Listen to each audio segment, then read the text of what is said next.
Technical excellence. Title: The Little Friend. Author: Donna Tartt. Acclaim for Donna Tartt's The Little Friend. W. H. Smith Literary Award winner. Shortlisted for the Orange Prize. The work of a born storyteller. Wonderfully ambitious. The Boston Globe. Is simply a much stronger, richer, deeper writer than just about any other realist of her generation, Southern or not. Chicago Tribune. I read it in a single day because I couldn't stop. Her artistry is flawless. Dale Willis, The Baltimore Sun. A powerhouse story. From its darkly enticing opening, we are held spellbound. Tartt is a sophisticated yarn spinner. Breathtaking. L. A terrific story. Tartt etches each of these characters with indelible assurance. Newsweek. A lush and old-fashioned evening gown of a book. The prose is rich, elaborate, and elegantly controlled. Oh, the Oprah magazine. If you don't fall smack-bang in love with Harriet Cleave de Fresnes, you've got a cement heart. Tartt makes fiction read like fact. Her writing is great, like a song.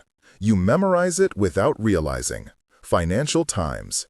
An emotional and romantic page-turner. Engrossing. The reader is drawn immediately into the lives of these characters. Vogue. Tartt generates a narrative of nearly unbearable tension as she poses questions of ethics and morality. This is the novel we've been waiting for. The Atlanta Journal-Constitution. The Little Friend is a sprawling story of vengeance with few wasted words told in a rich, controlled voice that can come only from long effort, which doesn't show ostentatiously on the page. Time.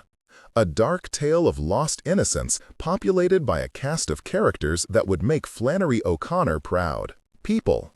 A rich study of race, class, and family with a sprawling cast of characters. The Economist. A gut-thumping story of a little girl seeking a measure of understanding and well-deserved revenge. A deeper exploration of the dark manner in which the past never leaves us alone. Esquire. This is a true Southern novel, rooted and wrung out of a background that allows it to qualify as a very fine book. New York Daily News. The dense, steamy mood of a small-town Mississippi summer blends together beautifully with Tartt's extraordinarily patient evocation of the inwardness of 12-year-old Harriet. Tartt writes with confident mastery. A carefully layered portrait of a remarkable girl's chrysalis summer. Sven Burkert's book. Books by Donna Tartt. The Secret History. The Little Friend. The Goldfinch. First Vintage Contemporaries Edition, October 2003. Copyright 2002 by Donna Tartt. All rights reserved under international and Pan-American copyright conventions.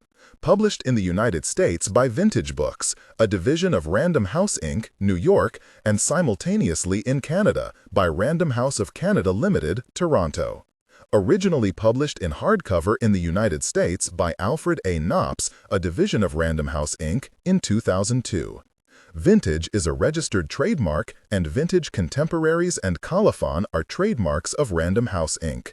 Grateful acknowledgement is made to Marlowe Company for permission to reprint excerpts from A Treasury of African Folklore by Harold Kurlander. Copyright 1996 by Harold Kurlander. Reprinted by permission of Marlowe Company. The Library of Congress has cataloged the Knopp edition as follows. Tartt, Donna. The Little Friend. Donna Tartt. 1 ed. P. CM. EISBN. 978-307-873-484. 1. Murder Victims Families Fiction. 2. Brothers, Death Fiction. 3. Mississippi Fiction. 4. Sisters Fiction. 5. Revenge Fiction. 6. Girls Fiction. Title. PS 3570.A657 L58 2002. 813.54 DC21 2002 06887. www.vintagebooks.com. V3.1-R5. For Neil. The slenderest knowledge that may be obtained of the highest things is more desirable than the most certain knowledge of lesser things. St. Thomas Aquinas, Summa Theologica I 1 5 AD 1. Ladies and gentlemen, I am now locked up in a handcuff that has taken a British mechanic 5 years to make. I do not know whether I am going to get out of it or not, but I can assure you I am going to do my best. Harry Houdini, London Hippodrome, St. Patrick's Day, 1904. Contents. Cover. Other books by this author. Title page. Copyright. Dedication. Epigraph. Prologue. Chapter 1. The Dead Cat. Chapter 2. The Blackbird. Chapter 3. The Pool Hall. Chapter 4. The Mission. Chapter 5. The Red Gloves. Chapter 6. The Funeral. Chapter 7. The Tower. Acknowledgements. Prologue. For the rest of her life, Charlotte Cleeve would blame herself for her son's death because she had decided to have the Mother's Day dinner at 6 in the evening instead of noon, after church, which is when the Cleeves usually had it. Dissatisfaction had been expressed by the elder Cleeves at the new arrangement. And while this mainly had to do with suspicion of innovation, on principle, Charlotte felt that she should have paid attention to the undercurrent of grumbling, that it had been a slight but ominous warning of what was to come, a warning which, though obscure even in hindsight, was perhaps as good as any we can ever hope to receive in this life. Though the Cleeves loved to recount among themselves even the minor events of their family history, repeating word for word with stylized narrative and rhetorical interruptions entire deathbed scenes or marriage proposals that had occurred 100 years before, the events of this terrible Mother's Day were never discussed. They were not discussed even in covert groups of two, brought together by a long car trip or by insomnia in a late-night kitchen. And this was unusual because these family discussions were how the Cleeves made sense of the world. Even the cruelest and most random disasters, the death by fire of one of Charlotte's infant cousins, the hunting accident in which Charlotte's uncle had died while she was still in grammar school, were constantly rehearsed among them, her grandmother's gentle voice and her mother's stern one merging harmoniously with her grandfather's baritone and the babble of her aunts, and certain ornamental bits, improvised by daring soloists, eagerly seized upon and elaborated by the chorus, until, finally, by group effort, they arrived together at a single song. A song which was then memorized and sung by the entire company again and again, which slowly eroded memory and came to take the place of truth. The angry fireman, failing in his efforts to resuscitate the tiny body, transmuted sweetly into a weeping one. The moping bird dog, puzzled for several weeks by her master's death, recast as the grief-stricken Queenie of family legend, who searched relentlessly for her beloved throughout the house and howled inconsolable in her pen, who barked in joyous welcome whenever the dear ghost approached in the yard, a ghost that only she could perceive. Dogs can see things that we can't, Charlotte's Aunt Tat always intoned, on cue, at the proper moment in the story. She was something of a mystic, and the ghost was her innovation. But Robin, their dear little Robs. More than 10 years later, his death remained an agony. There was no glossing any detail. Its horror was not subject to repair or permutation by any of the narrative devices that the Cleeves knew. And, since this willful amnesia had kept Robin's death from being translated into that sweet old family vernacular which smoothed even the bitterest mysteries into comfortable, comprehensible form, the memory of that day's events had a chaotic, fragmented quality. Bright mirror shards of nightmare, which flared at the smell of wisteria, the creaking of a clothesline, a certain stormy cast of spring light. Sometimes these vivid flashes of memory seemed like pieces of a bad dream, as if none of it had ever happened. Yet, in many ways, it seemed the only real thing that had happened in Charlotte's life. The only narrative she could impose upon this jumble of images was the narrative of ritual, changeless since she was a child, the framework of the family gathering. But even this was little help. Technical excellence. Procedures had been scorned that year, household rules ignored. Everything, in retrospect, was a signpost pointing to disaster. The dinner had not been at her grandfather's house, as it usually was, but at hers. Corsages of Cymbidium orchid instead of the usual rosebuds. Chicken croquettes, which everyone liked, Ida Rue made them well, the Cleaves ate them for birthday suppers and on Christmas Eve. But they'd never had them before on a Mother's Day. Had never had anything, as far as anyone could remember, except snap peas, corn pudding, and ham. Stormy, luminous spring evening. Low, smudged clouds and golden light. Dandelions and onion flowers spangling the lawn. The air smelled fresh and tight, like rain. Laughter and talk within the house, the querulous voice of Charlotte's old Aunt Libby rising high and plaintive for a moment. "Why, I never did any such thing, Adelaide. I never did any such thing in the world." All the Cleaves loved to tease Aunt Libby. She was a spinster, afraid of everything, of dogs and thunderstorms and fruit cakes made with rum, of bees, Negro men, the police. A fast wind jangled the clothesline and blew the tall weeds flat in the empty lot across the street. The screen door slammed shut. Robin ran outside, shrieking with laughter at a joke his grandmother had told him. Why was the letter damp? Because it had postage due. Jumping down the steps 2 at a time. There should have been, at the very least, someone outside watching the baby. Harriet was less than a year old then, a heavy, somber infant with a head full of black hair who never cried. She was on the front walk, strapped in her portable swing that went back and forth if you wound it up. Her sister Allison, who was 4, played quietly with Robin's cat, Weenie, on the steps. Unlike Robin, who, at that age, had talked incessantly and hilariously in a gravelly little voice, tumbling to the ground with merriment at his own jokes, Allison was shy and skittish, and cried when anyone tried to teach her the ABCs. And the children's grandmother, who had no patience for such behavior, paid little attention to her. Aunt Tot had been outside early on, playing with the baby.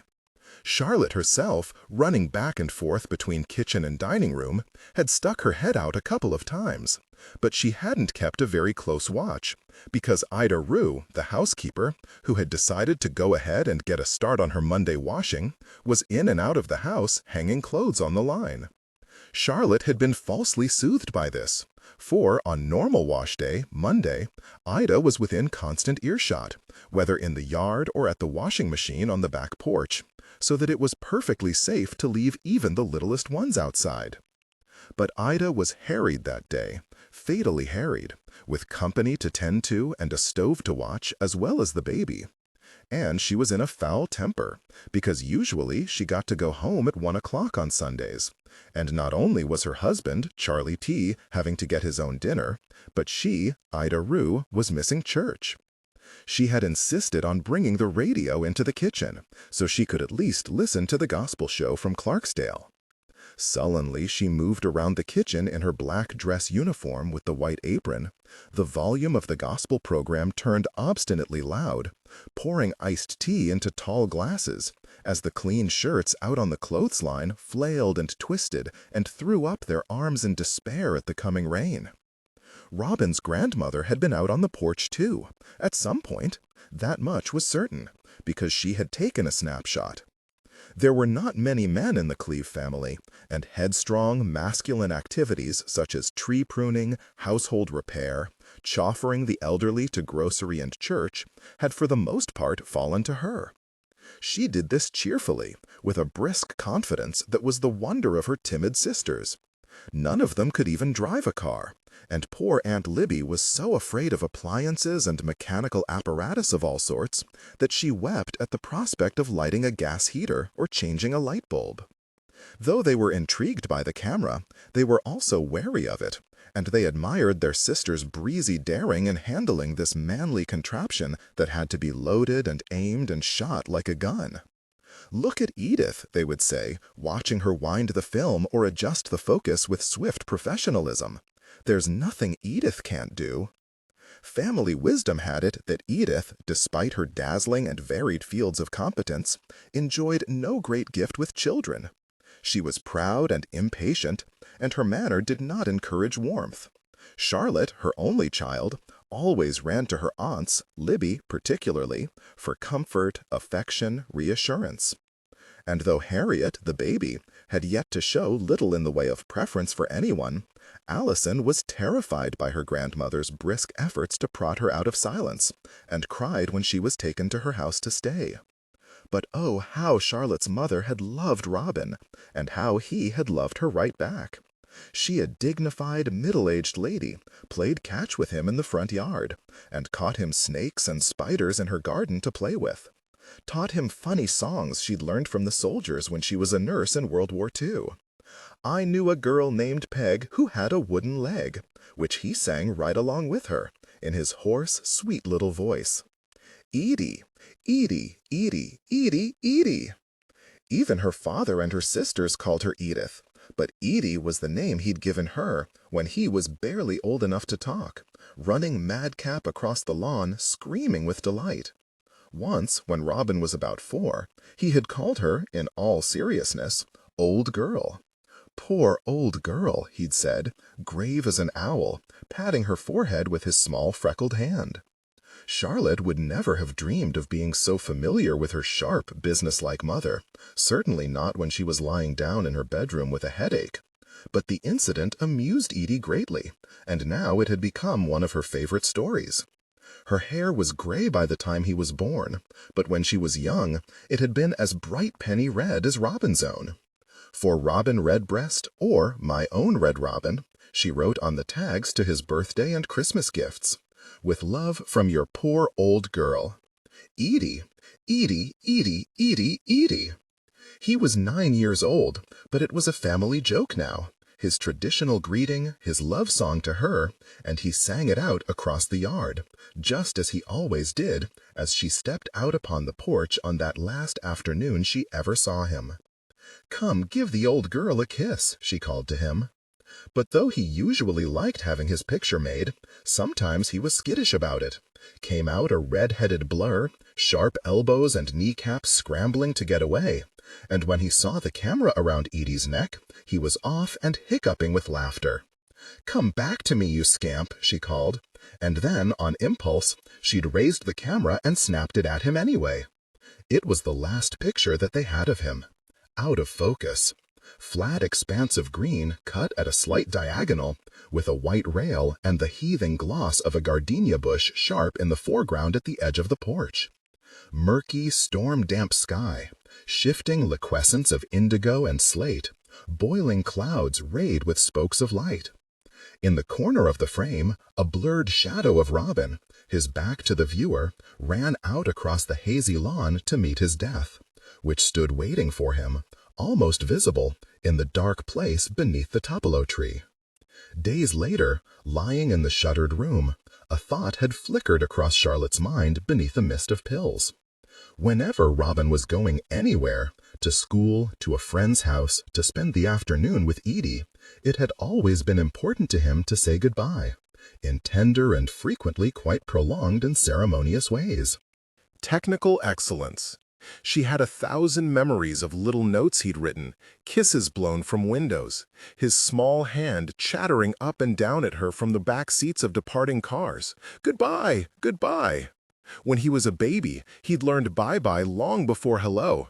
It was his way of greeting people as well as leaving them. It seemed particularly cruel to Charlotte that there had been no goodbye this time. She had been so distracted that she had no very clear recollection of the last words she'd exchanged with Robin, or even of the last time she'd seen him, when what she needed was something concrete, some small final memory to slip its hand in hers and accompany her sightless now, stumbling through this sudden desert of existence which stretched before her from the present moment until the end of life. Half mad with pain and sleeplessness, she'd babbled on and on to Libby. It was Aunt Libby who had got her through that time. Libby with her cool cloths and her aspects. Libby who had stayed awake with her all night for nights and nights. Libby who had never left her side. Libby who had saved her. For neither her husband nor anyone else was able to offer her the flimsiest solace. And though her own mother, who to outsiders appeared to be taking things well, was unchanged in her habits and her appearance, still going bravely about the business of the day, Edie would never be the same again. Grief had turned her into stone. It was a terrible thing to see. "Get out of that bed, Charlotte," she would bark, throwing open the shutters. "Here, have some coffee, brush your hair. You can't lie around forever like this." And even innocent old Libby shuddered sometimes at the brilliant coldness of Edie's gaze as she turned from the window to regard her daughter lying still in the dark bedroom, ferocious, pitiless as Arcturus. "Life goes on," was one of Edie's favorite sayings. It was a lie. These were the days when Charlotte still woke in a drugged delirium to get her dead son up for school, when she started from bed 5 and 6 times a night calling his name. And sometimes, for a moment or two, she believed that Robin was upstairs, and it was all a bad dream. But when her eyes adjusted to the dark and the hideous, despairing litter, tissues, pill bottles, dead flower petals strewn across the bed table, she began to sob again, though she had sobbed until her ribcage ached, because Robin wasn't upstairs, or any place he'd ever come back from again. He'd stuck cards in the spokes of his bicycle. Though she hadn't realized it when he was alive, it was by their rattle that she'd kept track of his comings and goings. Some child in the neighborhood had a bicycle that sounded exactly like it, and every time she heard it in the distance, her heart vaulted up for a soaring, incredulous, gorgeously cruel moment. Had he called for her? To think about his last moments was soul-destroying, and yet she could think of nothing else. How long? Had he suffered? All day long she stared at the bedroom ceiling until the shadows slid across it, and then she lay awake and stared at the glow of the luminescent clock dial in the darkness. "You're not doing anybody in the world any good lying in the bed crying all day," said Edie briskly. "You'd feel a lot better if you put on some clothes and went and had your hair fixed." In dreams he was evasive and distant, withholding something. She longed for some word from him, but he never met her eyes, never spoke. Libby, in the worst days, had murmured something to her over and over again, something that she hadn't understood. "We were never meant to have him, darling. He wasn't ours to keep. We were lucky he was with us for as long as he was." And this was the thought that came to Charlotte through a narcotic fog, that hot morning in the shuttered room. That what Libby had told her was the truth. And that, in some strange way or other, ever since he was just a baby, Robin had been trying to say goodbye to her all his life. Edie was the last person to see him. No one was too clear after that. As her family talked in the living room, longer silences now, everyone glancing around pleasantly, waiting for the call to go to table, Charlotte was on her hands and knees rummaging through the dining room buffet for her good linen napkins. She'd come in to find the table set with everyday cotton. Ida typically claimed never to have heard of the others, said the checked picnic napkins were the only ones she could find. Charlotte had just found the good napkins and was about to call out to Ida, "See, right where I said they were," when she was struck by the conviction that something was wrong. The baby. It was her first instinct. She jumped up, letting the napkins fall on the rug, and ran out onto the porch. But Harriet was fine. Still strapped in her swing, she stared at her mother with big, grave eyes. Allison sat on the sidewalk, thumb in mouth. She was rocking back and forth, making a wasp-like humming sound. Unharmed, apparently, but Charlotte saw that she'd been crying. "What's the matter?" said Charlotte. "Did you hurt yourself?" But Allison, thumb still in mouth, shook her head no. From the corner of her eye, Charlotte saw a flash of movement at the yard's edge. Robin? But when she looked up, nobody was there. "Are you sure?" she said to Allison. "Did the kitty scratch you?" Allison shook her head no. Charlotte knelt and checked her over quickly. No bumps, no bruises. The cat had disappeared. Still uneasy, Charlotte kissed Allison on the forehead and led her into the house. "Why don't you go see what Ida's doing in the kitchen, honey?"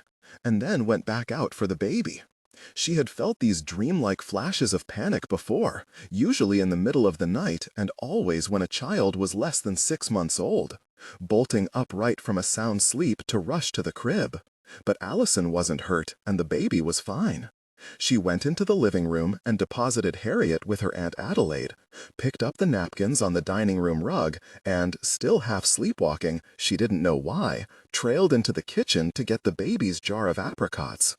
Her husband, Dix, had said not to wait supper. He was out duck hunting. That was fine. When Dix wasn't at the bank, he was usually out hunting or over at his mother's house. She pushed open the kitchen doors and dragged a stool over to get the baby's apricots from the cabinet. Ida Rue was bending low, pulling a pan of rolls from the oven. "God," sang a cracking Negro voice from the transistor radio. "God don't never change." That gospel program. It was something that haunted Charlotte, though she'd never mentioned it to anyone. If Ida hadn't had that racket turned up so loud, they might have heard what was going on in the yard, might have known that something was wrong. But then, tossing in her bed at night, trying restlessly to trace events to a possible first cause. Remember the Sabbath and keep it holy. Jehovah in the Old Testament was always smiting people down for far less. "These rolls is nearly done," Ida Rue said, stooping to the oven again. "Ida, I'll get those. I think it's about to rain. Why don't you bring the clothes in and call Robin to supper?" When Ida, grouchy and stiff, creaked back in with an armload of white shirts, she said, "He won't come. You tell him to get in here this minute. I don't know where he is. I done called half a dozen times. Maybe he's across the street." Ida dropped the shirts in the ironing basket. The screen door banged shut. "Robin," she heard her yell, "you come on or I'll switch your legs." And then, again, "Robin." But Robin didn't come. "Oh, for heaven's sake," said Charlotte, drying her hands on a kitchen towel, and went out into the yard. Once she was there, she realized, with a slight unease that was more irritation than anything else, that she had no idea where to look. His bicycle was leaning against the porch. He knew not to wander off so close to dinner time, especially when they had company. "Robin," she called. Was he hiding? No children his age lived in the neighborhood, and though every now and then unkempt children, black and white, wandered up from the river to the wide oak-shaded sidewalks of George Street, she didn't see any of them now. Ida forbade him to play with them, though sometimes he did anyway. The smallest ones were pitiful, with their scabbed knees and dirty feet. Though Ida Rue shooed them roughly from the yard, Charlotte, in tender-hearted moods, sometimes gave them quarters or glasses of lemonade. But when they grew older, 13 or 14, she was glad to retreat into the house and allow Ida to be as fierce as she liked in chasing them away. They shot BB guns at dogs, stole things from people's porches, used bad language, and ran the streets till all hours of the night. Ida said, "Some of them trashy little boys was running down the street a while ago." When Ida said trashy, she meant white. Ida hated the poor white children and blamed them with unilateral ferocity for all yard mishaps, even those with which Charlotte was certain they could have had nothing possibly to do. "Was Robin with them?" said Charlotte. "No'm." "Where are they now?" "I run 'em off." "Which way?" "Yonder, towards the depot." Old Mrs. Fountain from next door, in her white cardigan and harlequin glasses, had come out into her yard to see what was happening. Close behind was her decrepit poodle, Mickey, with whom she shared a comical resemblance. Sharp nose, stiff gray curls, suspicious thrust of chin. "Well," she called gaily, "y'all having a big party over there?" "Just the family," Charlotte called back, scanning the darkening horizon behind Natchez Street, where the train tracks stretched flat in the distance. She should have invited Mrs. Fountain to dinner. Mrs. Fountain was a widow, and her only child had died in the Korean War, but she was a complainer and a vicious busybody. Mr. Fountain, who ran a dry-cleaning business, had died fairly young, and people joked that she had talked him into the ground. "What's wrong?" Mrs. Fountain said. "You haven't seen Robin, have you?" "No. I've been upstairs cleaning out this attic all afternoon. I know I look like a great big mess. See all this trash I hauled out? I know the garbage man doesn't come until Tuesday, and I hate to just leave it out on the street like this, but I don't know what else to do." "Where'd Robin run off to? Can't you find him?" "I'm sure he didn't go far," said Charlotte, stepping out on the sidewalk to peer down the street. "But it's supper time." "It's fixin' to thunder," said Ida Rue, gazing up at the sky. "You don't reckon he fell in the fish pond, do you?" Mrs. Fountain said anxiously. "I always was afraid that one of those babies was going to fall in there." "That fish pond isn't a foot deep," Charlotte said, but all the same she turned and headed toward the backyard. Edie had come out onto the porch. "Anything the matter?" she said. "He's not in the back," yelled Ida Rue. "I looked already." As Charlotte went past the open kitchen window on the side of the house, she could still hear Ida's gospel program. "Softly and tenderly, Jesus is calling, calling for you and for me. See, by the portals he's waiting and watching." The backyard was deserted. The door of the tool shed stood ajar, empty. A mucid sheet of green scum floated undisturbed over the goldfish pool. As Charlotte glanced up, a raveled wire of lightning flashed in the black clouds. It was Mrs. Fountain who saw him first. The scream froze Charlotte in her tracks. She turned and ran back, quick, quick, not quick enough. Dry thunder rumbling in the distance, everything strangely lit beneath the stormy sky, and the ground pitching up at her as the heels of her shoes sank in the muddy earth, as the choir still sang somewhere, and a strong sudden wind, cool with the coming rain, swept through the oaks overhead with a sound like giant wings, and the lawn rearing up all green and bilious and heaving about her like the sea, as she stumbled blind and terrified toward what she knew, for it was all there, everything, in Mrs. Fountain's cry, would be the very worst. Where had Ida been when she got there? Where was Edie?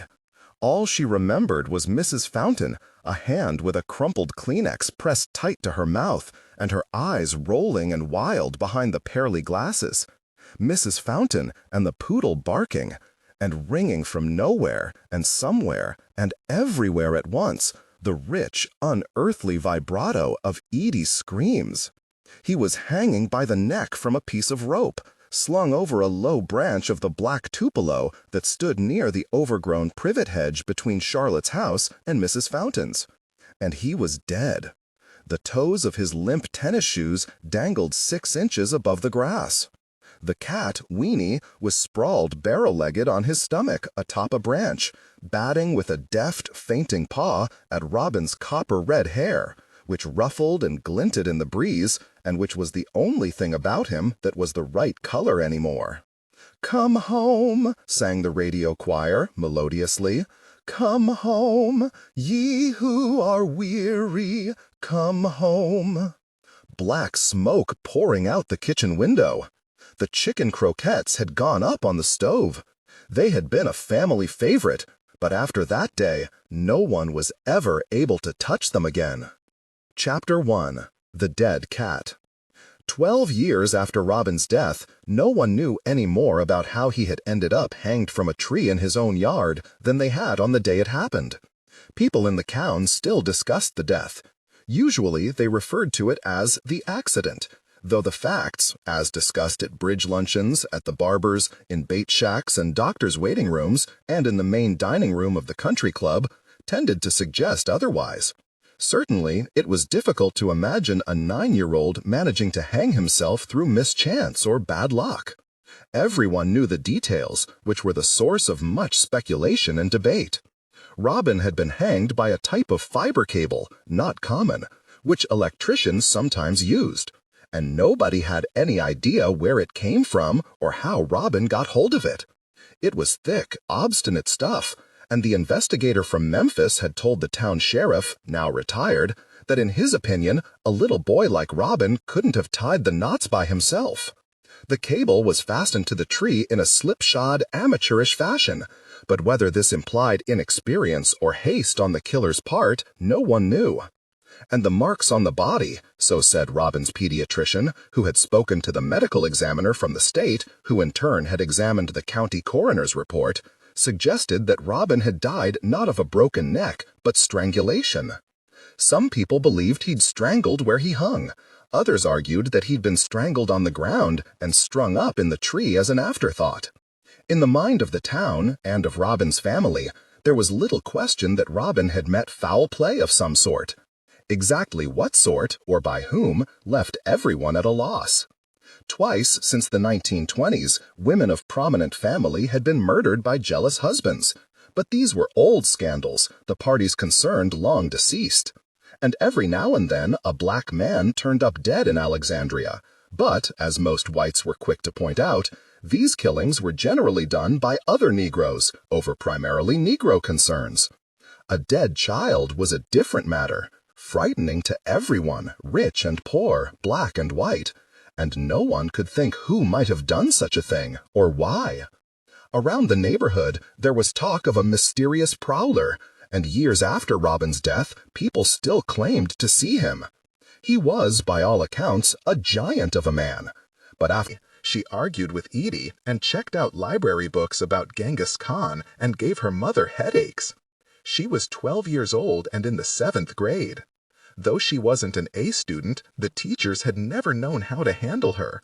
Sometimes they telephoned her mother, or Edie, who, as anyone who knew anything about the Cleaves was aware, was the one you wanted to talk to. She was both field marshal and autocrat, the person of greatest power in the family and the person most likely to act. But Edie herself was uncertain how to deal with Harriet. Harriet was not disobedient exactly, or unruly, but she was haughty and somehow managed to irritate nearly every adult with whom she came in contact. Harriet had none of her sister's dreamy fragility. She was sturdily built, like a small badger, with round cheeks, a sharp nose, black hair bobbed short, a thin, determined little mouth. She spoke briskly, in a reedy, high-pitched voice that for a Mississippi child was oddly clipped, so that strangers often asked where on earth she had picked up that Yankee accent. Her gaze was pale, penetrating, and not like Edie's. The resemblance between her and her grandmother was pointed and did not go unremarked. But the grandmother's quick, fierce-eyed beauty was in the grandchild merely fierce and a trifle unsettling. Chester, the yardman, likened them in private to Hawk and baby Chicken Hawk. To Chester and to Ida Rue, Harriet was a source of exasperation and amusement. From the time she had first learned to talk, she had tagged along behind them as they went about their work, interrogating them at every step. How much money did Ida make? Did Chester know how to say the Lord's Prayer? Would he say it for her? She also amused them by stirring up trouble among the generally peaceful Cleaves. More than once she had been the cause of rifts very nearly grievous. Telling Adelaide that neither Edie nor Tabitha ever kept the pillowcases she embroidered for them, but wrapped them up to give to other people. Informing Libby that her dill pickles, far from being the culinary favorite she believed them, were inedible, and that the demand for them from neighbors and family was due to their strange efficacy as a herbicide. "Do you know that bald spot in the yard?" Harriet said. "Out by the back porch. Taddy threw some of your pickles there 6 years ago, and nothing has grown there since." Harriet was all for the idea of bottling the pickles and selling them as weed killer. Libby would become a millionaire, one of 3 or 4 days before Aunt Libby stopped crying over this. With Adelaide and the pillowcases, it had been even worse. She, unlike Libby, enjoyed nursing a grudge. For 2 weeks she would not even speak to Edie and Tat, and coldly ignored the conciliatory cakes and pies they brought to her porch, leaving them out for neighborhood dogs to eat. "Do you know that bald spot in the yard?" Harriet said. "Out by the back porch. Taddy threw some of your pickles there 6 years ago, and nothing has grown there since." Harriet was all for the idea of bottling the pickles and selling them as weed killer. Libby would become a millionaire. It was 3 or 4 days before Aunt Libby stopped crying over this. With Adelaide and the pillowcases, it had been even worse. She, unlike Libby, enjoyed nursing a grudge. For 2 weeks she would not even speak to Edie and Tat, and coldly ignored the conciliatory cakes and pies they brought to her porch, leaving them out for neighborhood dogs to eat. "Do you know that bald spot in the yard?" Harriet said. "Out by the back porch. Taddy threw some of your pickles there 6 years ago, and nothing has grown there since." Harriet was all for the idea of bottling the pickles and selling them as weed killer. Libby would become a millionaire. It was 3 or 4 days before Aunt Libby stopped crying over this. With Adelaide and the pillowcases, it had been even worse. She, unlike Libby, enjoyed nursing a grudge. For 2 weeks, she would not even speak to Edie and Tat, and coldly ignored the conciliatory cakes and pies they brought to her porch, leaving them out for neighborhood dogs to eat. Technical excellence. Libby, stricken by the rift, in which she was blameless. She was the only sister loyal enough to keep and use Adelaide's pillowcases, ugly as they were, dithered back and forth trying to make peace. She had very nearly succeeded when Harriet got Adelaide stirred up all over again by telling her that Edie never even unwrapped the presents Adelaide gave her, but only took off the old gift tag and put on a new one, to charity organizations mostly, some of them Negro.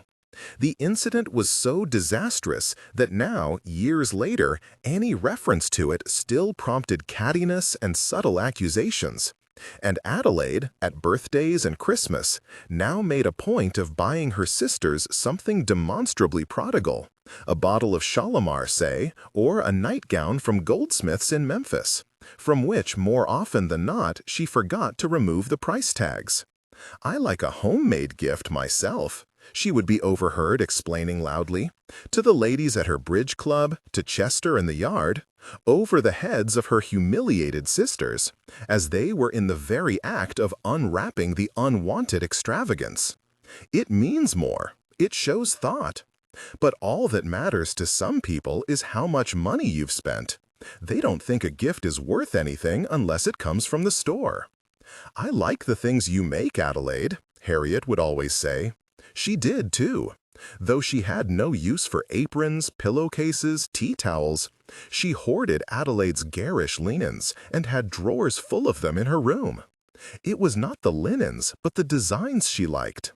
Dutch girls, dancing coffee pots, snoozing Mexicans in sombrero hats. She coveted them to the point of stealing them out of other people's cupboards, and she had been extremely irritated that Edie was sending the pillowcases off to charity. "Don't be ridiculous, Harriet. What on earth can you want with that?" when she wanted them herself.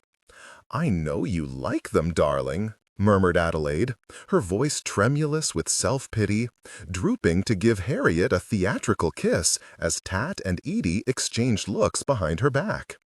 "Someday, when I'm gone, you may be glad you have those things." "That baby," said Chester to Ida, "loved to start a scrap." Edie, who did not much mind a scrap herself, found in her youngest granddaughter a solid competitor. Despite, or perhaps because of this, they enjoyed each other's company, and Harriet spent a good bit of time over at her grandmother's house. Edie often complained of Harriet's stubbornness and lack of manners, and grumbled about how she was always underfoot.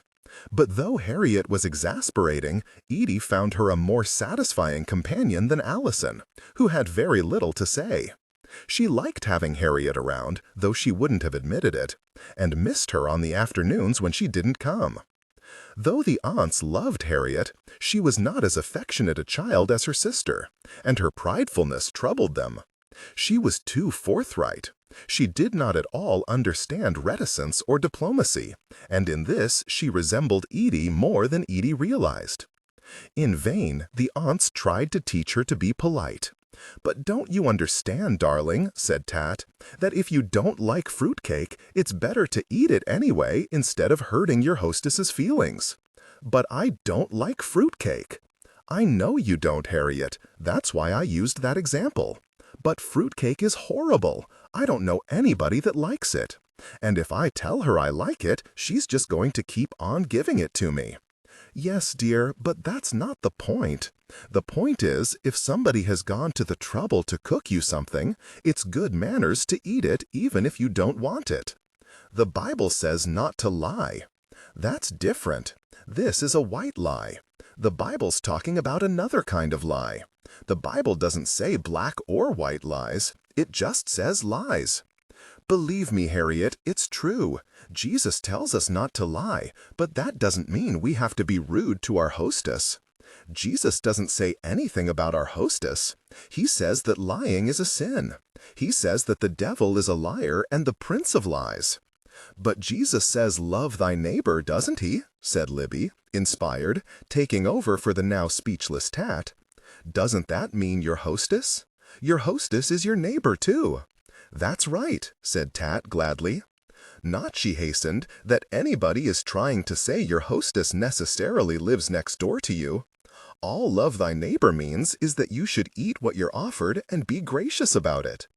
I don't see why loving my neighbor means telling him I love fruitcake when I don't." No one, not even Edie, had any idea how to respond to this grim pedantry. It could go on for hours. It didn't matter if you talked until you were blue in the face. Even more infuriating was that Harriet's arguments, preposterous as they were, usually had at bottom some more or less sound scriptural basis.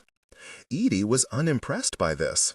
Though she did charity and missionary work and sang in the church choir, she did not actually believe that every word of the Bible was true, any more than, in her heart, she actually believed some of her own favorite sayings. That, for example, everything that happened was always for the best, or that, deep down, Negroes were exactly the same as white people.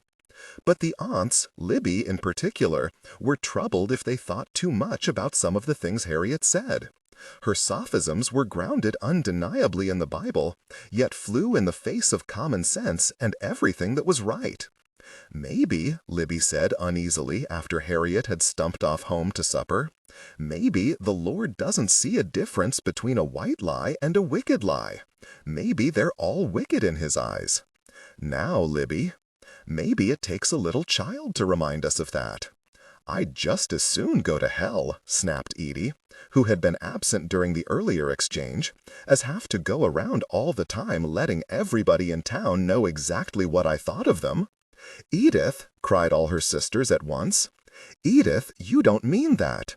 "I do, and I don't care to know what everybody in town thinks of me either." "I can't imagine what it is you've done, Edith," said self-righteous Adelaide. Odion, Libby's maid, who pretended to be hard of hearing, listened to this stolidly as she was in the kitchen warming some creamed chicken and biscuits for the old lady's supper. Not much exciting happened at Libby's house, and the conversation was usually a little more heated on the days when Harriet visited. Unlike Allison, whom other children accepted vaguely without quite knowing why, Harriet was a bossy little girl not particularly liked. The friends she did have were not lukewarm or casual, like Allison's. They were mostly boys, mostly younger than herself, and fanatically devoted, riding their bicycles halfway across town after school to see her. She made them play Crusades and Joan of Arc. She made them dress up in sheets and act out pageantry from the New Testament, in which she herself took the role of Jesus.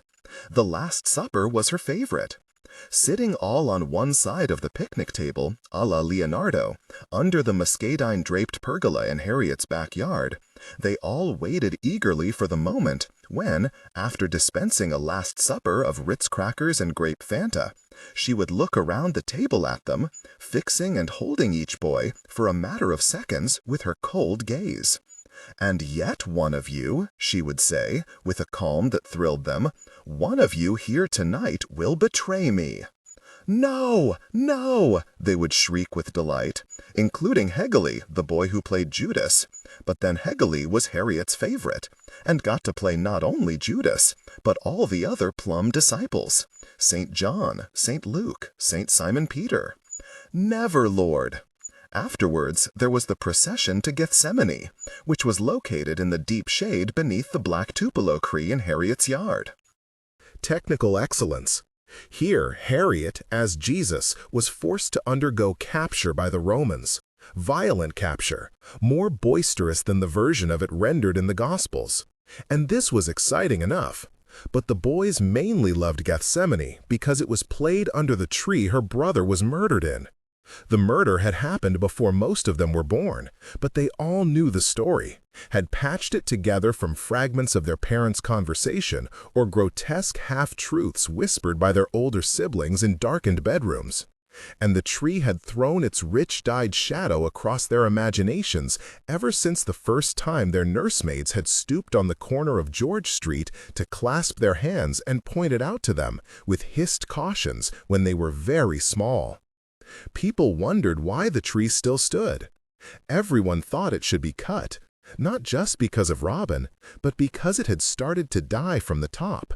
Melancholy gray bones broken and protruding above the brackish foliage, as if blasted by lightning. In the fall, it turned a brilliant, outraged red, and was pretty for a day or two before it abruptly dropped all its leaves and stood naked. The leaves, when they appeared again, were glossy and leathery and so dark that they were nearly black. They cast such deep shade that the grass hardly grew. Besides, the tree was too big, too close to the house. If there came a strong enough wind, the tree surgeon had told Charlotte, she'd wake up one morning to find it crashed through her bedroom window. Not to mention that little boy. He'd told his partner as he heaved himself back into his truck and slammed the door. How can that poor woman wake up every morning of her life and look in her yard and see that thing? Mrs. Fountain had even offered to pay to have the tree removed, tactfully citing the danger posed to her own house.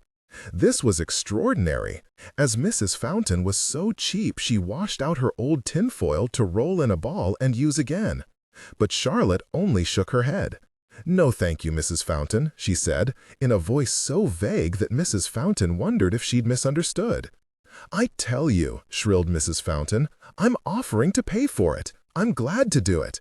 It's a danger to my house, too, and if a tornado comes and— No, thank you." She was not looking at Mrs. Fountain, not even looking at the tree where her dead son's treehouse rotted forlornly in a decayed fork. She was looking across the street, past the empty lot where the ragged robin and witchgrass grew tall, to where the train tracks threaded bleakly past the rusted roofs of Niggertown, far away. "I tell you," said Mrs. Fountain, her voice different. "I tell you, Charlotte, you think I don't know, but I know what it's like to lose a son. But it's God's will, and you just have to accept it." Encouraged by Charlotte's silence, she continued, "Besides, he wasn't your only child. At least you've got the others. Now, poor Lindsay, she was all I had. Not a day goes by when I don't think of that morning I heard his plane was shot down. We were getting ready for Christmas. I was on a ladder in my nightgown and housecoat trying to fasten a sprig of mistletoe onto the chandelier, when I heard that knock at the front. Porter, bless his heart, this was after his first heart attack, but before his second." Her voice broke, and she glanced at Charlotte. But Charlotte wasn't there anymore. She had turned from Mrs. Fountain and was drifting back towards the house. That had been years ago, and the tree still stood, with Robin's old treehouse still rotting at the top of it. Mrs. Fountain, when she met Charlotte, was not so friendly now. "She don't pay a bit of attention to either one of those girls," she said to the ladies down at Mrs. Neely's while she was having her hair done. "And that house is just crammed full of trash. If you look in the windows, there's newspapers stacked almost to the ceiling." "I wonder," said fox-faced Mrs. Neely, catching and holding Mrs. Fountain's eye in the mirror as she reached for the hairspray, "if she don't take a little drink every now and then." "I wouldn't be at all surprised," Mrs. Fountain said, because Mrs. Fountain often yelled at children from her porch. The children ran away and made up stories about her, that she kidnapped and ate little boys, that her prize-winning rosebed was fertilized by their ground-up bones. Proximity to Mrs. Fountain's house of horrors made the reenactment of the arrest at Gethsemane in Harriet's yard that much more thrilling. But though the boys succeeded sometimes in frightening each other about Mrs. Fountain, they did not have to try to frighten themselves about the tree. Something in its lineaments made them uneasy, the stifled drab of its shadow, only footsteps from the bright lawn, but immensities apart, was disquieting even if one knew nothing of its history. There was no need for them to remind themselves about what had happened, because the tree reminded them itself. It had its own authority, its own darkness. Because of Robin's death, Allison had been teased cruelly in her early years of school. "Mommy, Mommy, can I go outside and play with my brother?" "Absolutely not. You've dug him up 3 times this week." She'd endured the taunting in meek silence. No one knew quite how much or for how long, until a kind teacher had finally discovered what was going on and put a stop to it. But Harriet, perhaps because of her more ferocious nature, or possibly only because her classmates were too young to remember the murder, had escaped such persecution. The tragedy in her family reflected a spooky glamour on her which the boys found irresistible. Frequently she spoke of her dead brother with a strange, willful obstinacy which implied not only that she had known Robin, but that he was still alive. Time and again, the boys found themselves staring at the back of Harriet's head or the side of her face. Sometimes it seemed to them as if she was Robin, a child like themselves, returned from the grave and knowing things they didn't. In her eyes, they felt the sting of her dead brother's gaze through the mystery of their shared blood.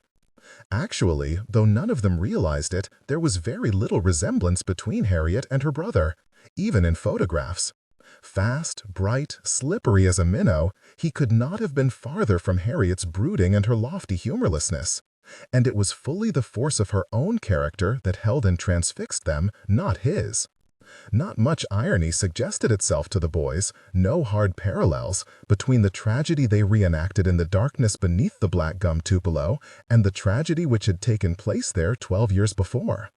Heli had his hands full, since as Judas Iscariot he gave Harriet up to the Romans, but also, as Simon Peter, cut off a centurion's ear in her defense. Pleased and nervous, he counted out the 30 boiled peanuts for which he would betray his savior, and, as the other boys jostled and nudged him, moistened his lips with an extra swig of grape Fanta. In order to betray Harriet, he got to kiss her on the cheek. Once, egged on by the other disciples, he had kissed her smack on the mouth. The sternness with which she'd wiped it away, a contemptuous swipe across the mouth with the back of her hand, had thrilled him more than the kiss itself. The shrouded figures of Harriet and her disciples were an eerie presence in the neighborhood. Sometimes Ida Rao, looking out the window over the sink, was hit by the strangeness of the little procession treading its grim way across the lawn. She did not see Heli fingering his boiled peanuts as he walked, or see his green sneakers beneath the robe, or hear the other disciples whispering resentfully about not being allowed to bring their cap pistols along to defend Jesus. The file of small, white-draped figures, sheets trailing the grass, struck her with the same curiosity and foreboding she might have felt had she been a washerwoman in Palestine, elbow-deep in a tub of dirty well water, pausing in the warm Passover twilight to wipe her brow with the back of her wrist and to stare for a moment, puzzled, at the 13 hooded figures gliding past, up the dusty road to the walled olive grove at the top of the hill. The importance of their errand evident in their slow, grave bearing, but the nature of it unimaginable. A funeral, perhaps? A sickbed? A trial? A religious celebration? Something unsettling, whatever it was. Enough to turn her attention for a moment or two, though she would go back to her work with no way of knowing that the little procession was on its way to something unsettling enough to turn history. "Why y'all always want to play under that nasty old tree?" she asked Harriet when Harriet came indoors. "Because," said Harriet, "it's the darkest place in the yard." She'd had, from the time she was small, a preoccupation with archaeology, with Indian mounds, ruined cities, buried things. This had begun with an interest in dinosaurs, which had turned into something else. What interested Harriet, it became apparent as soon as she was old enough to articulate it, were not the dinosaurs themselves, the long-lashed brontosauruses of Saturday cartoons who allowed themselves to be ridden or meekly bent their necks as a playground slide for children, nor even the screaming Tyrannosaurus and pterodactyls of nightmare. What interested her was that they no longer existed. But how do we know, she had asked Edie, who was sick of the word dinosaur, what they really looked like? Because people found their bones. But if I found your bones, Edie, I wouldn't know what you looked like. Edie, busy peeling peaches, offered no reply. "Look here, Edie, look. It says here they only found a leg bone." She clambered up on a stool and, with one hand, hopefully proffered the book. And here's a picture of the whole dinosaur. Don't you know that song, Harriet? Interrupted Libby, leaning over from the kitchen counter where she was pitting peaches. In her quavery voice, she sang, "The knee bone's connected to the leg bone, the leg bone's connected to the—" But how do they know what it looked like? How do they know it was green? They've made it green in the picture. Look, look, Edie. I'm looking, said Edie sourly, though she wasn't. No, you're not. I've seen all of it I care to. When Harriet got a bit older, 9 or 10, the fixation switched to archaeology. In this, she found a willing, if addled, discussion partner in her Aunt Tat. Tat had taught Latin for 30 years at the local high school. In retirement, she had developed an interest in various riddles of the ancients, many of which, she believed, hinged on Atlantis. The Atlanteans, she explained, had built the pyramids and the monoliths of Easter Island. Atlantean wisdom accounted for trepanand skulls found in the Andes and modern electrical batteries discovered in the tombs of the pharaohs. Her bookshelves were filled with pseudo-scholarly popular works from the 1890s, which she had inherited from her educated but credulous father, a distinguished judge who had spent his final years attempting to escape from a locked bedroom in his pajamas. His library, which he had left to his next-to-youngest daughter, Theodora, nicknamed by him Tattycoram, Tad for short, included such works as The Antediluvian Controversy, Other Worlds Than Ours, and Mew, Fact or Fiction. Tat's sisters did not encourage this line of inquiry, Adelaide and Libby thinking it unchristian, Edie merely foolish. But if there was such a thing as Atlanta, said Libby, her innocent brow furrowed, why isn't it mentioned in the Bible? Because it wasn't built yet, said Edie rather cruelly. Atlanta is the capital of Georgia. Sherman burned it in the Civil War. Oh, Edith, don't be hateful. The Atlanteans, said Tat, were the ancestors of the ancient Egyptians. Well, there you go. The ancient Egyptians weren't Christian, said Adelaide. They worshipped cats and dogs and that kind of thing. They couldn't have been Christian, Adelaide. Christ wasn't born yet. Maybe not, but Moses and all them at least followed the 10 Commandments. They weren't out there worshipping cats and dogs. Atlanteans, Tat said haughtily, over the laughter of her sisters. Atlanteans knew many things that modern scientists would be glad to get their hands on today. Daddy knew about Atlantis, and he was a good Christian man and had more education than all of us here in this room put together. Daddy, Edie muttered. Daddy used to get me out of bed in the night saying Kaiser Wilhelm was coming and to hide the silver down the well. Edith, that's not right. He was sick then, after how good he was to all of us. I'm not saying Daddy wasn't a good man, Tatty. I'm just saying I was the one who had to take care of him. Daddy always knew me, said Adelaide eagerly, who, being the youngest, and she believed her father's favorite, never missed an opportunity to remind her sisters of this. He remembered me right up until the end. The day he died, he took my hand and he said, "Addie, honey, what have they done to me?" I don't know why in the world I was the only one he recognized. It was the funniest thing. Harriet enjoyed very much looking at Tat's books, which included not only the Atlantis volumes, but more established works, such as Gibbon and Ritpath's history, as well as a number of paperbacked romances set in ancient times, with colored pictures of gladiators on the covers. Of course, these are not historical works, explained Tat. They are just little light novels with historical backdrops. But they are very entertaining books, and educational too. I used to give them to the children down at the high school to try to get them interested in Roman times. You probably couldn't do that anymore with the kind of books they all write nowadays, but these are clean little novels, not the kind of trash they have now. She ran a bony forefinger, big-knuckled with arthritis, down the row of identical spines. H. Montgomery Storm. I think he used to write novels about the Regency period as well, under a woman's name, but I can't remember what it was. Harriet was not at all interested in the gladiator novels. They were only love stories in Roman dress, and she disliked anything which had to do with love or romance. Her favorite of Tat's books was a large volume called Pompeii and Herculaneum, The Forgotten Cities, illustrated with color plates. Tat was happy enough to look at this with Harriet too.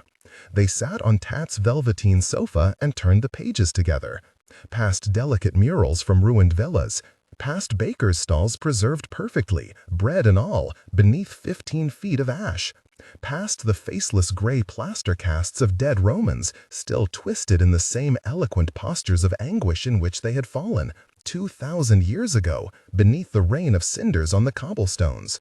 "I don't see why those poor people didn't have the sense to leave earlier," said Tat. "I guess they didn't know what a volcano was in those days. Also, I suppose it was a little like when Hurricane Camille blew in on the Gulf Coast. There were a lot of foolish people who wouldn't leave when the city was evacuated and sat around drinking at the Buena Vista Hotel like it was some kind of a big party. Well, let me tell you, Harriet, they were 3 weeks picking those bodies out of the treetops after the water went down, and not one brick from the Buena Vista left on top of another brick. You wouldn't remember the Buena Vista, darling. They had angelfish painted on the water glasses." She turned the page. "Look, you see this cast of the little dog that died? He's still got a biscuit in his mouth. Somewhere I read a lovely story that somebody wrote about this very dog." Technical excellence. In the story, the dog belonged to a little Pompeian beggar boy that it loved, and it died trying to fetch food for him so he would have something to eat on the journey out of Pompeii. Isn't that sad? Of course, nobody knows that for sure, but it's probably pretty close to the truth, don't you think? Maybe the dog wanted the biscuit for itself. I doubt it. You know that food was probably the last thing on the poor thing's mind, with all those people running around screaming and ashes falling everywhere. Though Tot shared Harriet's interest in the buried city, from a human interest perspective, she did not understand why Harriet's fascination extended to even the lowliest and least dramatic aspects of ruin. Broken utensils, drab pot shards, corroded hunks of undistinguished metal. Certainly she did not realize that Harriet's obsession with fragments had to do with her family's history. The Cleaves, like most old families in Mississippi, had once been richer than they were. As with vanished Pompeii, only traces of these riches remained, and they liked to tell, among themselves, stories of their lost fortune. Some of them were true. The Yankees had indeed stolen some of the Cleaves' jewelry and silver, though not the vast treasures the sisters sighed for. Judge Cleave had come badly out of the crash of '29, and he had made, in his senility, some disastrous investments, most notably plunging the bulk of his savings into a crackpot scheme to develop the car of the future, an automobile that flew. The judge, it was discovered by his dismayed daughters after his death, was one of the defunct company's primary stockholders. So the big house, which had been in the Cleave family ever since it was built in 1809, had to be sold in a hurry to pay off the judge's debts. The sisters still mourned this. They had grown up there, as had the judge himself, and the judge's mother and grandparents. Worse, the person they had sold it to turned right around and sold it to someone else who turned it into a retirement home, and then, when the retirement home lost its license, into welfare apartments. 3 years after Robin's death, it had burned to the ground. "It survived the Civil War," said Edie bitterly, "but the niggers still got it in the end." Actually, it was Judge Cleave who had destroyed the house, not the niggers. He had had no repairs done on it for nearly 70 years, nor had his mother for 40 years before. By the time he died, the floors were rotten, the foundations were soft with termites, the entire structure was on the verge of collapse. But still the sisters spoke lovingly of the hand-painted wallpaper, eggshell blue with cabbage roses, which had been sent from France, the marble mantelpieces carved with seraphim, and the hand-strung chandelier of Bohemian crystal, the twin staircases designed especially to accommodate mixed house parties, one for the boys, another for the girls, and a wall dividing the upper story of the house in half, so that mischievous boys were not able to sleep over to the girls' quarters in the middle of the night.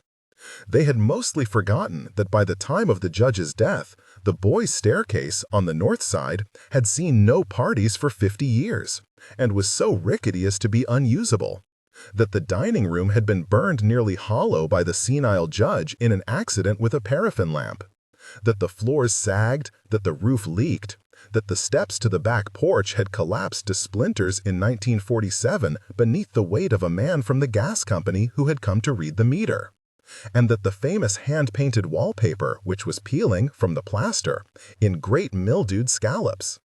The house, amusingly, had been called Tribulation. Judge Cleave's grandfather had named it that because he claimed that the building of it had very nearly killed him. Nothing remained of it but the twin chimneys and the mossy brick walk. The bricks worked in a tricky herringbone pattern, leading from the foundation down to the front steps, where 5 cracked tiles on the riser in faded Delft blue spelled the letters CLEV. To Harriet, these 5 Dutch tiles were a more fascinating relic of a lost civilization than any dead dog with a biscuit in its mouth. To her, their fine, watery blue was the blue of wealth, of memory, of Europe, of heaven, and the tribulation she deduced from them glowed with the phosphorescence and splendor of dream itself. In her mind, her dead brother moved like a prince through the rooms of this lost palace. The house had been sold when she was only 6 weeks old, but Robin had slid down the mahogany banisters, once, Adelaide told her, nearly crashing through the glass front china cabinet at the bottom, and played dominoes on the Persian carpet while the marble seraphim watched over him, wings unfurled with sly, heavy-lidded eyes. He had fallen asleep at the feet of the bear his great-uncle had shot and stuffed, and he had seen the arrow tipped with faded jay feathers, which a Natchez Indian had shot at his great-great-grandfather during a dawn raid in 1812, and which had remained embedded in the parlor wall, in the very spot where it had struck. Apart from the Dutch tiles, few concrete artifacts of tribulation remained. Most of the rugs and furniture, and all of the fixtures, the marble seraphim, the chandelier, had been carted off in crates marked miscellaneous, and sold to an antique dealer in Greenwood who'd paid only half what they were worth. The famous arrow shaft had crumbled in Edie's hands when Edie attempted to pull it out of the wall on moving day, and the tiny arrowhead had refused all efforts to be dug out of the plaster with a putty knife. And the stuffed bear, eaten by moths, went to the dust heap, where some Negro children, delighted, had rescued it home by the legs through the mud. How then to reconstruct this extinct colossus? What fossils were left? What clues had she to go on? The foundation was still there, out from town a bit, she wasn't sure exactly where, and somehow it didn't matter. Only once, on a winter afternoon long ago, had she been taken out to see it. To a small child, it gave the impression of having supported a structure far larger than a house, a city almost. She had a memory of Edie, tomboyish in khaki trousers, jumping excitedly from room to room, her breath coming out white clouds, pointing out the parlor, the dining room, the library. Though all this was hazy compared with the dreadful, dreadful memory of Libby in her red car coat, bursting into tears, putting out her gloved hand and allowing Edie to lead her through crunchy winter woods back to the car, Harriet trailing behind. A scattering of lesser artifacts had been salvaged from tribulation. Linens, monogrammed dishes, a ponderous rosewood sideboard, vases, china clocks, dining room chairs, broadcast throughout her own house and the houses of her aunts. Random fragments, a leg bone here, a vertebra there, from which Harriet set about reconstructing the burned magnificence she had never seen. And these rescued articles beamed warmly with a serene old light all their own. The silver was heavier, the embroideries richer, the crystal more delicate, and the porcelain a finer, rarer blue. But most eloquent of all were the stories passed down to her, highly decorated items which Harriet embellished even further in her resolute myth of the enchanted Alcazar, the fairy chateau that never was. She possessed, to a singular and uncomfortable degree, the narrowness of vision which enabled all the Cleaves to forget what they didn't want to remember, and to exaggerate or otherwise alter what they couldn't forget. And in restringing the skeleton of the extinct monstrosity which had been her family's fortune, she was unaware that some of the bones had been tampered with, that others belonged to different animals entirely, that a great many of the more massive and spectacular bones were not bones at all, but plaster of Paris forgeries. Technical excellence.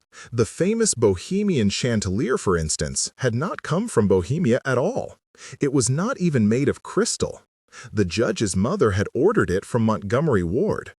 Least of all did she realize that constantly in the course of her labors she trod back and forth on certain humble, dusty fragments, which, had she bothered to examine them, afforded the true and rather disappointing key to the entire structure.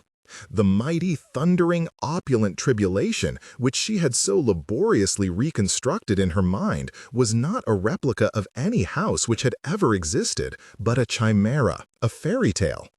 Harriet spent entire days studying the old photograph album at Edie's house, which, a far cry from tribulation, was a two-bedroom bungalow built in the 1940s.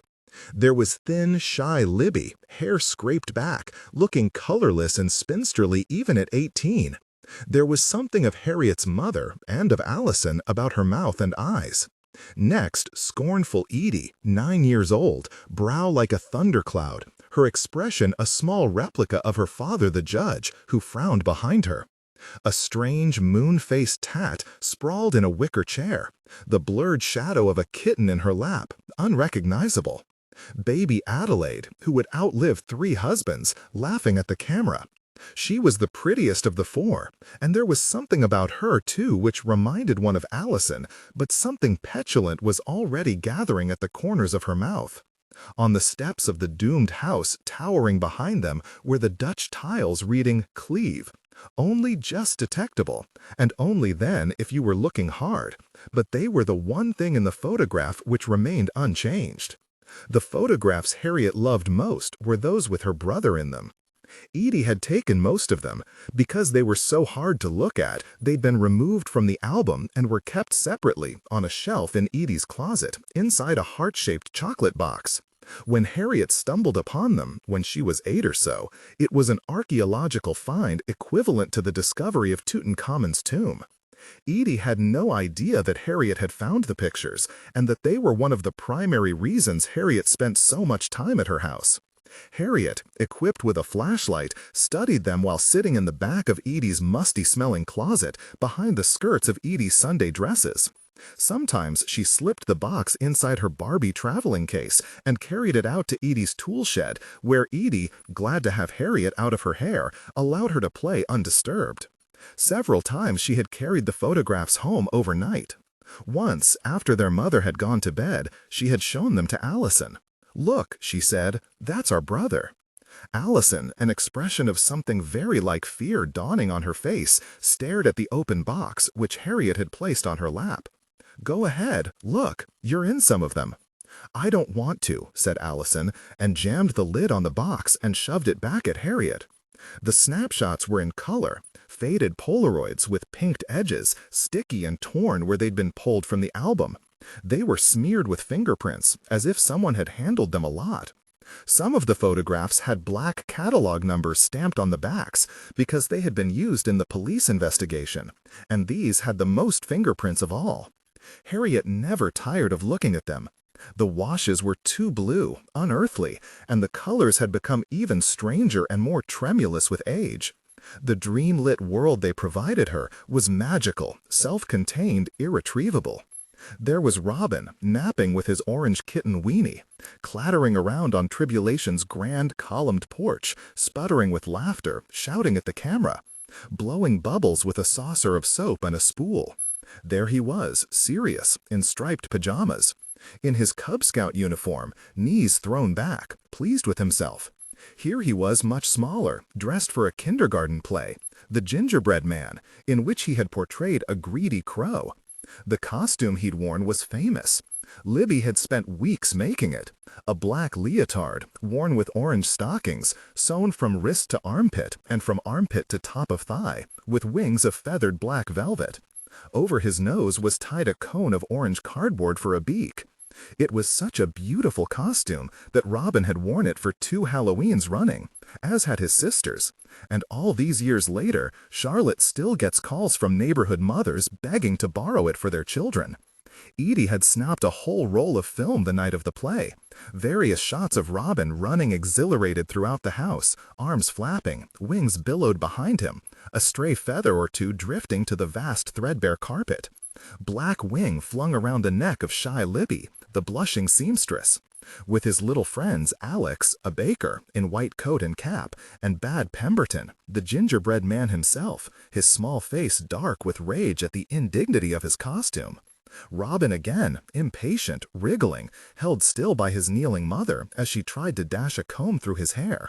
The playful young woman in the picture was undeniably Harriet's mother, but a mother she had never known. Airy, charming, sparkling with life. The pictures enchanted Harriet.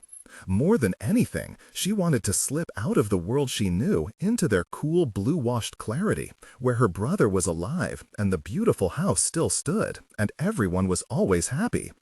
Robin and Edie in the great, gloomy parlor, the two of them on their hands and knees playing a board game. She couldn't tell what, some game with bright counters and a colored wheel that spun. There they were again, Robin with his back to the camera, tossing Edie a fat red ball, and Edie rolling her eyes comically as she dove to catch it. There he was, blowing out the candles in his birthday cake, 9 candles, the last birthday he would ever see, with Edie and Allison leaning over his shoulder to help him, smiling faces ablaze in the dark. A delirium of Christmases, pine boughs and tinsel, presents spilling from under the tree, the sideboard twinkling with cut-glass punch bowl, with crystal dishes of candy and oranges, and sugar-dusted cakes on silver platters. The fireplace, seraphims garlanded with holly, and everybody laughing, and the chandelier blazing in the high mirrors. In the background, on the holiday table, Harriet could just make out the famous Christmas dishes, wreathed with a pattern of scarlet ribbon, jingling sleigh bells chased in gold leaf. They'd been shattered in the move, the movers had packed them badly, and nothing remained of them now but a couple of saucers and a gravy boat. But there they all were in the photograph, heavenly, glorious, a complete set. Harriet himself had been born before Christmas, in the middle of a snowstorm that was the biggest on record in Mississippi. There was a picture of this snowfall in the heart-shaped box. Tribulation's alley of oaks bright with ice, and Ounce, Adelaide's long-dead terrier, dashing down the snow-covered walk mad with excitement, towards his mistress the photographer, caught forever in mid-bark. His piney legs a blur, kicking a froth of snow behind him, in the moment of glorious anticipation before he reached his beloved. In the distance, the front door of Tribulation was thrown open, and Robin, his timid sister Allison clinging to his waist, was waving joyously at the viewer.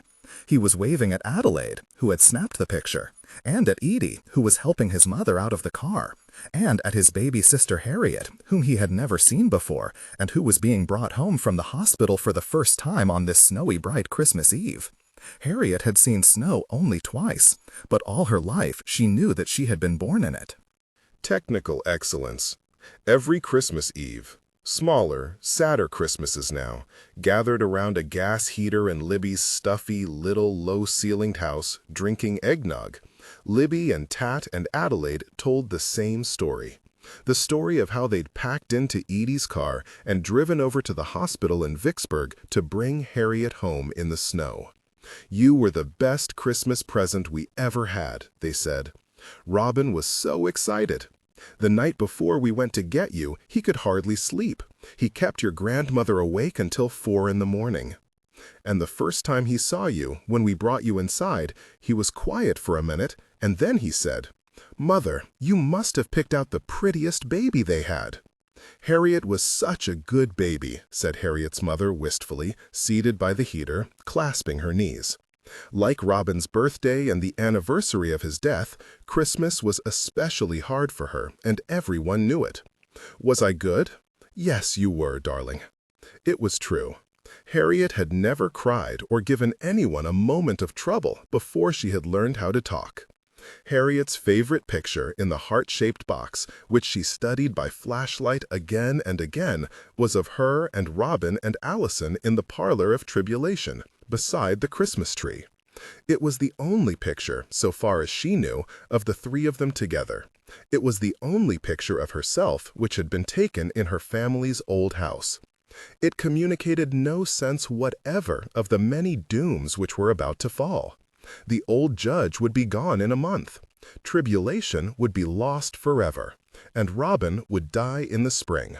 But, of course, nobody had known that then. It was Christmas. There was a new baby in the house. Everybody was happy and thought they would be happy forever. In the photograph, Allison, grave in her white nightgown, stood barefoot beside Robin, who was holding baby Harriet, his expression a mixture of excitement and bewilderment, as if Harriet was a fancy toy he wasn't quite sure how to handle. The Christmas tree sparkled beside them. Peeking sweetly from the corner of the photograph were Robin's cat Weenie and inquisitive Bounce, like the beasts come to witness the miracle in the stables. Above the scene, the marble seraphim smiled. The light in the photograph was fractured, sentimental, incandescent with disaster. Even Bounce the terrier would be dead by the next Christmas. After Robin's death, the First Baptist Church started a collection for a gift in his memory, a Japanese quince or perhaps new cushions for the church pews, but more money poured in than anyone had expected. One of the church's 6 stained glass windows, each depicting a scene from the life of Christ, had been shattered by a tree branch during a winter storm and boarded up with plywood ever since. The pastor, who had despaired over the cost of replacing it, suggested using the money to buy a new one. A considerable portion of the fund had come from the town's school children. They had gone door to door, organized raffles and bake sales. Robin's friend Pemberton Hull, who had played the gingerbread man to Robin's blackbird in the kindergarten play, had given close to $200 to the memorial for his dead friend, a largesse which 9-year-old Pem claimed to have obtained by smashing his piggy bank, but which he had actually stolen from his grandmother's purse. He had also attempted to contribute his mother's engagement ring, 10 silver teaspoons, and a Masonic tie tack whose origins no one was able to determine. It was set with diamonds and evidently worth some money. But even without these handsome bequests, the total sum brought in by Robin's classmates amounted to quite a lot. And it was suggested, instead of replacing the broken portrayal of the wedding at Cana with the same scene, that something be done to honor not only Robin, but the children who had worked so hard for him. The new window, unveiled to the gasps of the First Baptist congregation a year and a half later, depicted a pleasant blue-eyed Jesus seated on a boulder beneath the olive tree and involved in conversation with a red-haired boy in a baseball cap who bore an unmistakable resemblance to Robin. "Suffer the little children to come unto me," ran the inscription beneath the scene, and engraved on a plaque beneath, "In loving memory of Robin Cleve de Vriesness, from the school children of Alexandria, Mississippi, for theirs shall be the kingdom of heaven." For all her life, Harriet had seen her brother ablaze in the same constellation as the Archangel Gabriel, St. John the Baptist, Joseph, and Mary, and of course Christ himself. The noonday sun streamed through his exalted form, and the purified outlines of his face, bobbed nose, elfin smile, shone with the same beatific clarity. It was a clarity all the more radiant for being childish, more vulnerable than John the Baptist and the others. Yet in his small face, too, was the serene indifference of eternity, like a secret they all shared. What exactly happened at Calvary, or in the grave? How did flesh ascend from lowliness and sorrow into this kaleidoscope of resurrection? Harriet didn't know, but Robin knew, and the secret glowed in his transfigured face. Christ's own passage, aptly, was described as a mystery, yet people were queerly uninterested in getting to the bottom of it. What exactly did the Bible mean when it said that Jesus rose from the dead? Had he returned only in spirit, an unsatisfactory spook of some sort? Apparently not, according to the Bible. Doubting Thomas had put a finger in one of the nail holes in his palm. He had been spotted, solid enough, on the road to Emmaus. He had even eaten a little snack over at one of the disciples' houses. But if he had in fact risen from the dead in his earthly body, where was he now? And if he loved everybody as much as he claimed to, why then did anybody die at all? When Harriet was about 7 or 8, she had gone to the library in town and asked for some books on magic. But when she got them home, she was enraged to discover that they contained only tricks, balls disappearing from under cups, quarters dropping from people's ears. Opposite the window which depicted Jesus and her brother was a scene of Lazarus raised from the dead. Over and over again, Harriet read the story about Lazarus in the Bible, but it refused to address even the most basic questions. What had Lazarus to say to Jesus and his sisters about his week in the grave? Did he still smell? Was he able to go back home and carry on living with his sisters? Or was he frightening to the people around him and perhaps had to go off somewhere and live by himself like Frankenstein's monster? She could not help thinking that if she, Harriet, had been there, she would have had more to say on the subject than St. Luke did. Perhaps it was all a story. Perhaps Jesus himself hadn't risen from the dead, though everyone said he had. But if indeed he had rolled the stone away and stepped living from the grave, why then not her brother, whom she saw every Sunday blazing by his side? This was Harriet's greatest obsession, and the one from which all the others sprang. For what she wanted, more than tribulation, more than anything, was to have her brother back. Next to that, she wanted to find out who killed him. On a Friday morning in May, 12 years after Robin's murder, Harriet was sitting at Edie's kitchen table reading the journals of Captain Scott's last expedition to the Antarctic. The book was propped open between her elbow and a plate from which she was eating a scrambled egg and some toast. She and Allison often ate their breakfast at Edie's house on school mornings. Ida Ray, who did all the cooking, did not arrive at work until 8 o'clock, and their mother, who seldom ate much of anything anyway, had only a cigarette and occasionally a bottle of Pepsi for breakfast. This was not a school morning, however, but a weekday morning early in the summer vacation. Technical excellence. Edie stood at the stove with a polka-dot apron over her dress, scrambling her own egg. She did not care for this business of Harriet reading at the table, but it was easier to just go ahead and let her do it instead of having to correct her every 5 minutes. The egg was done. She turned off the flame and went to the cupboard to fetch a plate. In doing so, she was forced to step over the prone form of her other granddaughter, who lay stretched out full length on her stomach across the kitchen linoleum, sobbing monotonously. Edie, ignoring the sobs, stepped carefully back over Allison's body and spooned the egg upon a plate. Then she circled to the kitchen table, carefully avoiding Allison as she did so, and sat down across from the oblivious Harriet and began to eat in silence. She was far too old for this sort of thing. She had been up since 5 o'clock, and she had had it up to here with the children. The problem was the children's cat, which lay on a towel in a cardboard box near Allison's head. A week ago, it had begun to refuse its food. Then it had started to cry whenever it was picked up. They had then brought it over to Edie's house for Edie to examine. Edie was good with animals, and she often thought that she would have made an excellent veterinarian or even a doctor if girls had done such things in her day.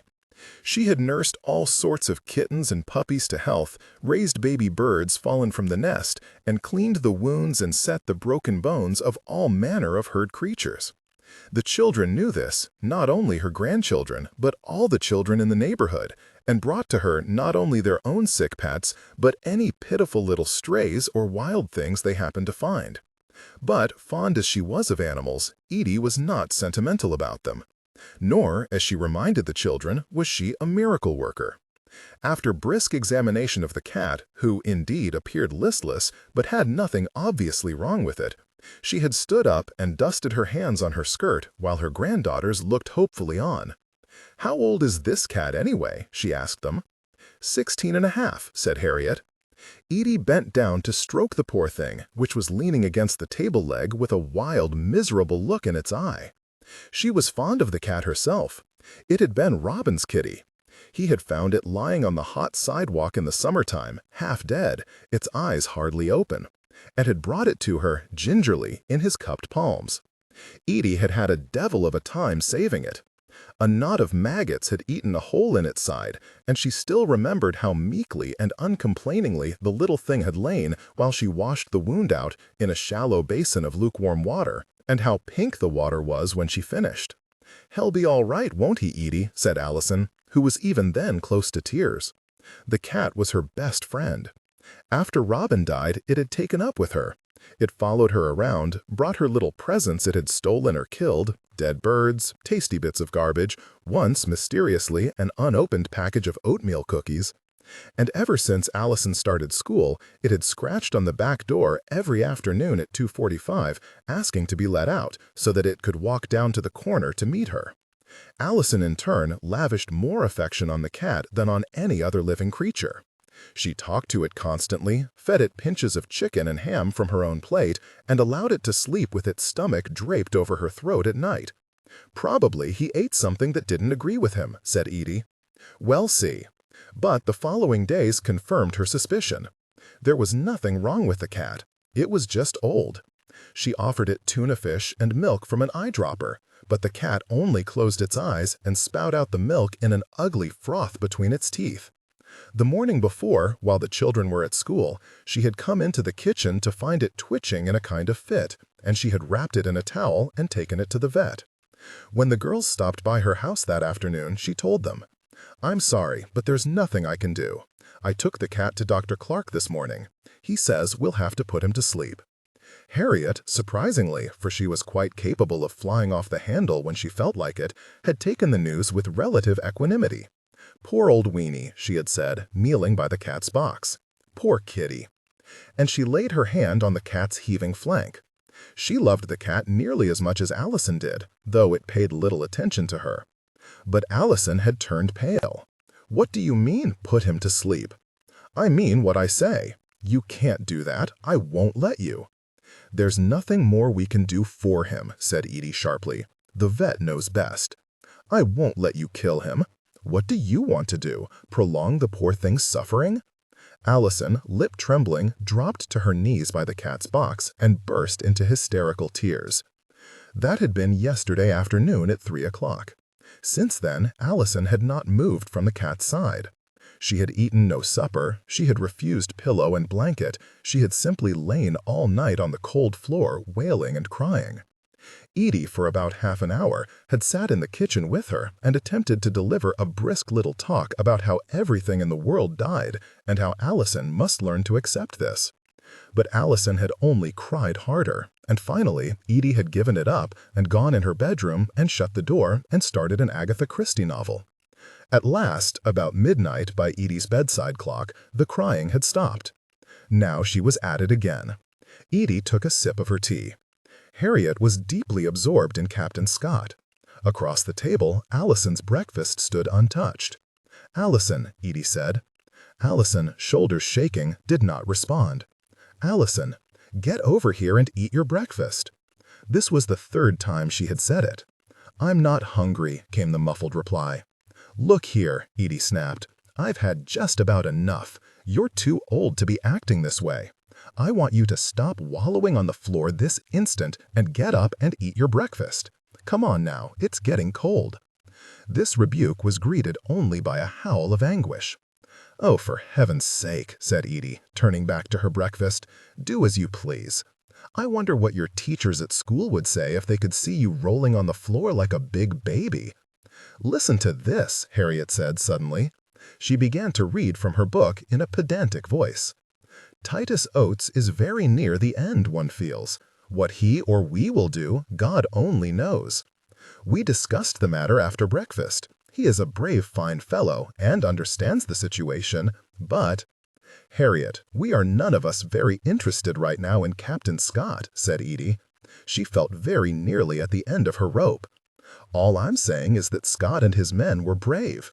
They kept their spirits up, even when they were caught in the storm and they knew they were all going to die." She continued, her voice rising. "We are very near the end, but have not and will not lose our good cheer." "Well, death is certainly a part of life," said Edie resignedly. "Scott's men loved their dogs and their ponies, but it got so bad they had to shoot every single one of them. Listen to this, Allison. They had to eat them." She flipped back a few pages and bent her head to the book again. "Poor beasts! They have done wonderfully well considering the terrible circumstances under which they worked, but yet it is hard to have to kill them so." "Make her stop," Allison wailed from the floor, hands clamped over her ears. "Shut up, Harriet," said Edie. "But no buts.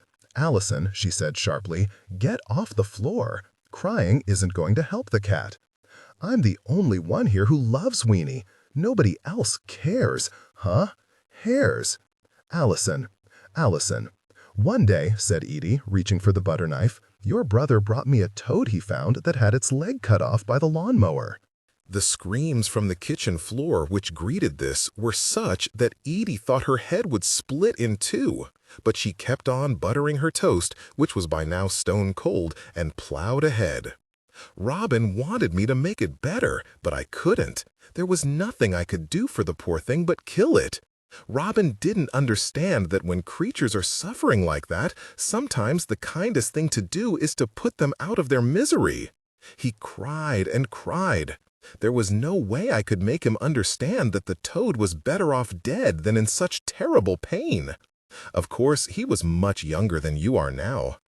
This little soliloquy had no effect on its intended subject, but when Edie glanced up, she became aware, with some annoyance, that Harriet was staring at her with parted lips.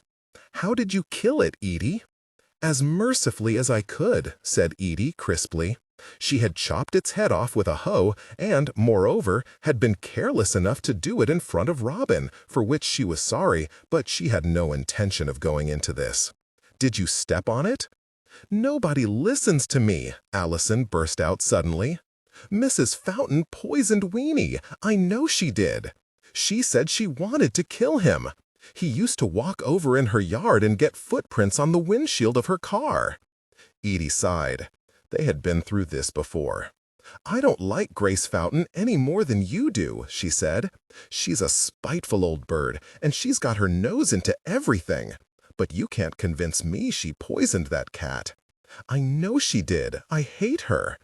It does you no good to think like this." "She's right, Allison," said Harriet abruptly. "I don't think Mrs. Fountain poisoned Weenie."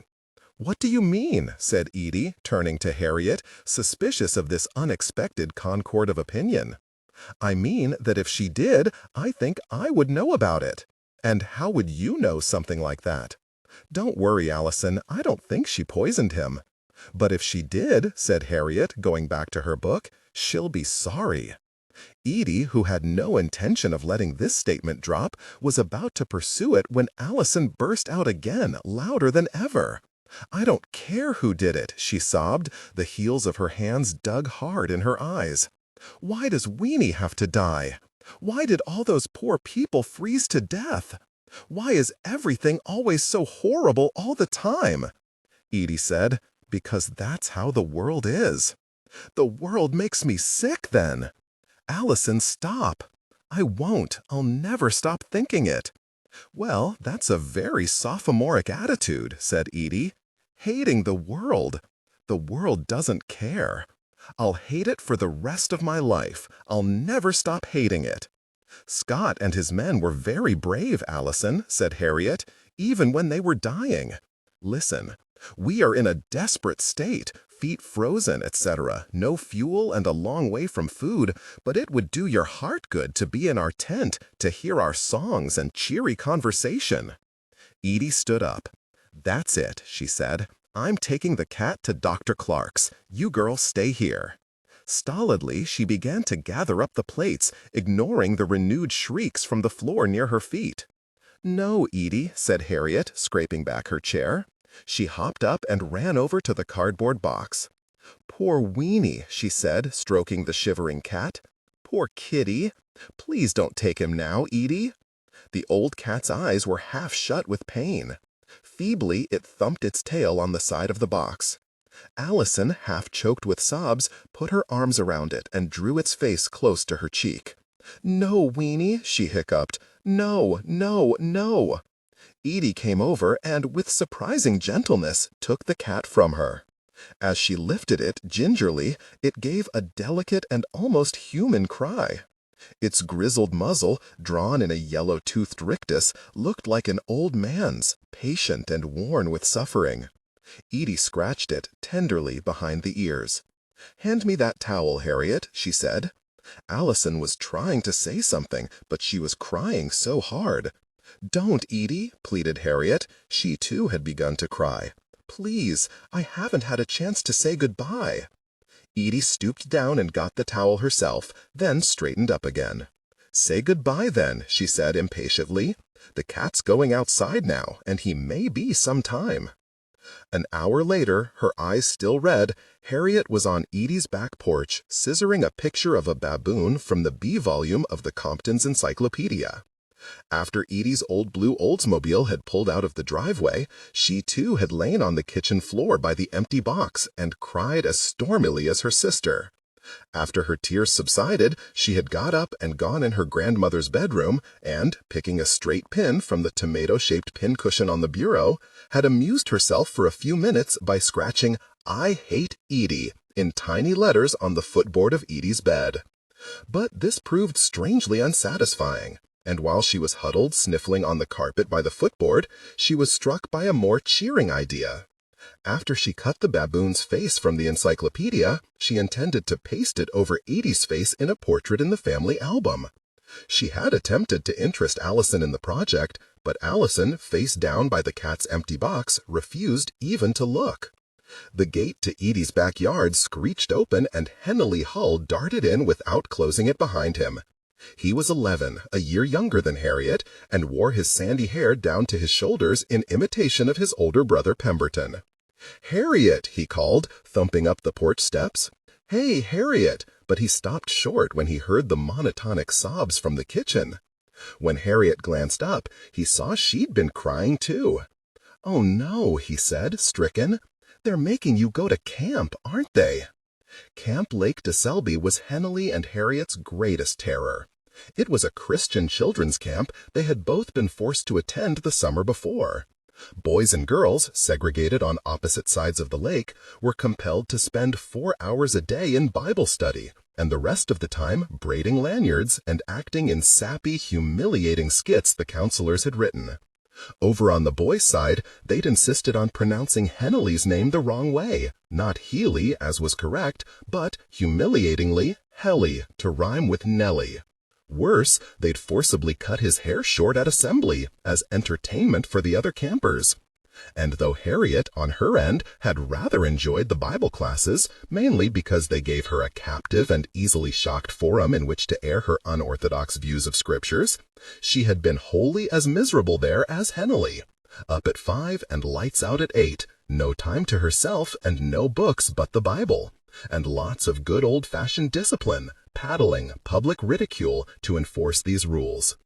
At the end of the 6 weeks, she and Henley and the other First Baptist campers had sat staring listlessly out the windows of the church bus, silent in their green Camp Lake de Selby t-shirts, absolutely shattered. "Tell your mother you'll kill yourself," said Henley breathlessly. A large group of his school friends had been packed off the day before, trudging with resigned slumps toward the bright green school bus as if it were headed not to summer camp, but straight down into hell. "I told them I'd kill myself if they made me go back. I said I'd lie down in the road and let a car run over me." "That's not the problem."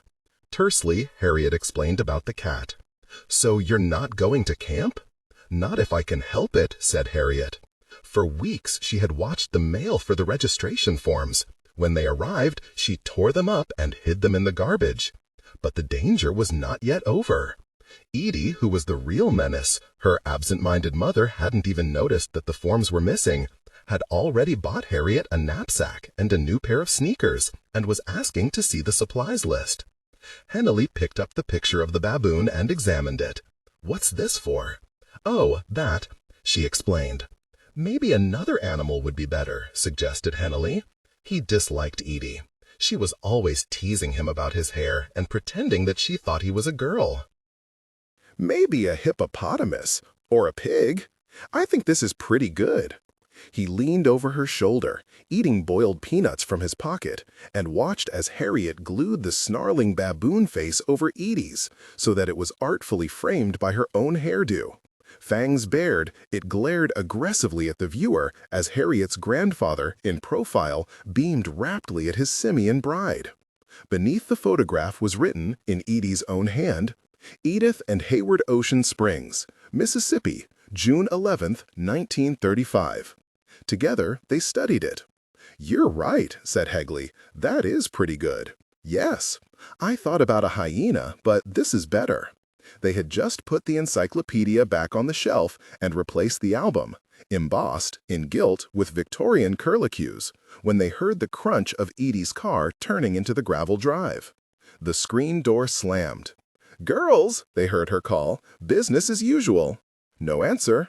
"Girls, I decided to be a good sport and bring the cat home, so you could give him a funeral. But if one of you doesn't answer me this minute, I'm turning right around and taking him back out to Dr. Clark's." There was a stampede to the front room. All three children stood in the doorway, staring at her. Edie raised an eyebrow. "Why, who's this little miss?" she said to Hegley in mock surprise. She was very fond of him. He reminded her of Robin, except for the horrible long hair, and had no idea that, by what she regarded as good-natured teasing, she had incurred his bitter hatred. "Can that be you, Hegley? I'm afraid I didn't recognize you beneath your golden tresses."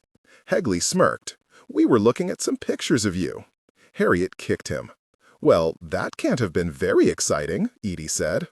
"Girls," she said to her granddaughters, "I thought you'd want to bury the cat in your own yard, so I stopped on the way back and asked Chester to dig a grave." "Where's Weenie?" said Allison. Her voice was hoarse, and she had a crazy look in her eye. "Where is he? Where did you leave him?" "With Chester. He's wrapped up in his towel. I suggest you don't open it, girls." "Come on," said Hegley, bumping Harriet with his shoulder. "Let's have a look." He and Harriet were standing in the dark tool shed in Harriet's yard, where Weenie's body lay swaddled in a blue bath towel on Chester's workbench. Allison, still crying her eyes out, was inside digging through drawers for an old sweater the cat had liked to sleep on and that she wanted to bury with him. Harriet glanced out the tool shed's window, which was furred with dust. At the corner of the bright summer lawn was the silhouette of Chester, stepping down hard on the edge of the spade. "All right," she said, "but quick, before she gets back." Only later did Harriet realize that it was the first time she had ever seen or touched a dead creature. She was not expecting it to be such a shock.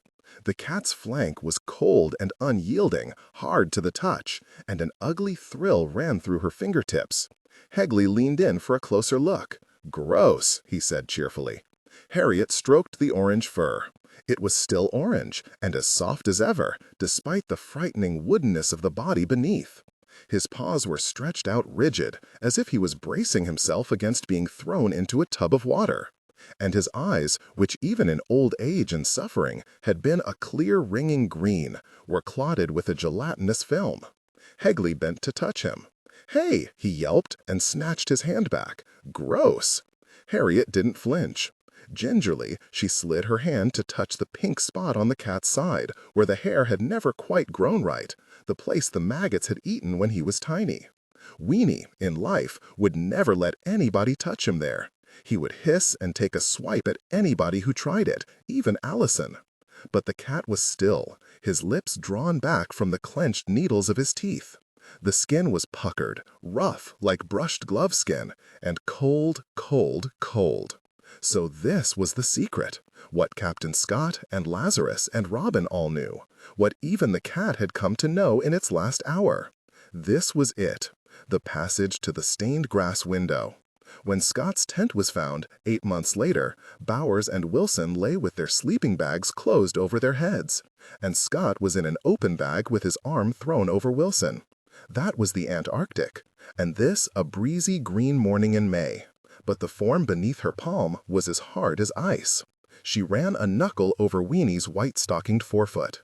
"It seems a pity," Scott had written with his stiffening hand, as the white closed in softly from the white immensities, and the faint pencil letters grew fainter on the white paper. "But I do not think I can write any more." "Bet you won't touch his eyeball," said Hegley, inching closer. "I dare you." Harriet scarcely heard him. This was what her mother and Edie had seen. Outer dark, the terror you never came back from. Words that slid off paper into emptiness. In the cool dim of the shed, Hegley drew closer. "Are you scared?" he whispered. His hand stole to her shoulder. "Cut it out," said Harriet, shrugging away. She heard the screen door slam shut, her mother calling after Allison. Quickly, she tossed the towel back over the cat. It would never wholly leave her, the vertigo of this moment. It would be with her for the rest of her life. and it would always be mingled inextricably with the dim tool-shed shiny metal saw teeth, the smells of dust and gasoline, and 3 dead Englishmen beneath a cairn of snow with icicles glittering in their hair. Amnesia, ice floes, violent distances, the body turned to stone. The horror of all bodies. "Come on," said Hegley with a toss of his head. "Let's get out of here." "I'm coming," said Harriet. Her heart was pounding, and she felt breathless, not with the breathlessness of fear, but with something very close to rage. Though Mrs. Fountain had not poisoned the cat, she was none the less pleased that it was dead. From the window over her sink, the observation point at which she stood for hours each day, watching the comings and goings of her neighbors, she had spied Chester digging the hole, and now, squinting through the kitchen curtain, she saw the 3 children gathered around it. One of them, the little girl, Harriet, held a bundle in her arms. The big girl was crying. Mrs. Fountain pulled her pearly framed reading glasses low on her nose, and shouldered a cardigan with jeweled buttons over her house dress. It was a warm day, but she got chilled easily. She needed a wrap when she went out, and pegged along out her back door and over to the fence. It was a fast, fresh, airy day. Low clouds raced across the sky. The grass, which needed cutting, it was a tragedy how Charlotte had let the place go, was sprinkled with violets, wild oxalis, dandelions gone to seed, and the wind rippled through it in erratic currents and eddies, like wind on the sea. Wisteria tendrils undulated from the screen porch, delicate as seaweed. It hung so thick over the back of the house that you could hardly see the porch anymore. It was pretty enough when the flowers were in bloom, but the rest of the time it was a shaggy mess. And besides, the weight of it was liable to pull the porch down. Wisteria was a parasite. It weakened the structure of a house if you let it crawl all over the place. But some people had to learn everything the hard way. She had expected the children to greet her, and stood expectantly by the fence for some moments, but they did not acknowledge her, and kept on about whatever they were doing. "What are y'all children doing over there?" she called sweetly. They looked up, startled as deer. "Are y'all burying something?" "No," shouted Harriet, the little one, in a tone which Mrs. Fountain did not much like. She was a smart aleck, that one. "Sure looks like it." "Well, we're not." "I believe y'all are burying that old orange cat." No reply. Mrs. Fountain squinted over the tops of her reading glasses.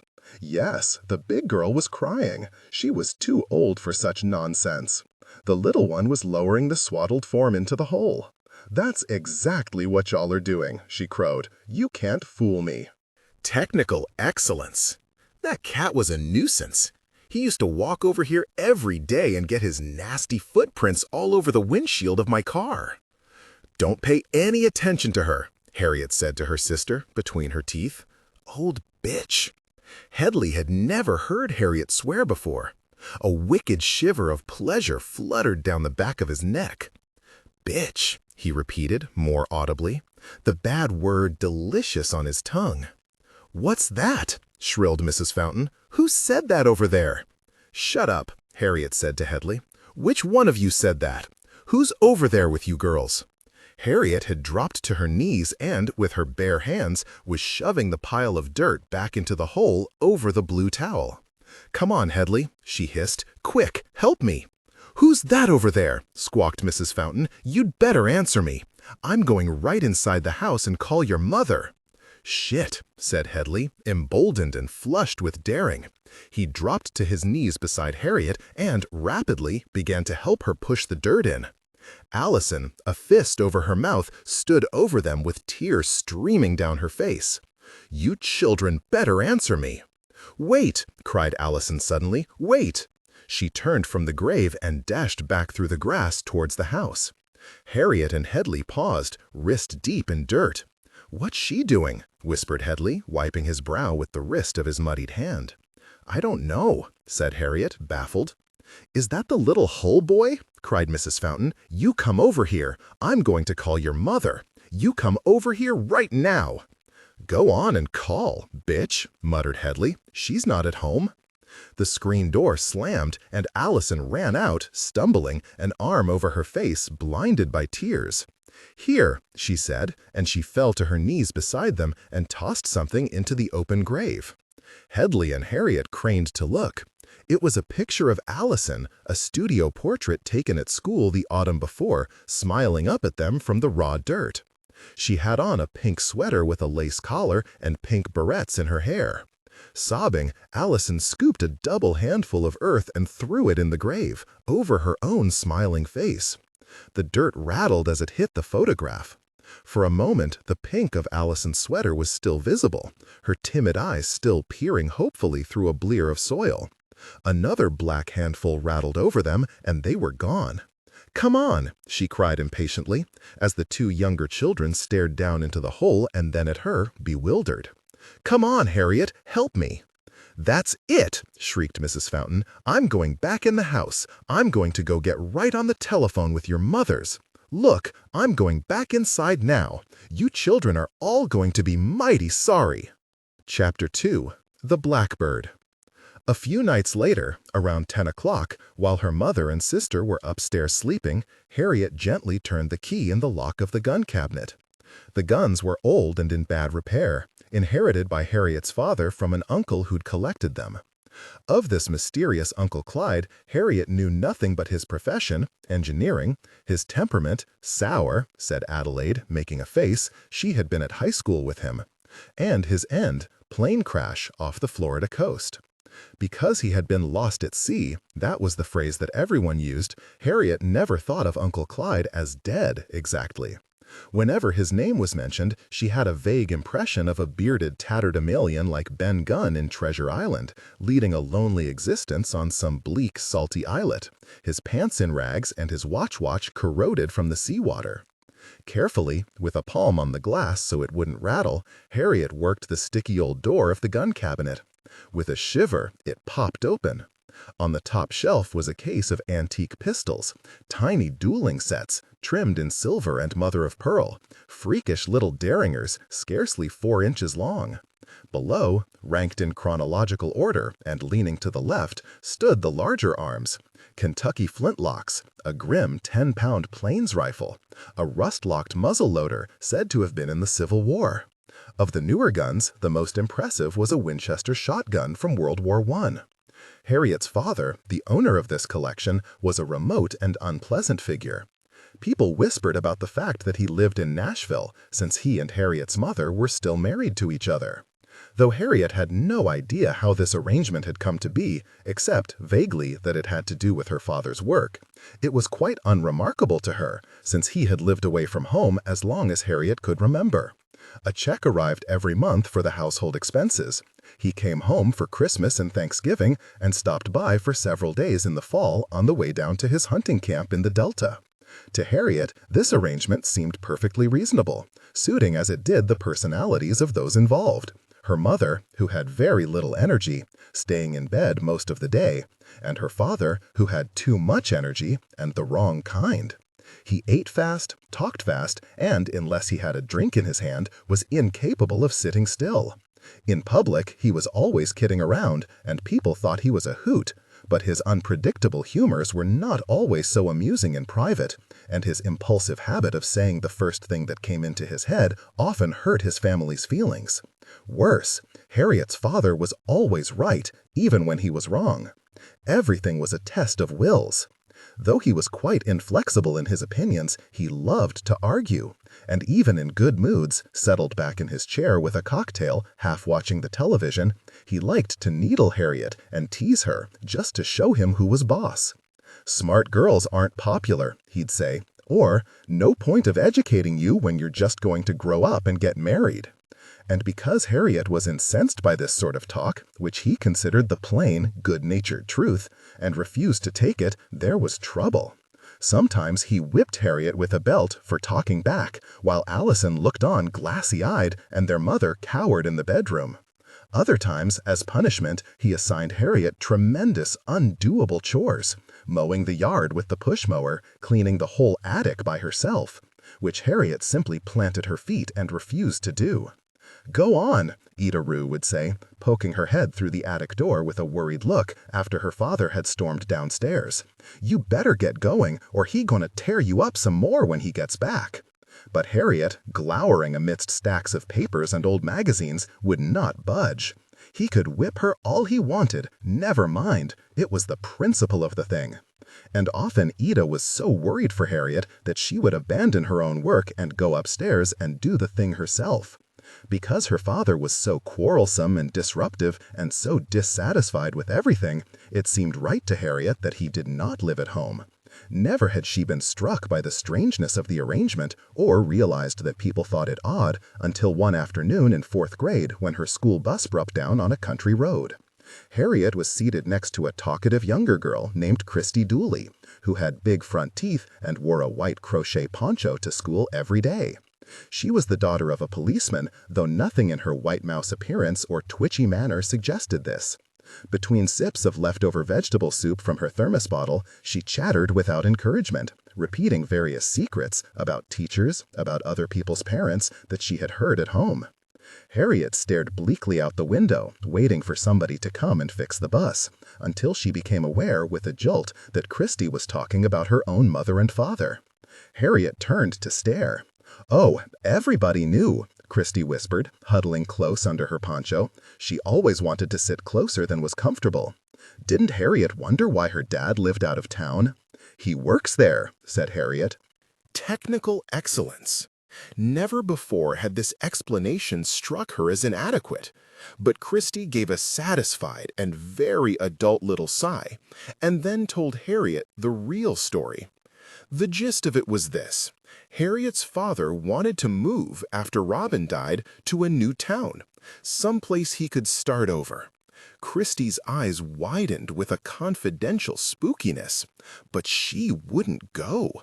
It was as if Christy was talking not about Harriet's own mother, but some woman in a ghost story. She said she was going to stay forever. Harriet, who was annoyed to be sitting by Christy in the first places, slid away from her on the seat and looked out the window. "Are you mad?" said Christy slyly.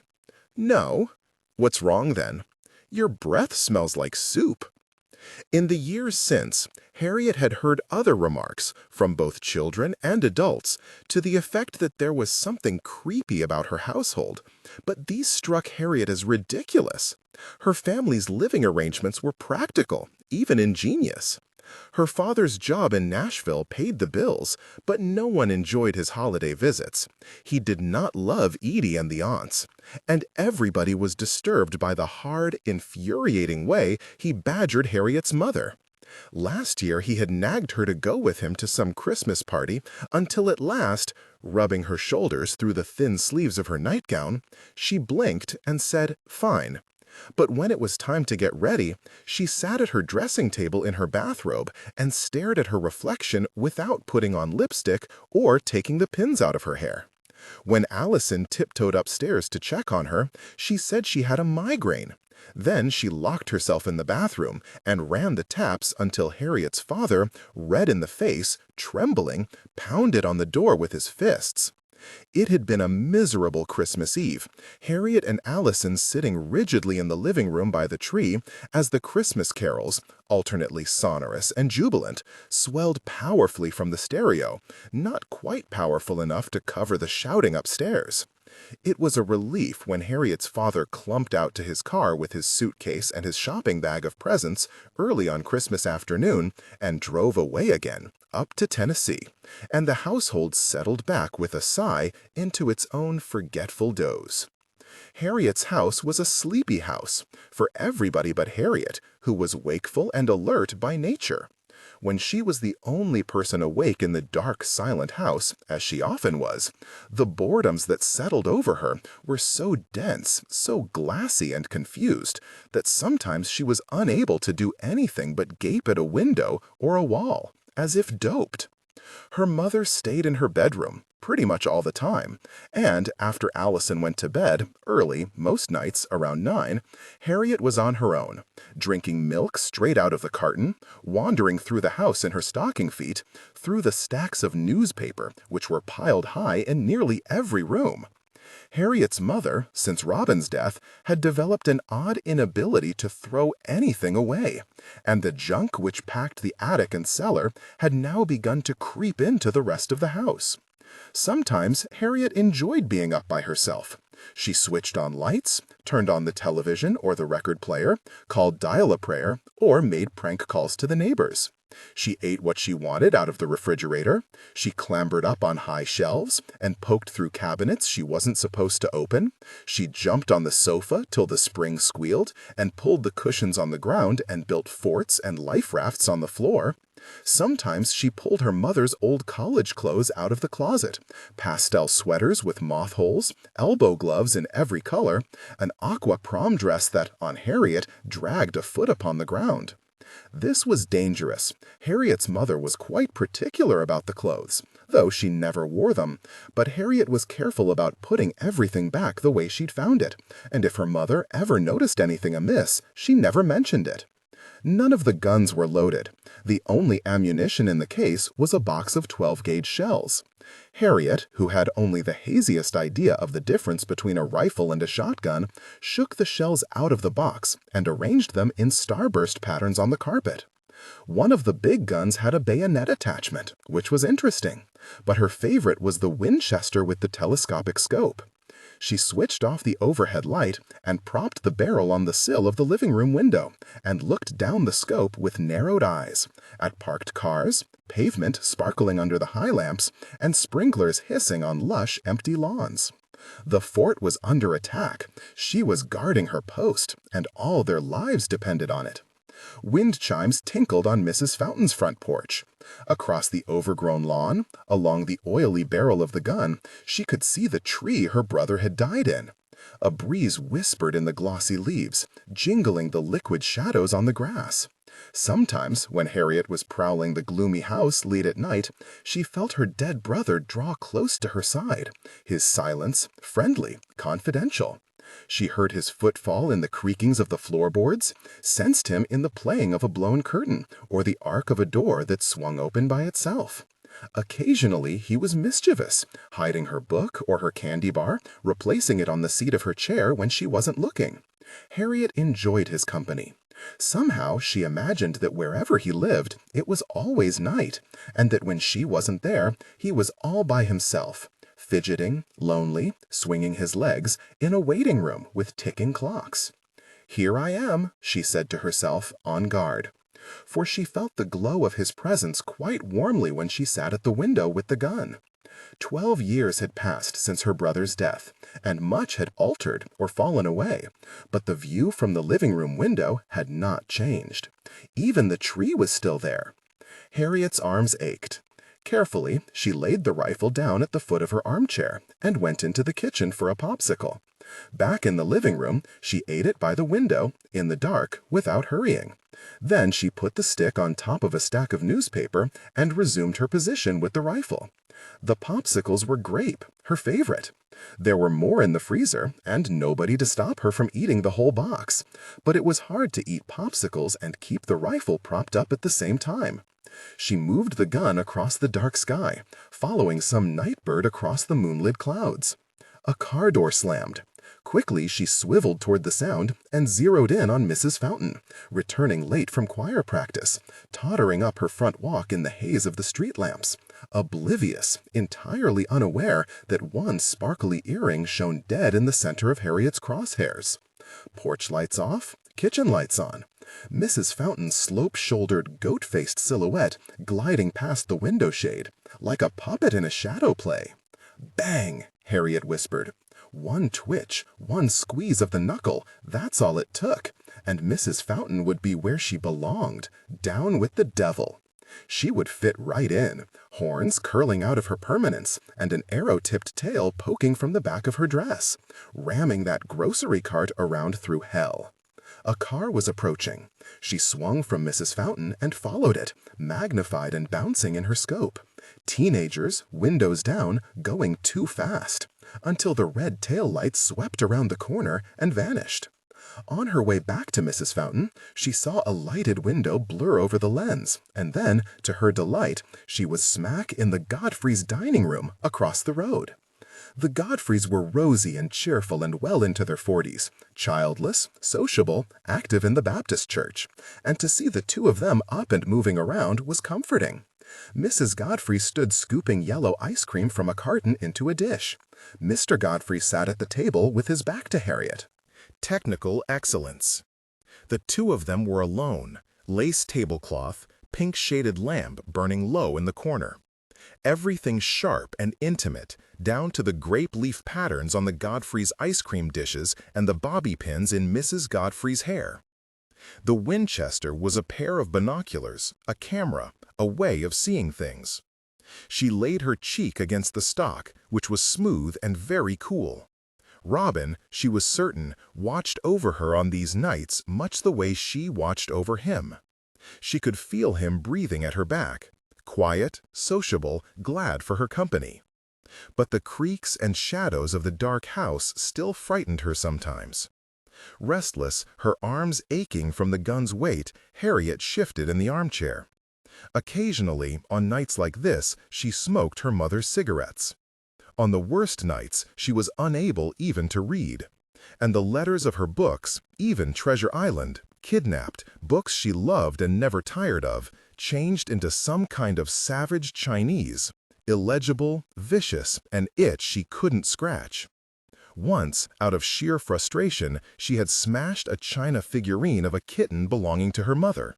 Then, panic-stricken, for her mother was fond of the figurine and had had it since she was a little girl, she wrapped the fragments in a paper towel and shoved them inside an empty cereal box and put the cereal box at the very bottom of the garbage can. That had been 2 years ago. As far as Harriet knew, her mother still was not aware that the kitten was missing from the china cabinet. But whenever Harriet thought of this, especially when she was tempted to do something of the sort again, break a teacup, rip up a tablecloth with scissors, it gave her a heady, sick feeling. She could set the house on fire if she wanted to, and no one would be there to stop her. A rusty cloud had drifted halfway over the moon. She swept the rifle back to the Godfrey's window. Now Mrs. Godfrey had some ice cream too. She was talking to her husband, between lazy spoonfuls, with a rather cool, annoyed expression on her face. Mr. Godfrey had both elbows propped on the lace tablecloth.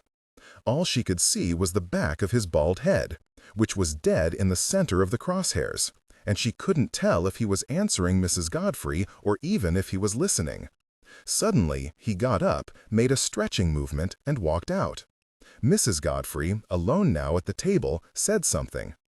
As she ate the last spoonful of her ice cream, she turned her head slightly, as if listening to Mr. Godfrey's response in the other room, and then stood and walked to the door, smoothing her skirt with the back of her hand.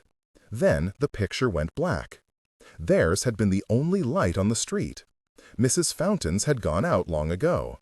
Harriet glanced at the clock on the mantel. It was past 11, and she had to be up at 9 in the morning for Sunday school. There was nothing to be scared of. The lamps shone bright on the calm street, but the house was very still, and Harriet was a little edgy.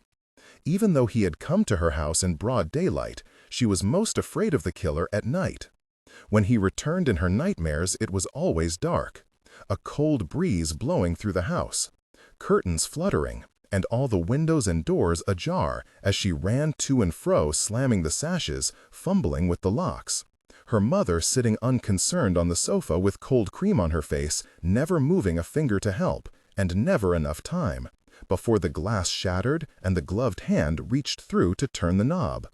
Sometimes Harriet saw the door opening, but she always woke up before she saw a face. On hands and knees, she gathered the shells. Neatly, she restacked them in their box, wiped the gun clean of fingerprints and replaced it, then locked the cabinet and dropped the key back in the red leather box in her father's desk where it belonged, along with the nail clippers, some mismatched cufflinks, and a pair of dice in a green suede pouch, and a stack of faded matchbooks from Memphis and Miami and New Orleans. Upstairs, she undressed quietly without turning on the lamp. In the next bed, Allison lay face down in a dead man's float. The moonlight shifted over the bedspread in dappled patterns which changed and played when the wind stirred through the trees.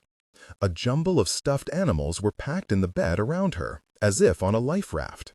A patchwork elephant, a piebald dog with a button eye missing, a woolly black lambkin and a kangaroo of purple velveteen and a whole family of teddy bears, and their innocent shapes crowded around her head in sweet, shadowed grotesquerie, as if they were creatures in Alison's dreams. "Now, boys and girls," said Mr. Dial. With one chilly, whale-gray eye, he surveyed Harriet and Hiley's Sunday school class, which, due to Mr. Dial's enthusiasm for Camp Lake de Selby and unwelcome advocacy of it among the parents of his pupils, was more than half empty. "I want y'all to think for a minute about Moses. Why was Moses so focused on leading the children of Israel into the Promised Land?" Silence. Mr. Dial's appraising salesman's gaze roved over the small group of uninterested faces. The church, not knowing what to do with the new school bus, had begun an outreach program picking up underprivileged white children from out in the country and hauling them in to the prosperous, cool halls of First Baptist for Sunday school. Dirty-faced, furtive, in clothing inappropriate for church, their downcast gazes strayed across the floor. Only gigantic Curtis Ratliff, who was retarded and several years older than the rest of the children, goggled at Mr. Dial with open-mouthed appreciation. "Or, let's take another example," said Mr. Dial. "What about John the Baptist? Why was he so determined to go forth in the wilderness and prepare the way for Christ's arrival?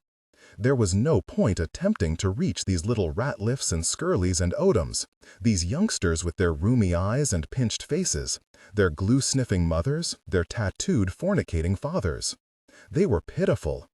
Only the day before, Mr. Dial had been forced to send his son-in-law Ralph, whom he employed at Dial Chevrolet, down to some of the Skirleys to repossess a new Oldsmobile Cutlass. It was an old story. These sad dogs drove around in top-end automobiles, chewing tobacco and swilling beer from the quart bottle, little caring that they were 6 months late on the payments. Another Skirley and 2 Odoms were due for a little visit from Ralph on Monday morning, though they didn't know it. Mr. Dial's gaze lighted on Harriet, Miss Libby Cleave's little niece, and her friend the hall boy. They were old Alexandria, from a nice neighborhood. Their families belonged to the country club and made their car payments more or less on time. "Hiley," said Mr. Dial.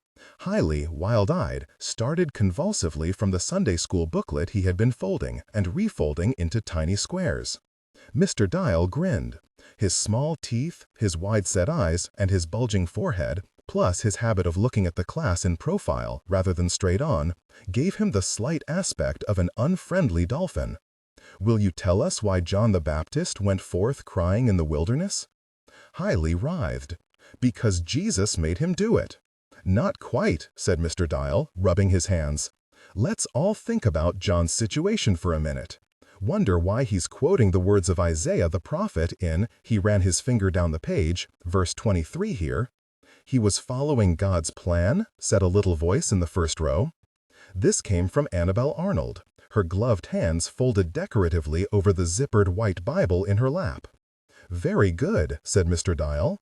"Annabel came from a fine family, a fine Christian family, unlike such cocktail-drinking country club families as the Halls."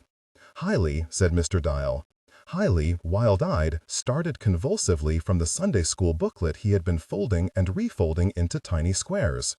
Mr. Dial grinned. His small teeth, his wide-set eyes, and his bulging forehead, plus his habit of looking at the class in profile rather than straight on, gave him the slight aspect of an unfriendly dolphin.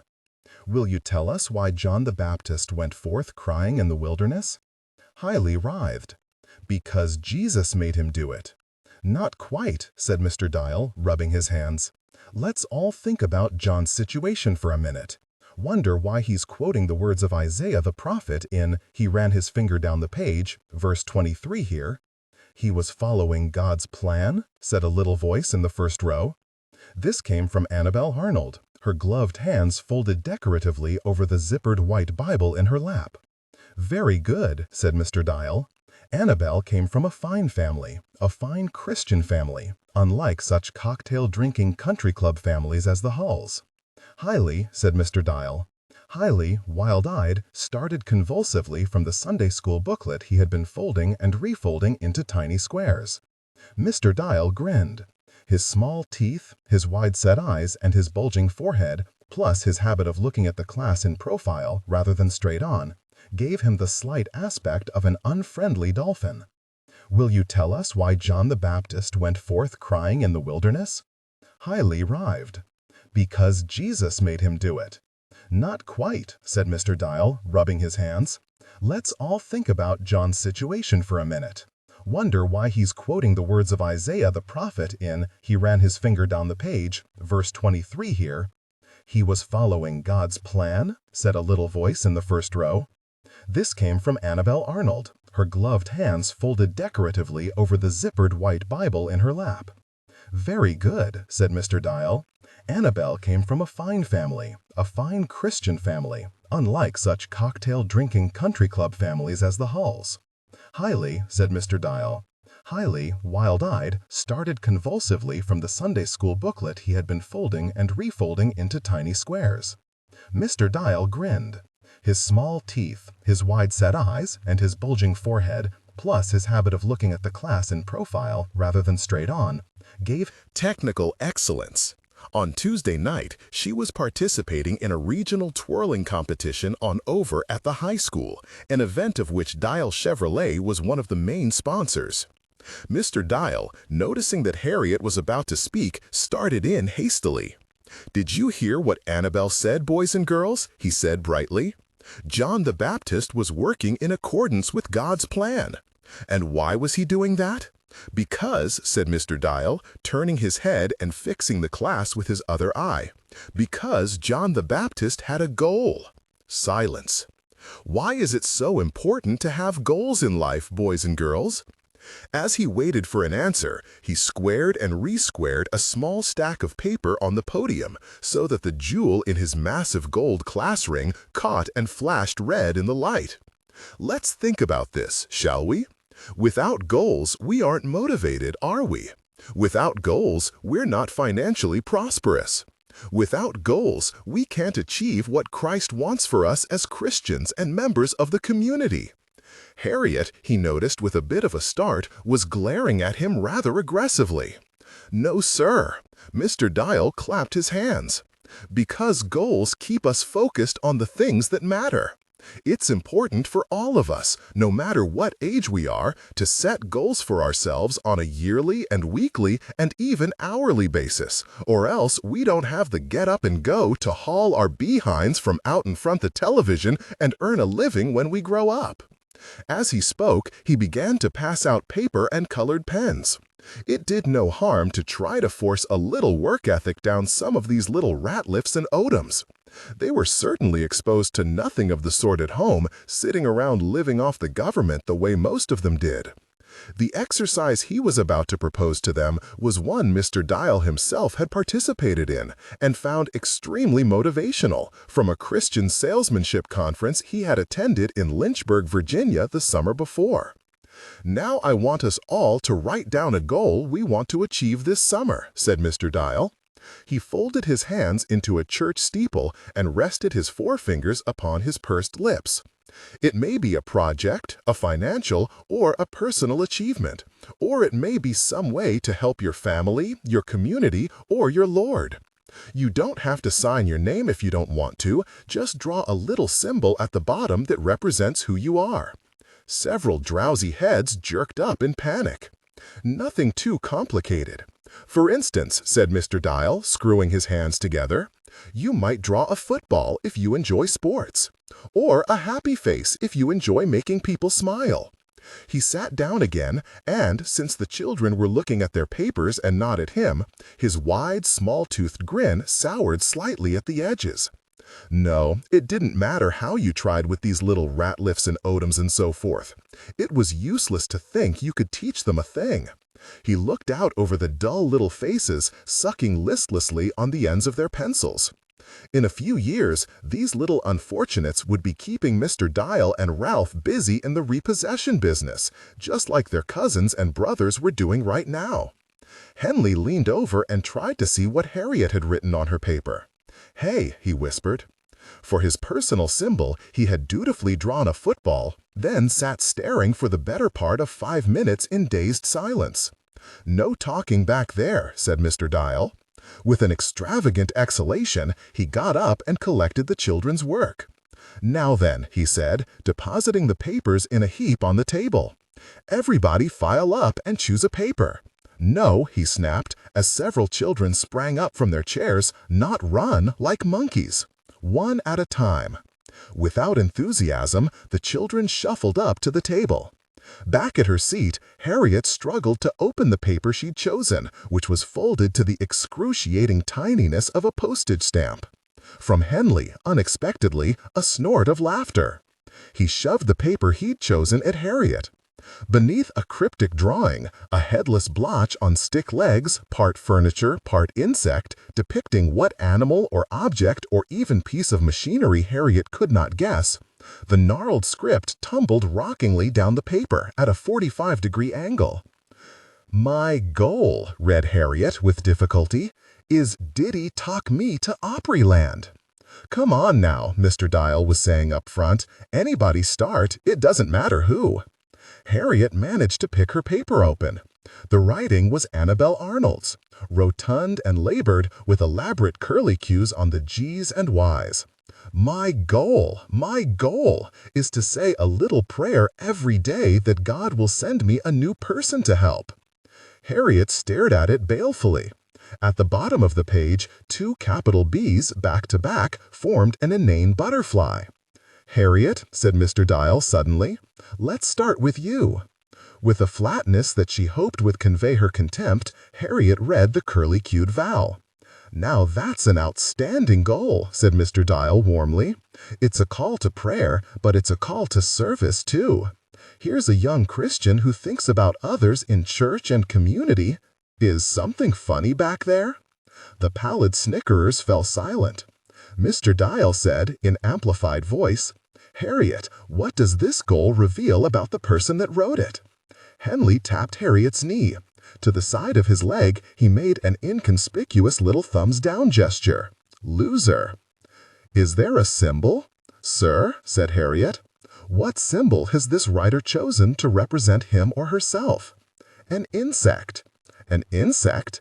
"It's a butterfly," said Annabel faintly, but Mr. Dial didn't hear.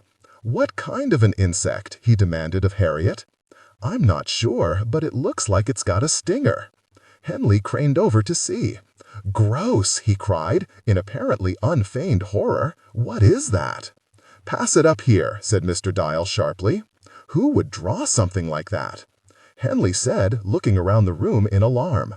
"It's a butterfly," said Annabel, more audibly this time. Mr. Dial got up to reach for the paper, and then, very suddenly, so suddenly that everyone jumped, Curtis Ratliff made an exhilarated gobbling noise. Pointing at something on the table, he began to bounce excitedly in his seat.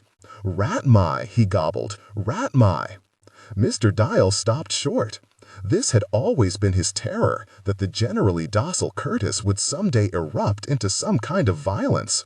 Quickly, he abandoned the podium and hurried to the front row. "Is something wrong, Curtis?" he said, bending low, his confidential tone audible over the whole classroom. "Do you need to use the toilet?" Curtis gobbled, face scarlet.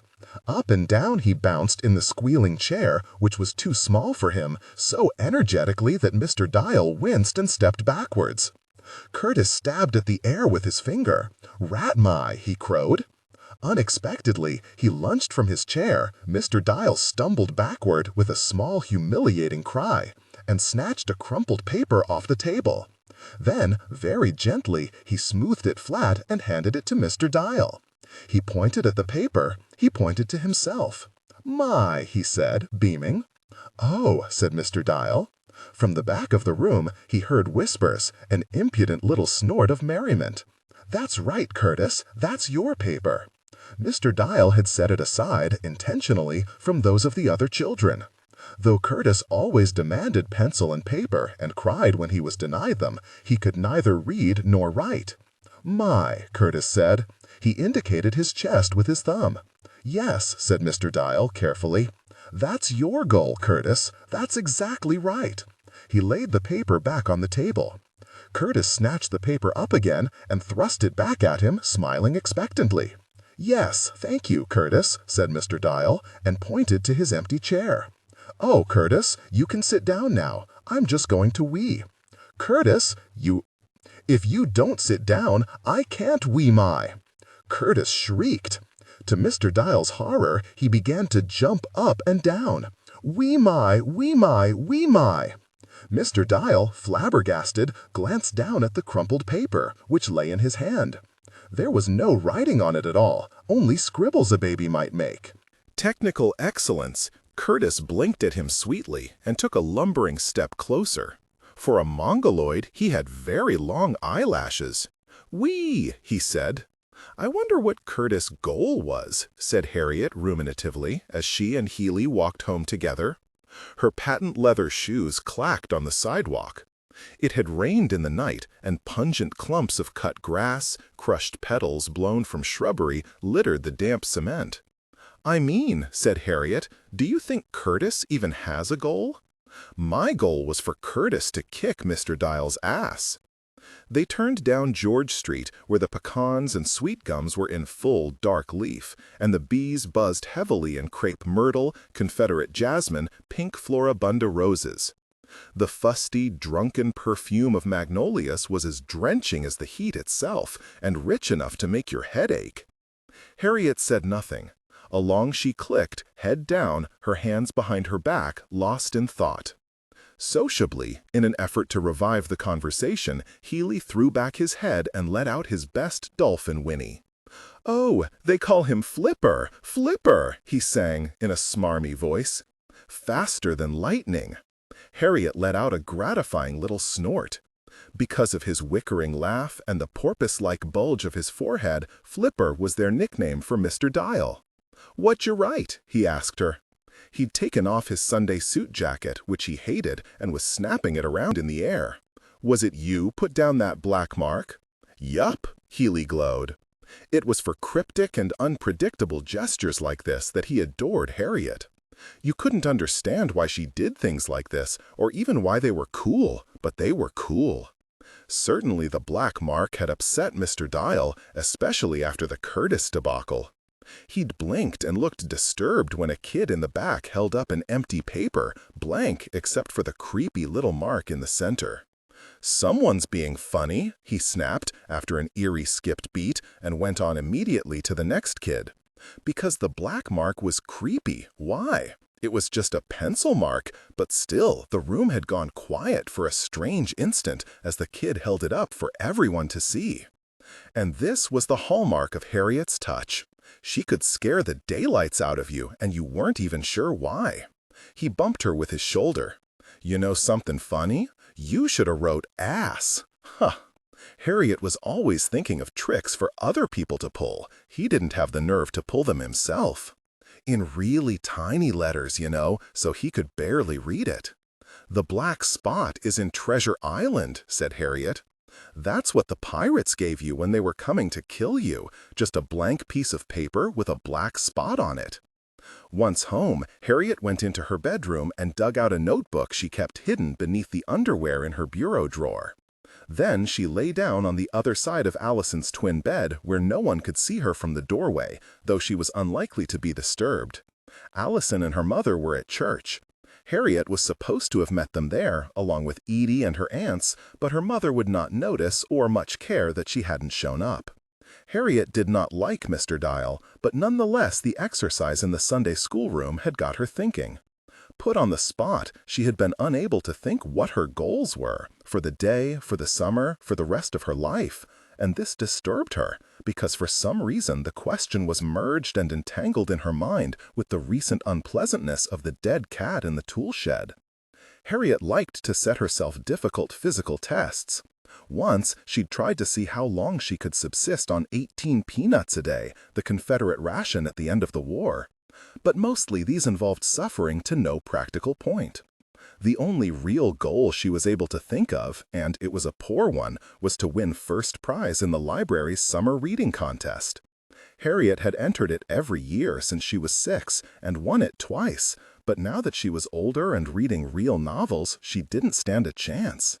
Last year, the prize had gone to a tall, skinny black girl who came 2 and 3 times a day to check out immense stacks of baby books like Dr. Seuss and Curious George and Make Way for Ducklings.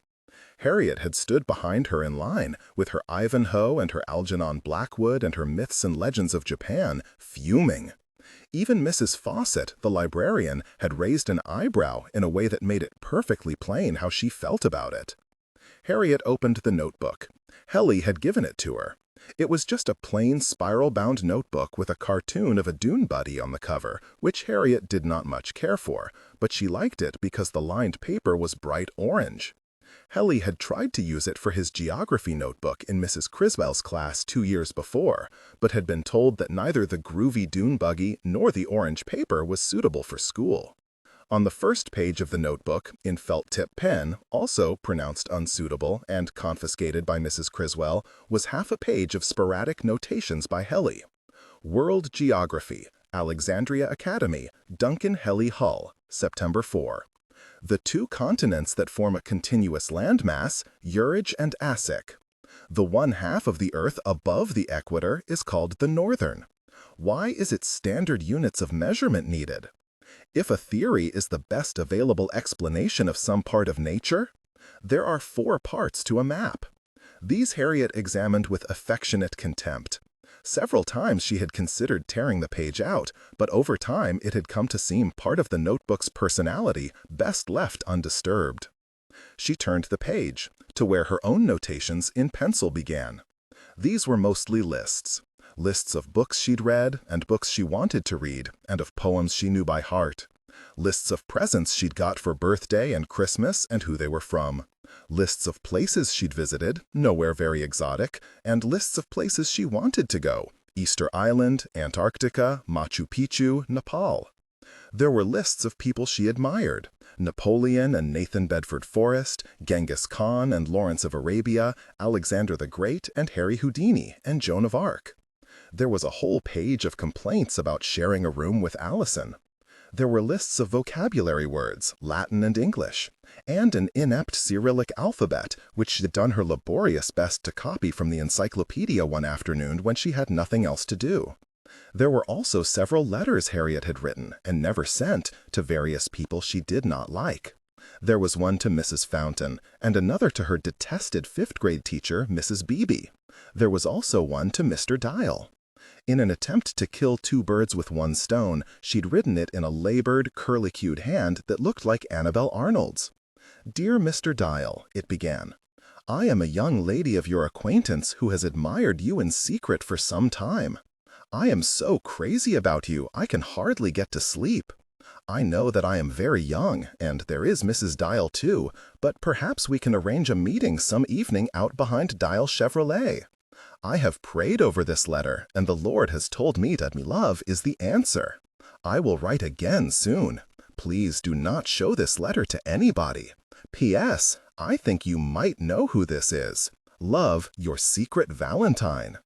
At the bottom, Harriet had pasted a tiny picture of Annabel Arnold that she'd cut out of the newspaper next to an enormous jaundiced head of Mr. Dial she'd found in the Yellow Pages, his pop eyes goggling with enthusiasm and his head aburst in a corona of cartoon stars, above which a jangle of frantic black letters screamed, "Where quality comes first, low down payment." Looking at these letters now gave Harriet the idea of actually sending Mr. Dial a threatening note in misspelled baby printing purporting to be from Curtis Ratliff. But this, she decided, tapping her pencil against her teeth, would be unfair to Curtis. She wished Curtis no harm, especially after his attack on Mr. Dial. Technical excellence. She turned the page and, on a fresh sheet of orange paper, wrote "Goals for Summer." Harriet Cleve Dufresnes. Restlessly, she stared at this. Like the woodcutter's child at the beginning of a fairy tale, a mysterious longing had possessed her, a desire to travel far and do great things. And though she could not say exactly what it was she wanted to do, she knew that it was something grand and gloomy and extremely difficult. She turned back several pages to the list of people she admired.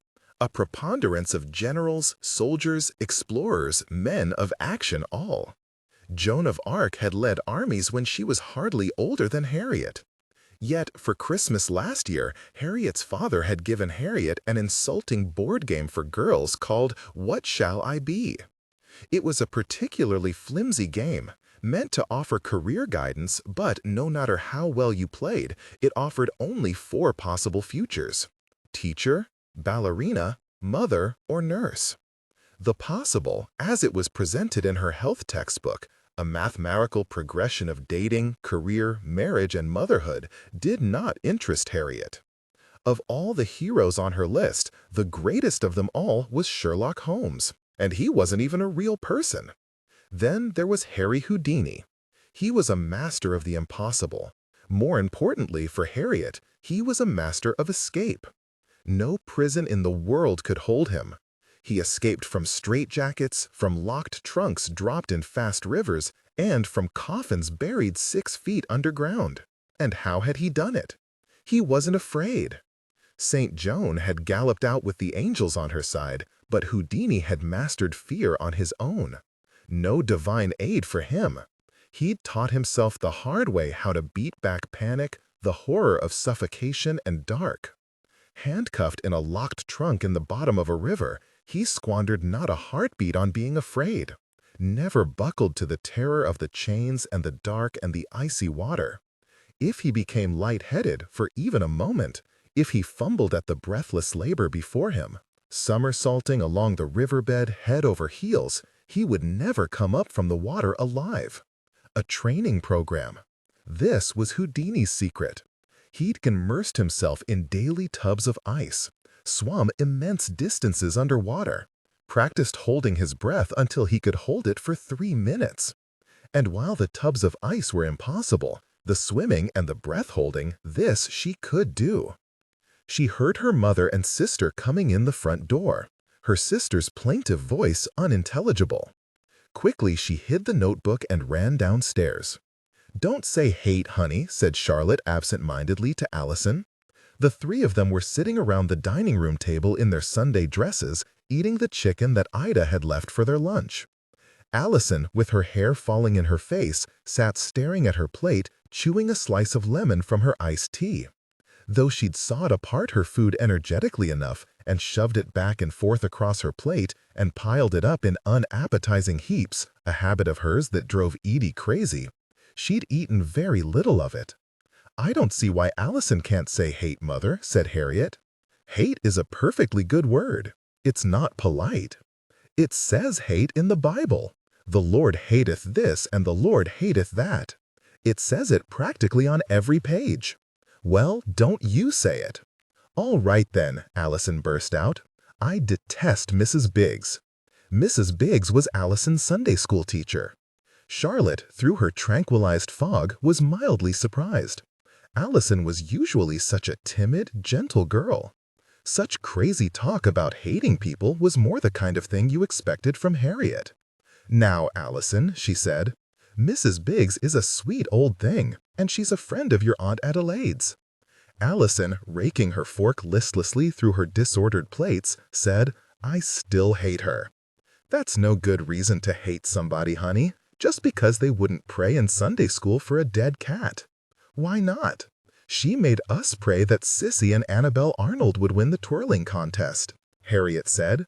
"Mr. Dial made us pray for that too. It's because their father is a deacon." Carefully, Allison balanced the slice of lemon on the edge of her plate. "I hope they drop one of those fire batons," she said. "I hope the place burns down." "Listen, girls," said Charlotte vaguely in the silence that followed. Her mind, never fully engaged with the business of the cat and the twirling competition, had already drifted on to something else. "Have y'all been down to the health center yet to get your typhoid shots?" When neither child answered, she said, "Now I want you to be sure and remember to go down and do that first thing Monday morning. And a tetanus shot too. Swimming in cow ponds and running around barefoot all summer long." She trailed off, pleasantly, then resumed eating. Harriet and Allison were silent. Neither of them had ever swum in a cow pond in her life. Their mother was thinking of her own childhood and muddling it up with the present, something she did more and more frequently these days, and neither of the girls knew quite how to respond when this happened. Still in her daisy-patterned Sunday dress, which she'd had on since the morning, Harriet padded downstairs in the dark, her white ankle socks gray-soled with dirt. It was 9:30 at night, and both her mother and Allison had been in bed for half an hour. Allison's somnolence, unlike her mother's, was natural and not narcotic. She was happiest when she was asleep, with her head beneath her pillow. She longed for her bed all day, and flung herself into it as soon as it was decently dark. But Edie, who seldom slept more than 6 hours a night, was annoyed by all the lounging around in bed that went on at Harriet's house. Charlotte had been on some kind of tranquilizer since Robin died, and there was no talking to her about it. But Allison was a different matter. Hypothesizing mononucleosis or encephalitis, she had several times forced Allison to go to the doctor for blood tests, which came back negative. "She's a growing teenager," the doctor told Edie. "Teenagers need a lot of rest." "But 16 hours?" said Edie, exasperated. She was well aware that the doctor didn't believe her. She also suspected, correctly, that he was the one prescribing whatever dope that kept Charlotte so groggy all the time. "Don't matter if it's 17, said Dr. Breedlove, sitting with one white-coated haunch on his littered desk and regarding Edie with a fishy, clinical stare. "That gal wants to sleep, you let her do it." "But how can you stand to stay asleep so much?" Harriet had once asked her sister curiously. Allison shrugged. "Isn't it boring? I only get bored when I'm awake." Harriet knew how that went. Her own boredoms were so numbing that sometimes she was sick and woozy with them, like she'd been chloroformed. Now, however, she was excited by the prospect of the solitary hours ahead, and in the living room, made not for the gun cabinet, but for her father's desk. There were lots of interesting things in her father's desk drawer. Gold coins, birth certificates, things she wasn't supposed to fool with. After rummaging through some photographs and boxes of canceled checks, she finally found what she was looking for: a black plastic stopwatch, giveaway from a finance company, with a red digital display. She sat down on the sofa and gulped down a deep breath as she clicked the watch. Houdini had trained himself to hold his breath for minutes at a time, a trick that made many of his greatest tricks possible. Now she would see how long she could hold her own breath without passing out. 10, 20 seconds, 30. She became conscious of the blood dumping hard and harder in her temples. 35, 40. Harriet's eyes watered, her heartbeat throbbed in her eyeballs. At 45, a spasm fluttered in her lungs and she was forced to pinch her nose shut and clamp a hand over her mouth. 58, 59. Technical excellence.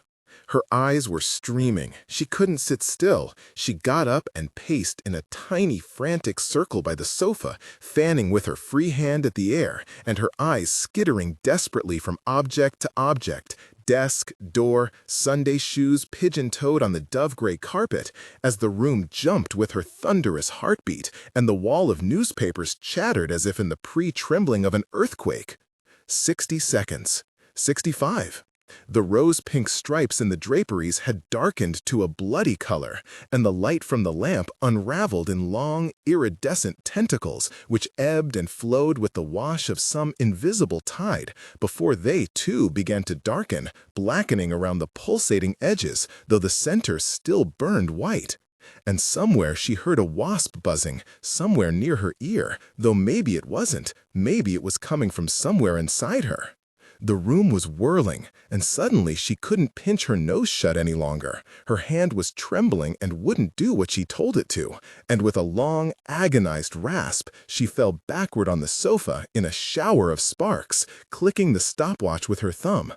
For a long time she lay there, panting, as the phosphorescent fairy lights drifted gently from the ceiling. A glass hammer pounded with crystalline pings at the base of her skull. Her thoughts spooled up and unwound in complex ormolu tracery which floated in delicate patterns around her head. When the sparks slowed and she was finally able to sit up, dizzy, grasping the back of the sofa, she looked at the stopwatch. 1 minute and 16 seconds. This was a long time, longer than she'd expected on the first try, but Harriet felt very queer. Her eyes ached, and it was as if the whole ingredients of her head were jostled and crunched together, so that hearing was mixed up with sight, and sight with taste, and her thoughts were jumbled up with all this, like a jigsaw puzzle, so she couldn't tell which piece went where. She tried to stand up. It was like trying to stand up in a canoe. She sat down again. Echoes. Black bells. Well, nobody had said it was going to be easy. If it was easy, learning to hold your breath for 3 minutes, then everybody in the world would be doing it, and not just Houdini. She sat still for some minutes, breathing deeply as they had taught her in swimming class, and when she felt slightly more herself, she took another deep breath and clicked the watch. This time, she was determined not to look at the numbers as they ticked by, but to concentrate on something else. Looking at the numbers made it worse. As her discomfort increased and her heart pounded louder, sparkling needle pricks pattered quickly over her scalp in icy waves, like raindrops. Her eyes burned. She closed them. Against the throbbing red darkness rained a spectacular drizzle of cinders. A black trunk bound with chains clattered across the loose stones of a riverbed, swept by the current, thump, thump, thump. Something heavy and soft, a body, and her hand flew up to pinch her nose as if against a bad smell, but still the suitcase rolled along, over the mossy stones, and an orchestra was playing somewhere, in a gilded theater ablaze with chandeliers. And Harriet heard Edie's clear soprano soaring high above the violins. Many brave hearts lie asleep in the deep. Sailor, beware. Sailor, take care. No, it wasn't Edie. It was a tenor. A tenor with black brilliantine hair and a gloved hand pressed to his tuxedo front, his powdered face chalk white in the footlights, his eyes and lips darkened like an actor in a silent movie. He stood in front of the fringed velvet curtains as, slowly they parted, amid a ripple of applause, to reveal, center stage, an enormous block of ice with a hunched figure frozen in the middle. A gasp. The flustered orchestra, which was composed mostly of penguins, struck up the tempo. The gallery was filled with jostling polar bears, several of whom wore Santa Claus hats. They had come in late and were having a disagreement over the seating. In their midst sat Mrs. Godfrey, glassy-eyed, who sat eating ice cream from a harlequin-patterned dish. Suddenly, the lights dimmed. The tenor bowed and stepped into the wings. One of the polar bears craned over the balcony and, throwing his Santa hat high in the air, roared, "3 cheers for Captain Scott!" There was a deafening commotion as blue-eyed Scott, his fur stiff with blubber grease and coated with ice, stepped onto the stage shaking the snow from his clothes and lifted a mittened hand to the audience. Behind him, little Bowen on skis emitted a low, mystified whistle, squinting into the footlights and raising an arm to shield his sunburned face. Dr. Wilson, hatless and gloveless, with ice crampons on his boots, hurried past him and onto the stage, leaving behind him a trail of snowy footprints which dissolved instantly into puddles under the stage lights. Ignoring the burst of applause, he ran a hand across the block of ice, made a notation or two in a leather-bound notebook. Then he snapped the notebook shut, and the audience fell silent. "Conditions critical, Captain," he said, his breath coming out white.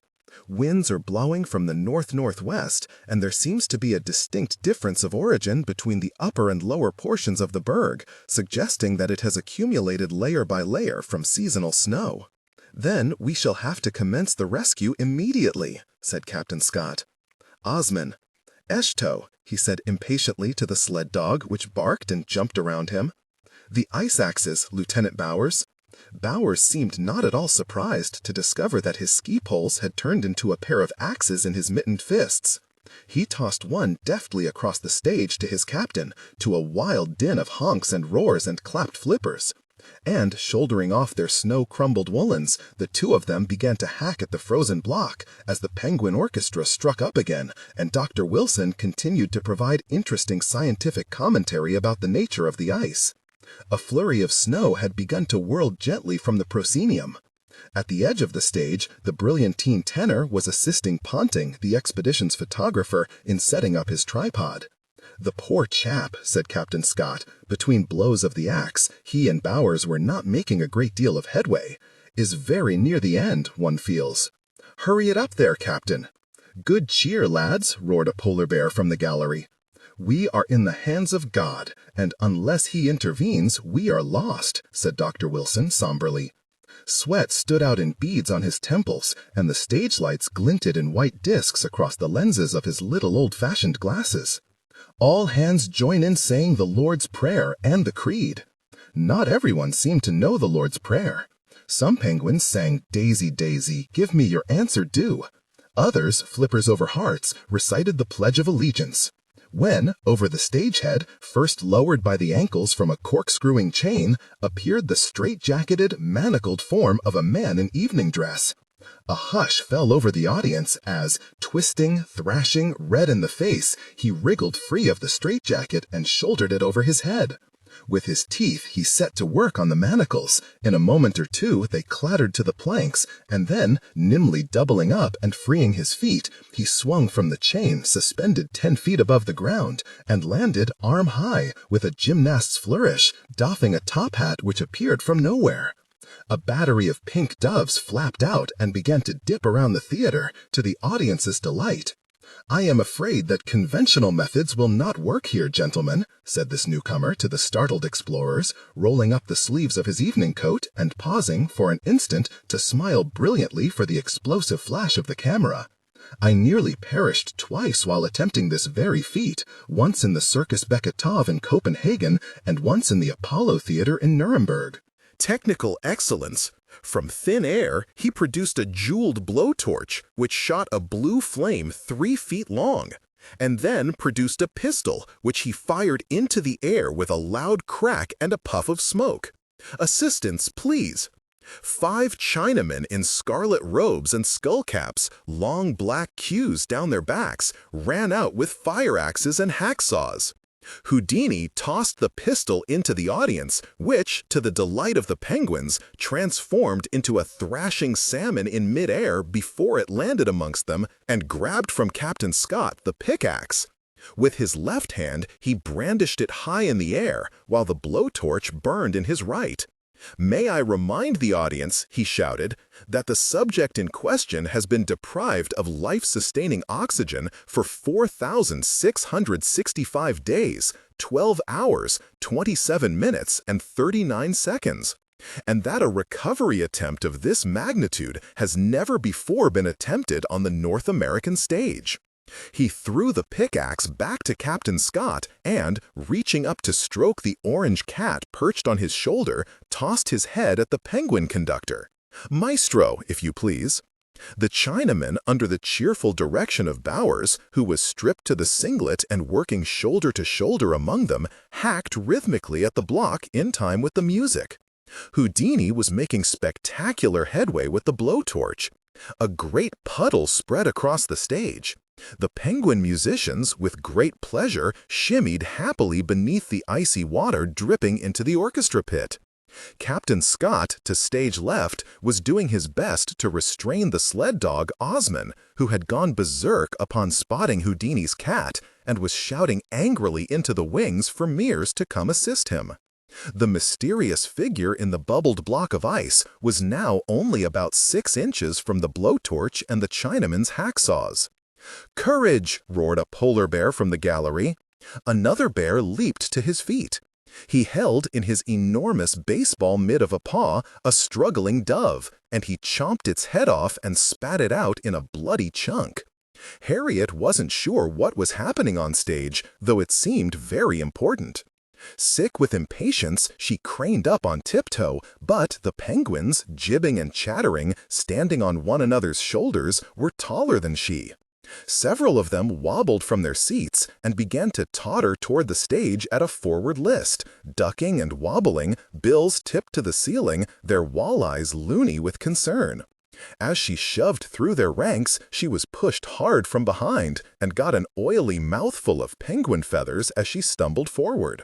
Suddenly, there was a triumphant shout from Houdini. "Ladies and gentlemen," he cried, "we've got him!" The crowd swarmed the stage. Harriet, in the confusion, glimpsed the white explosions of Ponting's old-fashioned camera, a gang of bobbies rushing in with handcuffs and billy clubs and service revolvers. "This way, officers," said Houdini, stepping forward with an elegant sweep of his arm. Smoothly, unexpectedly, all heads swung round to Harriet. An awful silence had fallen, unbroken but for the tick-tick-tick of the melted ice dripping into the orchestra pit. Everyone was watching her. Captain Scott, startled little Bowers, Houdini with black brows lowered over his basilisk gaze. The penguins, in unblinking left profile, leaned forward all at once, each fixing her with a yellow, fishy eye. Somebody was trying to hand her something. "It's up to you, my dear." Harriet sat bolt upright on the sofa downstairs. "Well, Harriet," said Edie briskly, when Harriet turned up late at her back door for breakfast. "Where have you been? We missed you at church yesterday." She untied her apron without taking notice of Harriet's silence or even of the rumpled daisy dress. She was in an unusually chipper mood for Edie, and she was all dressed up in a navy blue summer suit and spectator pumps to match. "I was about to start without you," she said, as she sat down to her toast and coffee. "Is Allison coming?" "I'm going to a meeting." "Meeting of what?" "At the church. Your aunts and I are going on a trip." This was news, even in Harriet's dazed state. Edie and the aunts never went anywhere. Libby had scarcely even been outside Mississippi, and she and the other aunts were gloomy and terrified for days if they had to venture more than a few miles from home. The water tasted funny, they murmured. They couldn't sleep in a strange bed. They were worried that they'd left the coffee on, worried about their houseplants and their cats, worried that there would be a fire or someone would break into their houses, or that the end of the world would happen while they were away. They would have to use commodes in filling stations, commodes which were filthy, with no telling what diseases on them. People in strange restaurants didn't care about Libby's salt-free diet. And what if the car broke down? What if somebody got sick? "We're going in August," said Edie, "to Charleston, on a tour of historic homes." "You're driving?" Though Edie refused to admit it, her eyesight was not what it had been, and she sailed through red lights, turning left against traffic and jerking to dead stops as she leaned over the back seat to chat with her sisters, who, hunting through their pocketbooks for tissues and peppermints, were as sweetly oblivious as Edie herself to the exhausted, hollow-eyed guardian angel who hovered with lowered wings above the Oldsmobile, averting fireball collisions at every turn. "All the ladies from our church circle are going," Edie said, crunching busily on her toast. "Roy Dial from the Chevrolet dealership is lending us a bus and a driver. I wouldn't mind taking my car if people out on the highway didn't act so nutty these days." "And Libby said she would go?" "Certainly, why shouldn't she? Mrs. Hatfield Keene and Mrs. Nelson McClummer and all her friends are going." "Addie too?" "And Tat." "Certainly. And they want to go?" "Nobody's making them. Your aunts and I aren't getting any younger." "Listen, Edie," said Harriet abruptly, swallowing a mouthful of biscuit. "Will you give me $90? $90? said Edie, suddenly ferocious. "Certainly not. What in the world do you want $90 for? Mother lapsed our membership at the country club. What can you possibly want over at the country club? I want to go swimming this summer. Make that little Hull boy take you as his guest." "He can't. He's only allowed to bring a guest 5 times. I'm going to want to go more than that. I don't see the point in giving the country club $90 just to use the pool," said Edie. "You can swim in Lake DeSelby all you like." Harriet said nothing. "It's funny, camp's late starting up this year. I would have thought the first session had already started. I guess not. Remind me," said Edie, "to make a note to call down there this afternoon. I don't know what's wrong with those people. I wonder when the little Hull boy is going. May I be excused? You never did tell me what you're doing today. I'm going down to the library to sign up for the reading program. I want to win it again." Now she thought was not the time to explain her true goal for the summer, not with Camp DeSelby hovering over the conversation. "Well, I'm sure you'll do fine," Edie said, standing to take her coffee cup to the sink. "Do you mind if I ask you something, Edie?" "Depends what it is." "My brother was murdered, wasn't he?" Edie's eyes slid out of focus. She set the cup down. "Who do you think did it?" Edie's gaze wavered for a moment and then, all at once, sharpened angrily on Harriet.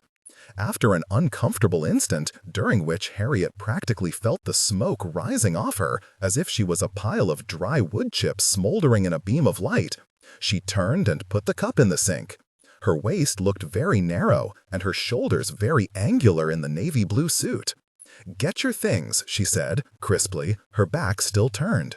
Harriet didn't know what to say. She didn't have any things. Technical excellence. After the excruciating silence of the car ride, staring at the stitching on the upholstery, fiddling with a piece of loose foam on the armrest, Harriet didn't especially feel like going to the library. But Edie waited stonily at the curb, and Harriet had no choice but to walk up the stairs, stiffly conscious of being watched, and push open the glass doors. The library looked empty. Mrs. Fawcett was alone at the front desk, going through the night's returns and drinking a cup of coffee. She was a tiny, bird-boned woman with short pepper and salt hair, veiny white arms, she wore copper bracelets for her arthritis, and eyes that were a little too sharp and closely set, especially since her nose was on the beaky side. Most kids were afraid of her. Not Harriet, who loved the library and everything about it. "Hi, Harriet," said Mrs. Fawcett. "Have you come in to sign up for the reading program?" She reached under her desk for a poster. "You know how this works, right?" She handed Harriet a map of the United States, which Harriet studied more intently than she needed to. "I must not be all that upset, really," she told herself, "if Mrs. Fawcett can't tell."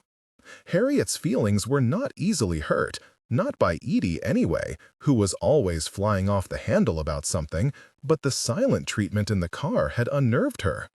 "They're doing it with an American map this year," Mrs. Fawcett said. "For every 4 books you check out, you get a sticker shaped like a state to paste on your map. Would you like me to tack this up for you?" "Thank you, I can do it myself," said Harriet. She went to the bulletin board on the back wall. The reading program had started Saturday, only day before yesterday. 7 or 8 maps were up already. Most were blank, but one of the maps had 3 stamps. How could someone have read 12 books since Saturday? "Who," she asked Mrs. Fawcett, returning to the desk with the 4 books she'd selected, "is Lasharon Odom?" Mrs. Fawcett leaned out from the desk and, pointing silently to the children's room, nodded at a tiny figure with matted hair dressed in a grubby t-shirt and pants that were too small for her. She was scrunched up in a chair, reading, her eyes wide and her breath rasping through her parched lips. "There she sits," whispered Mrs. Fawcett. "Poor little thing. Every morning for the past week, she's been waiting on the front steps when I come to open up, and she stays there quiet as a mouse until I close at 6. If she's really reading those books, and not just sitting there pretending, she reads right well for her age group." "Mrs. Fawcett," said Harriet, "will you let me back in the newspaper stacks today?" Mrs. Fawcett looked startled. "You can't take those out of the library." "I know. I'm doing some research." Mrs. Fawcett looked at Harriet over the tops of her glasses, pleased by this adult-sounding request. "Do you know which ones you want?" she said. "Oh, just the local papers, maybe the Memphis and Jackson ones too." "For—" She hesitated. She was afraid of tipping off Mrs. Fawcett by mentioning the date of Robin's death. "Well," said Mrs. Fawcett, "I'm really not supposed to let you back there, but if you're careful, I'm sure it'll be fine." Harriet, going the long way so she wouldn't have to walk by Healy's house, he'd asked her to go fishing with him, stopped at home to drop off the books she'd checked out. It was 12:30. Allison, sleepy and flushed-looking, still in pajamas, sat alone at the dining room table, moodily eating a tomato sandwich. "You want tomato, Harriet?" called Ida Rue from the kitchen. "Or you wants chicken instead?" "Tomato, please," said Harriet. She sat down by her sister. "I'm going to the country club to sign up for swimming this afternoon," she said. "Do you want to come?" Allison shook her head. "Do you want me to sign you up too?" "I don't care." "Weenie wouldn't want you to act like this," said Harriet. "He would want you to be happy and get on with life." "I'll never be happy again," said Allison, putting down her sandwich. Tears began to brim at the rims of her melancholy chocolate-brown eyes. "I wish I was dead." "Allison," said Harriet, She didn't answer. "Do you know who killed Robin?" Allison began to pick at the crust of her sandwich. She peeled off a strip. She rolled it into a ball between thumb and forefinger. "You were in the yard when it happened," said Harriet, watching her sister closely. "I read it in the newspaper down at the library.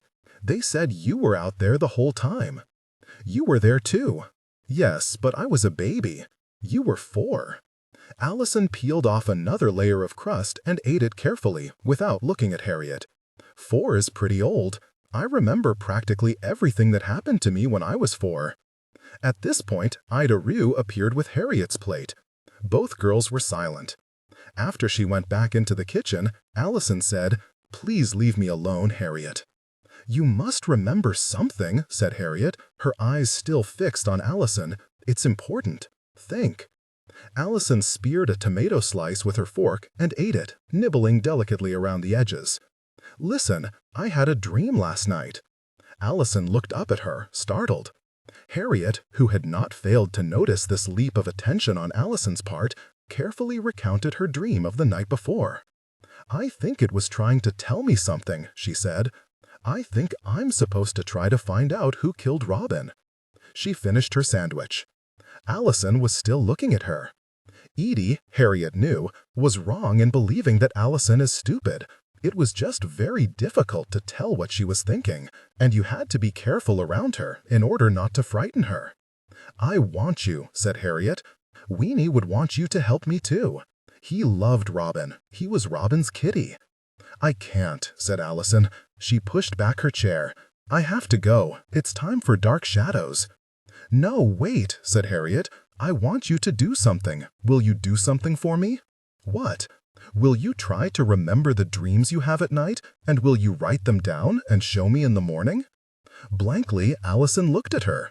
"You sleep all the time. You must have dreams. Sometimes people can remember things in dreams that they can't remember when they're awake." "Allison," Ida called from the kitchen, "it's time for our program." She and Allison were obsessed with Dark Shadows. In the summertime, they watched it together every day. "Come watch it with us," said Allison to Harriet. "It's been really good the last week. They're back in the past now. It's explaining how Barnabas got to be a vampire. You can tell me about it when I get home. I'm going to go over to the country club and sign us both up for the pool, okay? If I sign you up, will you go swimming with me sometime? When does your camp start anyway? Aren't you going this summer?" "Come on," said Ida Rue, bursting through the door with her own lunch, a chicken sandwich on a plate. The summer before, Allison had got her addicted to Dark Shadows. Ida had watched it with her, suspiciously at first, and now during the school year, Ida watched it every day and sat down with Allison when she got home and told her everything that had happened. Lying on the cold tile floor of the bathroom, with the door locked and a fountain pen poised above her father's checkbook, Harriet composed herself for a moment before beginning to write. She was good at forging her mother's handwriting and even better at her father's. But with his loping scrawl, she couldn't hesitate for an instant. Once the pen touched the paper, she had to rush through it without thinking, or else it looked awkward and wrong.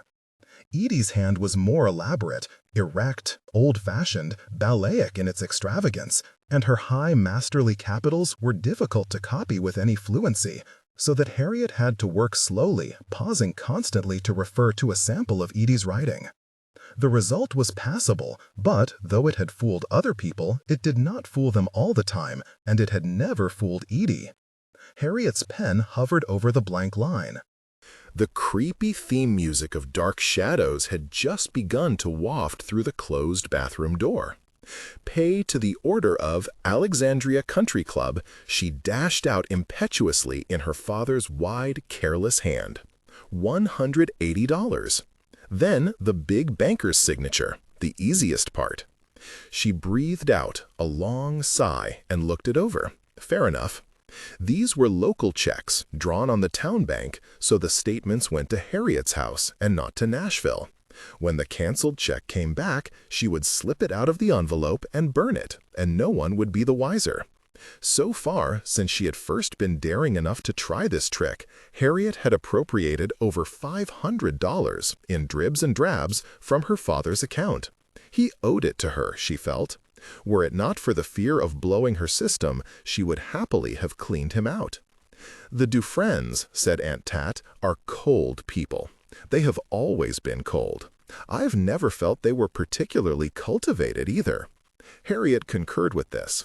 Her Dufresnes' uncles were all more or less like her father, deer hunters and sportsmen, loud, rough talkers with black dye combed through their graying hair, aging variations on the Elvis theme with their pot-bellies and their elastic-sided boots. They didn't read books. Their jokes were coarse.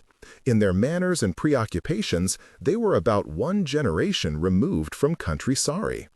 Only once had she met her grandmother Dufresnes, an irritable woman in pink plastic beads and stretch pantsuits who lived in a condominium in Florida that had sliding glass doors and foiled giraffes on the wallpaper. Harriet had once gone down to stay with her for a weekend and nearly went insane from boredom, since Grandmother Dufresnes had no library card and owned no books except a biography of a man who had started the Hilton chain of hotels and a paperback entitled "A Texan Looks at LBJ." She had been lifted from rural poverty in Tallahatchie County by her sons, who'd bought her the condominium in a Tampa retirement community. She sent a box of grapefruit to Harriet's house every Christmas. Otherwise, they rarely heard from her.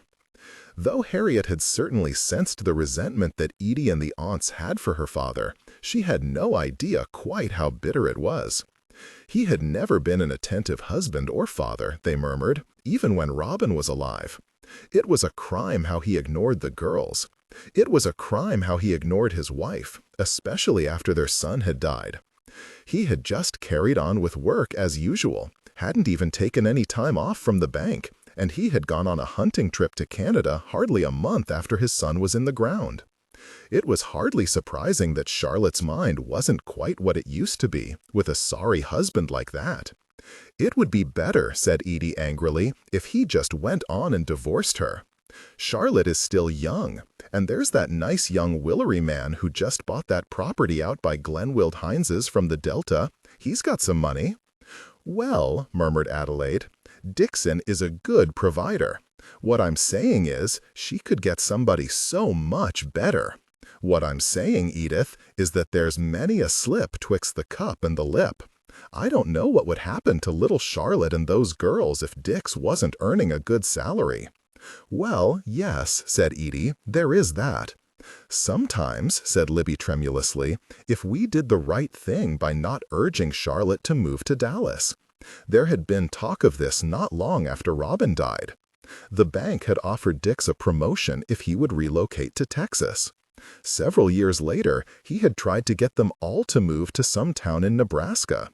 So far from not urging Charlotte and the girls to go, the aunts had been panic-stricken on both occasions, and Adelaide and Libby and even Ida Rue had wept for weeks at the very thought. Harriet blew on her father's signature, though the ink was dry. Her mother wrote checks on this account all the time. It was how she paid the bills. But, as Harriet had learned, she didn't keep track of the balance. She would have paid the country club bill happily enough if Harriet had asked. But the threat of Camp Lake to Selby grumbled black at the horizon, and Harriet did not wish to risk reminding her, by mention of country club and swimming pool, that the registration forms had not arrived. She got on her bicycle and rode over to the country club. The office was locked. Everybody was at lunch in the dining room. She walked down the hall to the pro shop, where she found Helly's big brother, Pemberton, smoking a cigarette behind the counter and reading a stereo magazine. "Can I give this money to you?" she asked him. She liked Pemberton.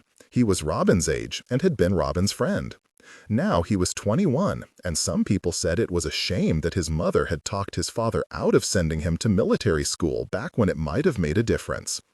Though Pem had been popular in high school, and his picture was on practically every page of his senior class yearbook, he was a loafer and a little bit of a beatnik, and he hadn't lasted long at Vanderbilt, or at Ole Miss, or even Delta State. Now he lived at home. His hair was a lot longer, even than Helly's. In the summer he was a lifeguard at the country club, and in the winter all he did was work on his car and listen to loud music. "Hey, Harriet," said Pemberton. He was probably lonesome, Harriet thought, there all by himself in the pro shop. He wore a torn t-shirt, madras plaid shorts, and golf shoes with no socks. The remains of a hamburger and French fries on one of the country club's monogrammed dishes were near his elbow on the counter. "Come over here and help me pick out a car stereo. I don't know anything about car stereos. I want to leave this check with you." Pem hucked his hair behind his ears with a big knuckled hand, then took the check and examined it. He was long-boned, easy in his demeanor, and much taller than Helly. His hair was the same tangled, stripy blonde, light on top and darker underneath. His features were like Helly's too, but more finely cut, and his teeth were slightly crooked, but in a way that was somehow more pleasing than if they were straight. "Well, you can leave it with me," he said at last, "but I'm not sure what to do with it. Say, I didn't know your dad was in town." "He's not." Pemberton, cocking a sly eyebrow at her, indicated the date. "He sent it in the mail," said Harriet. "Where is old Dix, anyway? I haven't seen him around in ages." Harriet shrugged. Though she didn't like her father, she knew she wasn't supposed to gossip or complain about him either. "Well, when you see him, why don't you ask him if he'll send me a check too? I really want these speakers." He pushed the magazine across the counter and showed them to her. Harriet studied them. "They all look the same." "No way, sweetie. These blaupunks are the sexiest thing around. See, all black with black buttons on the receiver. See how little it is compared to the Pioneers? Well, get that one then. I will when you get your dad to send me $300. He took a last drag of his cigarette and stubbed it out on his plate with a hiss. "Say, where's that dingbat brother of mine?" "I don't know." Pemberton leaned forward with a confidential shift of the shoulders. "How come you let him hang around with you?" Harriet stared at the ruins of Pem's lunch. Cold French fries, cigarette crooked and hissing in a puddle of ketchup. "Doesn't he get on your nerves?" Pemberton said. "How come you make him dress up like a woman?" Harriet looked up, startled. "You know, in Martha's housecoats." Martha was Pem and Helly's mother. "He loves it. Every time I see him, he's running out of the house with some kind of weird pillowcase or towel over his head or something. He says you make him do it." "No, I don't." "Come on, Harriet." He pronounced her name as if he found something faintly ridiculous about it. Technical excellence. I drive by your house, and you've always got about 7 or 8 little boys in bedsheets hanging around out in your yard. Ricky Ashmore calls y'all the baby Ku Klux Klan, but I think you just enjoy making them dress up like girls. "It's a game," said Harriet stolidly. She was annoyed at his persistence. The Bible pageants were a thing of the past. "Listen, I wanted to talk to you about my brother." Now it was Pemberton's turn to be uncomfortable. He picked up the stereo magazine and began to leaf through it with studied care. "Do you know who killed him?" "Well," said Pemberton slyly. He put down the stereo magazine. "I'll tell you something if you promise not to tell a soul. You know old Mrs. Fountain that lives next door to you?" Harriet was looking at him with such undisguised contempt that he collapsed in laughter. "What?" he said. "You don't believe it about Mrs. Fountain and all them people buried up under her house?" Several years ago, Pem had scared Heffley stiff by telling him somebody had found human bones poking out of Mrs. Fountain's flower bed.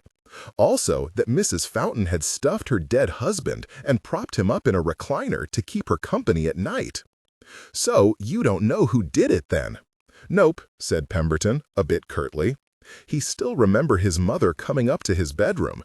He had been putting together a model airplane. Weird, the things that stuck in your mind sometimes.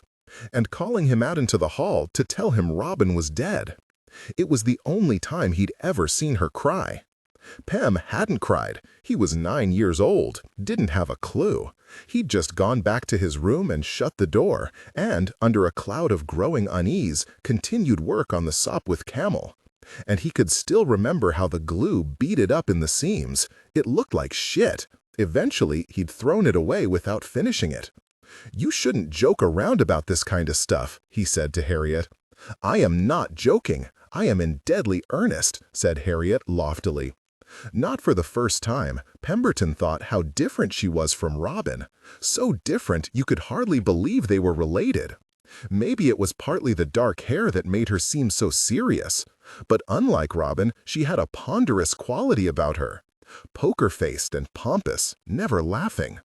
There was a whimsical flutter of Robin's ghost about Allison, who, now she was in high school, was starting to get a nice little walk on her. She had turned Pem's head on the street the other day without his realizing who she was. But Harriet was not sweet or whimsical by any stretch of the imagination. Harriet was a trip. "I think you've been reading too much Nancy Drew, sweetie," he said to her. "All that stuff happened before Heffley was even born. He practiced a golf swing with an invisible club. There used to be 3 or 4 trains that stopped here every day, and you had a lot more tramps over around the railroad tracks. Maybe whoever did it is still around. If that's true, why haven't they caught him? Did anything seem odd before it happened?" Pem snorted derisively. "What, you mean like spooky?" "No, just strange. Look, this wasn't like in the movies. Nobody saw some big pervert or creep hanging around and just forgot to mention it," he sighed. At school, for years afterward, the favorite game at recess was to reenact Robin's murder. A game which, passed down and mutated over the years, was still popular at the elementary school. But in the playground version, the killer was caught and punished. Children gathered in a circle by the swing set, raining death blows upon the invisible villain who lay prostrate in their midst. "For a while there," he said aloud, "some kind of cop or preacher came to talk to us every day. Kids at school used to brag about knowing who did it, or even that they did it themselves, just to get attention." Harriet was gazing at him intently. Kids do that. Danny Ratliff, geez. He used to brag all the time about stuff he never did, like shooting people in the kneecaps and throwing rattlesnakes in old ladies' cars. You wouldn't believe some of the crazy stuff I've heard him say at the pool hall. Pemberton paused. He had known Danny Ratliff since childhood, weak and swaggering, throwing his arms around, full of empty boasts and threats. But though the picture was clear enough in his own mind, he wasn't sure how to convey it to Harriet. "Danny's just nuts," he said. "Where can I find this Danny?" "Whoa, you don't want to mess around with Danny Ratliff. He just got out of prison." "What for?" "Knife fight or something. Can't remember. Every single one of the Ratliffs has been in the penitentiary for armed robbery or killing somebody, except the baby, the little retarded guy. And Heffley told me he beat the shit out of Mr. Dial the other day." Harriet was appalled. "That's not true. Curtis didn't lay a finger on him." Pemberton chortled. "I'm sorry to hear that. I never saw anybody needed to get the shit beat out of them as bad as Mr. Dial." "You never did tell me where I can find this Danny." Pemberton sighed. "Look, Harriet," he said, "Danny Ratliff is like my age. All that with Robin happened back when we were in the 4th grade. Maybe it was a kid who did it. Maybe that's how come they never caught him. Look, I don't see why you think you're such a genius figuring this out when nobody else could. You say he goes to the pool hall? Yes, and the Black Door Tavern. But I'm telling you, Harriet, he didn't have anything to do with it, and even if he did, you better leave him alone. There's a bunch of those brothers, and they're all kinda crazy." "Crazy? Not like that. I mean, one of them is a preachery. You've probably seen him. He stands around on the highway yelling about the atonement and shit. And the big brother, Farish, was in the mental hospital down at Whitfield for a while. What for? Because he got hit in the head or something. I can't remember. Every single one of them is getting arrested all the time. For stealing cars," he added when he saw how Harriet was looking at him. "Breaking into houses. Nothing like what you're talking about. If they'd had anything to do with Robin, the cops would have beat it out of them years ago." He picked up Harriet's check, which was still lying on the counter. "All right, kiddo, this is for you and Allison, too?" "Yes." "Where is she?" "At home." "What's she doing?" Pem said, leaning forward on his elbows. "Watching dark shadows. Reckon she'll be coming to the pool any this summer? If she wants to." "Does she have a boyfriend?" "Boys called her on the phone." "Oh yeah?" said Pemberton. "Like who?" "She doesn't like to talk to them." "Why is that?" "Don't know." "Reckon if I called her sometime, should she talk to me?" Abruptly, Harriet said, "Guess what I'm going to do this summer?" "Huh?" "I'm going to swim the length of the pool underwater." Pemberton, who was growing a little tired of her, rolled his eyes. "What's next?" he said. "Cover of Rolling Stone? I know I can do it. I held my breath for almost 2 minutes last night." "Forget it, sweetie," said Pemberton, who did not believe a word of this. "You'll drown. I'll have to fish you out of the pool." Harriet spent the afternoon reading on the front porch. Ida was washing clothes, as she always did on Monday afternoons. Her mother and sister were asleep. She was nearing the end of King Solomon's Mines when Allison, barefoot and yawning, tottered outside, in a flowery dress that looked like it belonged to their mother. With a sigh, she lay down on the pillowed porch swing and pushed herself with the tip of her big toe to set herself rocking. Immediately, Harriet put down the book and went to sit by her sister. "Did you have any dreams during your nap?" "I don't remember." "If you don't remember, then maybe you did." Allison didn't answer. Harriet counted to 15 and then, more slowly this time, politely repeated what she had just said. "I didn't have any dreams." "I thought you said you didn't remember." "I don't." "Hey," said a nasal little voice bravely from the sidewalk. Allison raised herself up on her elbows. Harriet, extremely annoyed at the interruption, turned and saw Lasharn Odom, the grimy little girl whom Mrs. Fawcett had pointed out earlier at the library. She was gripping the wrist of a little white-haired creature of indeterminate sex, in a stained shirt that did not quite cover its stomach, and a baby in plastic diapers was straddled on her opposite hip. Like little wild animals, afraid to come too close, they stood back and watched with flat eyes that glowed eerie and silvery in their sunburnt faces. "Well, hello there," said Allison, standing up and moving cautiously down the steps to greet them.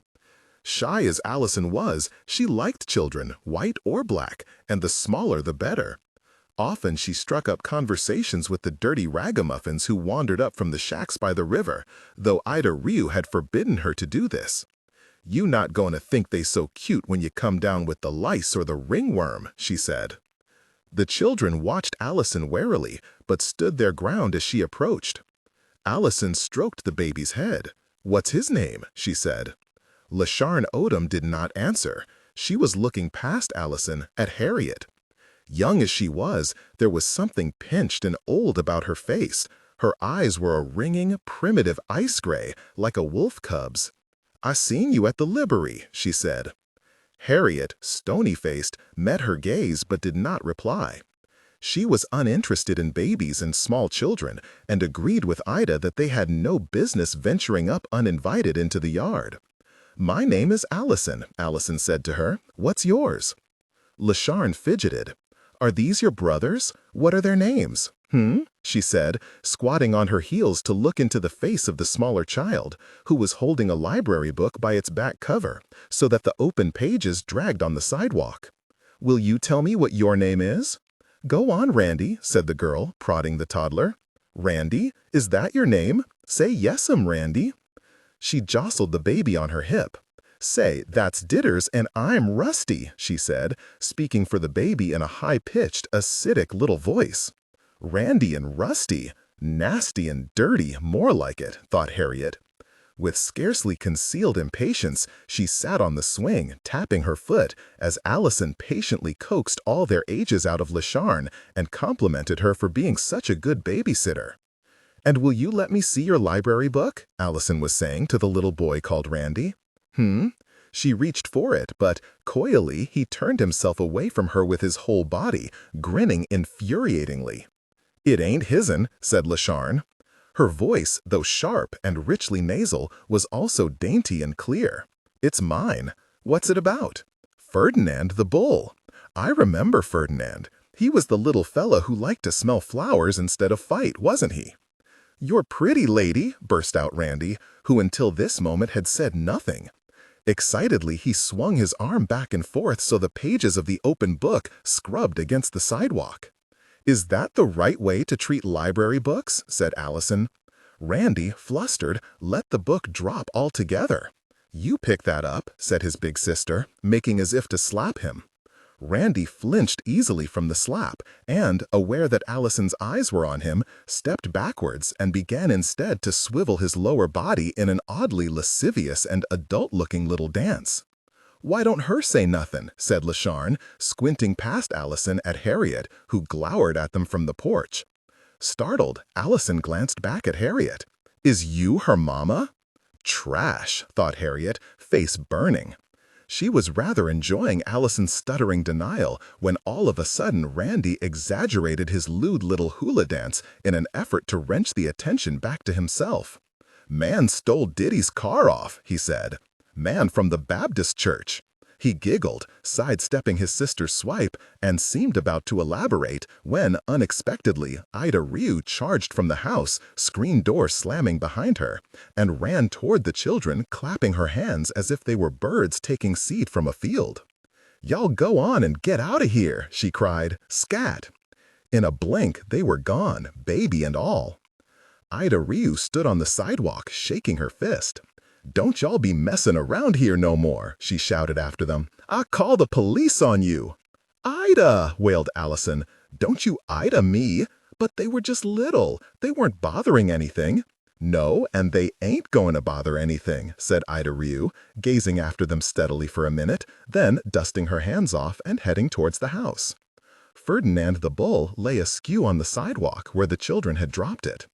She stooped laboriously to pick it up, grasping it by the corner between thumb and forefinger as if it were contaminated. Holding it out at arm's length, she straightened up with a sharp exhalation and started around the house to the garbage can. "But Ida," said Allison, "that's a library book." "I don't care where it come from," said Ida Ryu, without turning around. "It's filthy. I don't want y'all touching it." Charlotte, her face anxious and blurry with sleep, poked her head out the front door. "What's the matter?" she said. "It was just some little kids, Mother. They weren't hurting anybody." "Oh dear," said Charlotte, wrapping the ribbons of her bed jacket tighter at her waist. "That's too bad.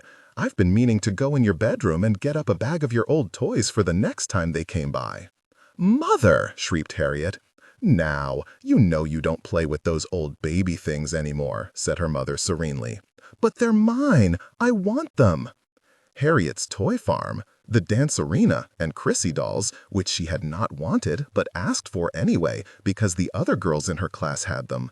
The Mouse family dressed in periwigs and fancy French costume, which Harriet had seen in the window of a very, very expensive shop in New Orleans, and which she had pleaded for, cried for, grew silent and refused her supper for, until finally Libby and Adelaide and Tat slipped out of the Pontchartrain Hotel and chipped in together to buy them for her. The Christmas of the mice, the happiest of Harriet's life. Never had she been so flabbergasted with joy as when she'd opened that beautiful red box, storms of tissue paper flying. How could Harriet's mother hoard every scrap of newsprint which came into the house, get cross if Ida threw a shred of it away, and yet try to give Harriet's mice away to filthy little strangers? For this was exactly what happened. Last October, the Mouse family had vanished from the top of Harriet's bureau.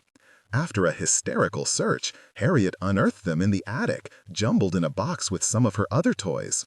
Her mother, when confronted, admitted taking a few things that she thought Harriet no longer played with to give to underprivileged children. But she seemed not to realize how much Harriet loved the mice, or that she should have asked before taking them. "I know your aunts gave them to you, but didn't Adelaide or one of them give you that dance arena doll? You don't want that." Harriet doubted that her mother even remembered the incident, a suspicion now confirmed by her uncomprehending stare. "Don't you understand?" cried Harriet, in despair. "I want my toys." "Don't be selfish, darling, but they're mine." "I can't believe you begrudge those poor little children a few things that you're too old to play with," Charlotte said, blinking in confusion. "If you'd seen how happy they were to get Robin's toys, Robin's dead." "If you give them kids anything," said Ida Ryu darkly, reappearing around the side of the house, wiping her mouth with the back of her hand, "it be nasty or broken fo they get it home." After Ida Ryu left for the day, Allison picked Ferdinand the bull out of the garbage can and carried it back to the porch. In the twilight, she examined it. It had fallen in a pile of coffee grounds, and a brown stain warped the edge of the pages. Technical excellence. She cleaned it as best she could with a paper towel, then took a $10 bill from her jewelry box and tucked it inside the front cover. $10, she thought, should more than cover the damage. When Mrs. Fawcett saw the condition the book was in, she would make them pay for it or else give up their library privileges. And there was no way little kids like that would be able to scrape up the fine on their own. She sat on the steps, chin in hands. If Weenie hadn't died, he'd be purring beside her, his ears flattened against his skull, and his tail curled like a hook around her bare ankle. His eyes slitted across the dark lawn at the restless, echo-ranging world of night creatures that was invisible to her. Snail trails and cobwebs, glassy-winged flies, beetles and field mice, and all the little wordless things struggling in squeaks or chirps or silence. Their small world, she felt, was her true home, the secret dark of speechlessness and frantic heartbeats. Fast, ragged clouds blew across a full moon. The black gum tree tingled in the breeze, the undersides of its leaves ruffling pale in the darkness. Allison remembered almost nothing from the days after Robin died, but one strange thing she did remember was climbing up the tree as high as she could and jumping from it again and again. The fall usually knocked the air out of her. As soon as the shock jangled away, she dusted herself off and climbed up and jumped again. Thud, over and over. She'd had a dream where she did the same thing, except in the dream she didn't hit the ground. Instead, a warm wind caught her up from the grass and swept her up into the air, and she was flying, bare toes brushing the treetops. Falling fast from the sky, like a swallow, skimming the lawn for 20 feet or so, and then up again, twirling and soaring into air and giddy space. But she was little then. She hadn't understood the difference between dreams and life. And this was why she'd kept jumping from the tree. If she jumped enough times, she hoped, maybe the warm wind from her dream would gust beneath her and lift her up into the sky. But of course, that never happened. Poised on the high branch, she'd hear Ida Ruse wail from the porch, see Ida running towards her, panic-stricken. And Allison would smile and step off anyway, with Ida's despairing scream shivering delicious in the pit of her stomach as she fell. She'd jumped so many times she'd broken down the arches in her feet. It was a wonder she hadn't broken her neck. The night air was warm, and the moth-pale gardenia blossoms by the porch had a rich, warm, boozy smell. Allison yawned. How could you ever be perfectly sure when you were dreaming and when you were awake? In dreams, you thought you were awake, though you weren't. And though it seemed to Allison that she was currently awake, sitting barefoot on her front porch with a coffee-stained library book on the steps beside her, that didn't mean she wasn't upstairs in bed, dreaming at all. Porch, gardenias, everything.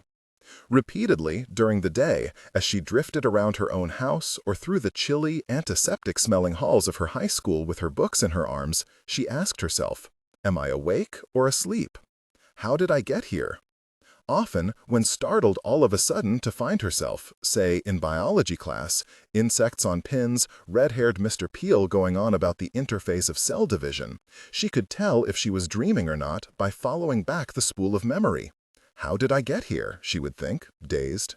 What had she eaten for breakfast? Had Edie driven her to school? Was there a progression of events which had brought her somehow to these dark-paneled walls, this morning classroom? Or had she been somewhere else a moment before, on a lonely dirt road, in her own yard, with a yellow sky and a white thing like a sheet billowing out against it? She would think about it, hard, and then decide that she wasn't dreaming. Because the wall clock said 9:15, which was when her biology class met. And because she was still seated in alphabetical order, with Maggie Dalton in front and Richard Eccles behind. And because the styrofoam board with the pinned insects was still hung on the rear wall, powdery Luna moth in the center between a poster of the feline skeleton and another of the central nervous system. Yet sometimes, at home mostly, Allison was disturbed to notice tiny flaws and snags in the thread of reality, for which there was no logical explanation. The roses were the wrong color, red, not white. The clothesline wasn't where it was supposed to be, but where it was before the storm blew it down 5 years ago. the switch of a lamp ever so slightly different, or in the wrong place. In family photographs or familiar paintings, mysterious background figures that she'd never noticed before. Frightening reflections in a parlor mirror behind the sweet family scene. A hand waving from an open window. Why no, her mother or Ida would say when Allison pointed out these things. Don't be ridiculous. It's always been that way. What way? She didn't know. Sleeping or waking, the world was a slippery game. Fluid stage sets, drift and echo, reflected light.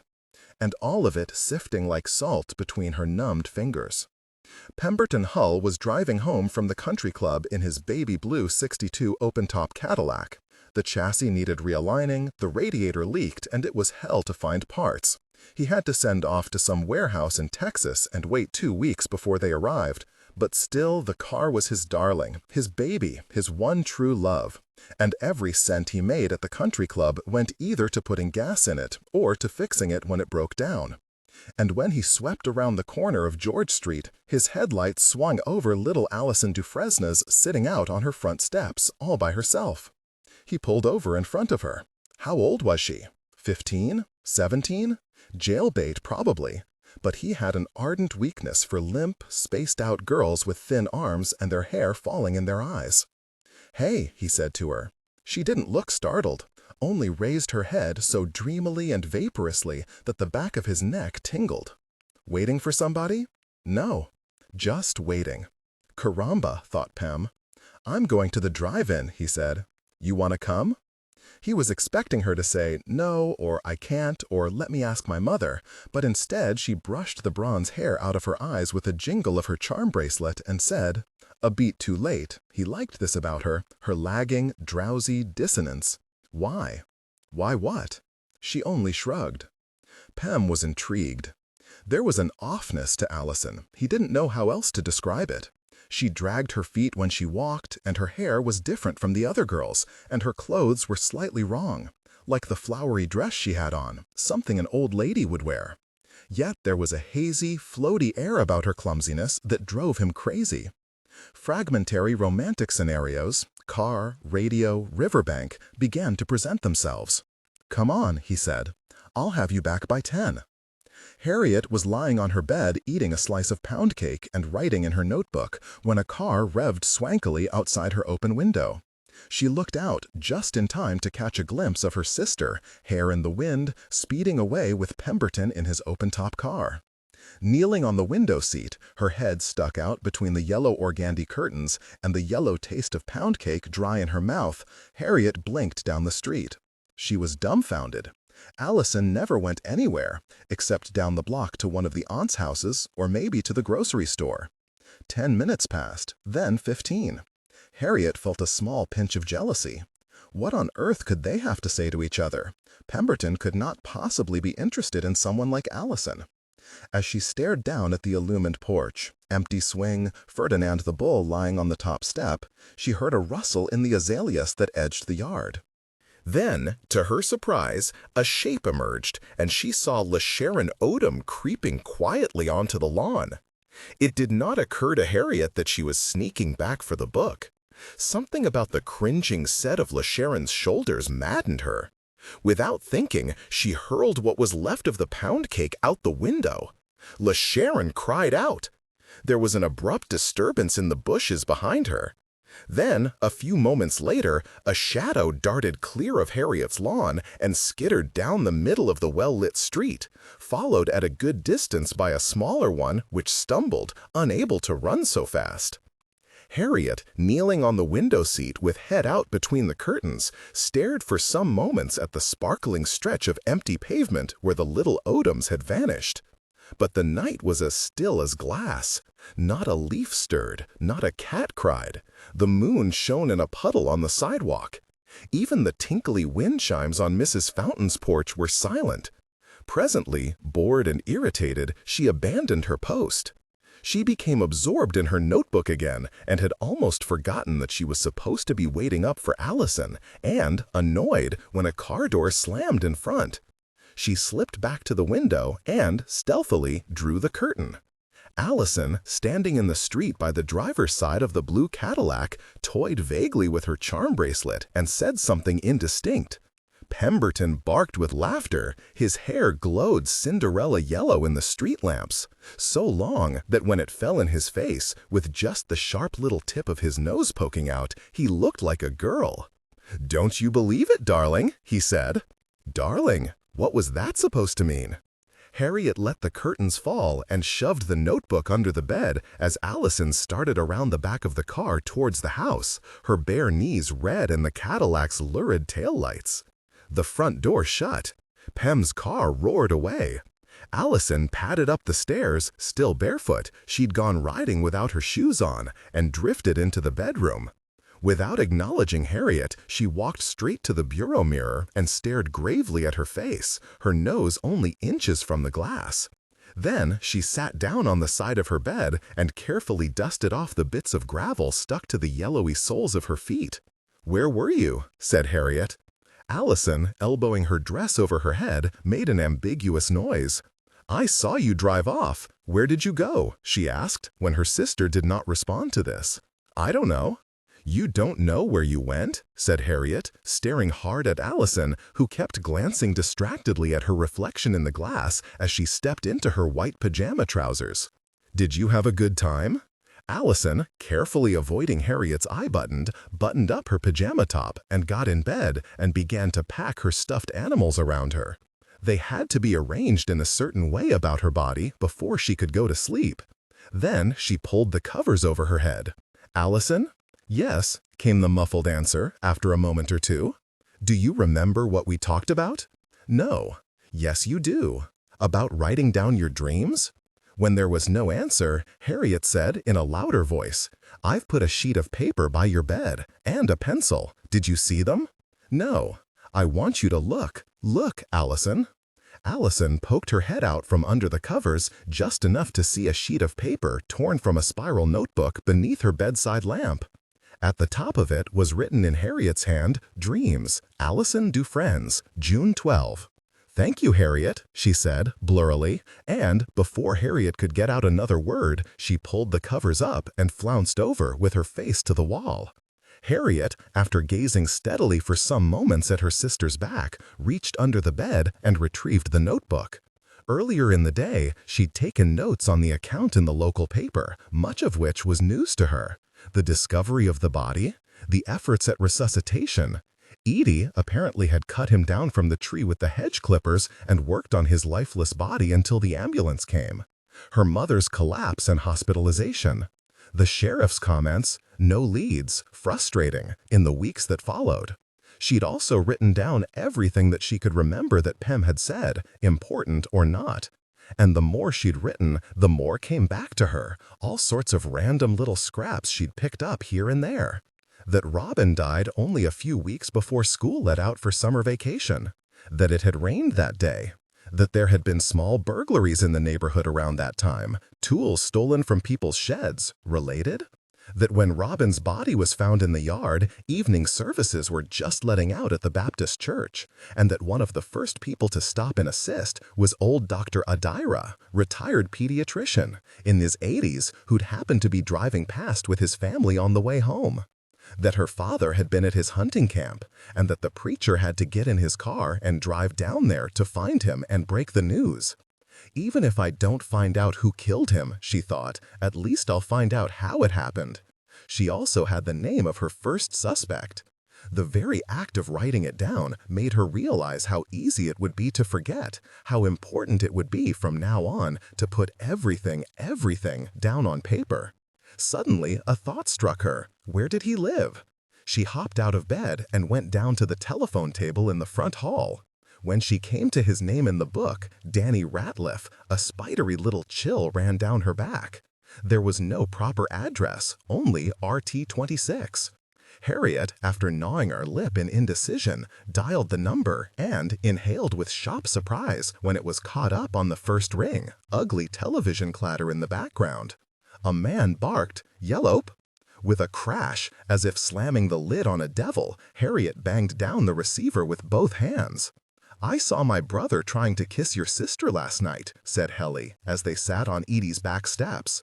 Helly had come over to fetch her after breakfast. "Where?" "By the river. I was fishing." Helly was always trudging down to the river with his cane pole and his sorrowful bucket of worms. Nobody ever came with him. Nobody ever wanted the little bream and crappies he caught either, so he almost always let them go. Sitting alone in the dark, he loved night fishing the best, with the frogs chirping and a wide white ribbon of moonlight bobbing on the water. His favorite daydream was that he and Harriet lived by themselves, like grown-ups in a little shack down by the river. The idea entertained him for hours. Dirty faces and leaves in their hair, building campfires, catching frogs and mud turtles. Harriet's eyes ferocious when they glowed at him suddenly in the dark, like a little feral cat's. He shivered. "I wish you'd come last night," he said. "What was Allison doing?" said Harriet, in disbelief. "Not fishing. Nope." "See," he said, confidentially, scooting closer on his rear end. "I heard Pem's car on the bank. You know that noise." Expertly, with pursed lips, he imitated it. "Whap, whap, whap, whap. You can hear him coming a mile off, so I know it's him. And I thought Mama had sent him to get me, so I got my stuff and climbed up. But he wasn't looking for me." Helly laughed, a short knowing huff of a laugh that came out sounding so very sophisticated that he repeated it, even more satisfyingly, a beat or two later. "What's so funny?" Well, he could not resist the opening she'd given him for yet a third chance to try out the sophisticated new laugh.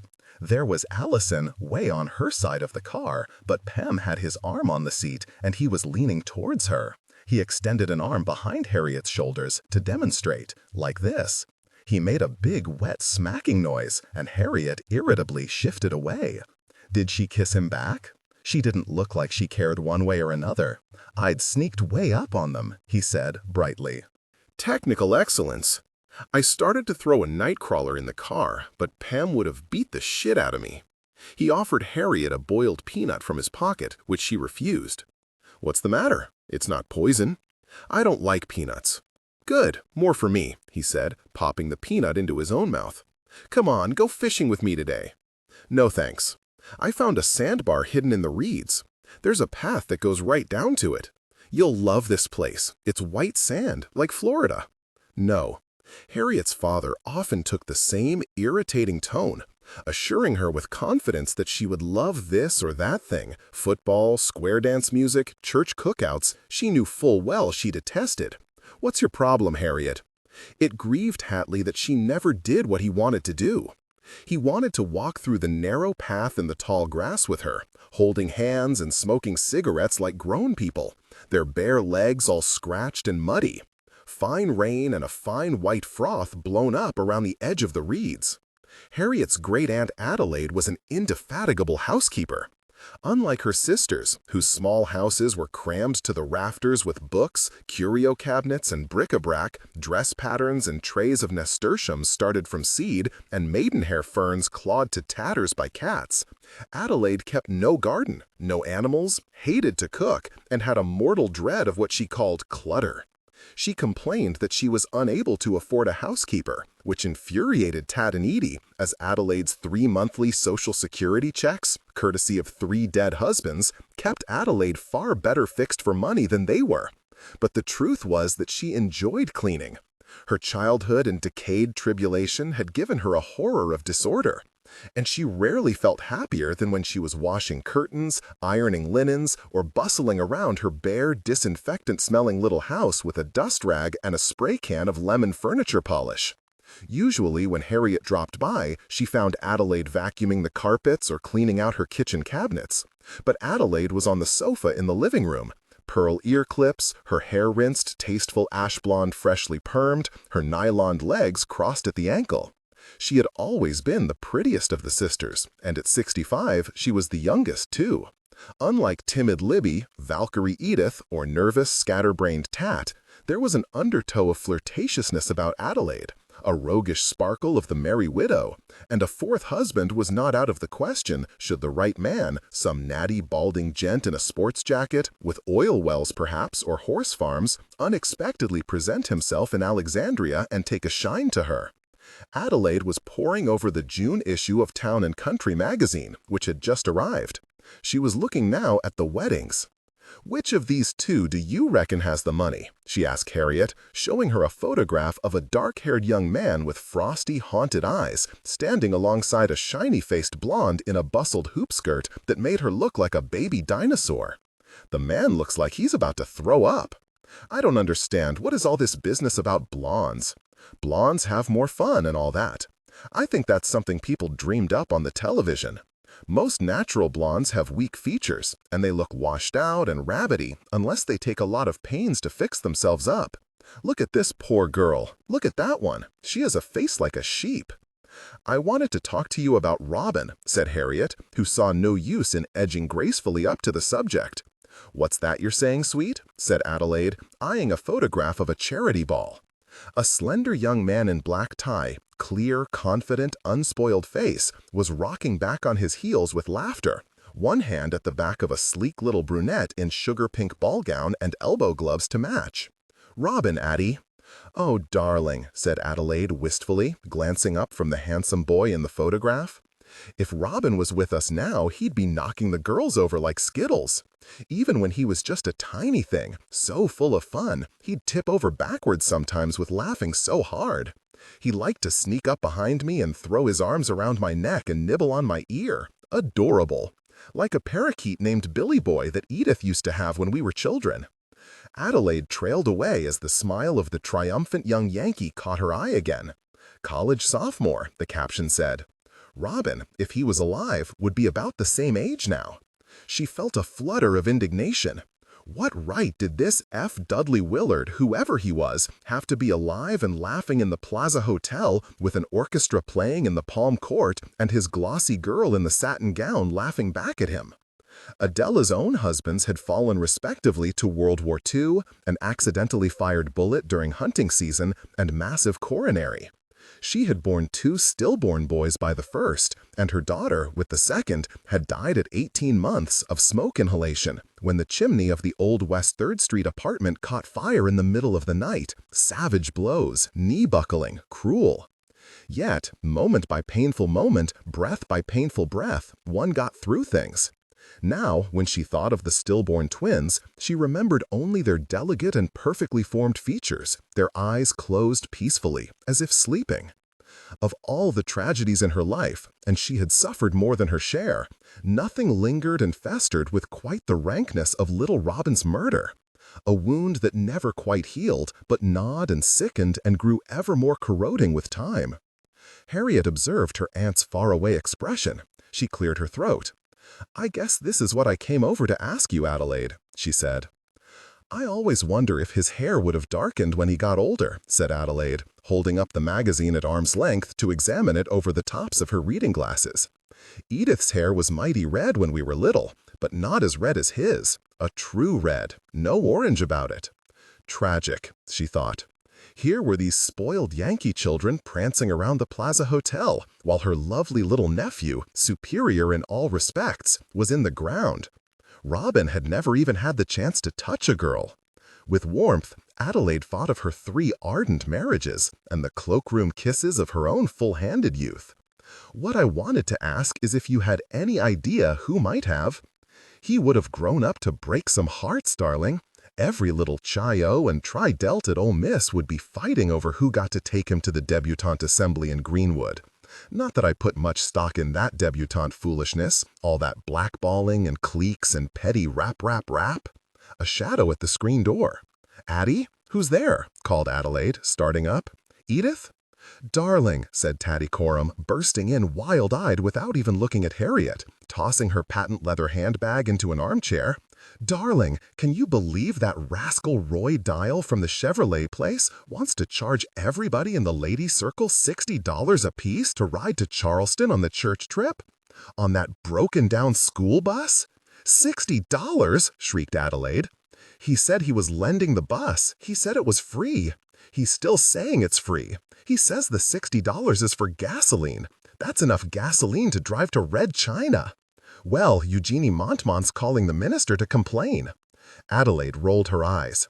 "I think Edith should call. I expect she will when she hears about it." I'll tell you what Emma Corindon said. He's just trying to make himself a big profit. Certainly he is. You'd think he'd be ashamed of himself. Especially with Eugenie and Liza and Susie Lee and the rest of them living on Social Security. Now if it was $10 I could understand. And Roy Dial, supposedly such a big deacon and all. $60, said Adelaide. She got up and went over to the telephone table for pencil and notebook and began to figure. "Goodness, I'm going to have to get the atlas out for this," she said. "How many ladies on the bus? 25, I think, now that Mrs. Taylor's dropped out and poor old Mrs. Newman McLemore fell and broke her hip." "Hello, sweet Harriet," said Tat, swooping to kiss her. "Did your grandmother tell you? Our church circle is going on a trip. Historic Gardens of the Carolinas. I'm awfully excited. I don't know that I care to go now that we've got to be paying all this exorbitant fee to Roy Dial. He ought to be ashamed. That's all there is to it. With that big new house out in Oak Lawn and all those brand new cars and Winnebagos and boats and things." "I want to ask a question," said Harriet in despair. "It's important. About when Robin died." Addie and Tat stopped talking at once. Adelaide turned from the road atlas. Their unexpected composure was so jarring that Harriet felt a surge of fright. "You were in the house when it happened," she said, in the uncomfortable silence, the words tumbling out a little too fast. "Didn't you hear anything?" The two old ladies glanced at each other, a small beat of thoughtfulness, during which some unspoken communication seemed to pass between them. Then Tatty took a deep breath and said, "No, nobody heard a thing." "And do you know what I think?" she said, as Harriet tried to interrupt with another question. "I don't think this is a very good subject for you to go around casually bringing up with people. But you haven't bothered your mother or your grandmother with any of this, have you?" Adelaide said stiffly, "I don't think this is a very good topic of conversation either. In fact," she said, over Harriet's rising objections, "I think it might be a good time for you to run along home, Harriet."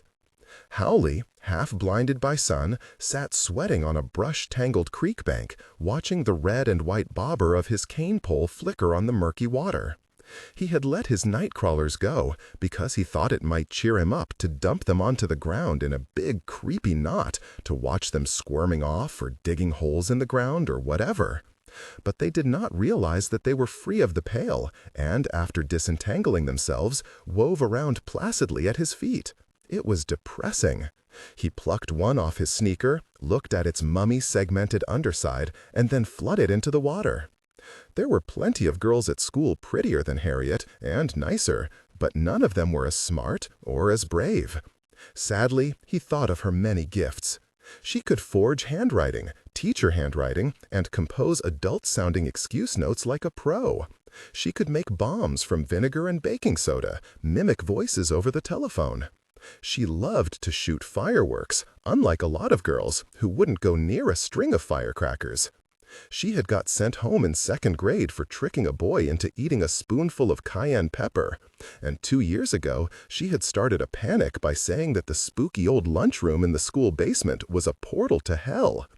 If you turned off the light, Satan's face appeared on the wall. A gang of girls trooped downstairs, giggling, switched the lights out, and burst forth completely off their heads and screaming with terror. Kids started playing sick, asking to go home for lunch, anything to keep from going down in the basement. After several days of mounting unease, Mrs. Miley called the children together and, along with tough old Mrs. Kennedy, the 6th grade teacher, marched them all down to the empty lunchroom, girls and boys crowding in behind them, and switched off the light. "See?" she said scornfully. "Now don't you all feel silly?" At the back, in a thin, rather hopeless-sounding voice, which was somehow more authoritative than the teacher's bluster, Harriet said, "He's there. I see him." "See!" cried a little boy's voice. "See!" Gasps, then a howling stampede.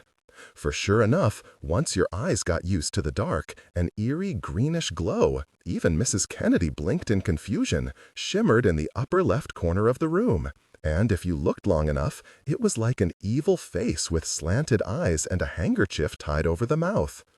All that uproar about the lunchroom devil, parents phoning the school, demanding meetings with the principal, preachers jumping on the bandwagon too, Church of Christ and Baptist, a flutter of bewildered and combative sermons entitled Devil Out and Satan in Our Schools. All this was Harriet's doing, the fruit of her dry, ruthless, calculating little mind. Harriet! Though small, she was ferocious on the playground, and in a fight she fought dirty. Once, when Fay Gardner tattled on her, Harriet had calmly reached under the desk and unfastened the oversized safety pin that held her kilt skirt together.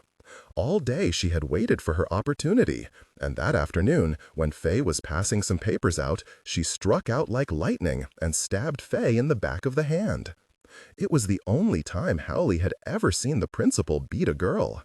3 licks with the paddle, and she hadn't cried. So what? She'd said coolly when he complimented her on the way home from school. How could he make her love him? He wished he knew something new and interesting to tell her, some interesting fact or cool secret, something that would really impress her. Or that she would be trapped in a burning house or have robbers after her, so he could rush in like a hero and rescue her. He had ridden his bicycle out to this very remote creek, so small it didn't even have a name. Down the creek bank was a group of black boys, not much older than he was, and further up, several solitary old black men in khaki trousers rolled up at the ankle. One of these, with a styrofoam bucket and a big straw sombrero embroidered in green with souvenir of Mexico, was now approaching him cautiously. "Good day," he said. "Hey," said Howley warily, "why you dump all these good night crawlers on the ground?" Howley couldn't think of anything to say. "I spilled gasoline on them," he said at last. "That not gonna hurt them. The fish gonna eat 'em anyway. Just wash 'em off. That's all right. I help you. We can just muddle them around in the shallow water right here. Go on and take 'em if you want 'em." Dryly, the old man chuckled, then stooped to the ground and began to fill his bucket. Howley was humiliated. He sat staring out at his unbaited hook in the water, munching morosely on boiled peanuts from a plastic bag in his pocket, and pretending not to see. How could he make her love him, make her notice when he wasn't there? He could buy her something, maybe, except he didn't know anything she wanted, and he didn't have any money. He wished he knew how to build a rocket or a robot, or throw knives and hit stuff like at the circus, or that he had a motorcycle and could do tricks like Evel Knievel. Dreamily, he blinked out across the creek at an old black woman fishing on the opposite bank. Out in the country one afternoon, Pemberton had shown him how to work the gear shift on the Cadillac. He pictured himself and Harriet speeding up Highway 51 with the top down. Yes, he was only 11, but in Mississippi you could get a driver's license when you were 15, and in Louisiana the age was 13. Certainly he could pass for 13 if he had to. They could pack a lunch, pickles and jelly sandwiches. Maybe he could steal some whiskey from his mother's liquor cabinet, or, failing that, a bottle of Dr. Tichenor's. It was antiseptic and tasted like shit, but it was 140 proof. They could drive to Memphis, up to the museum so she could see the dinosaur bones and shrunken heads. She liked that kind of thing, educational. Then they could drive downtown to the Peabody Hotel and watch the ducks march across the lobby. They could jump on the bed in a big room and order shrimps and steaks from room service and watch television all night long. No one to stop them from getting in the bathtub, too, if they felt like it, without their clothes on. His face burned. Technical excellence. How old did you have to be to get married? If he could convince the highway patrol that he was 15, surely he could convince some preacher. He saw himself standing with her on some rickety porch in DeSoto County. Harriet in that red-checked short set she had, and he in Pem's old Harley-Davidson t-shirt, so faded that you could hardly read the part that said, "Ride hard, die free." Harriet's hot little hand burning in his, and now you may kiss the bride. The preacher's wife would have lemonade afterwards. Then they would be married forever and drive around in the car all the time and have fun and eat fish he caught for them. His mother and father and everybody at home would be worried sick. It would be fantastic. He was jolted from his reverie by a loud bang, followed by a splash and high, crazy laughter. On the opposite bank, confusion. The old black woman dropped her pole and covered her face with her hands as a plume of spray burst from the brown water. Then another, and another. The laughter, frightening to hear, rang from the little wooden bridge above the creek. Hendley, bewildered, held his hand up against the sun and saw two white men, indistinct. The larger of the two, and he was much larger, was simply a massive shadow, slumped in hilarity, and Hendley had only a confused impression of his hands dangling over the rail, big, dirty hands with big silver rings. The smaller silhouette, cowboy hat, long hair, was using both hands to aim a glinting silver pistol down at the water. He fired again, and an old man upstream jumped back as the bullet kicked up a white spray of water near the end of his fishing line. On the bridge, the big guy threw back his lion's mane of hair and crowed hoarsely. Hendley saw the bushy outline of a beard. The black kids had dropped their poles and were scrambling up the bank, and the old black woman on the opposite bank limped light and fast after them, holding her skirts up with one hand, an arm outstretched, crying, "Get a move on, Grandma!" The gun sang out again, echoes ricocheting off the bluffs, chunks of rock and dirt falling into the water. Now the guy was just shooting every which way. Hendley stood petrified. A bullet whistled past and struck up a puff of dust next to a log where one of the black men lay hidden. Hendley dropped his pole and turned to bolt sliding, nearly falling, and ran as fast as he could for the underbrush. He dived into a patch of blackberry bushes and cried out as the brambles scratched his bare legs. As another shot rang out, he wondered if the rednecks could see from that distance that he was white, and if they could, whether they'd care. Harriet, poring over her notebook, heard a loud wail through the open window, and then Allison screaming from the front yard, "Harriet! Harriet! Come quick!" Harriet jumped up, kicking the notebook under her bed, and ran downstairs and out the front door. Allison stood on the sidewalk crying with her hair in her face. Harriet was halfway down the front walk before she realized the concrete was too hot for her bare feet, and, leaning to one side, off-balanced, she hopped on one foot back to the porch. "Come on, hurry! I have to get some shoes." "What's going on?" Ida Ryu yelled from the kitchen window. "Why y'all carrying on out there?"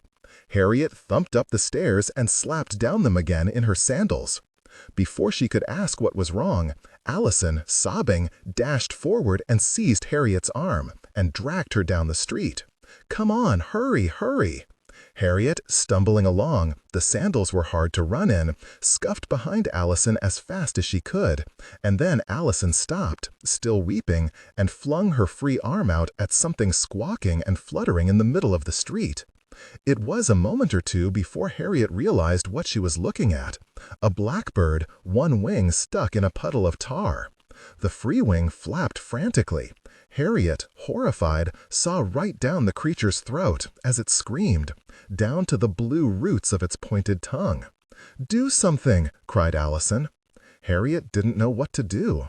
She started toward the bird, then pulled back in alarm as the bird shrieked piercingly and battered its lopsided wing at her approach. Mrs. Fountain had shuffled out on her side porch. "Y'all leave that thing alone," she called, in a thin, peevish voice, a dim form behind the screen. "It's nasty." Harriet, her heart striking fast against her ribs, grabbed at the bird, flinching, as if making feints at a hot coal. She was scared to touch it, and when its wingtip brushed her wrist, she snatched her hand back in spite of herself. Allison screamed, "Can you get it loose?" "I don't know," said Harriet, trying to sound calm. She circled around to the back of the bird, thinking it might quiet down if it couldn't see her, but it only screamed and struggled with renewed ferocity. Broken quills bristled through the mess, and, Harriet saw, with a sick feeling, glossy red coils that looked like red toothpaste. Trembling with agitation, she knelt on the hot asphalt. "Stop it," she whispered, as she eased both hands toward it. "Hush, don't be afraid." But it was scared to death, flapping and floundering, its fierce black eye glinting bright with fear. She slipped her hands underneath it, supporting its stuck wing as best as she could, and wincing against the wing beating violent in her face left. There was a hellish screech, and Harriet, opening her eyes, saw that she'd ripped the stuck wing off the bird's shoulder. There it lay in the tar, grotesquely elongated, a bone glistening blue out the torn end. "You'd better put it down," she heard Mrs. Fountain call. "That thing's going to bite you." The wing was completely gone, Harriet realized, stunned, as the bird fought and struggled in her tarry hands. There was only a pumping, oozing red spot where the wing had been. "Put that thing down," called Mrs. Fountain. "You're going to get rabies. They have to give you the shots in your stomach." "Hurry, Harriet," cried Allison, plucking at her sleeve. "Come on, hurry. Let's take it to Edie." But the bird gave a spasmodic shudder and went limp in her blood-slicked hands, the glossy head drooping. The sheen of its feathers, green on black, was as brilliant as ever, but the bright black glaze of pain and fright in its eyes had already dulled to a dumb incredulity, the horror of death without understanding. "Hurry, Harriet," cried Allison. "It's dying, it's dying." "It's dead," Harriet heard herself say. "What's wrong with you?" shouted Ida Ryu to Hendley, who had just run in through the back door, past the stove, where Ida, sweating, stirring the custard for a banana pudding, through the kitchen, pounded up the stairs to Harriet's room, leaving the screen door to slam shut behind him. He burst into Harriet's bedroom without knocking. She was lying on the bed, and his pulse, already racing, quickened at the arm flung over her head and the hollow white armpit, the dirty brown soles of her feet. Though it was only 3:30 in the afternoon, she had her pajamas on, and her shorts and shirt, with something sticky and black smeared all over them, lay wadded on the rug beside the bed. Hendley kicked them out of the way and plumped himself, panting, at her feet. "Harriet!" He was so excited he could hardly talk. "I got shot at! Somebody shot me!" "Shot you?" With a sleepy creak of the bed springs, Harriet rolled over and looked at him. "With what?" "A gun." "Well, they almost shot me. I was on the bank, see? And pow! There's this big splash. Water." Frantically, he fanned the air with his free hand. "How can somebody almost shoot you?" "I'm not kidding, Harriet. A bullet went right by my head. I jumped in some sticker bushes to get away. Look at my legs." He broke off in consternation. She was leaning back on her elbows, looking at him, and her gaze, though attentive, was not at all commiserating or even very startled. Too late, he realized. His admiration was hard enough to win, but going for sympathy would get him nowhere. Technical excellence. He sprang from his seat at the foot of her bed and paced over to the door. "I threw some rocks at them," he said bravely. "I yelled at them, too. Then they ran off." "What were they shooting with?" said Harriet. "A BB gun or something?" "No," said Hindley after a slight, shocked pause. How could he make her grasp the urgency of this, the danger? "It was a real gun, Harriet. Real bullets. Niggers running everywhere." He flung out an arm, overwhelmed with the difficulty of making her see it all, the hot sun, the echoes off the bluff, the laughter and the panic. "Why didn't you—" "Weird?" "Sure, I want to know," said Harriet, but she didn't seem too worried or anything. "Who was it? Some kids?" "No," said Hindley, aggrieved. "Grown-ups, big guys, trying to shoot the corks off the fishing poles." "Why were they shooting at you?" "They were shooting at everybody. It wasn't just me. He broke off as Harriet stood up. For the first time, Hindley took in fully her pajamas, her grimy black hands, the smeared clothes on the sun-soaked rug. "Hey, man, what's all this black mess?" he inquired sympathetically. "Are you in trouble?" "I tore a bird's wing off by mistake." "Yuck! How come?" said Hindley, forgetting his own troubles for the moment. "He was stuck in some tar. He would have died anyway, or a cat got him." "A live bird? I was trying to save him. What about your clothes?" She gave him a vague, puzzled glance. "That won't come off, not tar. Ida's going to whip your ass." "I don't care. Look here, and here. It's all over the rug." For several moments, there was no noise in the room except the whir of the window fan. "My mother has a book at home that tells how to take out different stains," said Henley in a quieter voice.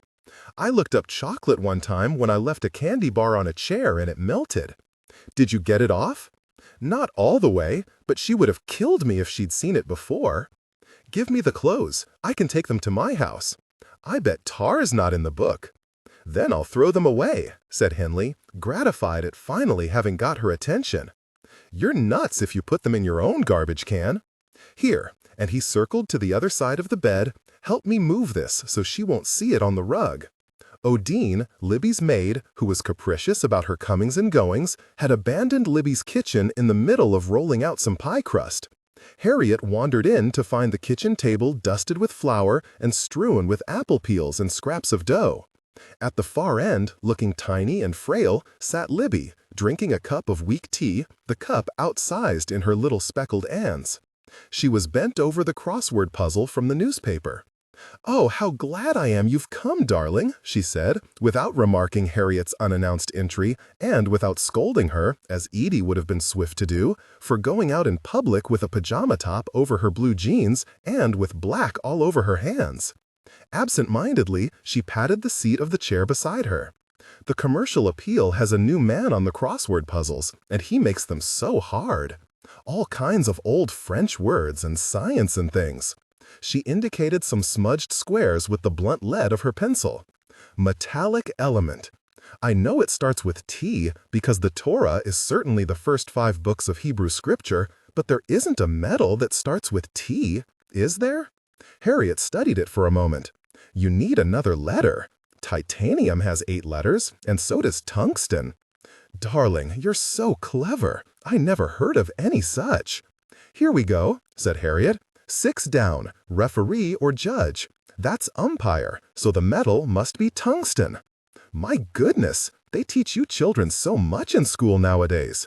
When we were girls, we didn't learn a bit about these horrible old metals and things. It was all arithmetic and European history." Together, they worked on the puzzle. They were stumped on a 5-letter word for objectionable woman beginning with S until Odine finally came in and began to clatter pans so energetically around the kitchen that they were forced to retreat to Libby's bedroom. Libby, the eldest of the Cleave sisters, was the only one who had never married, though all of them, except thrice-married Adelaide, were spinsters at heart. Edie was divorced. Nobody would talk about this mysterious alliance which had produced Harriet's mother, though Harriet was desperate to know about it and badgered her aunts for information.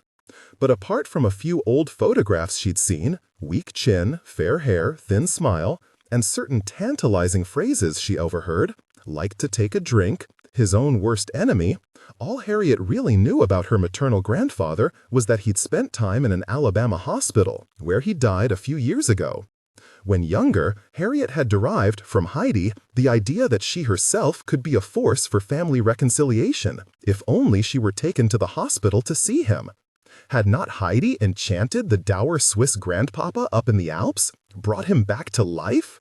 "Huh, I shouldn't count on that," said Edie, jerking quite forcefully the knotted thread on the back side of her sewing. Tat had fared better, with a content, if uneventful, 19-year marriage to the owner of a lumber company, Pinkerton Lamb, known locally as Mr. Pink, who had dropped dead of an embolism at the planing mill before Harriet and Allison were born. The wide and courtly Mr. Pink, much older than Tat, a colorful figure in his puttees and Norfolk jackets, had been unable to father children. There was talk of adoption, which never came to anything. But Tat was unperturbed by childlessness and widowhood alike. Indeed, she had nearly forgotten that she had ever been married at all, and reacted with mild surprise when reminded of it. Libby, the spinster, was 9 years older than Edie, 11 years older than Tat, and a full 17 years older than Adelaide. Pale, flat-chested, nearsighted even in her youth, she had never been as pretty as her younger sisters, but the real reason that she had never married was that selfish old Judge Cleave, whose harried wife died in childbirth with Adelaide, had pressed her to stay home and take care of him and the 3 younger girls. By appealing to poor Libby's selfless nature and by managing to run off the few suitors that came along, he retained her at tribulation as unpaid nursemaid, cook, and cribbage companion until he died when Libby was in her late 60s, leaving a pile of debts and Libby virtually penniless. Her sisters were tormented with guilt about this, as though Libby's servitude had been their fault, not their father's. "Disgraceful," said Edie, 17 years old, and Daddy forcing her to raise 2 children and a baby? But Libby had accepted the sacrifice cheerfully, without regrets. She had adored her sulky, ungrateful old father, and she considered it a privilege to stay at home and care for her motherless siblings, whom she loved extravagantly, and quite without thought for herself. For her generosity, her patience, her uncomplaining good humor, her younger sisters, who did not share her gentle nature, considered Libby as close to a saint as it was possible for a person to be. As a young woman, she'd been quite colorless and plain, though radiantly pretty when she smiled. Now, at 82, with her satin slippers, her pink satin bed jackets, and Angora cardigans trimmed with pink ribbon, there was something babyish and adorable about her, with her gigantic blue eyes and her silky white hair. To step into Libby's sheltered bedroom, with its wooden window blinds and its walls of duck-egg blue, was like sliding into a friendly underwater kingdom. Technical excellence. Outside, in the fierce sun, the lawns and houses and trees were blanched and hostile-looking. The glare-dazzled sidewalks made her think of the blackbird, of the bright, meaningless horror that shone in its eyes. Libby's room was a refuge from all this, from heat, dust, cruelty. The colors and textures were unchanged since Harriet's babyhood: dull, dark floorboards, tufted chenille bedspread, and dusty organza curtains, the crystal candy dish where Libby kept her hairpins. On the mantelpiece slumbered a chunky, egg-shaped paperweight of aquamarine glass, bubbled in its heart, filtering the sun like seawater, which changed throughout the day like a living creature. In the mornings, it glowed bright, hitting its most brilliant sparkle about 10 o'clock, fading to a cool jade by noon. Throughout her childhood, Harriet had spent many long, contented hours ruminating on the floor, as the light in the paperweight swung high and flittered, tottered and sank, as the tiger-striped light glowed here, glowed there, on the blue-green walls.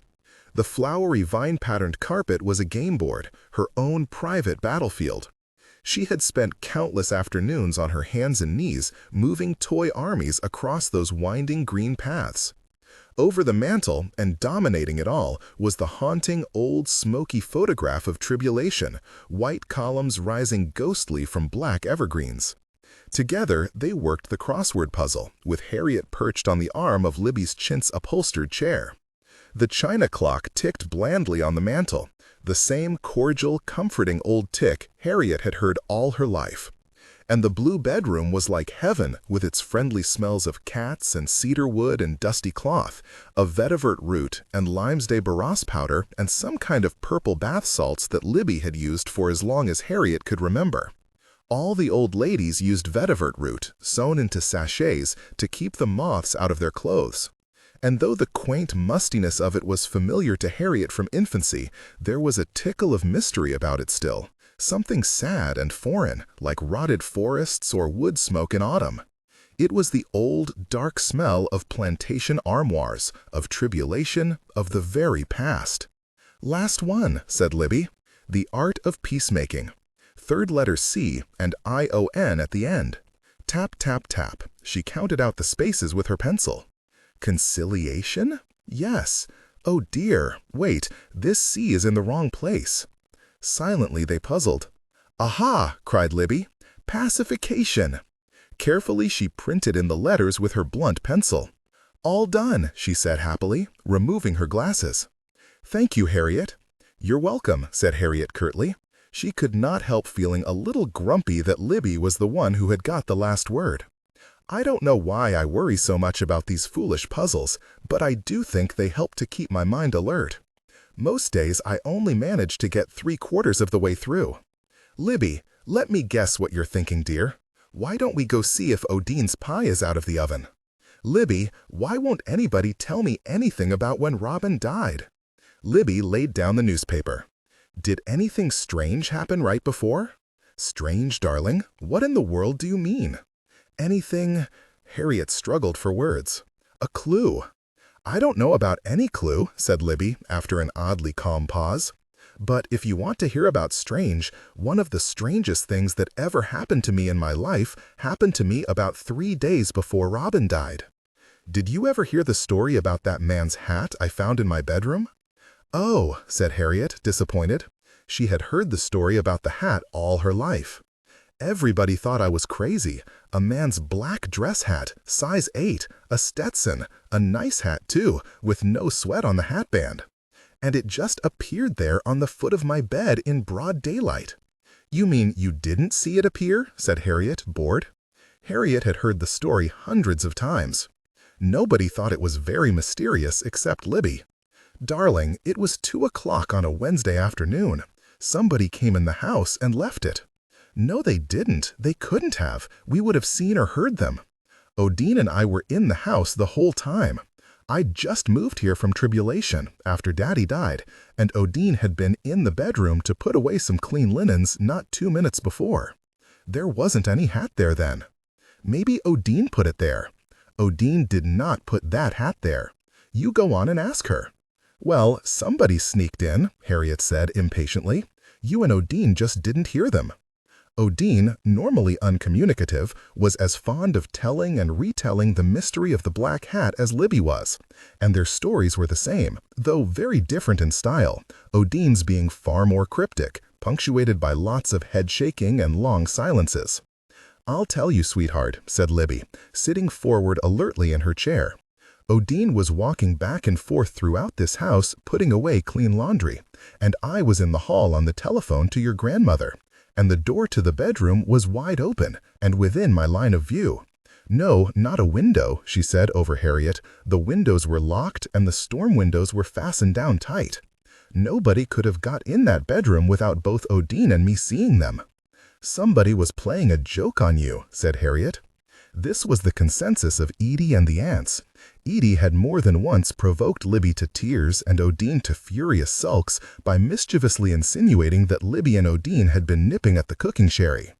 And what sort of joke was that? She was getting upset. To leave a man's black dress hat on the foot of my bed? It was an expensive hat. And I took it down to the dry goods store, and they said nobody sold hats like that in Alexandria or anywhere they knew of, closer than Memphis. And lo and behold, 3 days after I found that hat in my house, little Robin was dead. Harriet was silent, pondering this. But what does that have to do with Robin? Darling, the world is full of things we don't understand. But why a hat? Said Harriet after a baffled pause. And why should they leave it at your house? I don't see the connection. Here's another story for you. When I was living out at Tribulation, said Libby, folding her hands, there was a very nice woman named Viola Gibbs who taught kindergarten in town. I suppose she was in her late 20s. Well, one day Mrs. Gibbs was walking in the back door of her own house, and her husband and children all said she jumped back and started slapping the air like something was after her. And the next thing they knew, she fell over on the kitchen floor, dead. A spider probably bit her. People don't die like that from a spider bite. Or she had a heart attack. No, she was too young. She'd never been sick a day in her life, and she wasn't allergic to bee stings, and it wasn't an aneurysm, nothing like that. She just dropped dead for no reason in the world, right there in front of her husband and children. It sounds like poison. I bet her husband did it. He did no such thing. But that's not the odd part of the story, darling. Politely, Libby blinked, then waited to make sure she had Harriet's attention. You see, Viola Gibbs had a twin sister. The odd part of the story is that a year earlier, a year to the day, Libby tapped the table with her forefinger, the twin had been climbing out of a swimming pool in Miami, Florida, when she got a horrified look on her face. That's what people said. A horrified look. Dozens of people saw it. Then she started screaming and slapping at the air with her hands, and next thing anybody knew, she fell over dead on the concrete. Why? Said Harriet after a confused pause. Nobody knows. But I don't understand. Neither does anybody else. People just don't get attacked by something invisible. Those two sisters did, twin sisters, exactly a year apart. There was a case a lot like that in Sherlock Holmes, The Adventure of the Speckled Band. Technical excellence. Yes, I know that story, Harriet, but this is different. Why? You think the devil was after them? All I'm saying is that there are an awful lot of things in the world we don't understand, honey, and hidden connections between things that don't seem related at all. You think it was the devil killed Robin? Or a ghost? Gracious, said Libby, reaching, flustered, for her glasses. What's all this going on in the back?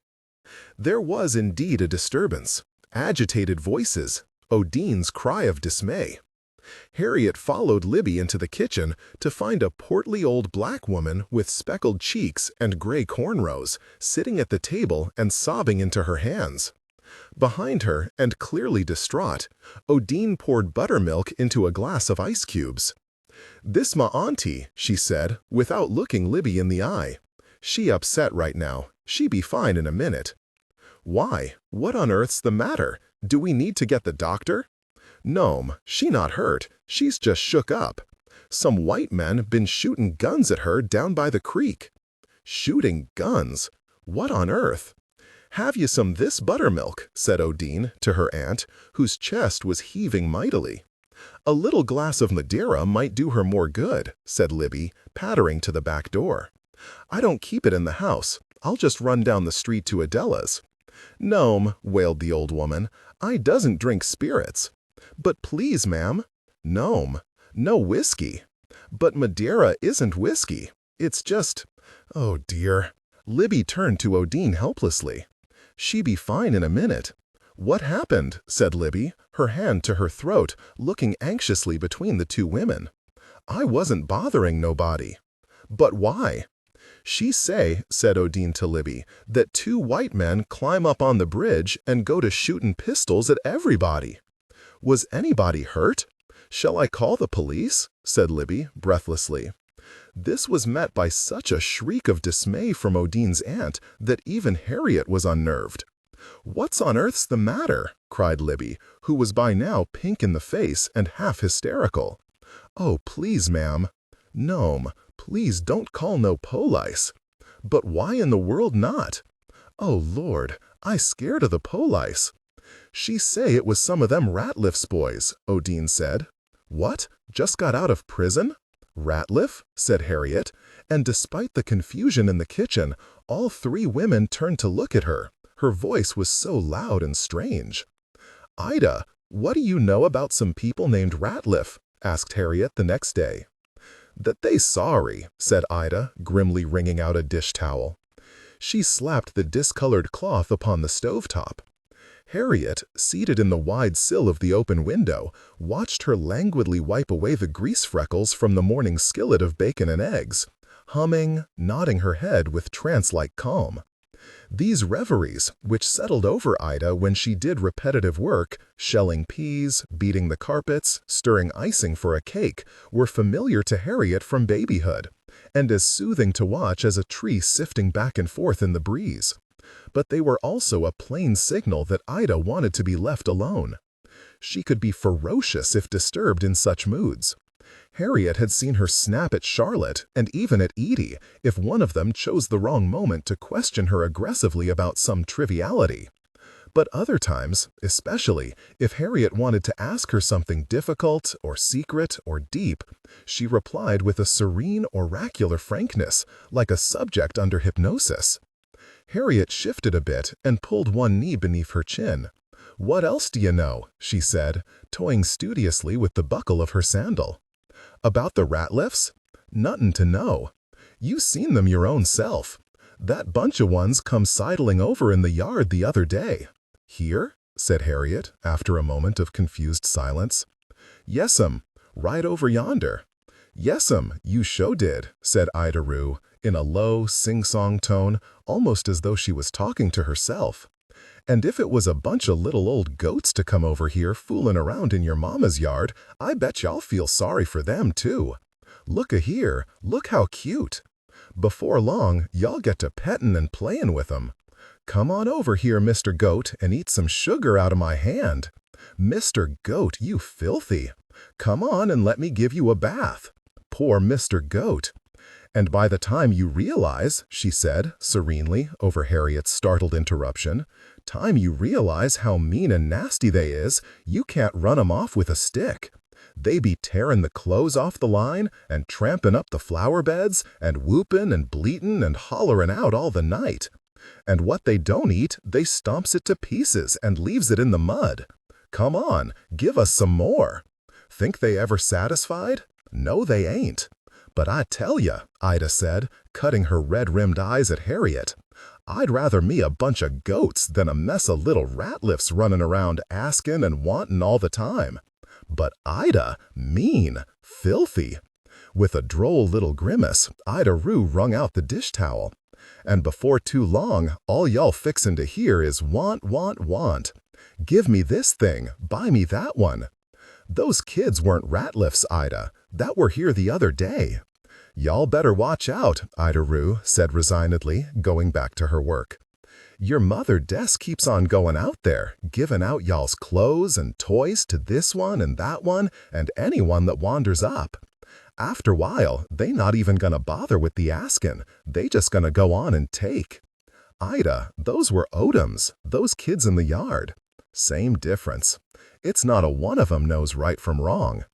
What if you was one of them little Odoms? She paused to refold her dish towel. And your mother and your daddy never do a lick of work and teach you it ain't a thing in the world wrong to rob and hate and steal and take anything you wanted from another. You wouldn't know anything but robbing and stealing. No, sir, wouldn't think there's a thing wrong with it in the world. But I'm not saying there's not bad colored ones too. It's bad ones that's colored, and it's bad ones that's white. All I know is I ain't have time to fool with any Odoms, and I ain't have time to fool with anybody always thinking about what they don't got and how they going to get it from another. No, sir. If I don't earn it, said Ida somberly, holding up a damp hand, and I don't have it, then I don't want it. No, ma'am, I sure don't. I just goes on by. Ida, I don't care about the Odoms. You ought not care about any of 'em. Well, I don't one bit. I'm glad to hear it. What I want to know about is the rat-lifts. What can you...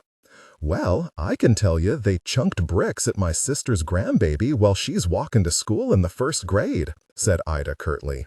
How about that? Big old grown men. Chunking bricks and hollering out nigger and get back to the jungle at that poor child. Harriet, appalled, said nothing. Without looking up, she continued to fiddle with the strap of her sandal. The word nigger, especially from Ida, made her red in the face. Bricks. Ida shook her head. From that wing they's buildin' to the school back then. And I reckon they's proud of themselves for doing it, but ain't nohow it's correct for nobody to chunk bricks at a little one. Show me in the Bible where it say chunk bricks at your neighbor. Look all day and you ain't gonna find it because it ain't there. Harriet, who was very uncomfortable, yawned to mask her confusion and distress.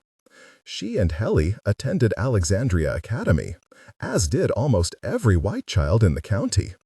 Even Odoms and Ratliffs and Skirleys practically starved themselves to death in order to keep their children out of the public schools. Certainly, families like Harriet's and Helly's would not tolerate for one moment brick throwing at children white or black or purple, as Edie was fond of piping up in any discussion about skin color. And yet there Harriet was, at the all-white school. Them men's call themselves preachers, out there spittin' and calling that poor baby every kind of jigaboo and jungle bunny. But ain't never any reason for a big one to harm a little one, said Ida Rue grimly. Technical excellence. The Bible teach it? Whoso shall offend one of these little. Were they arrested? Ida Rue snorted. Were they? Sometime the police favor criminals more than the one against whom they commit the crime. Harriet thought about this. Nothing, as far as she knew, had happened to the Ratliffs for shooting guns down at the creek. It seemed like these people could do pretty much what they wanted and get away with it. It's against the law for anybody to throw bricks in public, she said aloud. Don't make a bit of difference. Police ain't done a thing to the Ratliffs when they lit the Missionary Baptist Church on fire, did they? When you's just a baby? After Dr. King come to town? Just drove right by and chunked that whiskey bottle with a lit rag in it through the window there. Harriet, all her life, had heard about this church fire and about others in other Mississippi towns, all confused with each other in her mind, but she had never been told that the Ratliffs were responsible. "You would think," said Edie, "that Negroes and poor whites would not hate each other the way they did, since they had a lot in common, mainly being poor. But sorry white people like the Ratliffs had only Negroes to look down upon. They could not bear the idea that the Negroes were now just as good as they were, and, in many cases, far more prosperous and respectable. A poor Negro has at least the excuse of his birth," Edie said. "The poor white has nothing to blame for his station but his own character. Well, of course, that won't do. That would mean having to assume some responsibility for his own laziness and sorry behavior. No, he'd much rather stomp around burning crosses and blaming the Negro for everything than go out and try to get an education or improve himself in any way." Ida Rue, lost in thought, continued to polish the stovetop, though it no longer needed polishing. "Yes'm, it sure is the truth," she said. "Them trash killed Miss Etta Coffey, sure as they'd stabbed her in the heart." She compressed her lips for several moments as she polished, in small, tight circles, the chrome dials of the stove. "Old Miss Etta, she righteous. Sometimes she prayin' all the night. My mother, she see that light burning late there at Miss Etta's. She make my daddy get out of bed and walk himself right over there and tap at the window and ask Miss Etta has she fell or do she need help to get up off the floor. She holler at him, no thank you, her and Jesus still got business to talk. One time Edie told me, yes sir, Miss Etta, she dwellin' at his right-hand side. And my mother and my daddy and my poor brother Cuff that die with cancer. And little old Robin too, right up amongst 'em. God keep a place for all his children, he surely do. But Edie said that old lady didn't die in the fire. Edie said she had a heart attack. Edie say? You didn't want to challenge Ida when she used that tone. Harriet looked at her fingernails. Didn't die in the fire? Huh. Ida wadded the wet cloth and slapped it down on the counter. She die of the smoke, didn't she? And of all the shoving and hollering and people fighting to get out? She old, Miss Coffey. She's so tender-hearted, she not able to eat deer meat or take a fish off the hook. And here ride up these horrible old trash, chunkin' fire through the window. Did the church burn all the way down? It was burnt good enough, Edie said. Was Edie there? Her voice was terrible. Harriet dared not say a word. Ida glared at her for several long moments, and then hiked the hem of her skirt and rolled down her stocking, which was thick and fleshy tan, rolled above her knees, many shades paler than Ida's rich, dark skin. Now, above the opaque roll of nylon, appeared a 6-inch patch of seared flesh, pink like an uncooked wiener, shiny and repulsively smooth in some spots, puckered and pitted in others, shocking in both color and texture against the pleasing Brazil nut brown of Ida's knee. Reckon Edie ain't think that's a burn good enough? Harriet was speechless. All's I know is, it felt good and hot to me. Does it hurt? It sure did hurt. What about now? No. Sometime it itched me though. Come on now, she said to the stocking as she began to roll it back up. Don't give me no trouble. Sometimes these hosieries like to kill me. Is that a 3rd-degree burn? 3rd, 4th, and 5th. Ida laughed again, this time rather unpleasantly. All's I know, it hurts so bad I can't sleep for 6 weeks. But maybe Edie think that fire ain't hot enough unless both legs burnt right off. And I reckon the law think the same thing, because they never going to punish the ones that did it. They have to. Who say? The law does. That's why it's the law. It's one law for the weak and another for the strong. With more confidence than she felt, Harriet said, No, there's not. It's the same law for everybody. Then why them men still walkin' free? I think you ought to tell Edie about this, said Harriet after a confused pause. If you don't, I will. Edie? Ida Reeves' mouth twitched, strangely, with something close to amusement. She was about to speak, but then changed her mind. What, Harriet thought, chilled to the heart. Does Edie know? Her shock and sickness at the notion was perfectly visible, like a window shade had snapped up from over her face. Ida's expression softened. It's true, thought Harriet, in disbelief. She's told Edie already. Edie knows. But Ida Rue, quite suddenly, had busied herself with the stove again. "And how come you think I need to bother Miss Edie with this mess, Harriet?" she said, with her back turned, and in a bantering and rather too hearty voice. "She an old lady. What you think she goin' do? Stomp on they feet?" She chuckled, and though the chuckle was warm and unquestionably heartfelt, it did not reassure Harriet. Beat them cross the head with that black pocketbook. She should call the police. Was it conceivable that Edie had been told of this and not called the police? Whoever did that to you should be in jail. Jail? To Harriet's surprise, Ida roared with laughter. Bless your heart. They likes to be in jail. Air conditioning in the summertime and free peas and cornbread, and plenty time to idle round and visit with they sorry friends. The Ratliffs did this? You're sure? Ida rolled her eyes, bragging about it around the town. Harriet felt about to cry. How could they be walking free? And through the bricks, too? Yes, ma'am. Grown men. Young'uns, too. And that one call himself a preacher. He not actually doing the chunkin'. He just hollerin' and shaking his Bible and stirring the others up. There's a Ratliff boy about Robin's age, said Harriet, watching Ida carefully. Pemberton told me about him. Ida said nothing. She wrung out the dish rag and then went to the drainer to put away the clean dishes. He would be about 20 now. Old enough, thought Harriet, to be one of the men shooting off the creek bridge. Ida, with a sigh, heaved the heavy cast-iron frying pan out of the drainer and stooped to put it in the cabinet. The kitchen was by far the cleanest room in the house. Ida had carved out a little fortress of order here, free from the dusty newspapers piled throughout the rest of the house. Harriet's mother did not allow the newspapers to be thrown away, this a rule so ancient and inviolable that even Harriet did not question it. But by some unspoken treaty between them, she kept them out of the kitchen, which was Ida's realm. His name is Danny, said Harriet, Danny Reefkeys. This person, Robin's age. Ida glanced over her shoulder. What for you studyin' Ratliff so big all of a sudden? Do you remember him? Danny Reefkeys? Lord, yes. Ida grimaced as she stretched up on tiptoe to put away a cereal bowl. I remember him just like yesterday. Harriet took care to keep her face composed. He came to the house? When Robin was alive? Yes, sir. Nasty little loudmouth. Couldn't run him off for nothin'. Hittin' at the porch with baseball bats and creepin' around here in the yard after dark.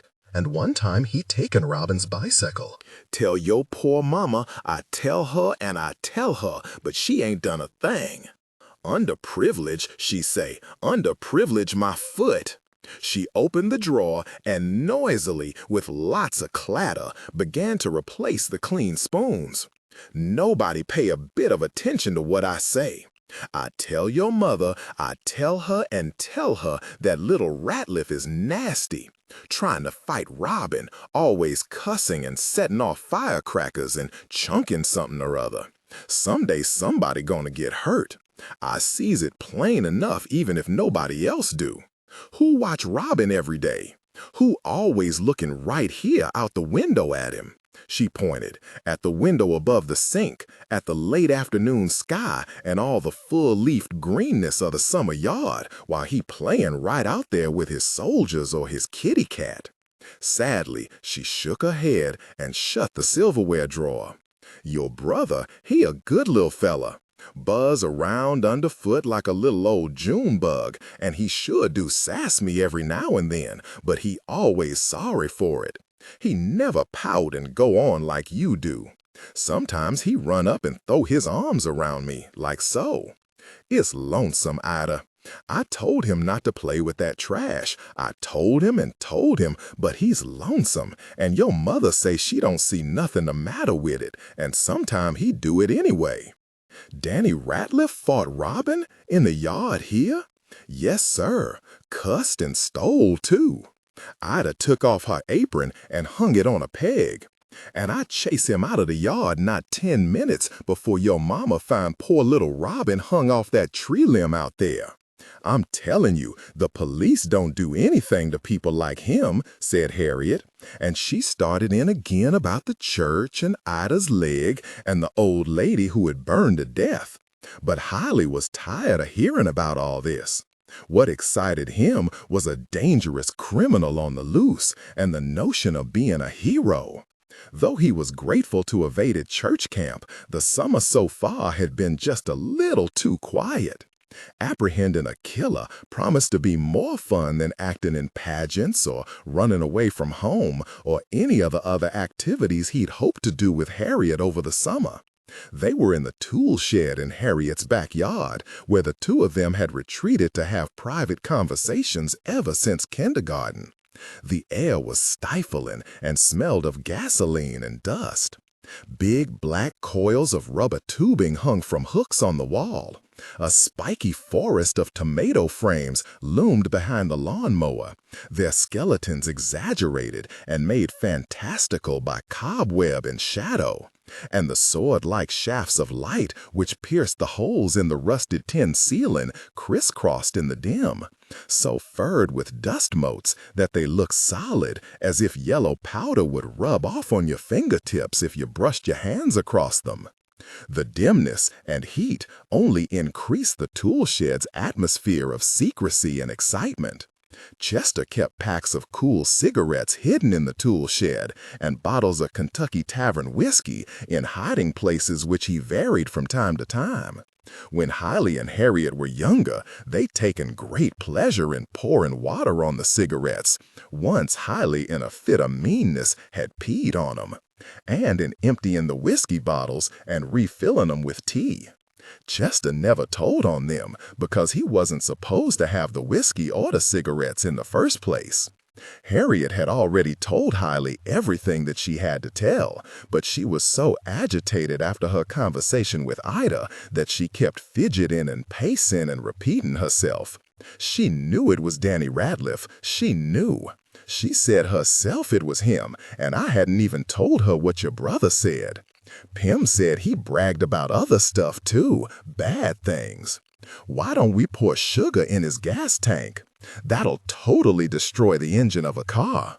She gave him a disgusted look, which offended him slightly. He had thought this an excellent idea. Or let's write a letter to the police and don't sign our names. What good will that do? If we tell my daddy, I bet he'll call him. Harriet snorted. She didn't share Hiley's high opinion of his father, who was a principal at the high school. Let's hear your big idea then, Hiley, said sarcastically. Harriet bit her lower lip. I want to kill him, she said. The sternness and remove of her expression struck a thrill at Hiley's heart. Can I help? He said immediately. No, you can't kill him by yourself. Why not? He was taken aback by her look. For a moment he couldn't think of a good reason. Because he's big, he said at last. He'll kick your ass.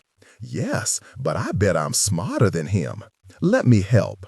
How are you going to do it anyway? He said, nudging her with the toe of his sneaker. Have you got a gun? My dad does.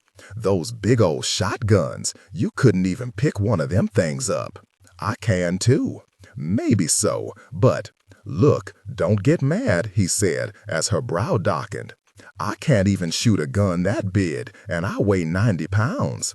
That shotgun would knock me down, maybe even put my eye out. If you put your eye right up to the sight, the kick will knock your eyeball right out of the socket. Where did you learn all this? Said Harriet, after an attentive pause. In Boy Scouts. He hadn't really learned it in the Boy Scouts. He didn't know exactly how he knew it, though he was pretty sure it was true. I wouldn't have quit going to Brownies if they taught us stuff like that.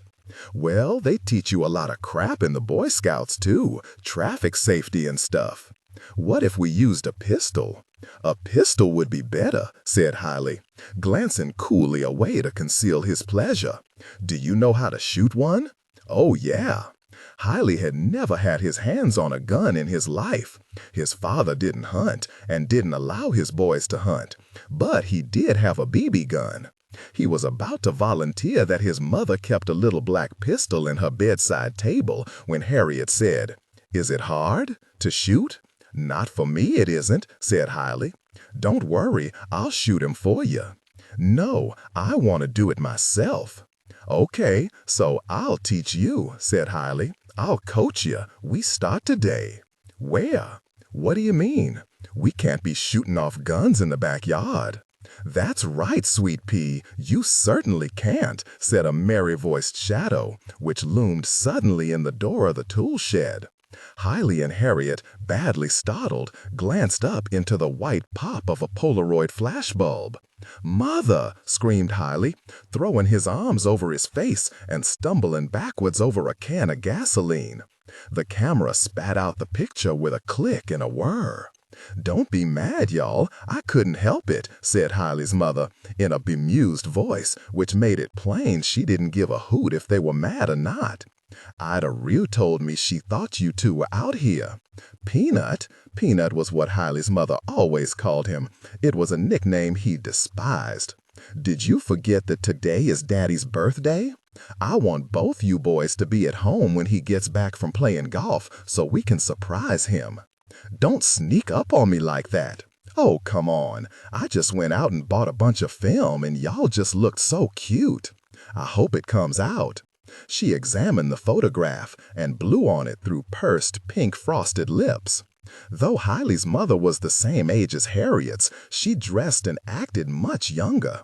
She wore blue eyeshadow and had a dark, freckly tan from parading around Hiley's backyard in a bikini, like a teeny bopper, said Edie. And her hair was cut the same way that a lot of high school girls wore it. "Stop it," whined Hiley. He was embarrassed by his mother. Kids at school teased him about her skirts being too short. Hiley's mother laughed. "I know you don't like white cake, Hiley, but it is your father's birthday." Guess what, though? Hiley's mother always spoke to Hiley in this bright, insulting, babyish tone, like he was in kindergarten. "They had some chocolate cupcakes at the bakery. How about that?" "Come on now, you need to take a bath and put on some clean clothes." "Harriet, I'm sorry to have to tell you this, Sweet Pea, but Ida Real told me to come in for supper." "Can't Harriet eat with us?" "Not today, Peanut," she said breezily, with a wink at Harriet. "Harriet understands, don't you, sweetie?" Harriet, offended by her forward manner, gazed back at her stolidly. She didn't see any reason to be more polite to Helly's mother than Helly's was himself. "I'm sure she understands, don't you, Harriet? We'll have her over next time we cook hamburgers in the yard. Besides, if Harriet came, I'm afraid we wouldn't have a cupcake for her." "One cupcake?" shrieked Helly. "You only bought me one cupcake?" "Peanut, don't be greedy like that. One isn't enough. One cupcake is plenty for a bad boy like you. Oh, look here, this is hilarious." She leaned down to show them the Polaroid. Still pale, but clear enough now to make out. "Wonder if it's going to come out any better," she said. "You two look like a couple of little Martians." And it was true, they did. Both Healy and Harriet's eyes glowed round and red, like the eyes of little nocturnal creatures caught unexpectedly in car headlights. And their faces, dazed with shock, were tinted a sickly green from the flash. Chapter 3. The Pool Hall. Sometimes, before Ida went home for the evening, she set out something nice for supper. Casserole, fried chicken, sometimes even a pudding or cobbler. But tonight on the counter were only some leftovers that she wanted to get rid of. Ancient ham slices, pale and slimy from sitting around wrapped in plastic. Also some cold mashed potatoes. Harriet was furious. She opened the pantry and stared in at the too tidy shelves, lined with dim jars of flour and sugar, dried peas and cornmeal, macaroni and rice. Harriet's mother rarely ate more than a few spoonfuls of food in the evenings, and many nights she was happy with a dish of ice cream or a handful of soda crackers. Sometimes Allison scrambled eggs, but Harriet was a little sick of eggs all the time. Cobwebs of lassitude drifted over her. She snapped off a stick of spaghetti and sucked on it. The floury taste was familiar, like paste, and triggered an unexpected splutter of pictures from nursery school. Green tile floors, wooden blocks painted to look like bricks, windows too high to see out of. Lost in thought, still chewing on the splinter of dried spaghetti, her brow nodded cumbrously in a way that brought out her resemblance to Edie and Judge Cleve. Harriet dragged a chair to the refrigerator, maneuvering carefully to avoid setting off a landslide of newspapers. Gloomily, she climbed up and stood in it as she shifted through the crunching packages in the freezer compartment. But there was nothing good in the freezer either, only a carton of the disgusting peppermint stick ice cream that her mother loved. Many days, especially in the summertime, she ate nothing else, buried in an avalanche of foil-wrapped lumps. The concept of convenience foods was foreign and preposterous to Ida Rue, who did the grocery shopping. TV dinners she thought unwholesome, though sometimes she bought them if they went on sale. Between-meal snacks she dismissed as a fad derived from television. Snock? What you want with a snock if you eat your dinner?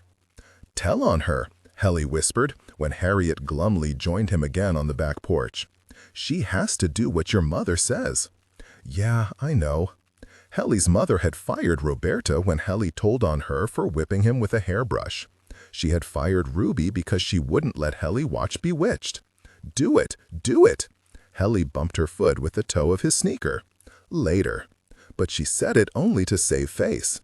Harriet and Allison never complained about Ida, and more than once, even when Harriet was angry at Ida over some injustices, she'd lied and taken the blame herself rather than get Ida in trouble.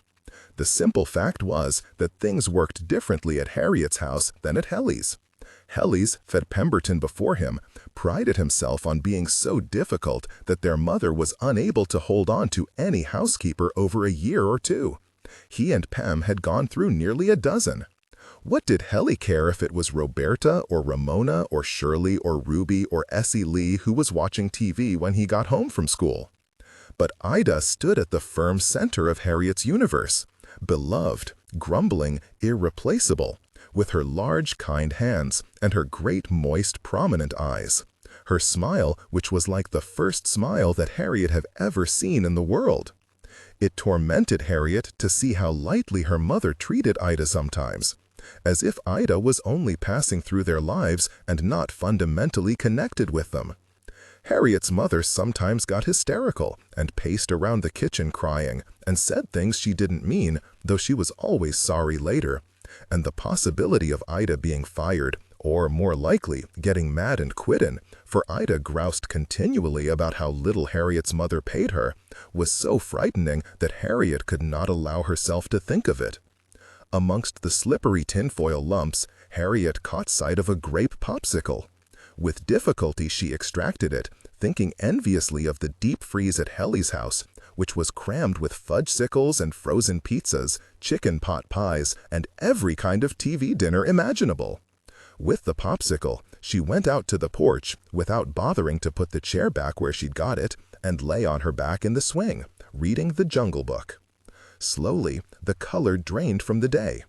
The rich greens of the garden faded to lavender, and as they dulled from lavender to purple-black, the crickets began to shriek, and a couple of lightning bugs popped on and off uncertainly in the overgrown dark spot by Mrs. Fountain's fence. Absent-mindedly, Harriet let the popsicle stick fall to the floor from between her fingers. She had not moved for half an hour or more. The base of her skull was propped on the swing's wooden arm at a devilishly uncomfortable angle, but still she remained motionless, except to draw the book closer and closer to her nose. Soon it was too dark to see. Harriet's scalp prickled, and there was a throbbing pressure behind her eyeballs. But she stayed where she was, stiff neck and all. Some parts of the Jungle Book she knew almost by heart. Mowgli's lessons with Bagheera and Baloo, the attack, with Kaa, upon the Bandar log. Later, less adventurous parts, in which Mowgli began to be dissatisfied with his life in the jungles, she often did not read at all. She did not care for children's books in which the children grew up, as what growing up entailed, in life as in books, was a swift and inexplicable dwindling of character. Out of a clear blue sky, the heroes and heroines abandoned their adventures for some dull sweetheart, got married and had families, and generally started acting like a bunch of cows. Somebody was cooking steaks outside, on a grill. They smelled good. Harriet's neck hurt in earnest, but even though she had to strain to see the darkening page, she was strangely reluctant to get up and switch on the light. Her attention slipped from the words to drift without purpose, mindlessly brushing along the top of the hedge opposite, as if along a length of scratchy black wool, until seized by the neck and marched back forcibly to the story. Deep in the jungle slumbered a ruined city, collapsed shrines, vine-choked tanks and terraces, decaying chambers full of gold and jewels about which no one, including Mowgli, gave a fig. Within the ruin dwelt the snakes that Kaa the Python referred to rather contemptuously as the Poison People. And as she read on, Mowgli's jungle began to bleed stealthily into the humid, half-tropical darkness of her own backyard, infecting it with a wild, shadowy, dangerous feel. Frogs singing, birds screaming in the creeper-draped trees. Mowgli was a boy, but he was also a wolf, and she was herself, Harriet, but partly something else. Black wings glided over her. Empty space. Harriet's thoughts sank and trailed into silence. Suddenly, she was not sure how long she had been lying in the swing. Why wasn't she in her bed? Was it later than she thought? A darkness slid across her mind. Black wind, cold. She started so hard that the swing lurched, something flapping in her face, something oily, struggling. She couldn't get her breath. Frantically, she slapped and batted at the air, floundering in space, and the swing creaking and not knowing which way was up or down, until somewhere in the back of her mind she realized the bang she just heard was her library book fallen to the floor. Harriet stopped struggling and lay still. The swing's violent rocking slowed again and quieted, the boards of the porch ceiling sweeping slower and slower overhead, and at last coming to a stop. In the glassy stillness, she lay there, thinking. If she hadn't come along, the bird would have died anyway, but that didn't change the fact that it was she who had actually killed it. The library book lay open and face up upon the floorboards. She rolled on her stomach to reach for it. A car swung around the corner and down George Street, and as the headlights swept across the porch, an illustration of the white cobra was illuminate, like a road sign flashing up suddenly at night, with the caption beneath, "They came to take the treasure away many years ago. I spoke to them in the dark, and they lay still." Harriet rolled back over and lay very still for a number of minutes. She stood, creakily, and stretched her arms over her head. Then she limped inside, through the too bright dining room, where Allison sat alone at the dining room table, eating cold mashed potatoes from a white bowl. "Be still, O little one, for I am death." Another cobra had said that, in something else by Kipling.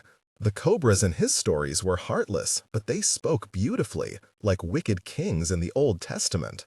Harriet walked through to the kitchen, to the wall phone, and dialed Helly's house.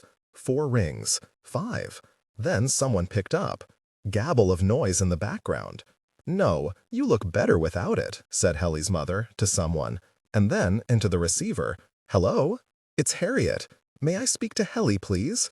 "Harriet! Of course you can, sweet pea." The receiver dropped. Harriet, her eyes still unaccustomed to the light, blinked at the dining room chair which still stood by the refrigerator. Helly's mother's little nicknames and endearments always caught her by surprise. Sweet pea was not the kind of thing that people generally called Harriet. Commotion, a scraped chair, Pemberton's insinuating laughter. Helly's irritated line rose above it, piercingly. A door slammed. "Hey!" His voice was gruff but excited. "Helly?" She caught the receiver between her ear and shoulder and turned to face the wall. "Helly, if we tried, do you think we could catch a poisonous snake?" There was an awestruck silence, during which Harriet realized, with pleasure, he understood exactly what she was getting at. Copperheads? Cottonmouths? Which is more poisonous? It was several hours later, and they were sitting on the back steps of Harriet's house in the dark. Helly had gone nearly berserk waiting for the birthday excitement to die down so he could slip out and meet her. His mother, made suspicious by his vanished appetite, had leapt to the humiliating assumption that he was constipated and had hovered for ages querying him about his toilet intimacies, offering him laxatives. After she'd finally kissed him goodnight, reluctantly, and gone upstairs with his father, he'd lain open-eyed and stiff beneath the covers for half an hour or more, as zinged up as if he'd drunk a gallon of Coca-Cola, as if he'd just seen the new James Bond movie, as if it was Christmas Eve. Sneaking out of the house, tiptoeing down the hall, easing the squeaky back door open an inch at a time, had zinged him up even more. After the purring, air-conditioned chill of his bedroom, the night air pressed heavy and very hot. His hair was stuck to the back of his neck, and he couldn't quite catch his breath. Harriet, on the step below, sat with her knees under her chin, eating a cold chicken leg that he'd brought her from his house. "What's the difference between a cottonmouth and a copperhead?" she said. Her lips, in the moonlight, were slightly greasy from the chicken. "I thought it was all just one damn snake," said Helly. He felt delirious. "Copperheads are different. It's cottonmouths and water moccasins that are the same snake." "A water moccasin will attack you if it feels like it," said Helly gladly, repeating, word for word, something Pemberton had said to him a couple of hours earlier when Helly had questioned him. Helly was deathly afraid of snakes and did not even like to look at pictures of snakes in the encyclopedia. "They're real aggressive." "Do they stay in the water all the time?" "A copperhead is about 2 feet long, real thin, real red," said Helly, repeating something else that Pemberton had said since he didn't know the answer to her question. "They don't like the water." "Would he be easier to catch?" "Oh yeah," said Helly, though he had no idea. Whenever Helly came across a snake, he knew, unerringly, regardless of size or color, from the point or roundness of his head, whether it was poisonous or not, but that was as far as his knowledge went. All his life he had called all poisonous snakes moccasin, and any poisonous snake on land was, in his mind, simply a water moccasin that wasn't in water at the moment. Harriet threw the chicken bone off the side of the steps and, after wiping her fingers on her bare shins, opened the paper towel and began to eat the slice of birthday cake Helly had brought. Neither child spoke for some moments. Even in the daytime, a dingy shut-up vapor of neglect hung over Harriet's backyard, which was tarnished-looking somehow and colder than the other yards on George Street. And at night, when the sags and tangles and rats' nests of vegetation blackened and massed together, it practically twitched with hidden life. Mississippi was full of snakes. All their lives, Helly and Harriet had heard stories of fishermen bitten by cottonmouths twining up paddles or tumbling into canoes from low overhanging trees, of plumbers and exterminators and furnace repairmen bitten beneath houses, of water skiers toppling into submerged nests of moccasins, floating up blotched and glassy-eyed, swollen so tight that they bobbed in the wash of the motorboat like blow-up pool toys. They both knew not to walk in the woods in the summer without boots and long pants, never to turn over big rocks or step over big logs without looking first on the other side, to stay away from tall grass and brush piles and swampy water and culverts and crawl spaces and suspicious holes. Harriet reflected, not without discomfort, on his mother's repeated warnings to be careful of the overgrown hedges, the dank, long-abandoned goldfish pond, and the rotted lumber piles in Harriet's yard. "It's not her fault," she said. "Her mother doesn't keep the place cleaned up like she should. Just don't you let me catch you running around barefoot over there. There's a nest of snakes, little red ones like you say, under the hedge. Chester says they're poison. Last winter when the ground froze, I found a ball of them like this." She drew a softball-sized circle in mid-air, with ice on them. "Who's scared of dead snakes?" "They weren't dead. Chester said they'd come to life if they thawed out. Ugh, he set the whole ball of them on fire." It was a memory that had stayed with Harriet a little too vividly. In her mind's eye, she could still see Chester, in high boots, splashing the snakes with gasoline out in the flat, wintry yard, holding the gas can from his body at arm's length. After he threw the match, the flame was a surreal orange ball that cast no warmth or light upon the dull greeny black of the hedge behind. Even at that distance, the snakes had seemed to writhe, glowing suddenly into a horrible life. One in particular had separated its head from the mass and weaved back and forth blindly, like a windshield wiper on a car. As they burned, they'd made a hideous crackling noise, one of the worst noises Harriet had ever heard. All the rest of that winter and most of the spring, there'd been a small pile of greasy ash and blackened vertebrae in the spot. Absent-mindedly, she picked up the piece of birthday cake, then put it down again. "That kind of snake," she said, "Chester told me you can't really get rid of them. They might go away for a little while if you really get after them, but once they get to living in a place and liking it, they'll come back sooner or later." Henley was thinking of all the times that he had taken the shortcut through that hedge, without his shoes on. Aloud, he said, "Do you know that reptile playland out on the old highway, near the petrified forest? It's a gas station, too. Creepy old hair-lip guy runs it." Harriet turned to stare at him. "You've been there?" "Yep. You mean your mother stopped there?" "Gosh, no," said Henley, slightly embarrassed. "Just Pem and me, on the way back from a ball game." Even Pemberton, even Pem, had not really seemed all that keen on stopping at the reptile playland. They'd been low on gas. "I never knew anybody who actually went there. The man there is scary. He's got tattoos of snakes all up and down his arms. And scars, too, like he'd been bitten plenty of times," Henley had noticed while he was filling up the tank. "And no teeth, and no dentures either, which had given his grin a soft, horrible snake-like quality. Worst of all, a boa constrictor had been twined around his neck. 'Want to pet him, son?' he'd said, leaning into the car, pinning Henley with his flat, sun-dazzled eyes. What's it like, the reptile playland? Stinks like fish. I touched a boa constrictor," he added. He'd been afraid not to. He'd been afraid that the snake man might throw it on him if he didn't. It was cold, like a car seat in winter. "How many snakes does he have?" "Oh man, snakes and fish tanks, this whole wall of them. Then a ton more of snakes just laying out free. Out in this fenced part called the Rattlesnake Ranch. There was another building out in the back with words and pictures and junk painted all over the sides. What kept them from climbing out? I don't know. They weren't moving around too much. They looked sort of sick. I don't want a sick snake." A strange thought struck Henley. What if Harriet's brother hadn't died when she was little? If he was alive, he might be like Pemberton, teasing her, messing with her stuff. She probably wouldn't even like him much. He pulled his yellow hair up in a ponytail with one hand, fanned the back of his neck with the other. "I'd rather have a slow snake than one of those fast ones that follow your ass," he said cheerfully. "One time I saw on TV about black mambas. They're about 10 feet long, and what they do is they raise up on their first 8 feet and chase after you about 20 miles an hour with their mouths wide open. And when they catch you," he said, raising his voice over Harriet's, "what they do is they hit you right in the face." "Does he have one of those?" "He has every snake in the world. Plus, I forgot to say, they're so poisonous you die in 10 seconds. Forget about the snakebite kit. You have had it." Harriet's silence was overpowering. With her dark hair and her arms around her knees, she looked like a little Chinese pirate. "You know what we need," she said presently. "A car."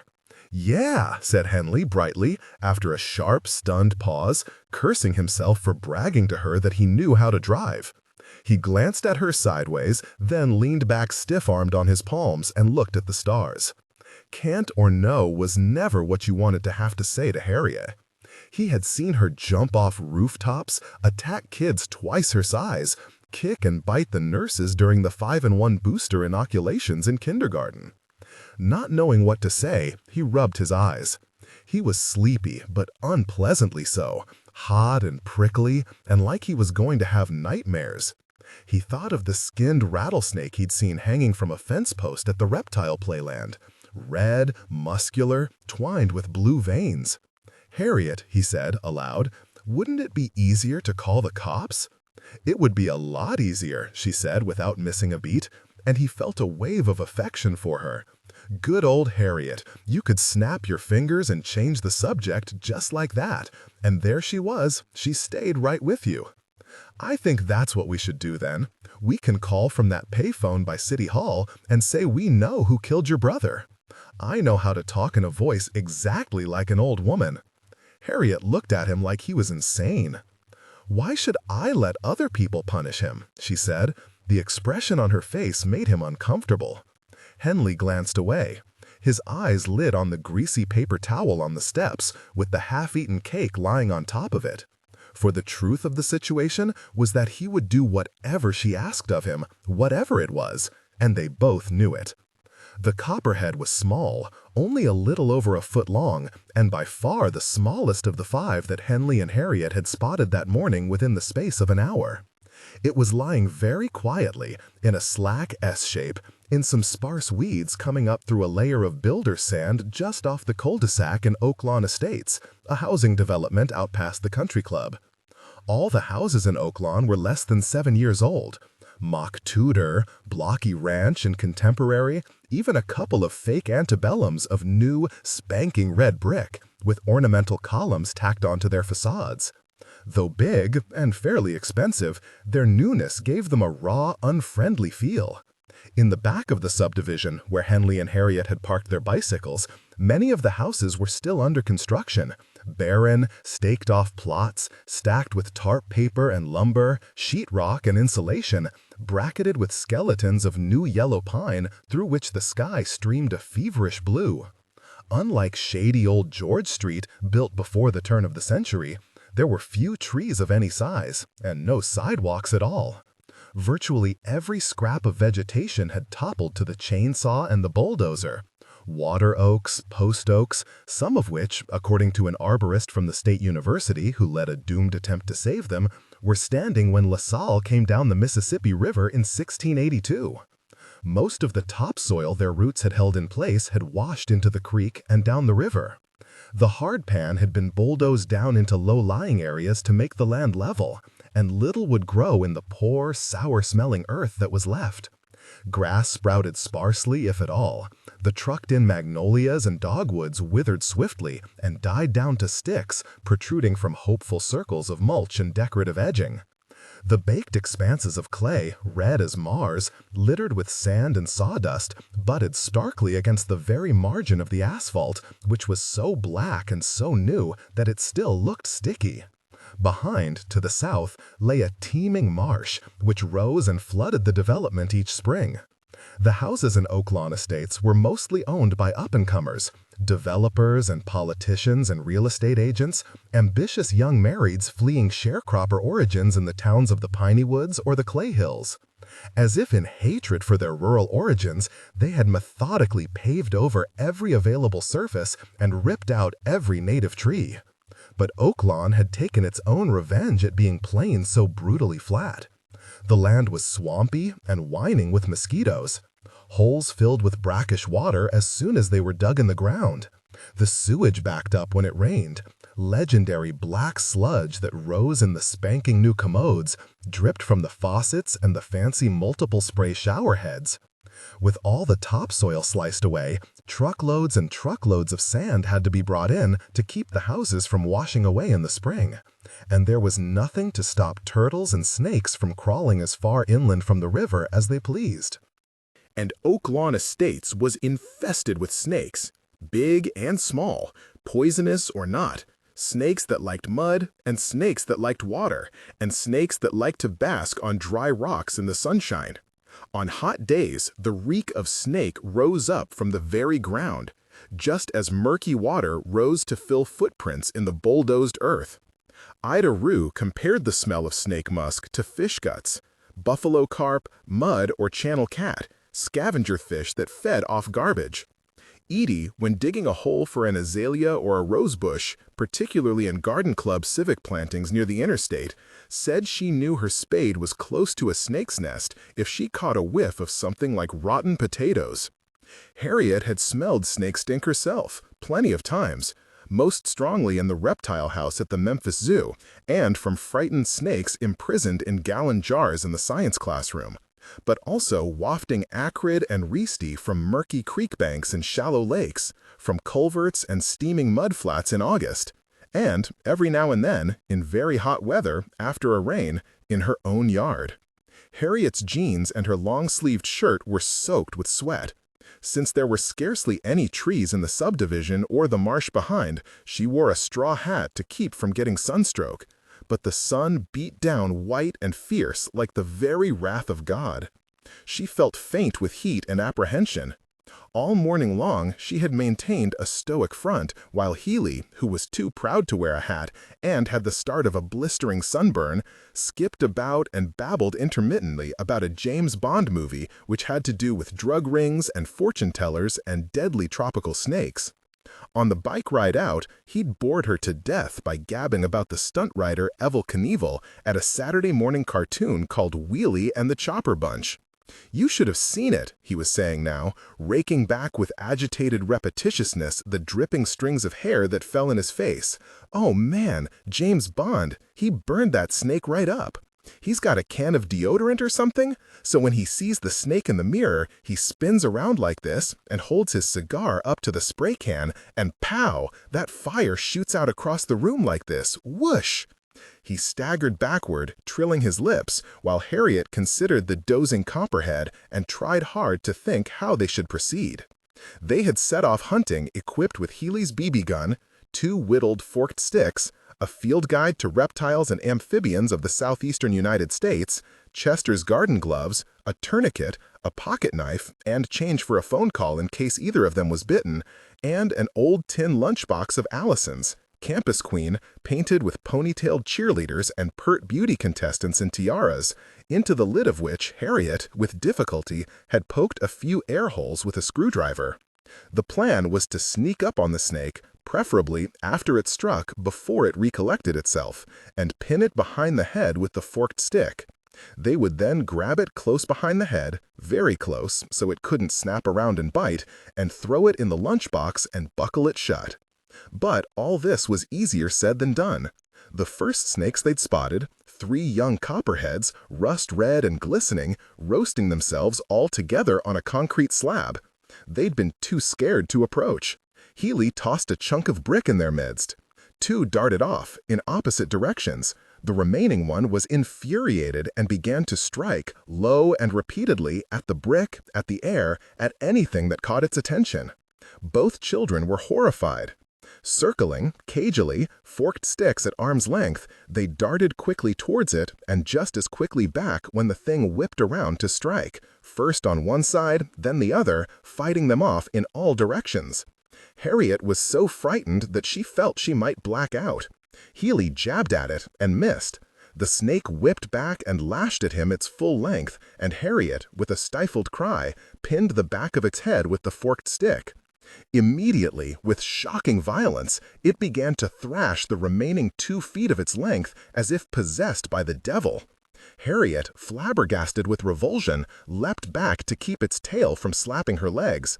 With a wriggle, the thing muscled free toward Healy, who danced back and shrieked like he'd been impaled with an iron spike and shot into the parched weeds.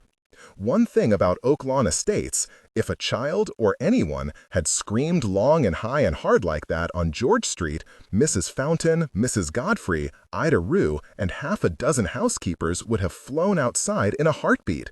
"Children, leave that snake alone, scat!" And they would mean business and not stand for any backtalk and stand watch at their kitchen windows after they went back inside just to make sure. But things were different at Oak Lawn Estates. The houses had a frightening sealed-off quality, like bunkers or mausoleums.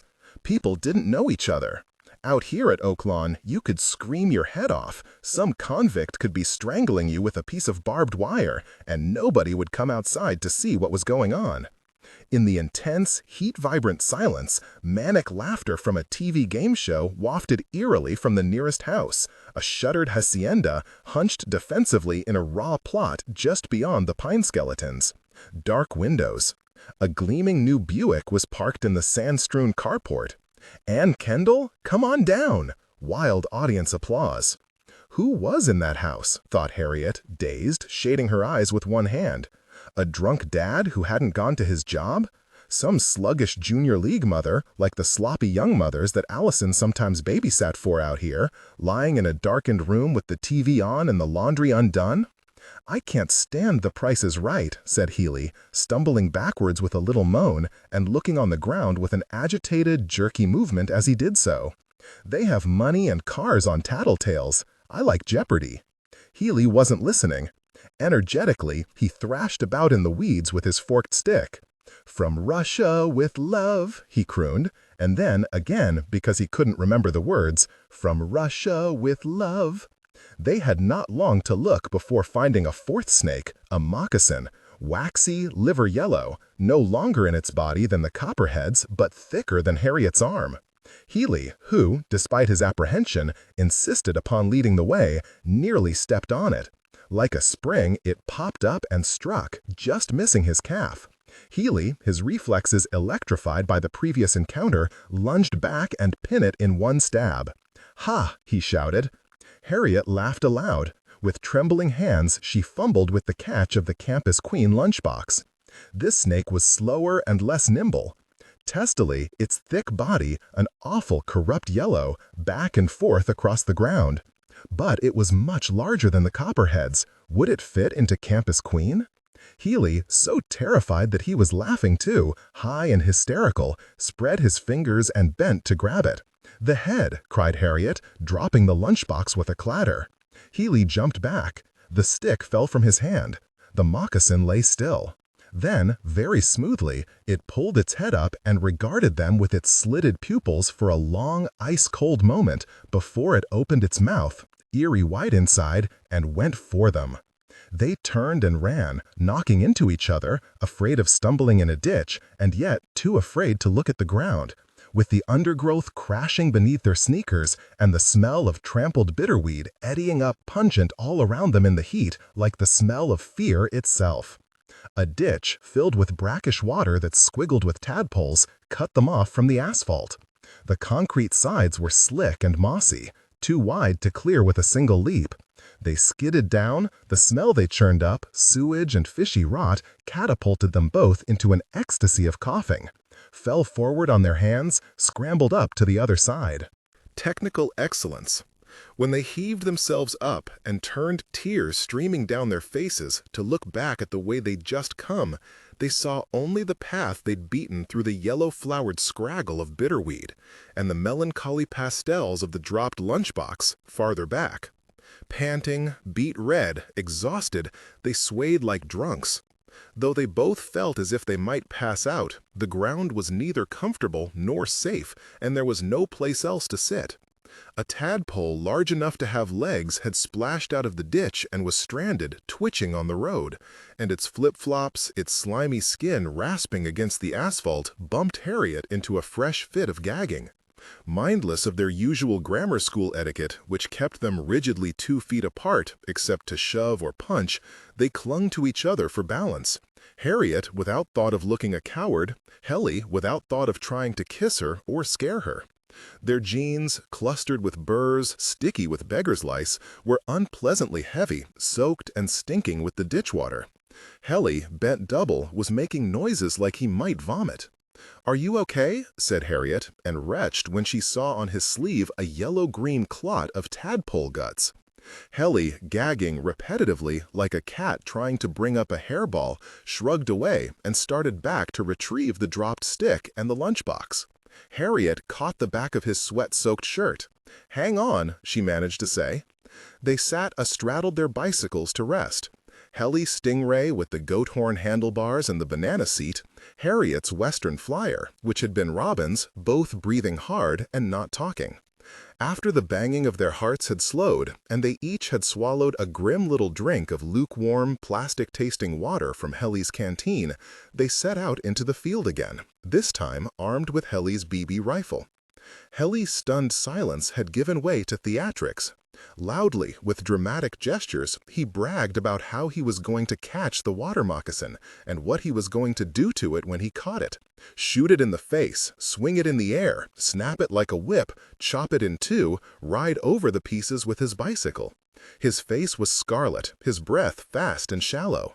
Every now and then he fired a shot into the weeds and had to stop and pump ferociously on the air rifle, huff, huff, huff, to work his pressure up again. They had shunned the ditch and were heading toward the houses under construction, where it was easier to clamber up onto the road if they were menaced. Harriet's head ached and her hands felt cold and sticky. Helly, the BB gun swinging from the strap across his shoulder, paced back and forth, jabbering, punching at the air, oblivious to the quiet part in the thin grass not 3 feet from his sneaker, where lay, unobtrusively, in a nearly straight line, what reptiles and amphibians of the southeast United States would call a juvenile copperhead.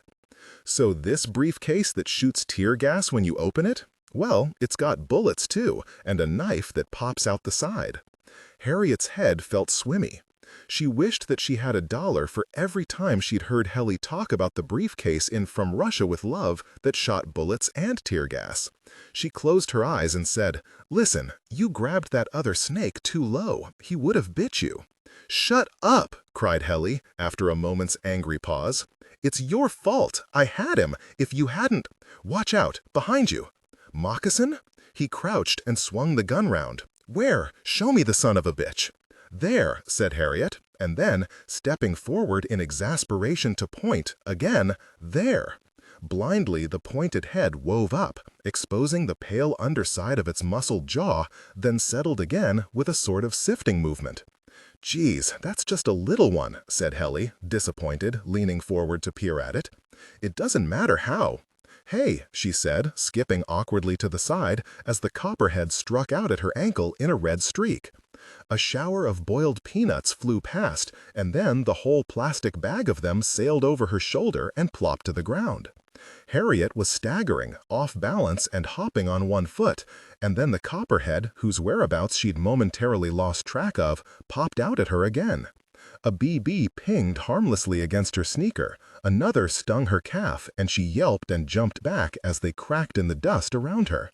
But the snake was excited now, vigorously pressing its attack even under fire. Repeatedly it struck at her feet, lashing out again and again with stringent aim. Dizzy, half delirious, she scrambled to the asphalt. She smeared her forearm across her face, transparent blobs pulsing merrily across her sun-dazed vision, bumping and merging like magnified amoebas in a drop of pond water. And as her sight cleared, she became aware that the little copperhead had lifted his head and was regarding her without surprise or emotion from a distance of about 4 feet. Helly, in his frenzy, had jammed the BB gun. Shouting nonsense, he dropped it and ran to get the stick. "Wait a minute." With a tug of effort, she pulled free from the snake's icy gaze, clear as church bells. "What's wrong with me?" she thought, weakly, stumbling back into the shimmering center of the road. "Heat stroke? Ugh, geez." Helly's voice, coming from, she didn't know where. "Harriet, wait." Hardly aware what she was doing, her knees were loose and clumsy, like they belonged to a marionette she didn't know how to work. She stepped back again, and then sat down hard on the hot asphalt. "You okay, dude?" "Leave me alone," Harriet heard herself say. The sun sizzled red through her closed eyelids.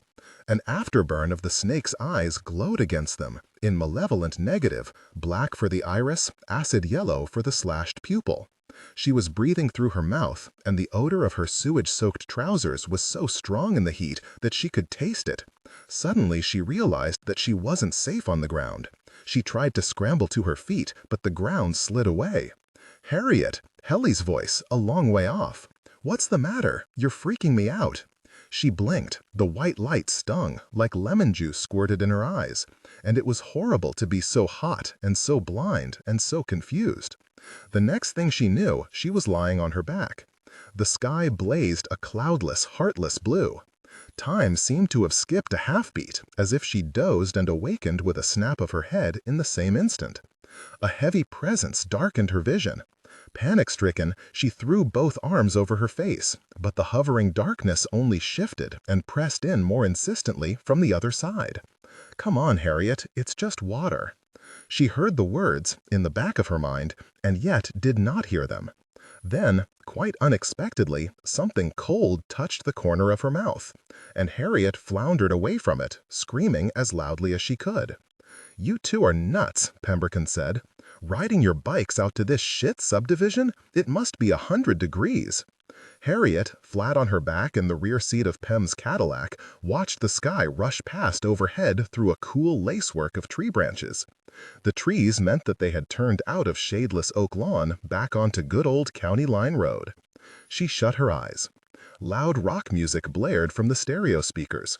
Patches of shade, sporadic, fluttering, drove and flickered against the red of her closed eyelids. "The courts are deserted," said Pem above the wind and the music. "Nobody in the pool either. Everybody's in the clubhouse watching One Life to Live." The dime for the phone call had come in handy after all. Helly, very heroically, because he was nearly as panicked and sunsick as Harriet, had hopped on his bicycle and, despite his faintness and the cramps in his legs, had pedaled nearly half a mile to the payphone in the parking lot of Jiffy Quick Mart. But Harriet, who'd had a hellish weight of it, roasting on the asphalt at the end of the snake-infested cul-de-sac all by herself for 40 minutes, was too hot and woozy to feel very grateful for this.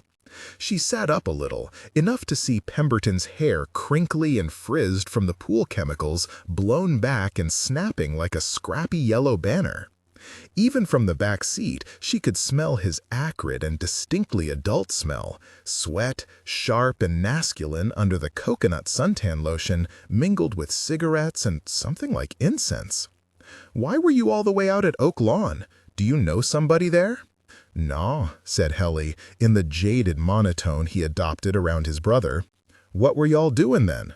"Hunting for snakes." "To quit," he snapped, his hand flying up as Harriet yanked a handful of his hair. "Well, if you feel like catching a snake, that's the place to do it," said Pemberton lazily. "Wayne, that does maintenance at the country club, told me that when they were landscaping a pool for some lady out there, the crew killed 5 dozen snakes in 1 yard. Poisonous snakes? Who cares? I wouldn't live out in that hellhole for $1 million, said Pemberton, with a contemptuous, princely toss of his head. This same guy, Wayne, said that the exterminator found 300 of them living under one of those shitty houses. One house. Soon as there's a flood too big for the Corps of Engineers to sandbag, you're going to have every carpool mommy out there bit to pieces. I caught a moccasin, said Helly primly. Yeah, right. What'd you do with him? I went on and let him go. I'll bet you did. Pemberton glanced at him sideways. He come after you? Nah. Helly eased down a little in his seat. Well, I don't care what anybody says about the snake being more scared of you than you are of it. Water moccasins are vicious. They'll chase your ass. One time, a big bull moccasin attacked me and Tink Pittman in Octobeha Lake, and I mean, we weren't anywhere near him. He swam after us clear across the lake. Pem made a sinuous, swishing movement with his hand. All you could see on the water was that white mouth open, then bam, bam with his head, like a battering ram, up against the aluminum side of the canoe. People were standing on the pier watching it. What'd you do? Said Harriet, who was sitting up now and leaning over the front seat. Well, there you are, Tiger. I thought we were going to have to carry you to the doctor. Pem's face, in the rearview mirror, caught her by surprise. Chalk-white lips and white sun cream down his nose, a deep sunburn that reminded her of the frost-bitten faces of Scott's polar party. So you like to hunt snakes? He said, to Harriet's reflection. No, said Harriet, at once defiant of and confused by his bemused manner. She retreated into the back seat. Nothing to be ashamed of. Who said I was ashamed? Pem laughed. You're tough, Harriet, he said. You're all right. I'll tell you, though, you guys are nuts with that forked stick business.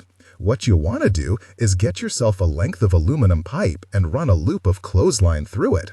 All you have to do is slip the loop over his head and pull the ends tight. Then you've got him. You can take him in a jar to the science fair and really impress everybody. Swiftly, he shot out his right arm and thumped Helly on the head. Right? Shrieked Helly, rubbing angrily at his ear. Pem would never let Helly forget the butterfly cocoon he'd brought to school for his science fair project. He'd spent 6 weeks nursing it, reading books, taking notes, keeping it at the right temperature, and doing everything he was supposed to. But when he finally brought the unhatched chrysalis to school on the day of the science fair, nestled tenderly in a jewelry box on a square of cotton, it turned out not to be a cocoon at all, but a petrified cat turd. "Maybe you just thought you caught a water moccasin," said Pemberton, laughing, raising his voice above the hot stream of insults that Helly pelted at him. "Maybe it wasn't a snake at all. A big fresh dog turd curled up in the grass can sure look a whole lot like you!" shouted Helly, raining blows on his shoulder. "I said drop the subject, all right?" said Helly, for what seemed like the 10th time. He and Harriet were in the deep end of the pool, holding on to the side. The afternoon shadows were growing long. 5 or 6 little kids, ignoring a fat, distracted mother who paced by the side, pleading with them to get out, yelled and splashed in the shallow end. On the side near the bar, a group of high school girls in bikinis were stretched out on lounge chairs with towels over their shoulders, giggling and talking. Pemberton was off duty. Helly almost never swam while Pem was lifeguarding because Pem picked on him, shouting insults and unfair commands from his chair on high, like "no running by the pool," when Helly wasn't running, only walking fast. So he was very careful about checking Pem's weekly schedule, taped to the refrigerator, before going down to the pool. And this was a pain, because in the summer he wanted to swim every day. "Stupid," he muttered, thinking of Pem. He was still fuming about Pem mentioning the cat turd at the science fair. Harriet looked at him with a blank and rather fishy expression. Her hair was plastered flat and slick against her skull. Her face was crossed over with wavering streams of light that made her look small-eyed and ugly. Helly had been irritated with her all afternoon. Without his noticing it, his embarrassment and discomfort had turned into resentment, and now he felt a surge of anger. Harriet had laughed about the cat turd too, along with the teachers and the judges and everybody else at the science fair, and it made him boiling mad all over again just to remember it. She was still looking at him. He made bug eyes at her. "What are you looking at?" he said. Harriet kicked off from the side of the pool and rather ostentatiously did a backward somersault. Big deal, thought Helly. Next thing you knew, she'd be wanting to have contests where they held their breath underwater, a game Helly couldn't stand because she was good at it and he wasn't. When she came up again, he pretended not to notice that she was annoyed. Nonchalantly, he squirted a jet of water at her, a well-aimed spurt that hit her right in the eye. "I'm looking over my dead dog Rover," he sang, in a sugary voice that he knew she hated. "That I overlooked before. One leg is missing, one leg is gone. Don't come with me tomorrow then, I'd rather go by myself," sang Helly, right over her, gazing up into the air with a rapt goody two-shoes expression. "I don't care if you come or not. At least I don't fall down on the ground screaming like a big fat baby." He fluttered his eyelashes. "Oh, Helly, save me," he cried in a high-pitched voice that made the high school girls on the other side of the pool start laughing. A sheet of water hit him in the face. He squirted her with his fist expertly and ducked her answering squirt. "Harriet, hey Harriet," he said in a babyish voice. He felt unaccountably pleased with himself for having stirred her up. "Let's play horsey, okay? I'll be the front end and you be yourself." Triumphantly, he kicked off, evading retaliation, and swam out to the middle of the pool, fast with much noisy splashing. He had a blistering sunburn, and the pool chemicals burned his face like acid.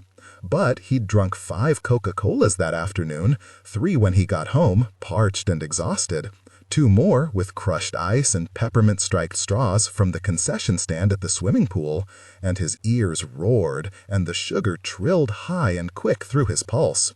He felt exhilarated. Often, before, Harriet's recklessness had shamed him. But though the snake hunt had stricken him, temporarily, rambling and crack-brained with terror, something in him still rejoiced over her fainting fit. He burst exuberantly to the surface, spitting and treading water. When he blinked the sting from his eyes, He realized that Harriet was no longer in the pool. Then he saw her, far away, walking rapidly towards the ladies' locker room with her head down and a zigzag of wet footprints on the concrete behind her. "Harriet!" he shouted without thinking, and got a mouthful of water for his carelessness. He'd forgotten that he was in over his head. The sky was dove gray, and the evening air heavy and soft. Down on the sidewalk, Harriet still heard, faintly, the shouts of the little kids in the shallow end of the pool. A small breeze raised goosebumps on her arms and legs. She drew her towel closer and began to walk home, very quickly. A car full of high school girls screeched around the corner. They were the girls who ran all the clubs and won all the elections in Allison's high school class. Little Lisa Leavitt, Pam McCormick with her dark ponytail, and Ginger Herbert, who had won the beauty review. Sissy Arnold, who wasn't as pretty as the rest of them, but just as popular. Their faces, like movie starlets, universally worshipped in the lower grades, smiled from practically every page of the yearbook. There they were, triumphant on the yellowed, floodlit turf of the football field, in cheerleader uniform, in majorette spangles, gloved and gowned for homecoming, convulsed with laughter on a carnival ride, favorites, or tumbling elated in the back of a September hay wagon, sweethearts. And despite the range of costume, athletic to casual to formal wear, they were like dolls whose smiles and hairdos never changed. None of them glanced at Harriet. She stared at the sidewalk as they shot past, in a jingly rocket trail of pop music, her cheeks burning with an angry and mysterious shame. If Headley had been walking with her, they would almost certainly have slowed down to yell something, since Lisa and Pam both had crushes on Pemberton. But they probably didn't know who Harriet was, though they'd been in Allison's class since nursery school. In a collage by Allison's bed at home were pasted happy kindergarten photographs of Allison playing London Bridge with Pam McCormick and Lisa Leavitt, of Allison and Ginger Herbert, red-nosed, laughing, the best of friends holding hands in somebody's wintry backyard. Labored first-grade valentines, printed in pencil. 2 hugs, 2 kisses, for you. Love, Ginger. To reconcile all this affection with the current Allison and the current Ginger, gloved, glossy-lipped in chiffon beneath an arch of fake flowers, was inconceivable. Allison was as pretty as any of them, and a lot prettier than Sissy Arnold, who had long, witchy teeth and the body of a weasel, but somehow she'd devolved from the childhood friend and fellow of these princesses into a non-entity, someone who never got called except about missed homework assignments. It was the same with their mother. Though she'd been a sorority girl, popular, voted best dressed in her college class, she also had a whole lot of friends who didn't call anymore. The Thorntons and the Beaumonts, who at one time had played cards with Harriet's parents every week and shared vacation cabins with them on the Gulf Coast, didn't come by now even when Harriet's father was in town. There was a forced note about their friendliness when they ran into Harriet's mother at church, the husbands overly hearty, a sort of shrieking bright vivacity in the women's voices, and none of them ever quite looked Harriet's mother in the eye. Ginger and the other girls on the school bus treated Allison in a similar fashion, bright, chatty voices, but eyes averted, as if Allison carried an infection they might catch. Harriet, staring bleakly at the sidewalk, was distracted from these thoughts by a gargling noise. Poor, retarded Curtis Ratliff, who roamed the streets of Alexandria ceaselessly in the summertime, squirting cats and cars with his water pistol, was lumbering across the road towards her. When he saw her looking at him, a wide smile broke across his smashed face. "Hat!" he waved at her with both arms, the whole of his body wagging with the effort, and then began to jump up and down laboriously, feet together as if stamping out a fire. "All white? All white?" "Hello, alligator," said Harriet, to humor him. Curtis had gone through a long phase where everybody and everything he saw was alligator. His teacher, his shoes, the school bus. All white? All white hat? He wasn't going to stop until he got an answer. "Thank you, Curtis. I'm all right." Though Curtis wasn't deaf, he was a little hard of hearing, and you had to remember to speak up. Curtis's smile stretched even wider. His roly-poly body, his dim, sweet, toddly manner were like the mole in The Wind in the Willows. "I like cake," he said. "Curtis, hadn't you better get out of the road?" Curtis froze, hand to mouth. "Uh-oh," he crowed, and then again, "Uh-oh." He bunny-hopped across the street and, with both feet as if leaping a ditch, jumped over the curb and in front of her. "Uh-oh," he said, and dissolved into a jelly of giggles, his hands over his face. "Sorry, you're in my way," Harriet said. Through his spread fingers, Curtis peeped out at her. He was beaming so hard that his tiny dark eyes were narrowed to slits. "Snakes bite?" he said unexpectedly. Harriet was taken aback. Partly because of his hearing problem, Curtis didn't speak too plain. Certainly she'd misunderstood him. Certainly he'd said something else. Ask why? Cake's nice? Bye-bye? But before she could ask him, Curtis heaved a big, businesslike sigh and stuck his water pistol in the waistband of his stiff new denims. Then he picked up her hand and dawdled it in his own large, limp, sticky one. "Bite," he said cheerfully. He pointed at himself and to the house opposite, and then he turned and loped off down the street as Harriet, rather unnerved, blinked after him and pulled her towel a bit closer around her shoulders. Though Harriet was unaware of it, poisonous snakes were also a topic of discussion less than 30 feet from where she stood. In the second-story apartment of a frame house across the street, one of several rental properties in Alexandria belonging to Roy Dial. The house was nothing special. White, 2 stories, with a slat staircase running up the side, so the second floor had its own entrance. This had been built by Mr. Dial, who had blocked off the inside staircase so that what had once been a single home was now 2 rental units. Before Mr. Dial had bought it and cut it into apartments, the house had belonged to an old Baptist lady named Annie Mary Alford, who was a retired bookkeeper for the lumber mill.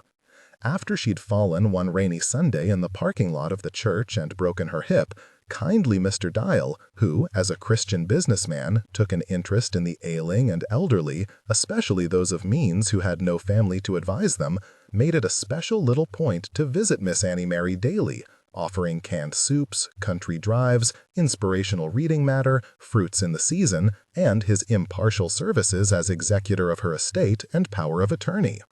Because Mr. Dial dutifully handed over his gains to the bursting First Baptist bank accounts, he felt himself justified in his methods.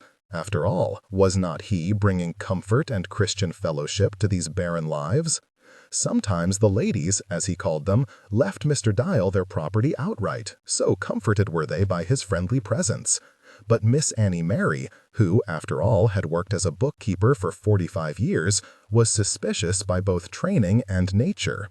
And after her death, he was shocked to discover that she, quite deceitfully, in his view, had called in a Memphis lawyer without his knowledge and made a will which entirely negated the informal little written agreement which Mr. Dial had suggested ever so discreetly while patting her hand at her hospital bedside. Possibly Technical excellence.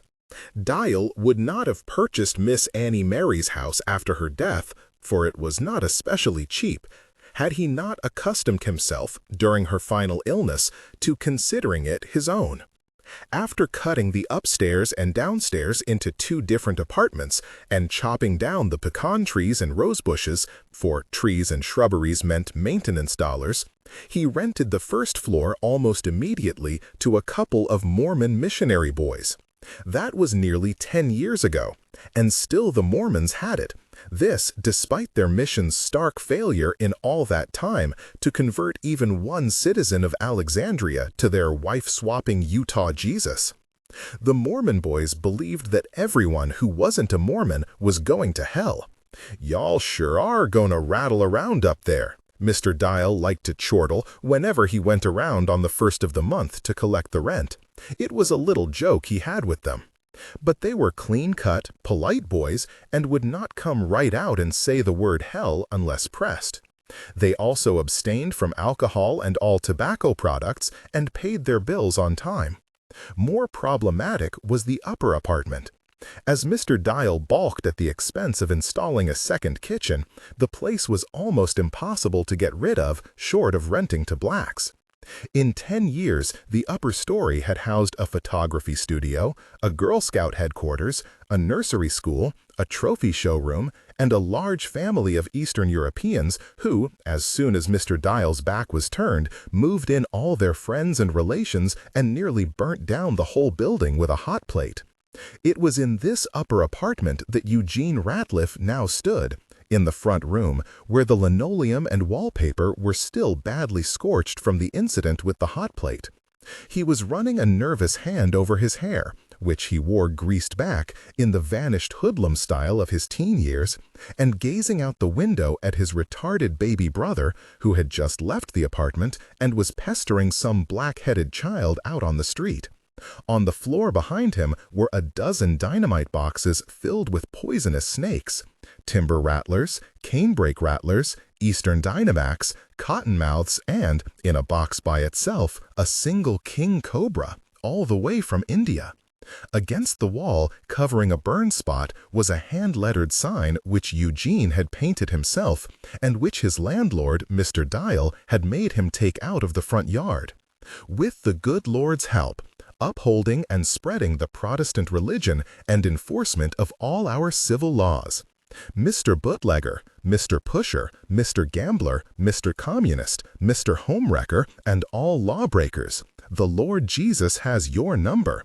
There are 1,000 eyes upon you. You had better change your occupation before the grand jury of Christ. Romans 7:4.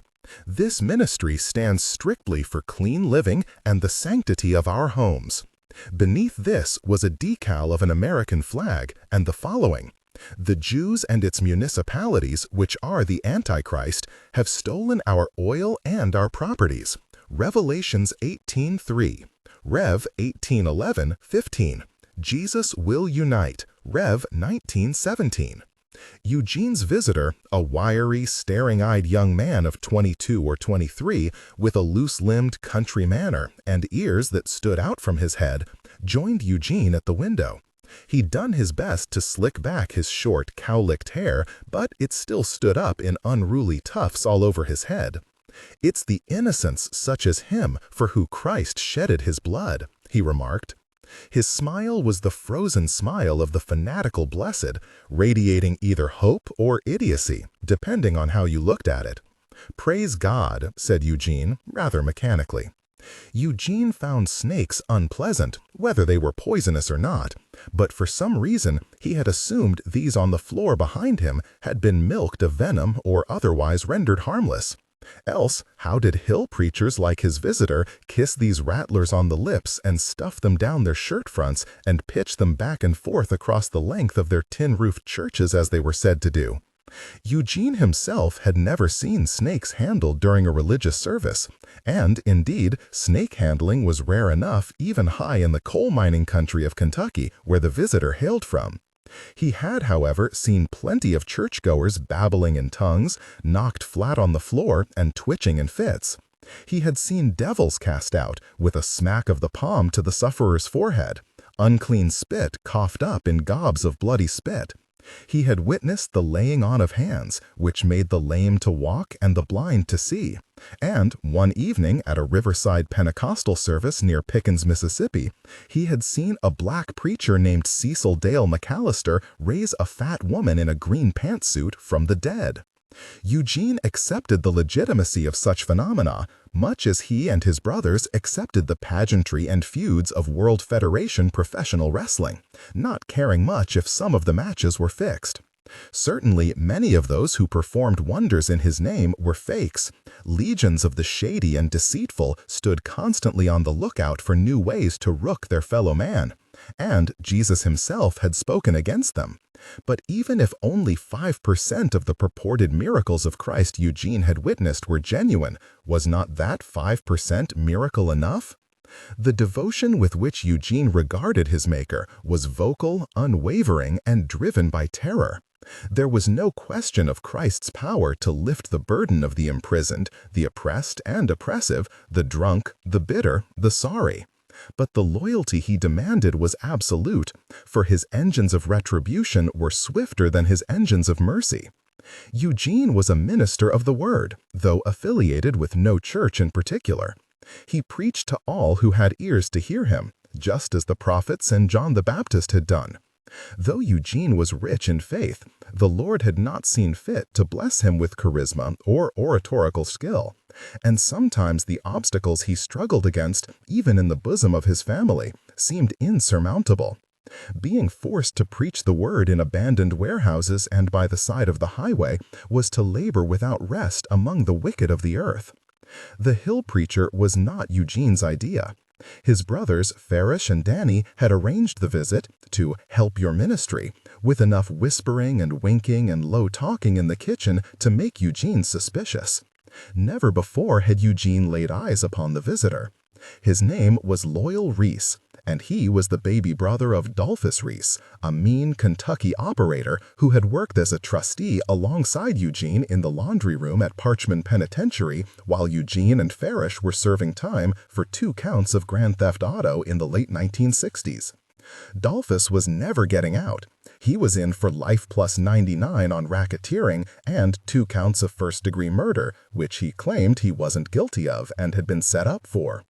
Dolphus and Eugene's brother Farish were buddies, 2 of a kind, still kept in touch, and Eugene got the feeling that Farish, on the outside now, aided Dolphus in some of his inside schemes.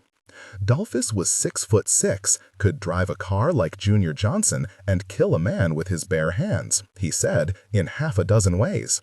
But unlike the close-mouthed and sullen Farish, Dolphus was a great talker. Technical excellence.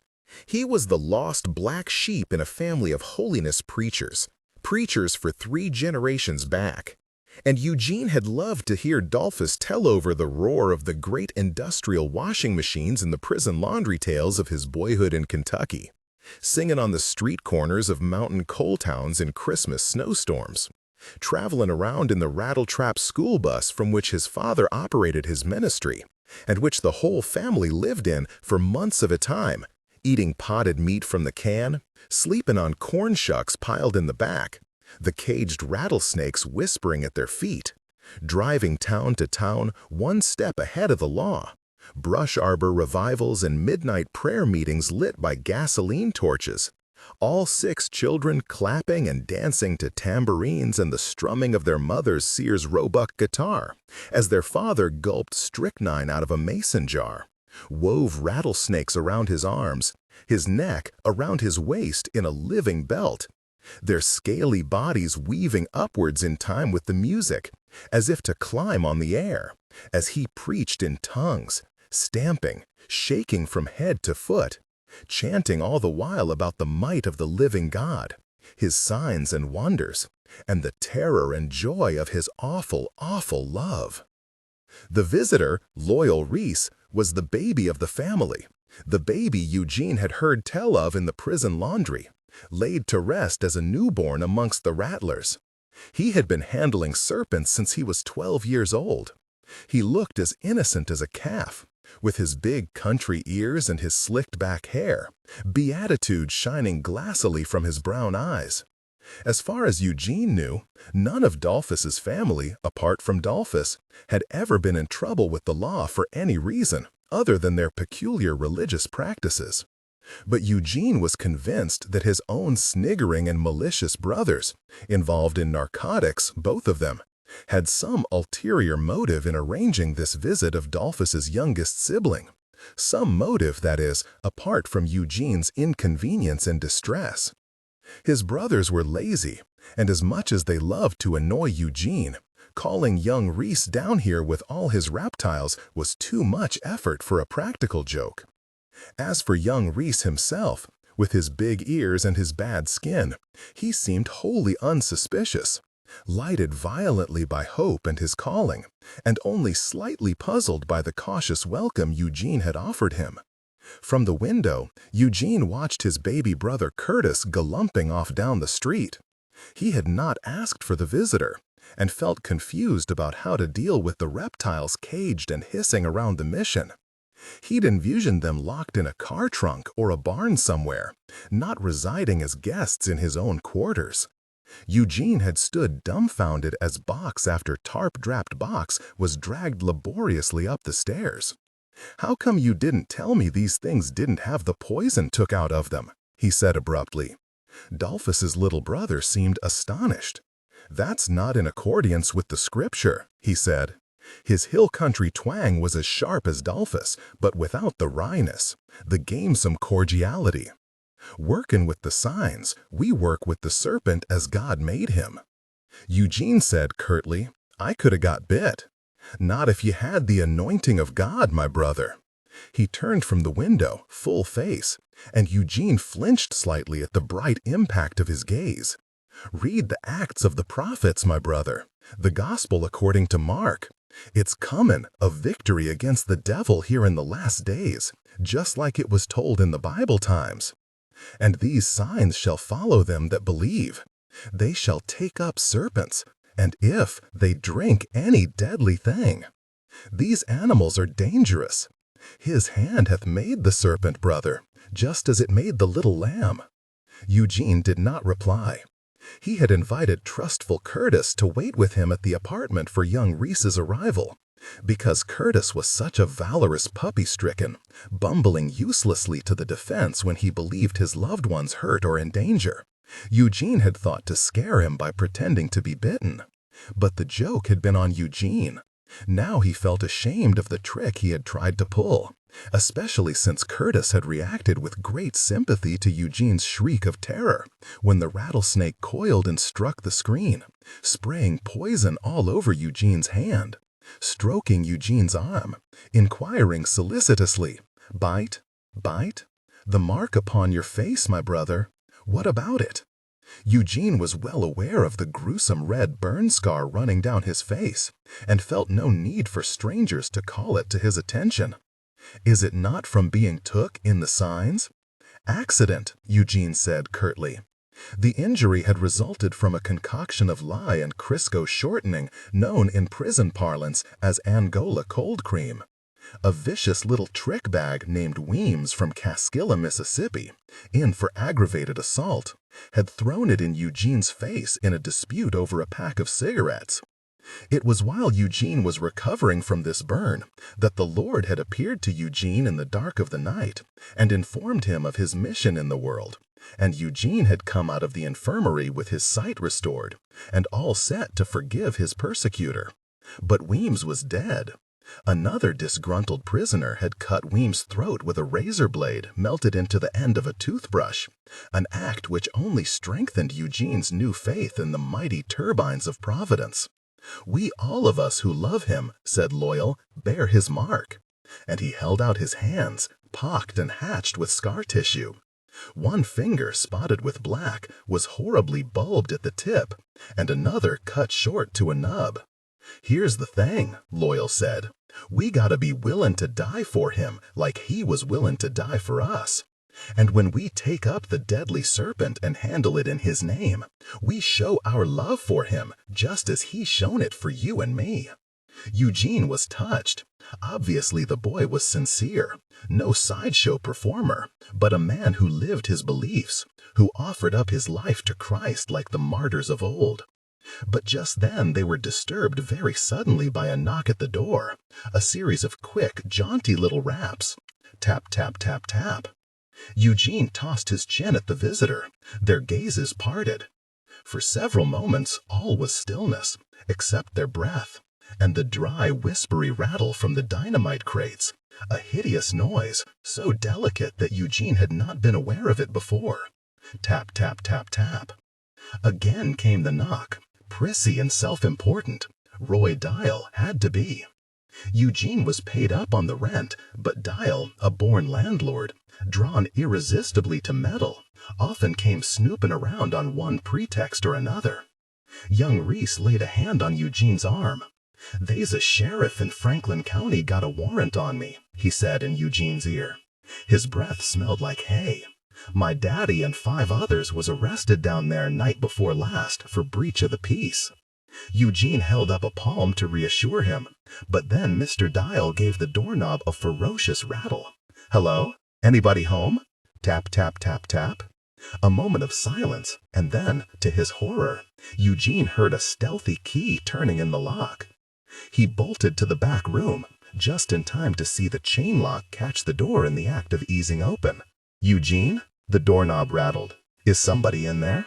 I'm sorry, Mr. Dial, but now ain't a very good time," Eugene called, in the chatty, polite voice he used with bill collectors and law enforcement officials.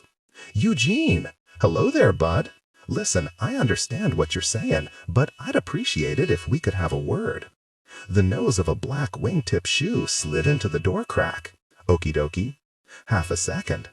Eugene crept up, stood with one ear inclined to the door. What can I do for you?" "Eugene." The doorknob rattled again. "Half a second and I'll be out of your hair." He ought to been a preacher himself, thought Eugene sourly. He wiped his mouth with the back of his hands and said aloud, in the most glib and sociable voice he could muster, I sure do hate to do you this away, but you done caught me at a bad time, Mr. Technical. I'm directly in the middle of my Bible study." A brief silence before Mr. Dial's voice came back. "All right, but Eugene, you ought not to be setting all this garbage out in front of the curb before 5 o'clock p.m. If I receive a summons, you're going to be responsible." "Mr. Dial," said Eugene, staring fixedly at the little igloo cooler on his kitchen floor, "I sure do hate to tell you this, but I kindly think that trash out there belongs to the Mormon boys." "It's not my problem whose it is.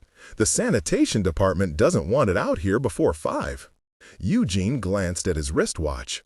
5 minutes to 5, you Baptist devil. "All right. I surely will keep my eye on it. Thanks. I'd really appreciate it if we could help each other out on this thing, Eugene. By the way, is Jimmy Dale Ratliff your cousin?" After a wary pause, Eugene replied, "Second cousin. I'm having trouble running down a phone number on him. Could you give it to me? Jimmy Dale and them out there don't have a phone. If you see him, Eugene, will you please tell him to stop by the office? We need to have a little talk about the financing on his vehicle." In the silence that followed, Eugene reflected upon how Jesus had overthrown the tables of the money changers and cast out them that sold and bought in the temple. Cattle and oxen had been their wares, the cars and trucks of Bible times. "All right now. I sure will do it, Mr. Dial." Eugene listened for Mr. Dial's footsteps going down the stairs, slowly at first, pausing halfway before they resumed at a brisker pace. Then he crept to the window. Mr. Dial did not proceed directly to his own vehicle, a Chevy Impala with dealer's plates, but lingered in the front yard for several minutes, out of Eugene's line of vision, probably inspecting Loyal's pickup, also a Chevrolet, possibly only checking up on the poor Mormons, whom he was fond of but deviled mercilessly, baiting them with provocative passages from Scripture and interrogating them on their views of the afterlife and so forth. Only when the Chevy started up, with a rather lazy, reluctant sound for so new a car, did Eugene return to his visitor, whom he found knelt down on one knee and praying intently, all a-tremble, thumb and forefinger pressed into his eye sockets in the manner of a Christian athlete before a football game.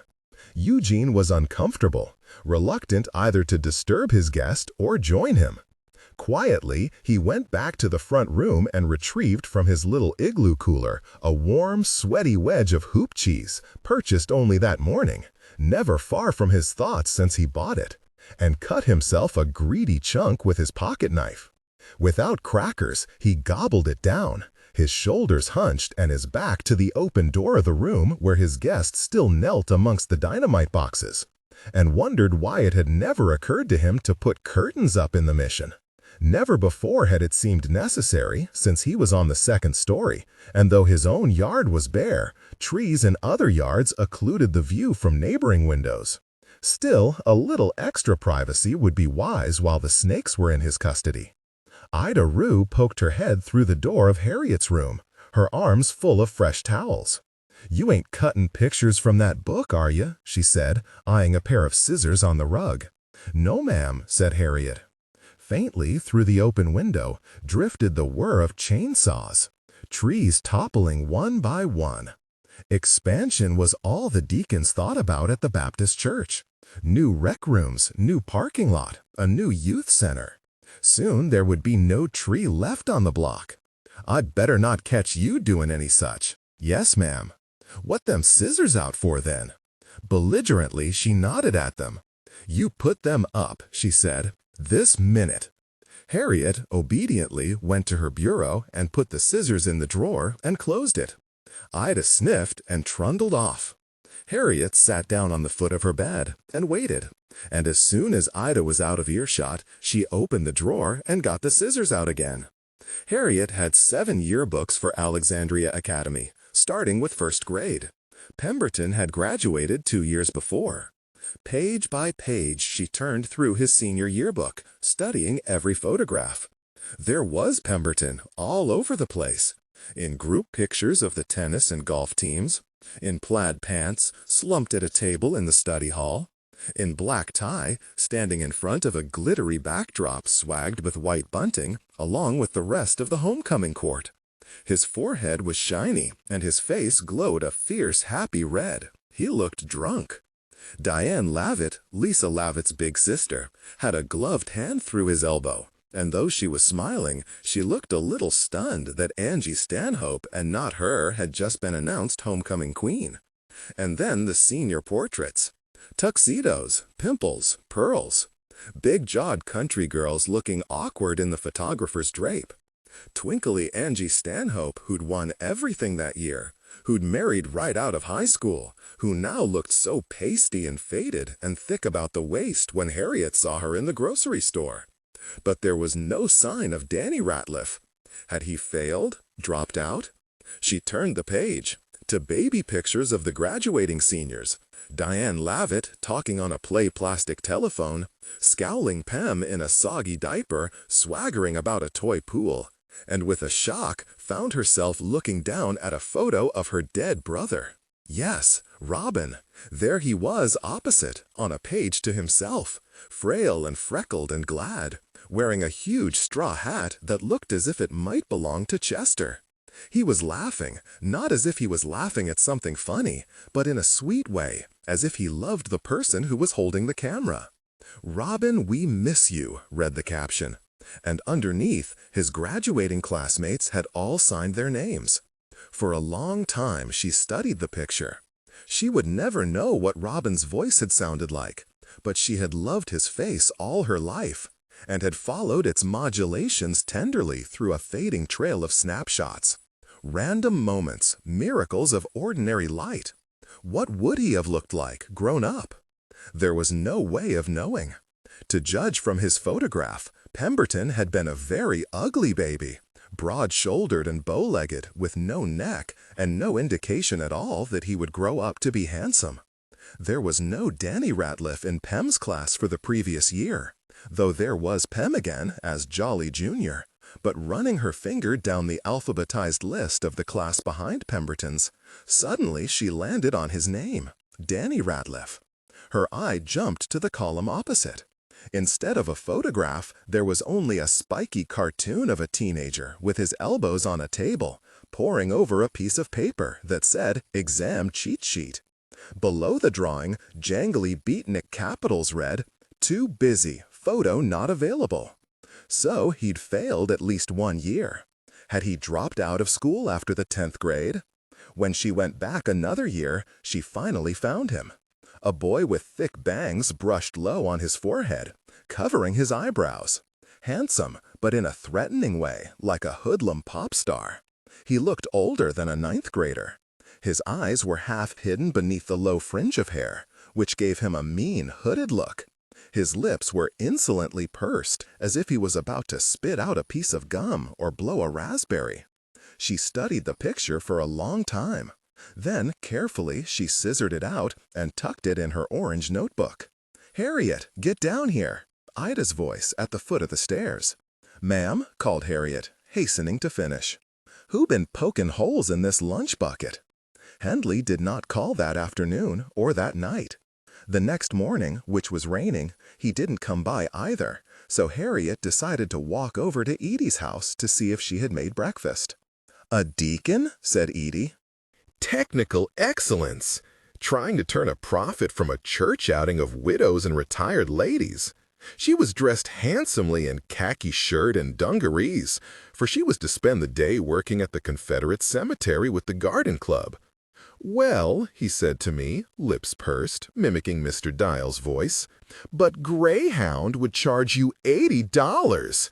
Greyhound? Well," I said, "I find that not at all surprising. The last I heard, Greyhound was still running a money-making concern." She was looking at the newspaper over the tops of her half-moon spectacles as she said this. Her voice was queenly, withering. She had taken no notice of her granddaughter's silence, which had driven Harriet, crunching quietly at her toast, into a deeper and more determined sulk. She had felt quite hard towards Edie ever since her conversation with Itamor.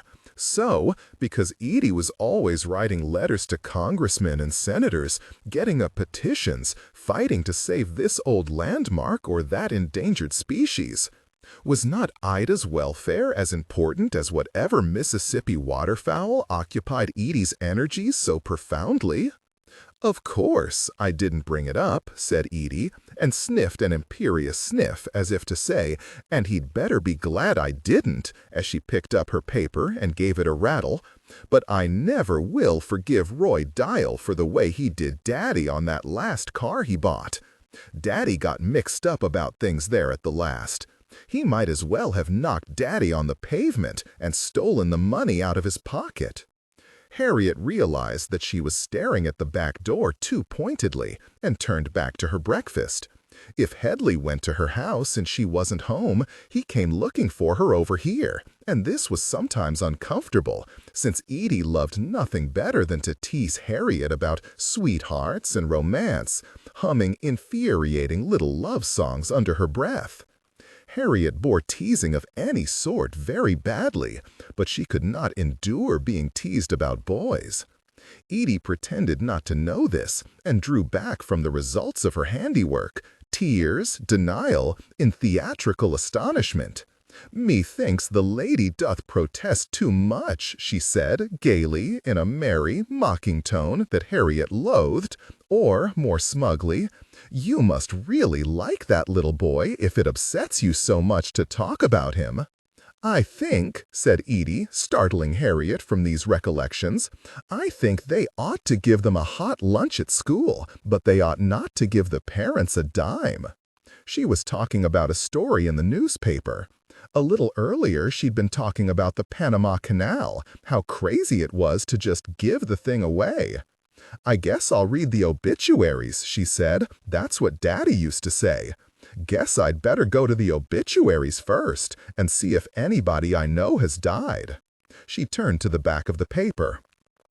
"I wish this rain would clear up," she said, glancing out the window, seemingly quite oblivious to Harriet. "There's plenty to do inside. The potting shed needs to be cleaned and those pots disinfected. But I guarantee you that people will wake up and take one look at this weather." As if on cue, the telephone rang. "Here we go," said Edie, clapping her hands, rising from the table. "The first cancellation of the morning." Harriet walked home in the drizzle with her head down, under a gigantic borrowed umbrella of Edie's, which, when she was smaller, she had used to play Mary Poppins. Water sang in the gutters. Long rows of orange daylilies, beaten down by the rain, leaned towards the sidewalk at frenetic angles, as if to shout at her. She half expected Headley to run up, splashing through the puddles in his yellow slicker. She was determined to ignore him if he did, but the steamy streets were empty, no people, no cars. Since there was no one around to prevent her from playing in the rain, she hopped ostentatiously from puddle to puddle. Were she and Headley not speaking? The longest time they had ever gone without talking was in 4th grade. They had gotten into an argument at school during a winter recess in February, with sleet driving at the window panes, and all the kids agitated from being kept off the playground 3 days in a row. The classroom was overcrowded and stank of mildew and chalk dust and milk gone sour, but mainly of urine. The wall-to-wall carpet reeked of it. On damp days, the smell drove everyone wild, so the kids pinched their noses shut or pretended to gag.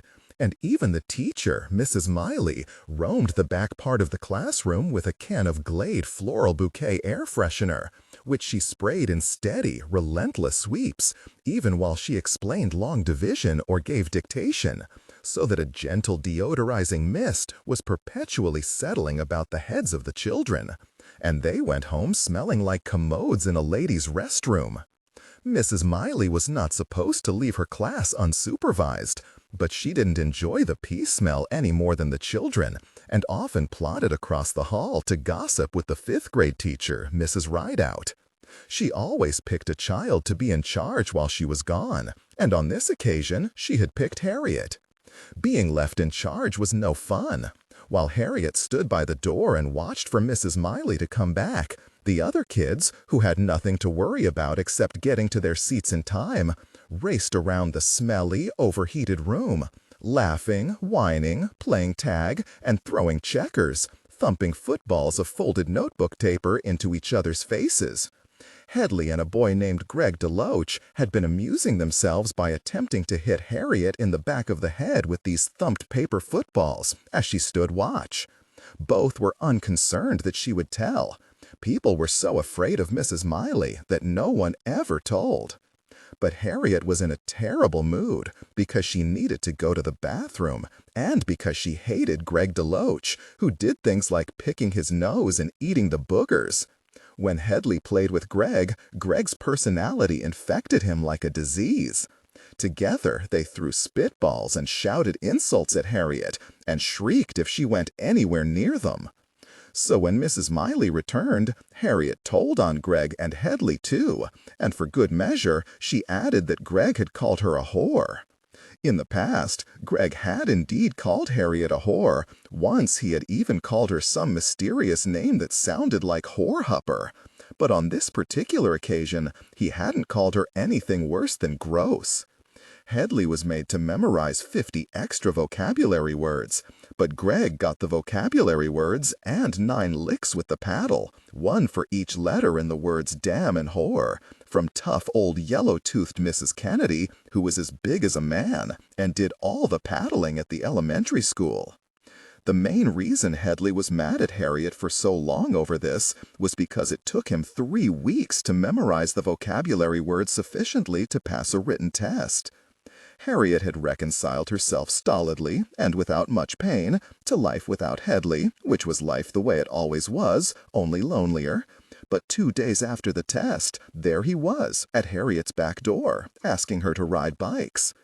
Generally, after quarrels, it was Headley who struck up relations again, whether he was the one at fault or not, because he had the shorter memory, and because he was the first to panic when he found himself with an hour on his hands and no one to play with. Harriet shook the umbrella, left it on the back porch, and went through the kitchen to the hall. Ida Ryu stepped out of the living room and in front of her before she could go up the stairs to her room. "Listen here," she said, "you and me ain't finished with that lunch bucket. I know it was you gone and poke holes in that thing." Harriet shook her head. Though she felt compelled to stick by her previous denial, she did not have the energy for a more vigorous lie. "Reckon you want me to think somebody broke in the house and done it. It's Allison's lunchbox.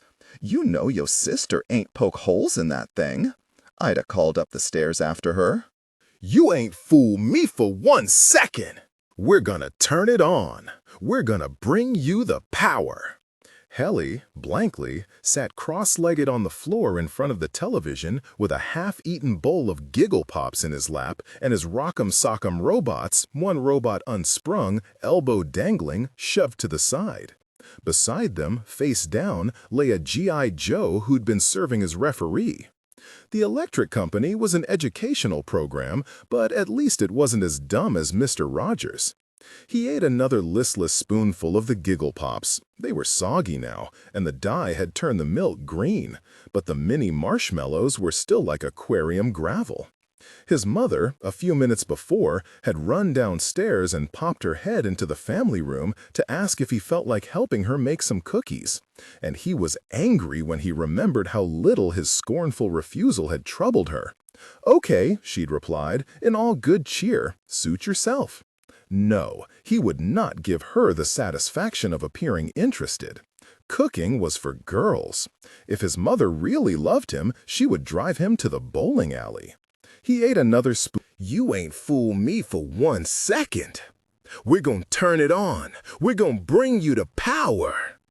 Helly, blankly, sat cross-legged on the floor in front of the television with a half-eaten bowl of Giggle Pops in his lap and his Rock'em Sock'em robots, one robot unsprung, elbow dangling, shoved to the side. Beside them, face down, lay a G.I. Joe who'd been serving as referee. The electric company was an educational program, but at least it wasn't as dumb as Mr. Rogers. He ate another listless spoonful of the Giggle Pops. They were soggy now, and the dye had turned the milk green, but the mini marshmallows were still like aquarium gravel. His mother, a few minutes before, had run downstairs and popped her head into the family room to ask if he felt like helping her make some cookies. And he was angry when he remembered how little his scornful refusal had troubled her. "Okay," she'd replied, in all good cheer, "suit yourself." No, he would not give her the satisfaction of appearing interested. Cooking was for girls. If his mother really loved him, she would drive him to the bowling alley. He ate another spoonful of the Giggle Pops. All the sugar had soaked off them, and they didn't taste so good anymore. At Harriet's, the day dragged on. Nobody seemed to notice that Helly hadn't been around, except, oddly, Harriet's mother, who could not be expected with absolute certainty to notice if a hurricane rose up and tore the roof off the house. "Where's little Price?" she called out to Harriet from the sun porch that afternoon. She called Helly Little Price because Price was his mother's maiden name. "Don't know," said Harriet curtly, and went upstairs. But soon she was bored, drifting fretfully between bed and window seat, watching the rain slash against the window panes, and soon she wandered downstairs again. After loitering aimlessly for some time and being chased from the kitchen, she finally sat down in a neglected spot on the hall floor, where the boards were particularly smooth, to play a game of jacks. As she played, she counted out loud in a dull sing-song, which alternated numbingly with the thump of the ball and with Ida's monotonous song in the kitchen. "Daniel saw that stone, hewn out the mountain. Daniel saw that stone, hewn out the mountain. Daniel saw that stone, hewn out the mountain." The jack's ball was a hard miracle plastic that bounced higher than rubber. If it struck a particular raised nail head, it zinged off at a crazy angle. And this particular raised nail head, black, slanted to one side at an angle that suggested a Chinaman's tiny sampan head. Even this nail head was an innocent, well-meaning little object that Harriet could fasten her attention to, a welcome still point in the chaos of time. How many times had Harriet stepped on this raised nail head with her bare foot?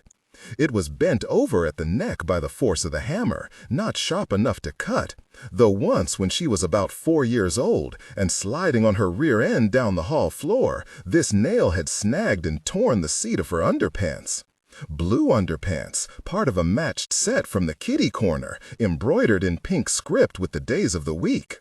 3, 6, 9, 1 to grow on. The nail head was steadfast. It hadn't changed since she was a baby. No, it had stayed where it was, residing quietly in its dark tidal pool behind the hall door while the rest of the world ran haywire. Even the kitty corner, where, until recently, all Harriet's clothes had been bought, was now closed. Tiny pink-powdered Mrs. Rice, a changeless fixture of Harriet's early life, with her big black eyeglasses and big gold charm bracelet, had sold it and gone into a nursing home. Harriet did not like walking past the vacant shop, though she always put her head to her forehead and stopped to peer through the dusty plate glass window whenever she did. Somebody had torn the curtains off their rings, and the display cases were empty. The floor was littered with sheets of newspaper, and spooky little child-sized mannequins, tanned, naked, with molded pageboy haircuts, stood staring this way and that in the vacant dim. Jesus was the stone, hewn out the mountain. Jesus was the stone, hewn out the mountain. Jesus was the stone, hewn out the mountain. Tearing down the kingdom of this world. Foursies, fivesies. She was the Jack's champion of America. She was the Jack's champion of the world. With an enthusiasm only slightly forced, she shouted out scores, cheered for herself, rocked back on her heels in amazement at her own performance. For a while, her agitation even felt like fun. But no matter how hard she tried, she couldn't quite forget that nobody cared if she was having fun or not. Danny Ratliff woke from his nap with a bad start. He'd got by on very little sleep in recent weeks, since his oldest brother, Farish, had set up a methamphetamine laboratory in the taxidermy shed behind their grandmother's trailer. Farish was no chemist, but the amphetamine was good enough, and the scheme itself was pure profit. Between the drugs, his disability checks, and the deer heads he stuffed for local hunters, Farish earned 5 times what he'd made in the old days, burgling houses, stealing batteries out of cars. He wouldn't go anywhere near that business now.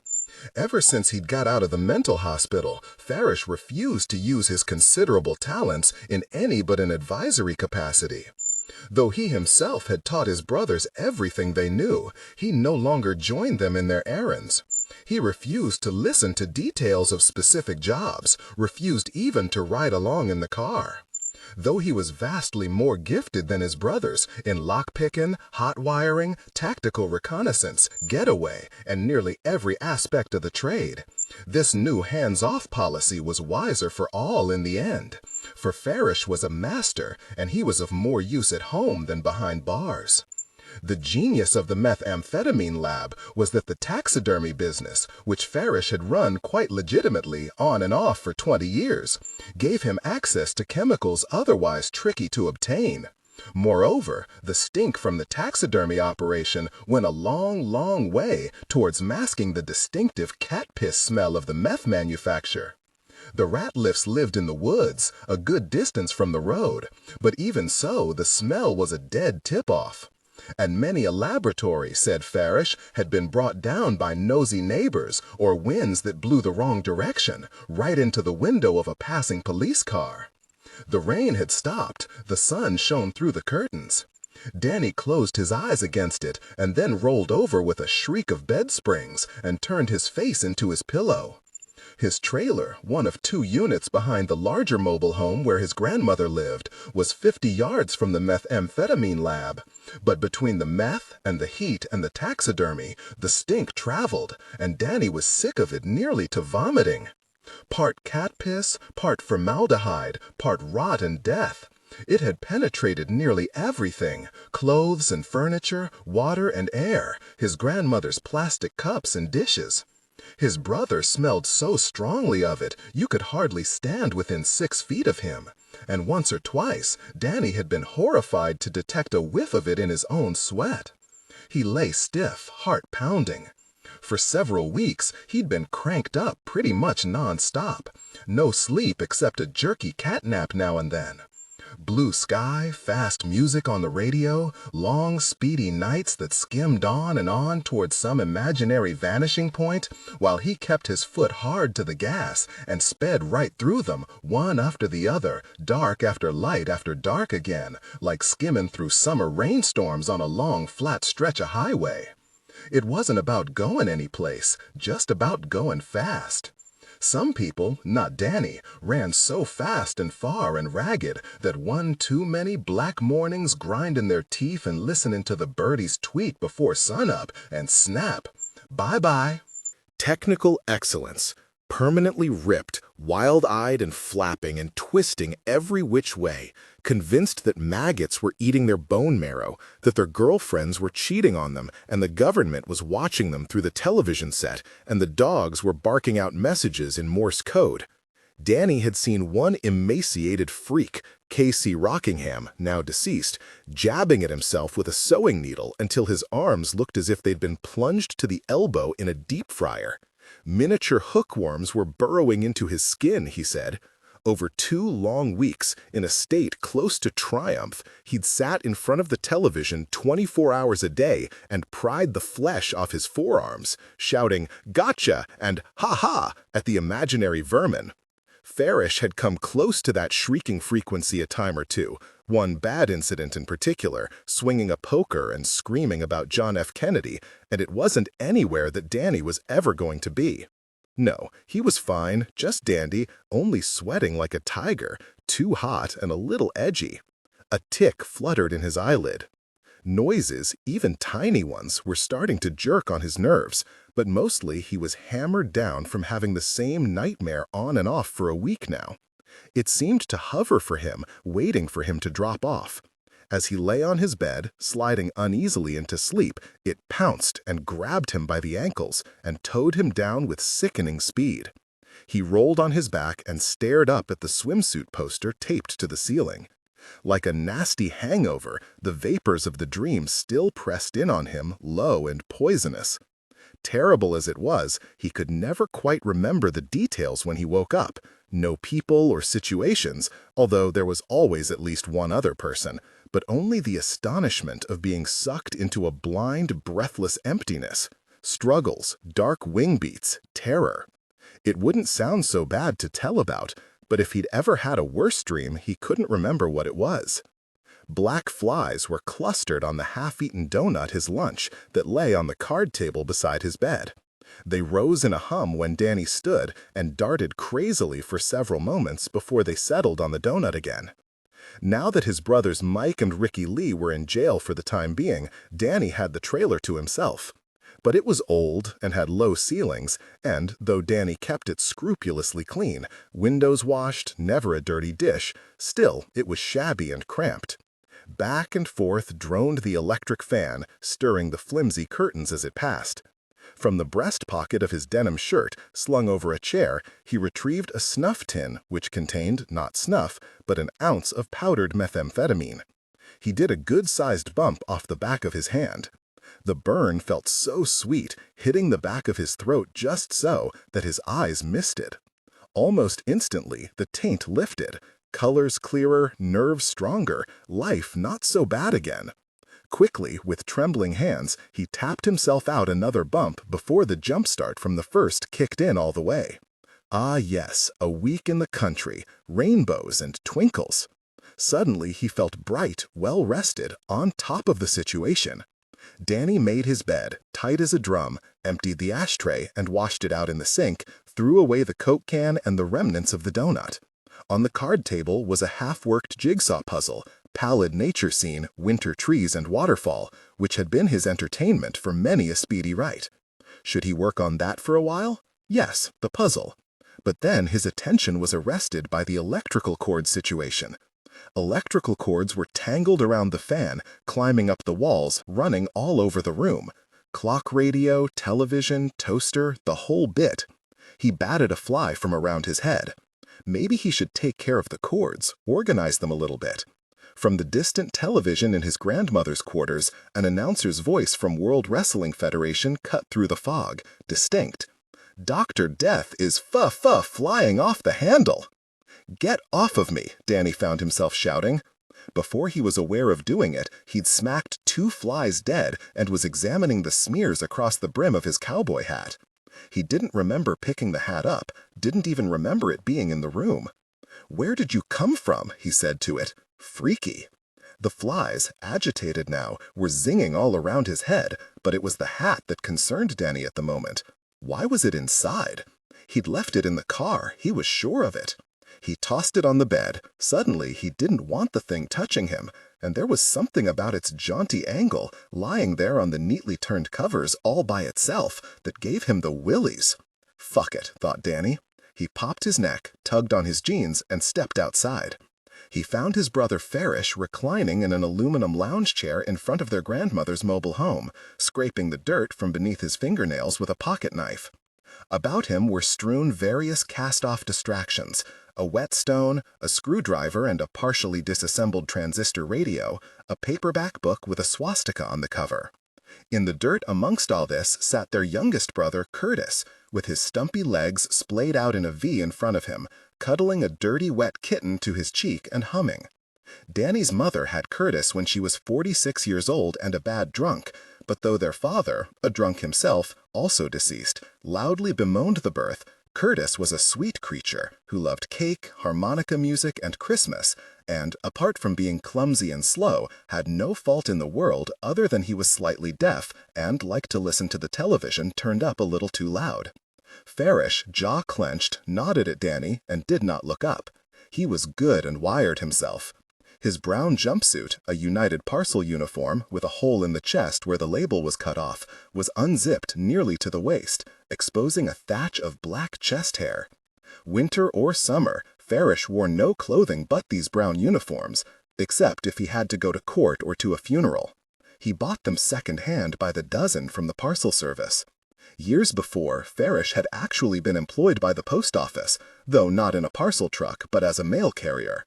According to him, there existed no smoother racket for casing affluent neighborhoods, knowing who was out of town, who left their windows unlocked, and who left the papers to pile up every weekend, and who had a dog who was likely to complicate things. It was this angle which cost Farish his job as a carrier and might have sent him to Leavenworth had the district attorney been able to prove that Farish had committed any of the burglaries while on duty. Whenever anybody at the Black Door Tavern teased Farish about his UPS attire or inquired why he wore it, Farish always replied, tersely, that he used to be with the post office. But this was no reason. Farish was eaten up with hatred for the federal government, and for the post office most of all.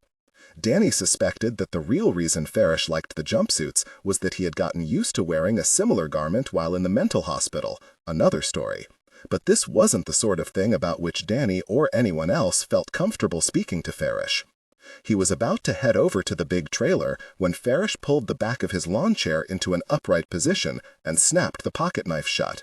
His knee was jiggling to beat the band. Farish had a bad eye white and milked over, and even after all these years, it still made Danny uneasy when Farish turned it on him suddenly, as he now did. Gum and Eugene just had a little set-to in there over the television, he said. Gum was their grandmother, their father's mother. Eugene don't think Gum ought to watch her people. Technical excellence. As he spoke, the two brothers stared off across the clearing and into the dense, silent woods without looking at each other. Farish slouched massively in his chair, Danny standing beside him like passengers on a crowded train.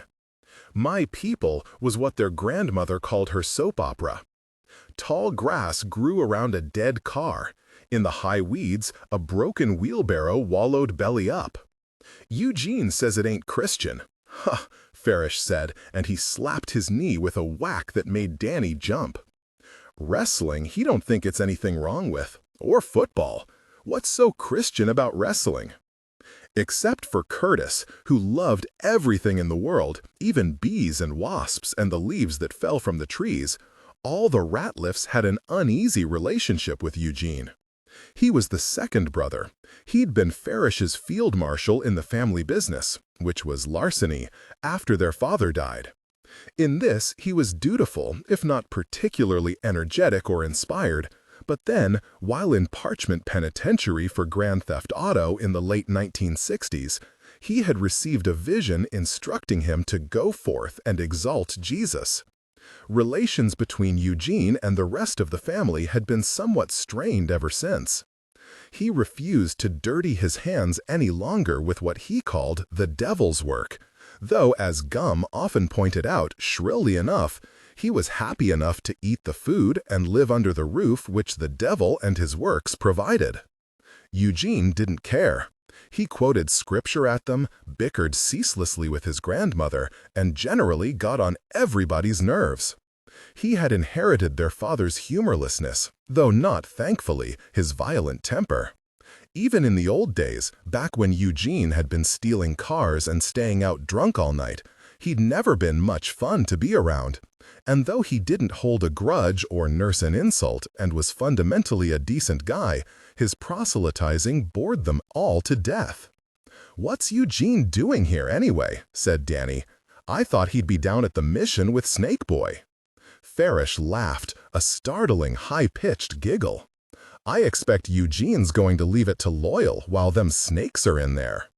Eugene was correct in suspecting motives other than revival and Christian fellowship in the visit of Loyal Reese, for the visit had been engineered by Loyal's brother, Delphus, from his prison cell.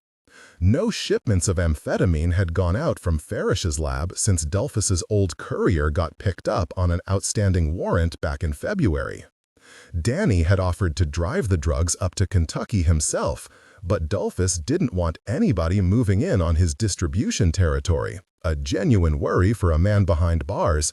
And besides, why hire a courier when he had a kid brother named Loyal who would drive it up for free?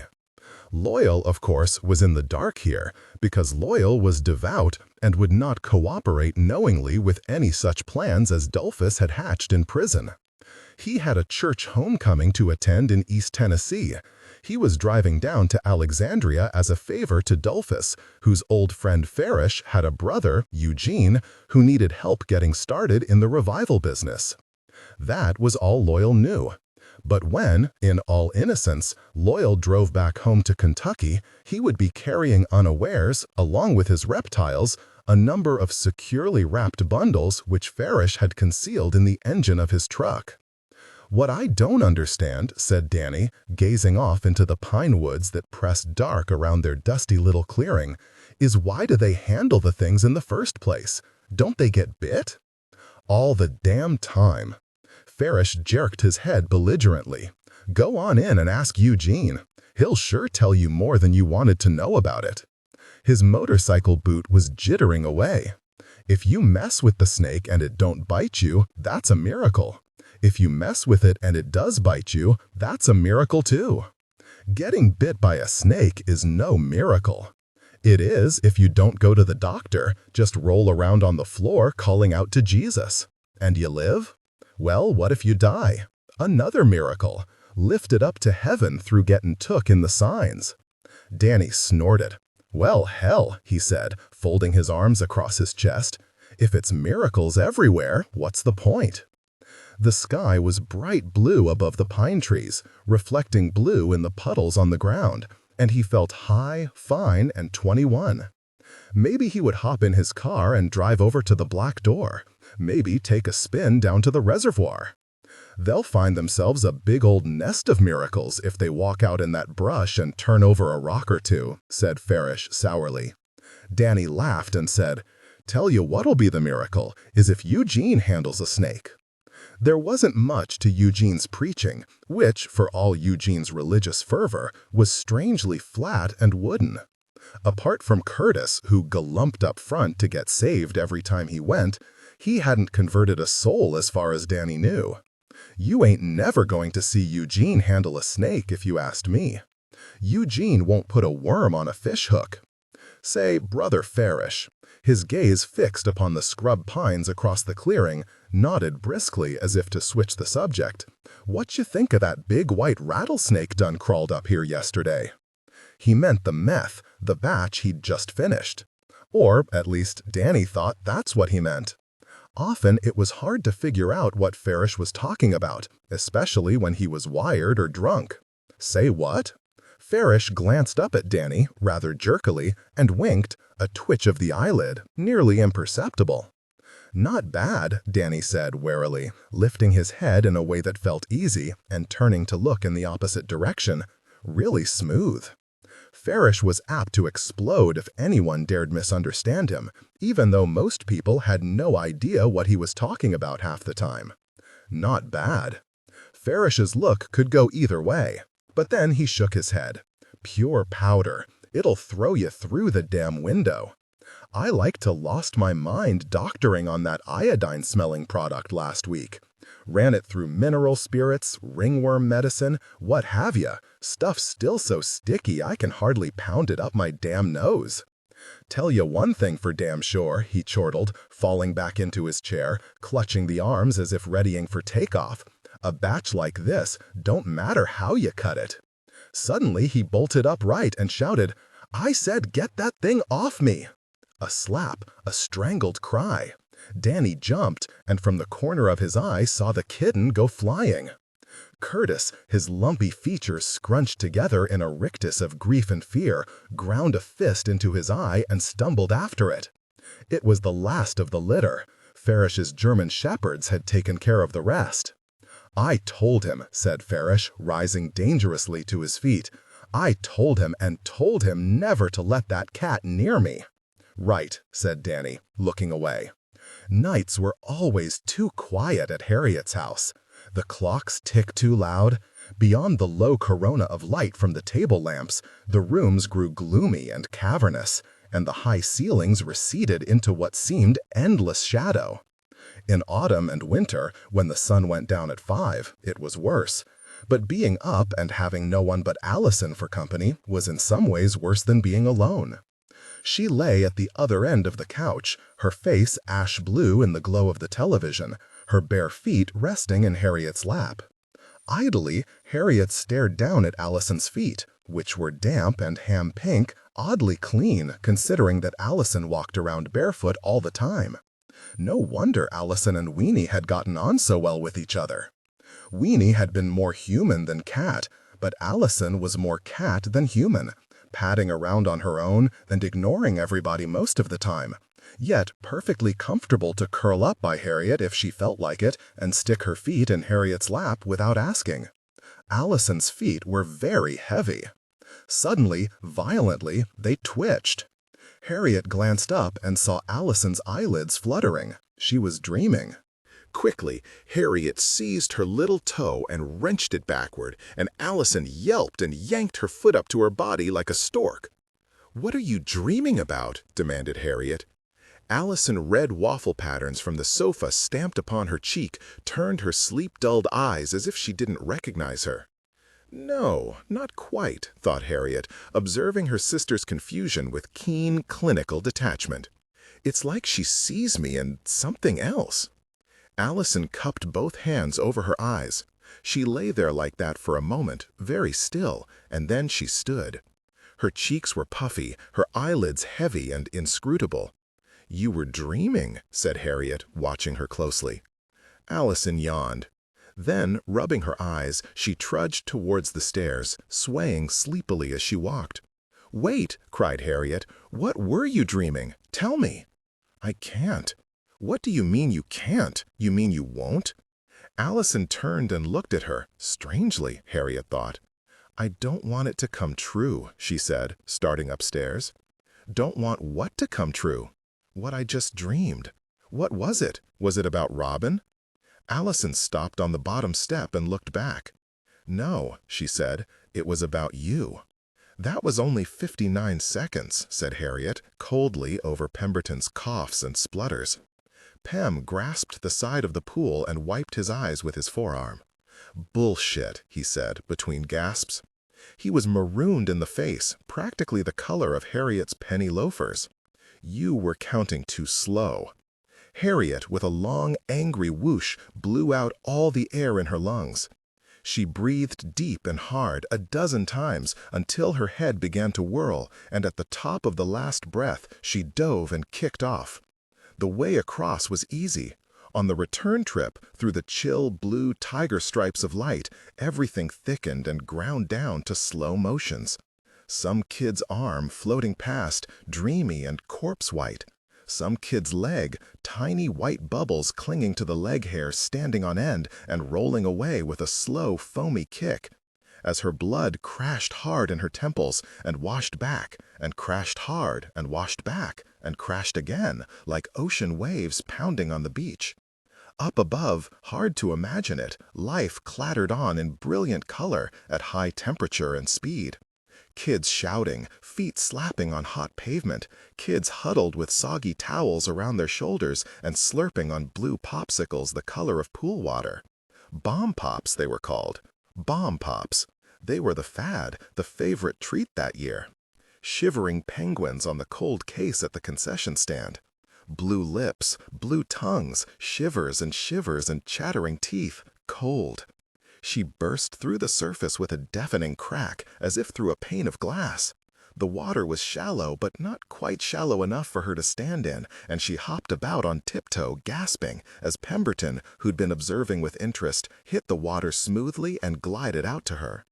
Before she knew what was happening, he scooped her expertly off her feet, and all of a sudden her ear was against his chest, and she was looking up at the nicotine-yellow undersides of his teeth. His tawny smell, adult, foreign, and to Harriet not wholly pleasant, was sharp even over the pool chemicals. Harriet rolled out of his arms, and they fell away from each other, Pemberton on his back with a solid thwack that threw up a sheet of water.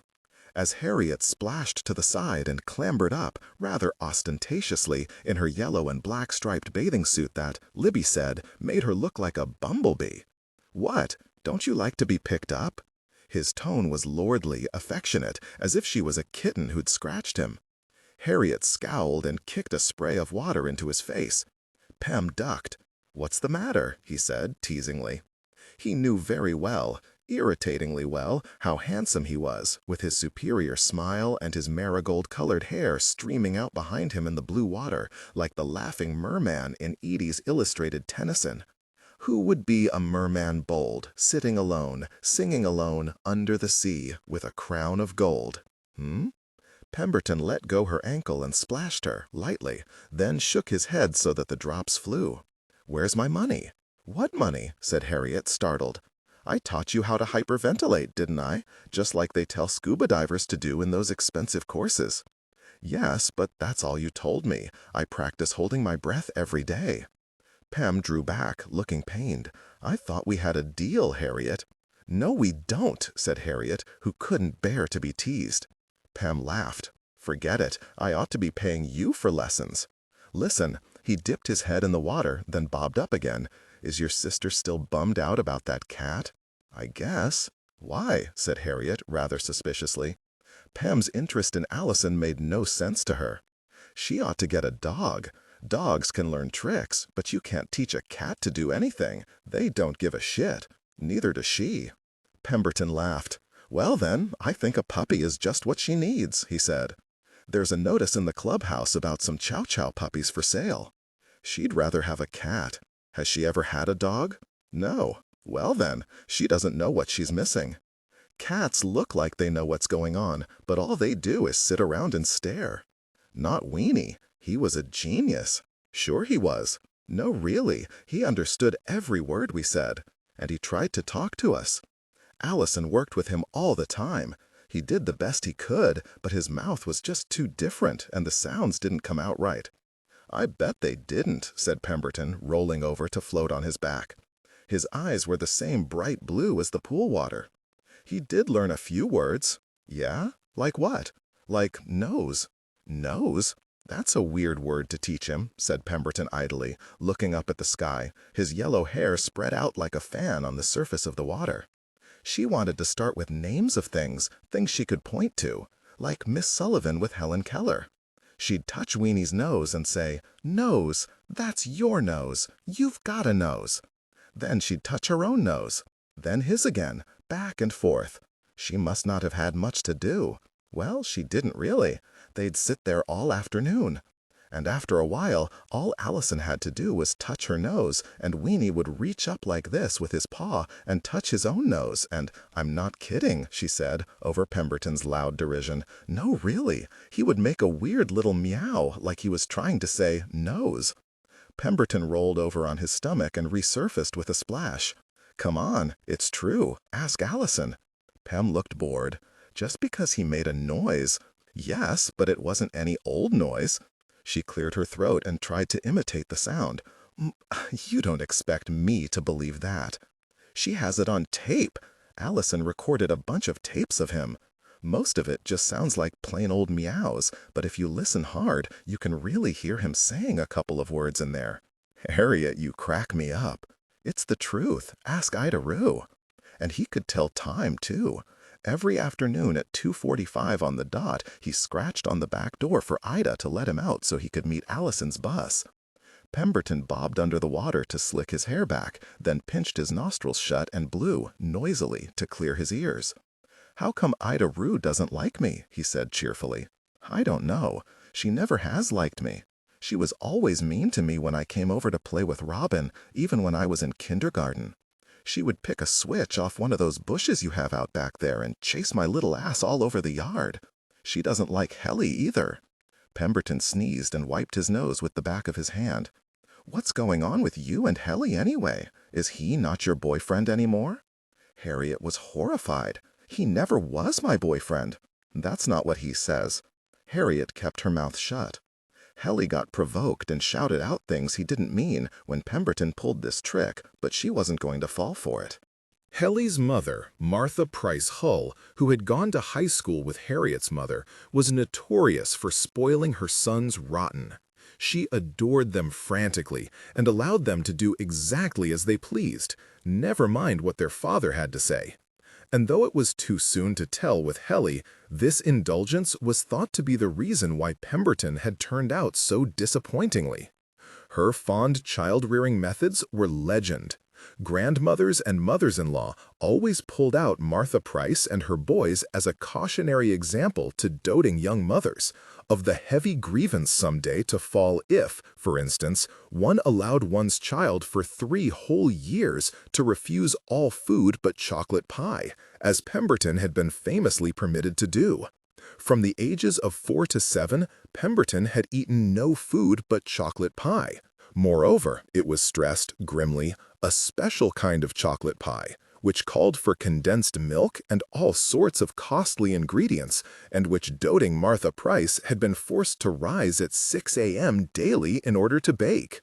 The aunts still talked about an occasion when Pemma, a guest of Robin's, had refused lunch at Libby's house, beating on the table with his fists like King Henry VIII, demanding chocolate pie. Can you imagine? "Mama gives me chocolate pie. I would have given him a good whipping." That Pemberton had grown to adulthood enjoying a full head of teeth was a miracle, but his lack of industry and gainful employment were fully explainable, all felt, by this early catastrophe. It was often speculated what a bitter embarrassment Pem's father must find his eldest son, since he was the headmaster of Alexandria Academy and disciplining young people was his job. Mr. Hull was not the shouting, red-faced ex-athlete customary at private academies like Alexandria. He was not even a coach. He taught science to junior high school students and spent the rest of his time in his office with the door shut, reading books on aeronautical engineering. But though Mr. Hull held the school under tight control and students were terrified by his silences, his wife undercut his authority at home, and he had a tough time keeping order with his own boys. Pemberton in particular, who was always joking and smirking and making rabbit ears behind his father's head when the group photographs were taken. Parents sympathized with Mr. Hull. It was clear to everyone that nothing short of knocking the boy unconscious was going to shut him up. And though the withering way he barked at Pemberton on public occasions made everyone in the room nervous, Pem himself seemed not bothered by it in the slightest, and kept right up with the easy wisecracks and smart remarks. But though Martha Hull didn't mind if her sons ran all over town, grew their hair past their shoulders, drank wine with breakfast, or ate dessert for breakfast, a few rules in the Hull household were inviolable. Pemberton, though 20, was not allowed to smoke in his mother's presence, and Helly, of course, not at all. Loud rock and roll music on the hi-fi was forbidden, though when his parents were out, Pemberton and his friends blasted The Who and the Rolling Stones across the entire neighborhood, to Charlotte's befuddlement, Mrs. Fountain's complaints, and Edie's volcanic rage. And while neither parent could now stop Pemberton from going anywhere he pleased, Helly was forbidden at all times Pine Hill, a bad section of town with pawn shops and juke joints, and the pool hall. It was the pool hall where Helly, still in his sulk over Harriet, now found himself. He had parked his bicycle down the street, in the alley by the city hall, in case his mother or father happened to drive by. Now he stood morosely crunching barbecued potato chips, which were sold along with cigarettes and gum at the dusty counter, and browsing through the comic books at the rack by the door. Though the pool hall was only a block or two from the town square and had no liquor license, It was nonetheless the roughest place in Alexandria, worse even than the Black Door or the Esquire Lounge over in Pine Hill. Dope was said to be sold at the pool hall. Gambling was rampant. It was the site of numerous shootings and slashings and mysterious fires. Poorly lit, with cinder block walls painted prison green and fluorescent tubes flickering on the foam-paneled ceiling, it was, on this afternoon, fairly empty.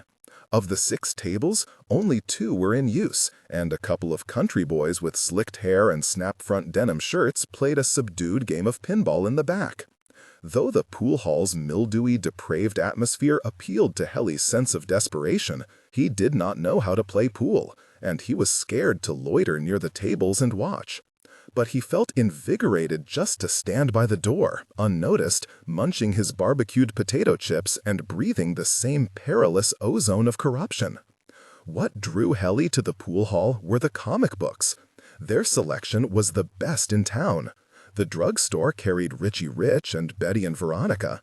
The Big Star grocery had all these and Superman too, on a rack situated uncomfortably by the rotisserie chicken so that Helly couldn't browse too long without thoroughly roasting his ass. But the pool hall had Sergeant Rock and Weird War Tales and GI Combat, real soldiers killing real gooks. They had Rima the Jungle Girl in her panther fur bathing suit. Best of all, they had a rich selection of horror comics, werewolves, premature burials, drooling carrions shuffling forth from the graveyard, all of which were to Helly of unbelievably riveting interest. Weird Mystery Tales and House of Secrets, The Witching Hour and The Spectre's Notebook, and Forbidden Tales of the Dark Mansion. He had not been aware that such galvanizing reading matter existed, much less that it was available for him, Helly, to purchase in his own town. Until one afternoon, when he had been forced to stay after school, he had discovered in an empty desk a copy of Secrets of Sinister House. On its cover was a picture of a crippled girl in a creepy old house, screaming and frantically trying to roll her wheelchair away from a giant cobra. Inside, the crippled girl perished in a froth of convulsions. And there was more. Vampires, gouged eyes, fratricides. Helly was enthralled. He read it 5 or 6 times from cover to cover, and then took it home and read it some more until he knew it backwards and forward by heart, every single story. Satan's Roommate, Come Share My Coffin, Transylvania Travel Agency. It was without question the greatest comic book he had ever seen. He believed it to be one of a kind, some marvelous fluke of nature, unobtainable, and he was beside himself when some weeks later he saw a kid at school named Benny Landreth reading one quite similar, this one called Black Magic, with a mummy strangling an archaeologist on the cover.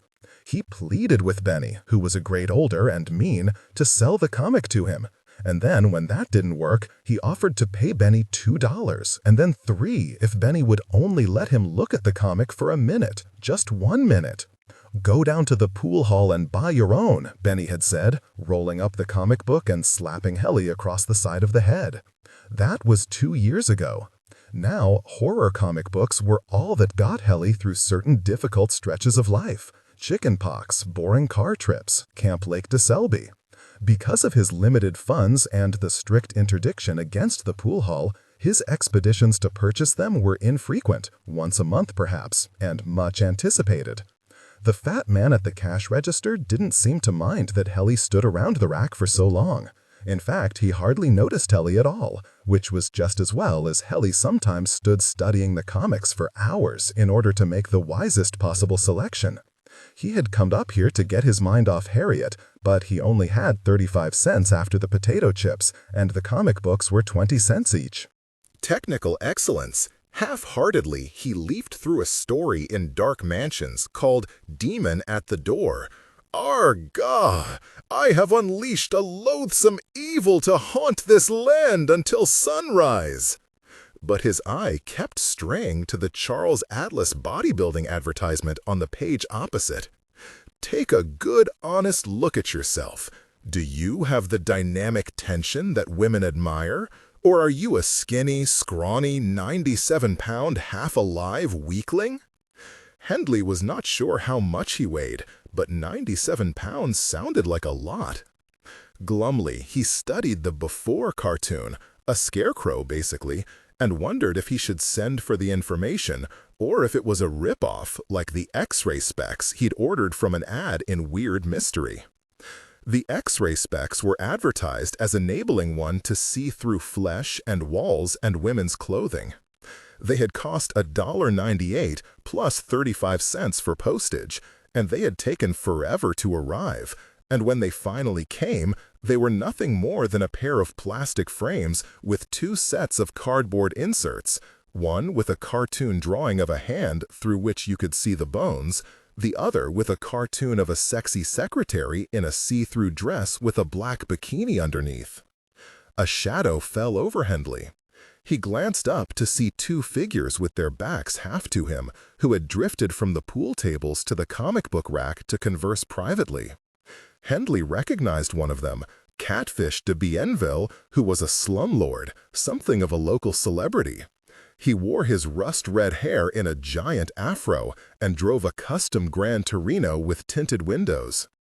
Hendley often saw him at the pool hall, also standing around talking to people outside the car wash on summer evenings. Though his features were like a black man's, he was not actually dark in color. His eyes were blue, and his skin was freckled and as white as Hendley's. But he was mostly recognizable around town for his clothes, silk shirts, belt-bottom pants, belt buckles the size of salad plates. People said he bought them from Lansky Brothers in Memphis, where Elvis was said to shop. Now, as hot as it was, he wore a red corduroy smoking jacket, white flares, and red patent leather platform loafers. It was not Catfish who had spoken, however, but the other, underfed, tough, with bitten fingernails. He was little more than a teenager, not too tall or too clean, with sharp cheekbones and lank hippie hair parted in the middle. But there was a scruffy, mean-edged coolness about him, like a rock star, and he held himself erect, like he was somebody important, though he obviously wasn't. "Where'd he get playin' money?" Catfish was whispering to him. "Disability, I reckon," said the hippie-haired kid, glancing up. His eyes were a startling silvery blue, and there was something staring and rather fixed about them. They seemed to be talking about poor Carl Odom, who was racking balls across the room and offering to take on any comers for any sum they wished to lose. Carl, widowed, with what seemed like about 9 or 10 squalid little children, was only about 30, but looked twice as old. Face and neck ruined with sunburn, his pale eyes pink around the rims. He'd lost a few fingers in an accident down at the egg-packing plant not long after his wife's death. Now he was drunk and bragging how he could whip anybody in the room, fingers or not. "Here's my bridge," he said, holding up his mutilated hand. "This here's all I need." Dirt etched the lines of his palm and the nails of the only 2 fingers remaining, the pointer and the thumb. Odom was addressing these remarks to a guy beside him at the table, a gigantic, bearded guy, a bear of a guy, who wore a brown coverall with a ragged hole cut in the breast where the name tag should have been. He wasn't paying any attention to Odom, his eyes were fixed upon the table. Long, dark hair, streaked with gray, straggled down past his shoulders. He was very large and awkward somehow about the shoulders, as if his arms did not fit comfortably into the sockets. They hung stiffly with slightly crooked elbows and the palms falling slack, the way a bear's arms might hang if a bear decided to rear up on its hind legs. Hendley couldn't stop staring at him. The bushy black beard and the brown jumpsuit made him look like some kind of crazy South American dictator. "Anything pertainin' to pool or the play in a pool," Odom was saying. "It's what I guess you'd have to call second nature." "Well, some of us has gifts that way," said the big guy in the brown jumpsuit, in a deep but not unpleasant voice. As he said this, he glanced up, and Hendley saw with a jolt that one of his eyes was all creepy. A milky walleye rolled out to the side of his head. Much closer, only a few feet from where Hendley stood, the tough-looking kid tossed his hair out of his face and said tensely to Catfish, "$20 a pop. Every time he loses." Deftly, with the other hand, he shook a cigarette from the pack in a tricky flick like he was throwing dice, and Hendley noted, with interest, that despite the practiced cool of the gesture, his hands trembled like an old person's. Then he leaned forward and whispered something in Catfish's ear. Catfish laughed aloud. "Lose my yellow ass," he said. In an easy, graceful movement, he spun and sauntered off to the pinball machines in the back. The tough kid lit his cigarette and gazed out across the room. His eyes, burning, pale, and silvery out of his sunburned face, gave Hendley a little shiver as they passed over him. Wild-looking eyes, with a lot of light in them, that reminded Hendley of old pictures he'd seen of Confederate soldier boys. Across the room, over by the pool table, the bearded man in the brown jumpsuit had only the one good eye, but it shone with something of the same silvery light. Hendley, studying them over the top of his comic book, noted a squeak of family resemblance between the two of them. Though they were very different at first glance, the bearded man was older and much heavier than the kid, still, they had the same long dark hair and sunburnt complexion, the same fixity of eye and stiffness of neck, a similar tight-mouthed way of talking, as if to conceal bad teeth. "How much you plan on taking him for?" said Catfish, presently, sliding back to his pal's side. The kid cackled, and at the crack in his laugh, Hendley nearly dropped the comic book. He'd had plenty of time to get used to that high-pitched, derisive laughter. It had rung at his back from the creek bridge for a long, long time as he stumbled through the undergrowth, the echoes of the gunshots singing off the bluffs. It was him. That was why Hendley hadn't recognized him. As the blood rushed to his face, he stared down furiously at his comic book, at the gasping girl who clutched Johnny Perril's shoulder. Johnny, that figure of wax, it moved. "Odom ain't a bad player, Danny," Catfish was saying quietly. "Fingers or no fingers." "Well, he could beat Farish when he's sober, but not when he's drunk." Twin light bulbs popped on in Hendley's head. Danny? Farish? Being shot at by rednecks was exciting enough, but being shot at by the Ratliffs was something else. He couldn't wait to get home and tell Harriet about all this. Could this bearded Sasquatch actually be the fabled Farish Ratliff? There was only one Farish that Hendley had ever heard of, in Alexandria or anywhere else. With difficulty, Hendley forced himself to look down at his comic. He had never seen Farish Ratliff up close, only at a distance, pointed out from a moving car or pictured blurrily in the local paper. But he had heard stories about him all his life. At one time, Farish Ratliff had been the most notorious crook in Alexandria, masterminding a family gang which incorporated every kind of burglary and petty theft imaginable. Technical excellence. He had also written and distributed a number of educational pamphlets over the years featuring such titles as Your Money or Your Life, A Protest Against the Federal Income Tax, Rebel Pride, Answering the Critics, and Not My Daughter. All this had stopped, however, with an incident with a bulldozer a few years back. Helly didn't know why Farish had decided to steal the bulldozer. The newspaper had said that the foreman discovered it missing from a construction site out behind the Party Ice Company, and then, the next thing anyone knew, Farish was spotted tearing down the highway on it. He wouldn't pull over when signaled, but turned and took defensive action with the bulldozer shovel. Then, when the cops opened fire, he bolted across a cow pasture, tearing down a barbed wire fence, scattering panicked cattle in all directions, until he managed to tip the bulldozer into a ditch. As they ran across the pasture, shouting for Farish to exit the vehicle with his hands above his head, they stopped dead in their tracks to see the distant figure of Farish in the bulldozer's cab stick a .22 to his temple and fire. There'd been a picture in the paper of a cop named Jackie Sparks, looking genuinely shaken, standing over the body out there in the cow pasture as he shouted instructions to the ambulance attendants.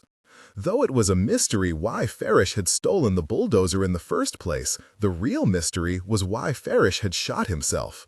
Some people claimed that it was because he was afraid of going back to prison, but others said no, prison was nothing to a man like Farish. The offense wasn't that serious, and he would have gotten out again in a year or two. The bullet wound was grave, and Farish had very nearly died of it. He'd made news again when he awakened asking for mashed potatoes from what the doctors believed was a vegetative state. When he was released from the hospital, legally blind in his right eye, he was sent down to the state mental farm at Whitfield on an insanity plea, a measure perhaps not unjustified. Since his release from the mental hospital, Farish was in several aspects an altered man. It wasn't just the eye. People said he had stopped drinking. As far as anyone knew, he no longer broke into gas stations or stole cars and chainsaws from people's garages, though his younger brothers took up the slack as far as such activities were concerned. His racial concerns had also slipped from the forefront. No more did he stand on the sidewalk in front of the public school handing out his homemade pamphlets decrying school integration. He ran a taxidermy business, and along with his disability checks and his proceeds from stuffing deer heads and bass for local hunters, he had become a fairly law-abiding citizen, or so it was said. And now, here he was, Farish Ratliff, in the flesh, twice in the same week, if you counted the bridge. The only Ratliffs Helly had occasion to see in his own part of town were Curtis, who roamed freely over Greater Alexandria, shooting his squirt gun at passing cars, and Brother Eugene, a preacher of some sort. This Eugene was occasionally to be seen preaching on the town square, or, more frequently, reeling in the vaporous heat off the highway as he shouted about the Pentecost and shook his fist at the traffic. Though Farish was said to be not quite right in the head since he'd shot himself, Eugene, Helly had heard his father say, was frankly demented. He ate red clay from people's yards and fell out on the sidewalk in fits where he heard the voice of God in thunder. Catfish was having a quiet word with a group of middle-aged men at the table beside Odom's. One of them, a fat man in a yellow sports shirt with piggy, suspicious eyes like raisins sunk in dough, glanced over at Farish and Odom and then, regally, strode to the other side of the table and sank a low ball. Without glancing at Catfish, he reached carefully for his back pocket and, after half a beat, one of the three spectators standing behind him did the same. "Hey, Danny Ratliff," said across the room to Odom, "hold your horses. If it's for money now, Farish has the next game." Farish hawked with a loud retching noise and shifted his weight to the other foot. "Old Farish only got him the one eye now," said Catfish, sidling over and slapping Farish on the back. "Watch it," Farish said, rather menacingly, with an angry jerk of his head that did not seem entirely show. Catfish suavely leaned across the table and offered his hand to Odom. "Name of Catfish de Benville," he said. Odom irritably waved him away. "I know who you are." Farish slid a couple of quarters into the metal slide and jerked it hard. The balls chunked loose from the undercarriage. "I've beat this blind man a time or two. I'll shoot pool with any man in here that can see," said Odom, staggering back, righting himself by jabbing his cue to the floor. "Why don't you step on back and quit crowding me?" he snapped at Catfish, who had slipped behind him again. "Yes, you." Catfish leaned to whisper something in his ear. Slowly, Odom's white-blonde eyebrows pulled together in a befuddled knot. "Don't like to play for money, Odom?" said Farish derisively after a slight pause as he reached beneath the table and began to rack the balls. "You a deacon over at the Baptist church?" "Nah," said Odom. The greedy thought planted in his ear by Catfish was beginning to work its way across his sunburnt face, as visible as a cloud moving across empty sky. "Diddy," said a small, acid voice from the doorway. It was Lisharin Odom. Her scrawny hip was thrown to the side in what was, to Helly, a disgustingly adult-looking posture.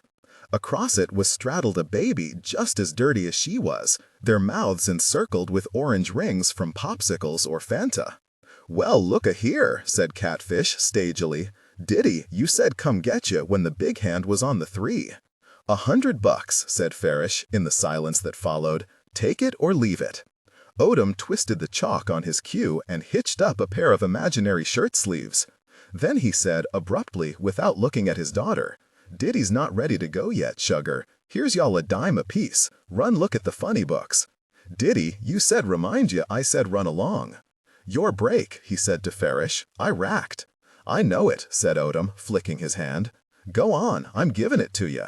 Farish slumped forward, his weight on the table. He looked down the cue with his good eye, straight at Helly, and his gaze was as cold as if he was looking down the barrel of a gun. Crack! The balls spun apart. Odom walked to the opposite side and studied the table for several moments. Then he popped his neck quickly by swinging it to the side and leaned down to make his shot. Catfish slipped in amongst the men who drifted from the pinball machines and the adjoining tables to watch. Inconspicuously, he whispered something to the man in the yellow shirt just as Odom made a showy leap shot, which sank not one but two striped balls. Whoops and cheers! Catfish drifted back to Danny's side in the confused conversation from the spectators. Odom can hold the table all day, he whispered, as long as they stick to 8-ball. Farish can run it just as good when he gets going. Odom rolled in another combination, a delicate shot, where the cue ball hit a solid ball that tipped another one into a pocket. More cheers. Who's in? Danny said. Them two by the pinball? Not interested, said Catfish, glancing casually over his shoulder and above Helly's head as he reached in the watch pocket of his leather vest and palmed a small metal object about the size and shape of a golf tee. In the instant before his bearing fingers closed over it, Helly saw that it was a bronze figurine of a naked lady with high-heeled shoes and a big afro hairdo. Why not? Who are they? Just a couple good Christian boys, said Catfish, as Odom sank an easy ball into a side pocket. Stealthily, with his hand half in, half out of his jacket pocket, he unscrewed the lady's head from her body and flicked it into the jacket pocket with his thumb. Them other group. He rolled his eyes at the man in the yellow sports shirt and his fat friends is passing through from Texas. Catfish glanced around casually, and then, turning as if to sneeze, he raised the vial and took a quick, covert sniff. "Work a shrimpin' boat," he said, wiping his nose on the sleeve of his smoking jacket, his gaze passing blankly across the comic book rack and over the top of Healy's head as he palmed the vial to Danny. Danny sniffed loudly and pinched his nostrils shut. Water welled in his eyes. "God Almighty," he said. Odom smacked in another ball. Amidst the hoots of the men from the shrimping boat, Farish glared down at the table, the pool cue balanced horizontally along the back of his neck and his elbows slung over either side, paws dangling. Catfish stepped backward with a loose, comical little dance movement. He seemed exhilarated all of a sudden. "Mr. Farish," he said gaily, across the room, his tone mimicking that of a popular black comedian on television, has apprised himself of the situation. Healy was excited and so confused that his head felt as though it might pop. The significance of the vial had escaped him, but Catfish's bad language and suspicious manner had not, and though Healy was not sure exactly what was going on, he knew it was gambling and that it was against the law. Just as it was against the law to shoot guns off a bridge, even if nobody got killed. His ears burned. They always got red when he was excited. He hoped nobody noticed. Casually, he replaced the comic he was looking at and took a new one from the rack. Secrets of Sinister House. A skeleton seated in a witness chair flung out a fleshless arm at the spectators as a ghostly attorney boomed.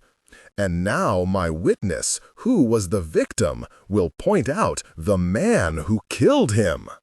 "Come on, kick it," shouted Odom unexpectedly as the 8-ball zinged across the bays, ricocheted, and clunked into the corner pocket opposite. In the pandemonium that followed, Odom removed a small bottle of whiskey from his back pocket and had a long, thirsty pull from it. "Let's see that $100, Ratliff. I'm good for it." "And I'm good for another one, too," snapped Farish, as the balls fell from the undercarriage and he began to rack 'em up again. "Winners break." Odom shrugged and squinted down the cue, nose wrinkled, upper lip baring his rabbity front teeth, then smashed in a break that not only left the cue ball still spinning where it had hit the rack of balls, but shot the 8-ball in a corner pocket. The men who worked on the shrimping boat hooted and clapped. They looked like guys who felt they were on to a good thing. Catfish lolloped over to them jauntily, knees loose, chin high, to confer over the finances. "That's the fastest money you ever lost," Danny called across the room. Healy became aware that Lasharan Odom was standing right behind him, not because she said anything, but because the baby had a bad cold and breathed with wet, repellent wheezes. "Get away from me," he muttered, edging a little to the side. Shyly, she moved after him, obtruding into the corner of his vision. "Let me borrow a quarter." The wheedling hopelessness of her voice revolted him even more than the baby's snotty breathing. Pointedly, he turned his back. Farish, to the rolled eyes of the men from the shrimping boat, was reaching again in the undercarriage. Odom grabbed his jaw between both hands and cracked his neck to the left and then right. Snick. "Still ain't had enough?" "Oh, all right now," Catfish crooned, along to the jukebox, popping his fingers. "Baby, what I say?" "What's all this trash on the music box?" snarled Farish, dropping the balls in an angry clatter. Catfish, teasingly, undulated his meager hips. "Loosen up, Farish." "Go on," said Healy to Lasharan, who had sidled up again, nearly touching him. "I don't want your booger breath." He was so sickened by her nearness that he said this louder than he meant to, and he froze when Odom's unfocused gaze swung vaguely in their direction. Farish looked up too, and his good eye pinned Healy like a thrown knife. Odom took a deep, drunken breath and put down the pool cue. "Y'all see that little old gal standing yonder?" he said melodramatically to Farish and company. "It's against me to tell you this, but that little gal does the work of a grown woman." Catfish and Danny Radcliffe exchanged a quick glance of alarm. "I ask ya, where would you find a sweet little old girl like this that looks after the house and looks after the little ones and puts food on the table and totes and fetches and goes without so her poor old Diddy can have?" "I wouldn't want any food she put on the table," thought Healy. "Young'uns today all think they have to have," Farish said flatly. "They would do just as well to be like yourn and go without. When me and my brothers and sisters were coming up, we didn't even have us an icebox," said Odom in a quaver. He was getting good and wound up. "All the summer long I had to chop cotton out in the fields. I've chopped my share of cotton too. And my mama, I'm telling you, she worked those fields like a nigger man. Me, I couldn't go to school. Mama and Daddy, they needed me at home. No, we never had a thing, but if I had the money, it's nothing in the world I wouldn't buy those little ones over there. Don't y'all know that?" His unfocused eyes wavered from Lasharan and the baby to Healy himself. "I said, don't y'all know that?" he repeated in an amplified and less pleasant tone. He was staring straight at Healy. Healy was shocked. "Geez," he thought, "is the old coot so drunk he don't know I'm not his kid?" He stared back with his mouth open. "Yes, Diddy," Lasharan whispered, just audible. Odom's red-rimmed eyes softened and moved unsteadily to his daughter, and the moist, self-pitying tremor of his lip made Healy more uneasy than anything else he had seen that afternoon. "Hear that? Hear that little old gal? Come here and hug old Diddy around the neck," he said, dashing away a tear with his knuckle. Lasharan hoisted the baby on her bony hip and went slowly to him. Something about the possessiveness of Odom's embrace and the vacant way she accepted it, like a miserable old dog accepting the touch of its owner, disgusted him, but scared him a bit too. "This little gal loves her old Diddy, don't she?" He pressed her to his shirt front with tears in his eyes. Healy was gratified to see, by the way they rolled their eyes at each other, that Catfish and Danny Radcliffe were just as disgusted by Odom's slop as he was. "She knows her Diddy's a poor man. She don't have to have a bunch of old toys and candy and fancy clothes." "And why should she?" said Farish abruptly. Odom, intoxicated by the sound of his own voice, turned foggily and puckered his brow. "Yeah? You heard right.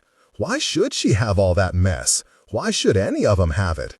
We didn't have anything when we was coming up, did we?"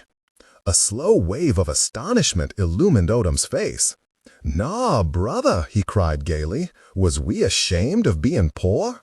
Was we too good to work? What's good enough for us is good enough for her, ain't it? Darn right. Who says that kids should grow up to think they're better than their own parents? The federal government, that's who. Why do you reckon government sticks its nose into a man's home and doles out all these food stamps and vaccinations and liberal educations on a silver platter? I'll sure tell you why. It's so they can brainwash kids to think they got to have more than their folks did and look down on what they come from and raise themselves above their own flesh and blood. I don't know about you, sir, but my daddy never give me a thing for free. Low murmurs of approval from all over the pool room. Nope, said Odom, wagging his head mournfully. Mama and Diddy never give me nothing. I worked for it all, everything I have. Farish nodded curtly at Lasharon and the baby. So tell me this, why should she have what we didn't? It's the God's own truth. Leave Diddy alone, sugar, Odom said to his daughter, who was tugging listlessly at his pants leg. Diddy, please, let's go. Diddy ain't ready to leave yet, sugar. But Diddy, you said remind you that the Chevrolet place closes at 6. Catfish, with an expression of rather strained goodwill, slid over to speak quietly with the men from the shrimp boat, one of whom had just glanced at his wristwatch. But then Odom reached into the front pocket of his filthy jeans and dug around for a moment or two and pulled out the biggest wad of cash that Hiley had ever seen. This got everyone's attention right away. Odom tossed the roll of bills on the pool table. "What's left of my insurance settlement," he said, nodding at the money with drunken piety. "From this hand here. Going to go down to the Chevrolet place and pay that minty breath bastard Roy Dial. He come and taken my damn car from out in front my—" "That's how they operate," said Farish soberly. "These bastards from the tax commission and the finance company and the sheriff's department. They come right up on a man's property and take what they feel like whenever they feel like it. And," said Odom, raising his voice, "I'm going to go down there directly and get it back. With this. None of my business, but you ought not drop all that cash money on a car." "What?" said Odom belligerently, staggering back. The money on the green baize lay in a yellow circle of light.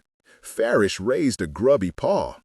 "I'm saying that if you purchase your vehicle above the table, so-called, from a slick weasel like Dial, not only is Dial robbing you outright with the financing, but the state and federal government are right in line for their cut, too. I done spoke out many and many a time against the sales tax. The sales tax is unconstitutional. I can point my finger right where, in the Constitution of this nation, it says so." "Come on, Diddy," said Lasharon faintly, plucking away gamely at Odom's pants leg. "Diddy, please, let's go." Odom was gathering up his money. He did not seem to absorb really the gist of Farish's little talk. No, sir. He was breathing hard. "That man can't take what belongs to me. I'm going to go right down to Dial Chevrolet and sling this right in his face." He slapped the bills against the pool table. "And I'm going to say to him, I'm going to say, 'Give me back my vehicle, you minty breath bastard.'" Laboriously, he stuffed the bills into the right pocket of his jeans as he fished for a quarter in the left. "But first, I got this 400 and 2 more of yours say I can kick your ass one more time at 8-ball. Danny Ratliff, who had been pacing in a tight circle by the Coke machine, exhaled audibly. "Them's high stakes," said Farish impassively. "My break?" "Yours," said Odom with a drunken, magnanimous wave. Farish, with absolutely no expression on his face, reached into his hip pocket and retrieved a large black wallet attached by a chain to a belt loop of his coveralls. With a bank teller's swift professionalism, he counted off $600 in 20s and laid them down upon the table. "That's a lot of cash, my friend," said Odom. "Friend?" Farish laughed harshly. "I only got 2 friends, my 2 best friends." He held up the wallet, still thick with bills, for inspection. "See this? This here's my first friend, and he's always right here in my hip pocket. I got me a second best friend that stays with me too, and that friend is a .22 pistol." "Diddy," said Lasharon hopelessly, giving her father's pants leg one more tug. "Please, "What are you staring at, you little shit?" Helly jumped.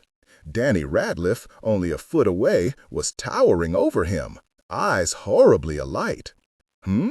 Answer me when I talk to you, you little shit." Everyone was looking at him. Catfish, Odom, Farish, the men from the shrimp boat, and the fat guy at the cash register. As if from a great distance, he heard Lasharn Odom say in her clear, acidic voice, "He's just looking at the funny books with me Diddy." "Is that true? Is it?" Helly, too petrified to speak, nodded. "What's your name?" This, gruffly from across the room. Helly glanced over and saw Farish, Ratliff's good eye, trained on him like a power drill. "Helly Hull," said Helly without thinking, and then, aghast, clapped a hand over his mouth. Farish chuckled dryly. "That's the spirit, boy," he said, screwing a square of blue chalk on the end of his cue, his good eye still fixed on Helly. "Never tell nothing that you ain't made to tell." "Ah, I know who this little shit weasel is," Danny Ratliff said to his big brother, and then tossed his chin at Helly. "Say you called Hull?" "Yes, sir," said Helly miserably. Danny let out a high, harsh laugh. "Yes, sir. Listen at that. Don't you sir me, you little—" "Nothing wrong with the boy having manners," said Farish rather sharply. "Hull, your name is?" "Yes, sir." "He's kin to that Hull boy, drives an old Cadillac convertible," said Danny to Farish. "Diddy," said Lasharn Odom loudly in the tense silence. "Diddy, can me and Rusty go look at the funny books?" Odom gave her a pat on the bottom. "Run along, sugar." "Look-a-here," he said drunkenly to Farish, stabbing the butt of his cue on the floor for emphasis. "We're going to play this game. Let's go on and play it. I got to get going." But Farish, much to Helly's relief, had already begun to rack the balls, after one last, long stare in his direction. Helly concentrated every ounce of his attention on the comic book. The letters jumped slightly with his heartbeat. "Don't look up," he told himself, "even for a second." His hands were trembling, and his face burned so red that he felt it was drawing the attention of everyone in the room, as a fire would. Farish made the break, and it was a resounding one, so loud that Helly flinched. A ball clunked into a pocket, followed 4 or 5 long rolling seconds later by another. The men from the shrimping boat went silent. Somebody was smoking a cigar, and the stink made Helly's head ache, as did the garish ink jittering across the newsprint in front of him. A long silence. Clunk. Another long silence. Very, very quietly, Helly began to slink towards the door. Clunk, clunk. The stillness practically vibrated with tension. "Jesus!" someone cried. "You said the bastard couldn't see." Confusion. Helly was past the cash register and nearly out the door, when a hand shot out and grabbed him by the back of his shirt, and he found himself blinking into the face of the bald, bull-faced cashier. With horror, he realized that he was still clutching secrets of Sinister House, which he had not yet paid for. Frantically, he dug in the front pocket of his shorts. But the cashier was not interested in him, was not even looking at him, though he had him by the shirt firmly enough. He was interested in what was going on at the pool table. Helly dropped a quarter and a dime on the counter, and, as soon as the guy let go his shirt, shot out the door. The afternoon sun hurt his eyes after the darkness of the pool hall. He broke into a run down the sidewalk, his vision so light-dazzled that he was hardly able to see where he was going. There were no pedestrians on the square, too late in the afternoon, and only a few parked cars. Bicycle, where was it?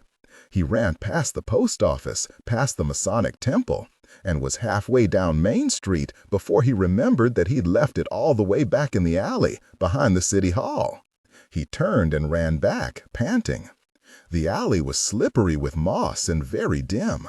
Once, when Helly was younger, he had ducked into it without paying attention where he was going, and stumbled headlong over the shadowy supine form of a tramp, an odorous heap of rags, stretched out nearly half the alley's length.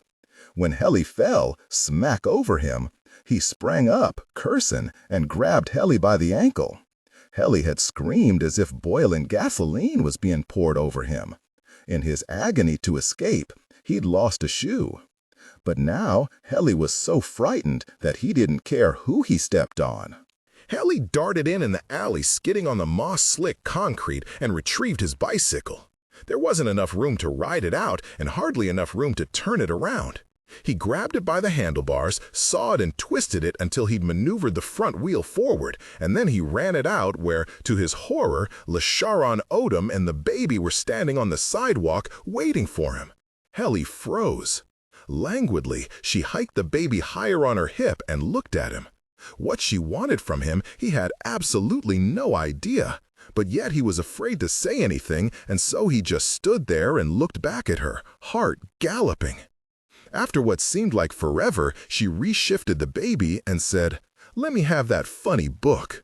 Without a word, Helly reached in his back pocket and handed the comic over.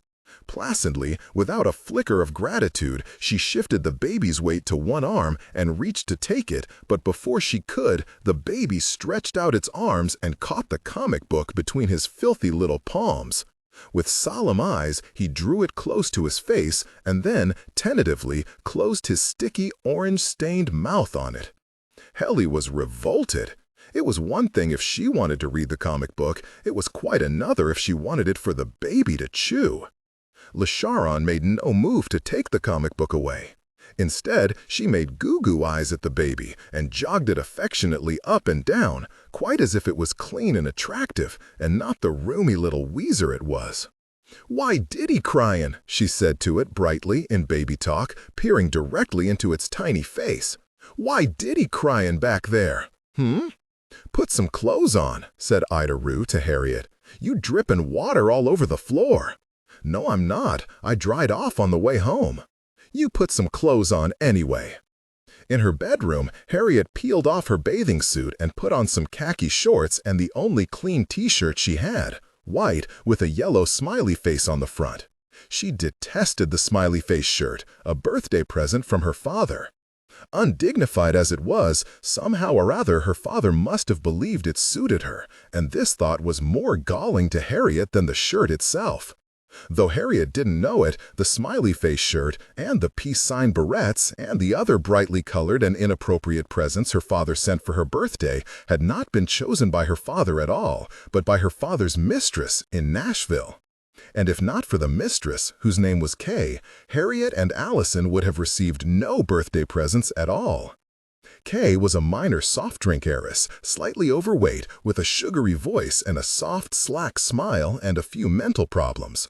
She also drank a bit too much, and she and her father often got weepy together in bars over his poor little daughters trapped down in Mississippi with their crazy mother. Everybody in town knew about Dix's Nashville mistress except his own family and his wives. No one had the nerve to tell Edie or the heart to tell any of the others. Dick's colleagues at the bank knew and disapproved, for occasionally he brought the woman to bank functions. Roy Dial's sister-in-law, who lived in Nashville, had furthermore told Mr. and Mrs. Dial that the Lovebirds actually shared an apartment. And while Mr. Dial, to his credit, had kept this to himself, Mrs. Dial had spread it all over Alexandria. Even Helly knew.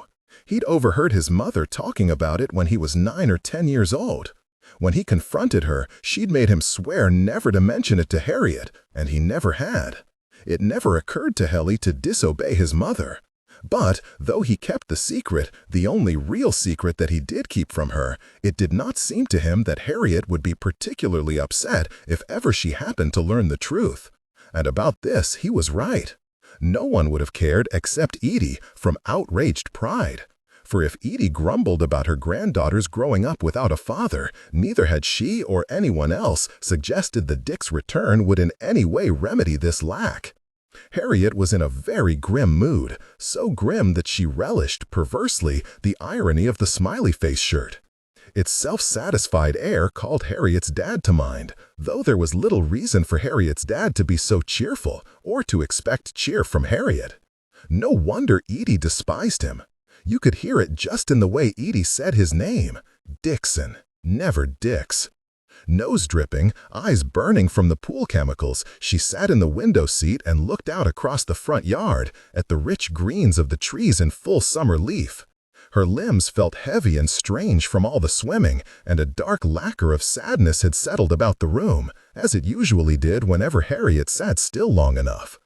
When she was little, sometimes she had chanted to herself her address as it would appear to a visitor from outer space. Harriet Cleve de Fresnay, 363 George Street, Alexandria, Mississippi, America, planet Earth, the Milky Way, and the sense of ringing vastness, of being swallowed by the black maw of the universe, only the tiniest white grain in a sprinkling of white sugar that went on forever, sometimes made her feel as if she were suffocating. Violently she sneezed, spray flew everywhere. She pinched her nose and, eyes streaming, hopped up and ran downstairs for a Kleenex. The telephone was ringing. She could hardly see where she was going. Ida was standing at the telephone table at the foot of the stairs, and before Harriet knew what was happening, Ida said, "Here she is," and put the receiver in her hand. "Harriet, listen. Danny Ratliff is at the pool hall now, him and his brother. They're the ones that shot at me from the bridge." "Wait," said Harriet, who was very disoriented. With effort, she managed to suppress another sneeze. "But I saw him, Helly. He's scary as hell. Him and his brother, too." On he babbled about robbery and shotguns and theft and gambling, and gradually the significance of what he was saying crept in on Harriet. In wonder, she listened. Her itch to sneeze now vanished. Her nose was still running, and awkwardly, she twisted around and tried to scour her nose upon the skimpy cap sleeve of her t-shirt with a rolling motion of the head like Weenie the cat had used to do against the carpet when he had something in his eye. "Helly?" said Helly, breaking off in the middle of his narrative. He'd been so eager to tell her that he'd forgot they weren't supposed to be speaking. "Here I am." A brief silence followed, during which Harriet became aware of the television gabbling cordially in the background on Helly's end. "When did you leave the pool hall?" she said. "About 15 minutes ago." "Reckon they're still there?" "Maybe. It looked like there was going to be a fight. The guys from the boat were mad." Harriet sneezed. "I want to see him. I'm going to ride my bike down there right now." "Whoa, no way," said Helly in alarm, but she'd already hung up. There had been no fight, nothing that Danny would call a fight anyway. When, for a moment, it had looked like Odom was reluctant to pay up, Farish had picked up a chair and knocked him to the floor and begun to kick him methodically while his kids cowered in the doorway, so that soon enough Odom was howling and begging Farish to take the money. The real worry was the men from the shrimp boat, who could have caused a lot of trouble if they'd wanted to. But though the fat man in the yellow sports shirt had some colorful things to say, the rest only muttered among themselves and even chuckled, though a bit angrily. They were on leave and had money to burn. To Odom's pitiful appeals, Farish reacted most impassively. Eat or be eaten was his philosophy, and anything he was able to take from somebody else he regarded as his own rightful property. Technical excellence. As Odom limped frantically back and forth, begging Farish to think of the kids, Farish's attentive, cheerful expression reminded Danny of the way that Farish's twin German shepherds looked after they had just killed, or were about to kill, a cat. Alert, businesslike, playful, no hard feelings, kitty. Better luck next time. Danny admired Farish's no-nonsense attitude, though he had little stomach for such things. He lit a cigarette even though he had a bad taste in his mouth from smoking too much. "Relax," said Catfish, sliding up behind Odom and laying a hand upon his shoulder. Catfish's high spirits were inexhaustible. He was cheerful no matter what happened, and he was unable to understand that not everyone was so resilient. With a feeble, half-crazed bluster, more pitiable than threatening, Odom swaggered back weakly and cried, "Get your hand off me, nigger!" Catfish was unperturbed.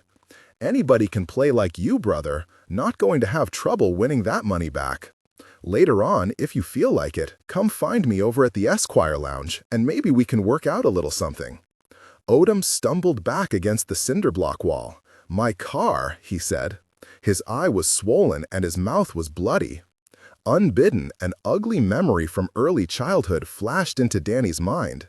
Pictures of naked women tucked inside a fish and game magazine his father had left by the commode in the bathroom. Excitement, but sick excitement. The black and pink between the women's legs mixed up with a bleeding buck with an arrow through its eye on one page and with a hooked fish on the next. And all this, the dying buck sunk to its forelegs, the gasping fish, was mixed up with the memory of the struggling, breathless thing in his nightmare. "Stop it," he said aloud. "Stop what?" said Catfish absent-mindedly, patting the pockets of his smoking jacket for the little vial. "This noise in my ears, it just goes on and on." Catfish took a quick snort and passed the vial to Danny. "Don't let it drag you down." "Hey, Odom," he called across the room. "The Lord loveth a cheerful loser." "Ho-ho," said Danny, pinching his nose. Tears rose to his eyes. The icy, disinfectant taste at the back of his throat made him feel clean. Everything surface again, everything sparkle on the glossy face of these waters, which swept like thunder over a cesspool he was sick to death of. Poverty, grease and rot, blue intestines full of shit. He handed the vial back to Catfish. An icy, fresh wind blew through his head. The pool room's seedy, contaminated mood, all heel taps and grime wax, bright and clean all of a sudden. With a high, melodious ping, he was struck by the hilarious insight that weepy Odom, with his hayseed clothes and his large pink pumpkin head, looked exactly like Elmer Fudd. Long, skinny Catfish, like Bugs himself, popped up from the rabbit hole, lounged against the jukebox. Big feet, big front teeth, even the way he held his cigarette. Bugs Bunny held his carrot out like that, like a cigar. Just that cocky. Feeling sweet and giddy and grateful, Danny reached in his pocket and peeled a 20 off his roll. He had 100 more, right in his hand. "Give him that for his kids, man," he said, palming Catfish the money. "I'm on takeoff." "Where you off to?" "Just off," Danny heard himself say. He strolled out to his car. It was Saturday evening, the streets were deserted, and a clear summer night lay ahead, with stars and warm wind and night skies full of neon. The car was a beauty, a Trans Am, this nice bronze, with sunroof, side vents, and air option. Danny had just given her a wash and wax, and the light poured off her so glittery and hot that she looked like a spaceship about to take off. One of Odom's kids, rather clean for one of Odom's, and black-headed too, possibly she had a different mother, was sitting directly across the street in front of the hardware store. She was looking at a book and waiting for her sorry father to come out. Suddenly, he became aware that she was looking at him. She hadn't moved a muscle, but her eyes weren't on the book anymore. They were fastened on him, and they had been fastened on him, the way it sometimes happened with meth when you saw a street sign and you kept on seeing it for 2 hours. It freaked him out, like the cowboy hat on the bed earlier. Speed fucked with your sense of time, all right. That's why they call it speed, he thought, with a hot burst of exhilaration at his own cleverness. Tweaker speeds up, time slows down. Yes, it stretched time like a rubber band, snapped it back and forth, and sometimes it seemed to Danny like everything in the world was staring at him, even cats and cows and pictures in magazines. Yet an eternity seemed to have passed, clouds flying overhead like in a sped-up nature film, and still the girl held his gaze without blinking, her eyes a chill green like a bobcat from hell, like the very devil. But no, she wasn't staring at him after all. She was looking down at her book like she'd been reading it forever. Stores closed, no cars on the street, long shadows and pavement shimmering like in a bad dream. Danny flashed back to a morning the previous week when he'd gone to the White Kitchen after watching the sun come up over the reservoir. Waitress, cop, milkman, and postman all turning their heads to stare at him when he pushed the door open. Moving casually, pretending that they were only curious at the twinkle of the bell, but they meant business. It was him, yes, him they were looking at. Eyes everywhere, all shining green like Dayglow Satan. He'd been up for 72 hours at that point, faint and clammy, had wondered if his heart was just going to pop in his chest like a fat water balloon, right there in the White Kitchen with the strange little teenage waitresses staring green daggers at him. Steady, steady, he said to his frantic heart. What if the kid had stared at him? So what? So fucking what? Danny had spent plenty of hot, dreary hours on that same bench waiting for his own father. It wasn't the waiting that was so bad, but dread of what he and Curtis might get later if the game hadn't gone right. There was no reason to believe that Odom shouldn't seek consolation for his losses in exactly the same manner. That was the way of the world. As long as you're under my roof, the light bulb over the kitchen table swinging by its cord, their grandmother stirring something on the stove as if the curses and slaps and cries were noise from the television. Rather spasmodically, Danny twisted and dug into his pocket for some change to toss at the girl. His father had occasionally done the same with other men's kids when he'd won and was in a good mood. All at once, an unwelcome memory of Odom himself floated up. Odom, scrawny teenager in a two-tone sports shirt, his white blonde ducktail yellowed from the grease he slicked it back with, squatting next to little Curtis with a pack of gum and telling him not to cry. With a pop of astonishment, an audible pop, one he could feel, like a small detonation inside his head, Danny realized that he'd been speaking aloud. The whole time he thought he'd been thinking quietly to himself. Or had he? The quarters were still in his hand, but as he raised his arm to toss them over, yet another shock bolted through his head, because the girl was gone. The bench was empty. There was no sign of her, or indeed of any living being, not so much as a stray cat, either up or down the street. Yodelay he who, he said to himself, very softly, beneath his breath. But what happened? Said Huxley in an agony of impatience. The two of them were sitting on the rusted metal steps of an abandoned cotton warehouse near the railroad tracks. It was a marshy spot, secluded by scrubby pine trees, and the stinking black mud attracted flies. The doors of the warehouse were peppered with dark spots from 2 summers before, when Huxley and Harriet and Dick Pillow, who was now at Camp de Selby, had amused themselves for several days by throwing muddy tennis balls against them. Technical excellence. Harriet didn't answer. She was so quiet that it was making him uncomfortable. In his agitation, he stood and began to pace. Moments passed. She didn't seem impressed by his expert pacing. A small breeze wrinkled the surface of a puddle cut by a tire track in the mud. Uneasily anxious, not to irritate her, but anxious too to make her talk, he bumped her with his elbow. "Come on," he said encouragingly. "Did he do something to you?" "No. He better not have. I'll kick his ass." The pine woods, loblollies mostly, trash trees no good for lumber, were close and stifling. The red bark was shaggy and sloughed off in great red and silvery patches like snakeskin. Beyond the warehouse, grasshoppers whirred in the high sawgrass. "Come on." Henley leapt up and struck a karate chop at the air, followed by a masterful kick. "You can tell me." Nearby, a locust trilled. Henley, in mid-punch, squinted up. Locusts meant a storm gathering, rain on the way. But through the black snarl of branches, the sky still burned a clear, suffocating blue. He did another pair of karate punches, with twin grunts beneath his breath. But Harriet wasn't even watching him. "What's eating you?" he said aggressively, tossing the long hair off his forehead. Her preoccupied manner was beginning to make him feel strangely panicked, and he was starting to suspect that she had devised some sort of secret plan that didn't include him. She glanced up at him so quickly that for a second he thought she was going to jump up and kick his ass. But all she said was, "I was thinking about the fall when I was in the 2nd grade.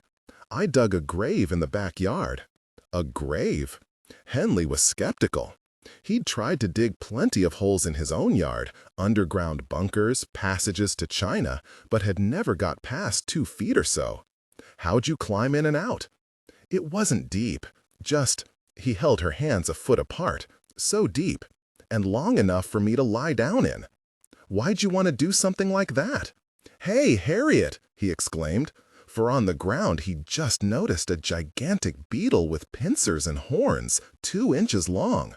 "Look at that, would you? Man, that's the biggest bug I've ever seen." Harriet leaned forward and looked at it, without curiosity. Yeah, that's something, she said. Anyway, remember when I was in the hospital with bronchitis, when I missed the Halloween party at school? Oh yeah, said Henley, averting his eyes from the beetle and suppressing, with difficulty, the urge to pick it up and mess with it. That's why I got sick. The ground was really cold. I'd cover up with dead leaves and lie there until it got dark, and Ida called me to come in. You know what? Said Henley, who, unable to resist, had stretched out a foot to prod the beetle with his toe. There's this woman in Ripley's Believe It or Not that's got a telephone in her grave. You call the number and the phone rings under the ground. Isn't that crazy? He sat down beside her. Hey, what about this? Listen, this is great. Like, what if Mrs. Bohannon had a phone in her coffin and she called you up in the middle of the night and says, I want my golden wig. Give me back my golden wig. You'd better not, said Harriet sharply, eyeing his hand creeping stealthily towards her. Mrs. Bohannon was the church organist. She had died in January after a long illness. Anyway, they buried Mrs. Bohannon with her wig on. How do you know? Ida told me. Her real hair fell out from the cancer. They sat without talking for some time. Henley glanced around for the gigantic beetle, but, sadly, it had disappeared. He swayed from side to side, kicked the heel of his sneaker rhythmically against the metal riser of the stairs. Bong, bong, bong, bong. What was all this business about the grave? What was she talking about? He told her everything. He had been more than geared up for a session of dire whispers in the tool shed, threats and plots and suspense, and even having Harriet attack him would have been better than nothing. At last, with an exaggerated sigh and stretch, he stood up. All right, he said importantly, here's the plan. We practice with the slingshot until supper, out back in the training area. The training area was what Henley liked to call the secluded area of his backyard, which lay between the vegetable garden and the shed where his father kept the lawnmower. Then, in a day or two, we switched to bows and arrows. I don't feel like playing. Well, I don't either, said Henley, stung. It was only a baby bow and arrow set, with blue suction cups at the tip, and though he was humiliated by them, they were better than nothing. But none of his plans interested Harriet. After thinking hard for a moment or two, he suggested, with a calculated, hey, to suggest dawning excitement, that they run to his house at once and make what he called an inventory of weapons, even though he knew the only weapons he had were the BB gun, a rested pocket knife, and a boomerang that neither of them knew how to throw. When this, too, met with a shrug, he suggested, wildly, in desperation, for her indifference was unbearable, that they go find one of his mother's Good Housekeeping magazines and sign up Danny Ratliff for the Book of the Month Club. Harriet turned her head at this, but the look she gave him was far from heartening. I'm telling you. He was slightly embarrassed, but enough convinced of the efficacy of the book club tactic to continue. It's the worst thing in the world you can do to somebody. A kid from school did it to Dad. If we sign enough of those rednecks up, enough times— Hey, look, he said, unnerved by Harriet's unwavering gaze, I don't care. The horrific boredom of sitting around at home by himself all day was still fresh in his mind, and he would gladly have taken off his clothes and lain down naked in the street if she had asked him. Look, I'm tired, she said irritably. I'm going to go over to Libby's for a while. Okay then, said Henley, after a stoic, bewildered pause. I'll ride you over there. Silently, they walked their bikes along the dirt road towards the street. Henley accepted the primacy of Libby in Harriet's life without quite understanding it. She was different from Edie and the other aunts, kinder, more motherly. Back in kindergarten, Harriet had told Henley and the other kids that Libby was her mother. And oddly, no one, even Henley, had questioned this. Libby was old and lived in a different house from Harriet. Yet Libby was the one who had led Harriet in on the first day, who brought cupcakes for Harriet's birthday, and who helped with the costumes for Cinderella, in which Henley had portrayed a helpful mouse. Harriet was the smallest and the meanest of the wicked stepsisters.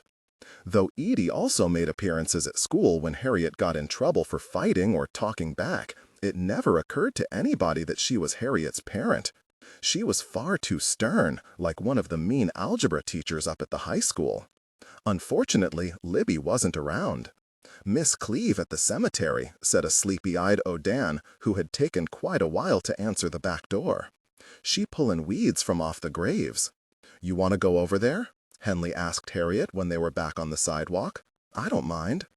The bicycle ride to the Confederate cemetery was a hot, hard, demanding one, which crossed the highway and wound through questionable neighborhoods with hot tamale shacks, little Greek and Italian and black kids playing kickball together on the street, a seedy, vibrant grocery where an old man with a gold tooth in front sold hard Italian cookies and colored Italian sherbets and loose cigarettes at the counter for a nickel apiece. Yes, but Edie's at the cemetery too. She's the president of the garden club. Henley accepted this excuse without question. He stayed out of Edie's way whenever he could, and Harriet's desire to avoid her did not strike him as odd in the slightest. We can go to my house then, he said, tossing the hair out of his eyes. Come on, maybe my Aunt Tattie's at home. Technical excellence. Why don't we just play on your porch or mine? Said Helly, tossing a peanut shell from his pocket rather bitterly at the windshield of a parked car. Libby was all right, but the other two aunts were nearly as bad as Edie. Harriet's Aunt Tat had been at the cemetery with the rest of the garden club, but had asked to be driven home because of hay fever. She was fretful, her eyes itched, whopping red wheals had risen on the backs of her hand from the bindweed, and she could understand no better than Helly this dogged insistence upon her house for the afternoon's play. She'd answered the door still in her dirty gardening clothes, Bermuda shorts and a smock-length African dashiki. Edie had a garment very similar. They were presents from a Baptist missionary friend stationed in Nigeria.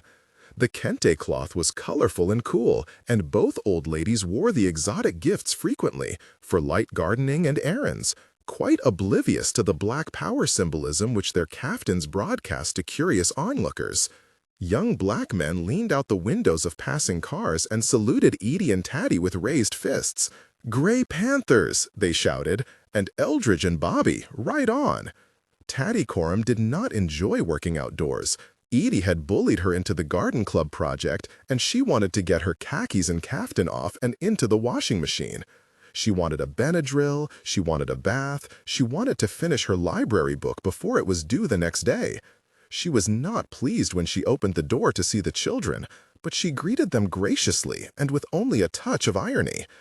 "As you can see, Helly, I'm very informal here," she said for the second time, as she led them in a threading pathway through a dim hall narrowed with heavy old barristers' bookcases, into a trim living dining area overpowered with a massive mahogany sideboard and buffet from Tribulation and a spotty old gilt-edged mirror so tall it touched the ceiling. Audubon birds of prey glared down at them from on high. An enormous Maliar carpet, also from Tribulation, much too large for any room of the house, lay rolled up a foot thick across the doorway at the far end, like a velvety log rotting obstinately across the path. "Watch your step now," she said, extending a hand to help the children over it one at a time, like a scout leader guiding them over a fallen tree in the forest. "Harriet will tell you that her Aunt Adelaide is the housekeeper in the family. Libby is good with the little ones, and Edith keeps the trains running on time. But I'm no good at any of that. No, my daddy always called me the archivist. Do you know what that is?" She glanced back, sharp and merry, with her red-rimmed eyes. There was a smudge of dirt under her cheekbone. Helly, unobtrusively, cut his own eyes away, for he was a little afraid of all Harriet's old ladies, with their long noses and their shrewd bird-like manners, like a pack of witches. "No?" Tat turned her head and sneezed violently. "An archivist," she said with a gasp, "is just a fancy word for pack rat. Harriet, darling, please forgive your old auntie for rambling on to your poor company. She doesn't mean to be tiresome. She only hopes that Helly won't go home and tell that nice little mother of his what a mess I am over here. Next time," and her voice dropped as she fell behind with Harriet, "next time, before you come all the way over here, darling, you should call Aunt Tatty on the telephone. What if I hadn't been here to let you in?" With a smack, she kissed impassive Harriet on her round cheek. The child was filthy, though the little boy was cleanly, if queerly dressed, in a long white t-shirt which came past his knees like Grandpa's nightgown. She left them on the back porch and hurried to the kitchen, where, teaspoon clatterings, she mixed lemonade from tap water and a pouch of citrus-flavored powder from the grocery. Tattycorn had real lemons and sugar, but nowadays they all turned up their noses at the real thing, said Tatty's friends in the circle who had grandchildren. She called to the children to fetch their drinks. "I'm afraid we're very informal here, Helly. I hope you don't mind serving yourself," and hurried to the back of the house to freshen up. On Tat's clothesline, which ran across the back porch, hung a checkered quilt with large tan and black squares. The card table where they sat was placed in front of it, like a stage set, and the quilt squares mirrored the small squares of the game board between them. "Hey, what does this quilt remind you of?" said Helly, kicking the rungs of his chair. "The chess tournament in From Russia with Love, remember? That first scene with the giant chessboard?" "If you touch that bishop," said Harriet, "you'll have to go on and move it. I already moved. That pawn there." He wasn't interested in chess or checkers either. Both games made his head hurt. He raised his lemonade glass and pretended to discover a secret message from the Russians pasted on the bottom, but his arched eyebrow was lost on Harriet. Harriet, without wasting any time, jumped the black knight out into the middle of the board. "Congratulations, sir," crowed Helly, banging down the glass, though he wasn't in check and there was nothing unusual about the play. "A brilliant coup." It was a line from the chess tournament in the movie, and he was proud of himself for remembering it. They played on. Helly captured one of Harriet's pawns with his bishop and smacked himself on the forehead when Harriet immediately leapt a knight forward to take the bishop. "You can't do that," he said, although he really didn't know if she could or not. He had a hard time keeping track of how knights were able to jump, which was too bad, because knights were the pieces that Harriet liked most and used best. Harriet was staring at the board, her chin cupped moodily in her hand. "I think he knows who I am," she said uneasily. Though he admired her daring, he had not really thought it a good idea for Harriet to go down to the pool hall on her own. He came outside and stared at me, just standing there without moving. Helly moved a pawn without thinking, just for something to do. Suddenly he felt very tired and grumpy. He didn't like lemonade, he preferred Coke, and chess wasn't his idea of a good time. He had a chess set of his own, a nice one, that his father had given him, but he never played except when Harriet came over, and mostly he used the pieces for G.I. Joe tombstones. The heat pressed down heavy, even with the fan whirring and the shades halfway drawn, and Tat's allergies weighed cumbersome and lopsided in her head. The BC headache powder had left a bitter taste in her mouth. She put Mary Queen of Scots face down on the chenille bedspread and closed her eyes for a moment. Not a peep from the porch. The children were playing quietly enough, but it was hard to rest, knowing they were in the house. There was so much to worry about in the little collection of waifs over on George Street, and so little to be done for any of them, she thought, as she reached for the water glass on her bedside table. And Allison, who, in her heart, Tat loved the best of her two great nieces, was the child she worried about most. Allison was like her mother, Charlotte, too tender for her own good. In Tat's experience, it was the mild, gentle girls like Allison and her mother who got beaten down and brutalized by life. Harriet was like her grandmother, too much like her, which is why Tat had never been particularly comfortable around her.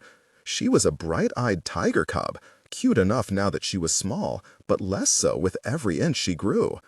And though Harriet was not yet old enough to take care of herself, that day would arrive soon enough, and then she, like Edith, would thrive no matter what befell her, be it famine or bank crash or Russian invasion.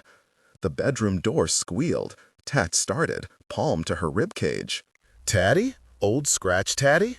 Black Tomcat leapt lightly up on the bed and sat looking at her, switching his tail. "What you doing in here, Bombo?" he said, or rather Tatty said for him, in the shrill, insolent sing-song that she and her sisters had employed since childhood to carry on conversations with their pets. "You scared me to death, Scratch," she replied, dropping an octave to her natural voice. "I know how to open the door, Bombo. Hush." She got up and closed the door. When she lay down again, the cat curled up comfortably beside her knee, and before long they were both asleep. Danny's grandmother, Gum, winced as with both hands she strained uselessly to lift a cast-iron skillet of cornbread from the stove. "Here, Gum, let me help you," said Farish, jumping up so fast that he knocked over the aluminum kitchen chair. Gum ducked and scraped away from the stove, smiling up at her favorite grandson. "Oh, Farish, he'll get it," she said feebly. Danny sat staring at the checkered vinyl tablecloth, wishing hard that he was somewhere else. The trailer's kitchen was so cramped that there was hardly room to move, and it got so overheated and smelly from the stove that it was an unpleasant place to sit even in winter. A few minutes ago, he'd drifted off into a waking daydream, a dream about a girl, not a real girl, but a girl like a spirit. Dark hair swirling like weeds at a shallow pond's edge, maybe black, maybe green. She'd drawn deliciously close as if to kiss him, but instead she'd breathed into his open mouth cool, fresh, wonderful air like a breath from paradise. The sweetness of the memory made him shudder.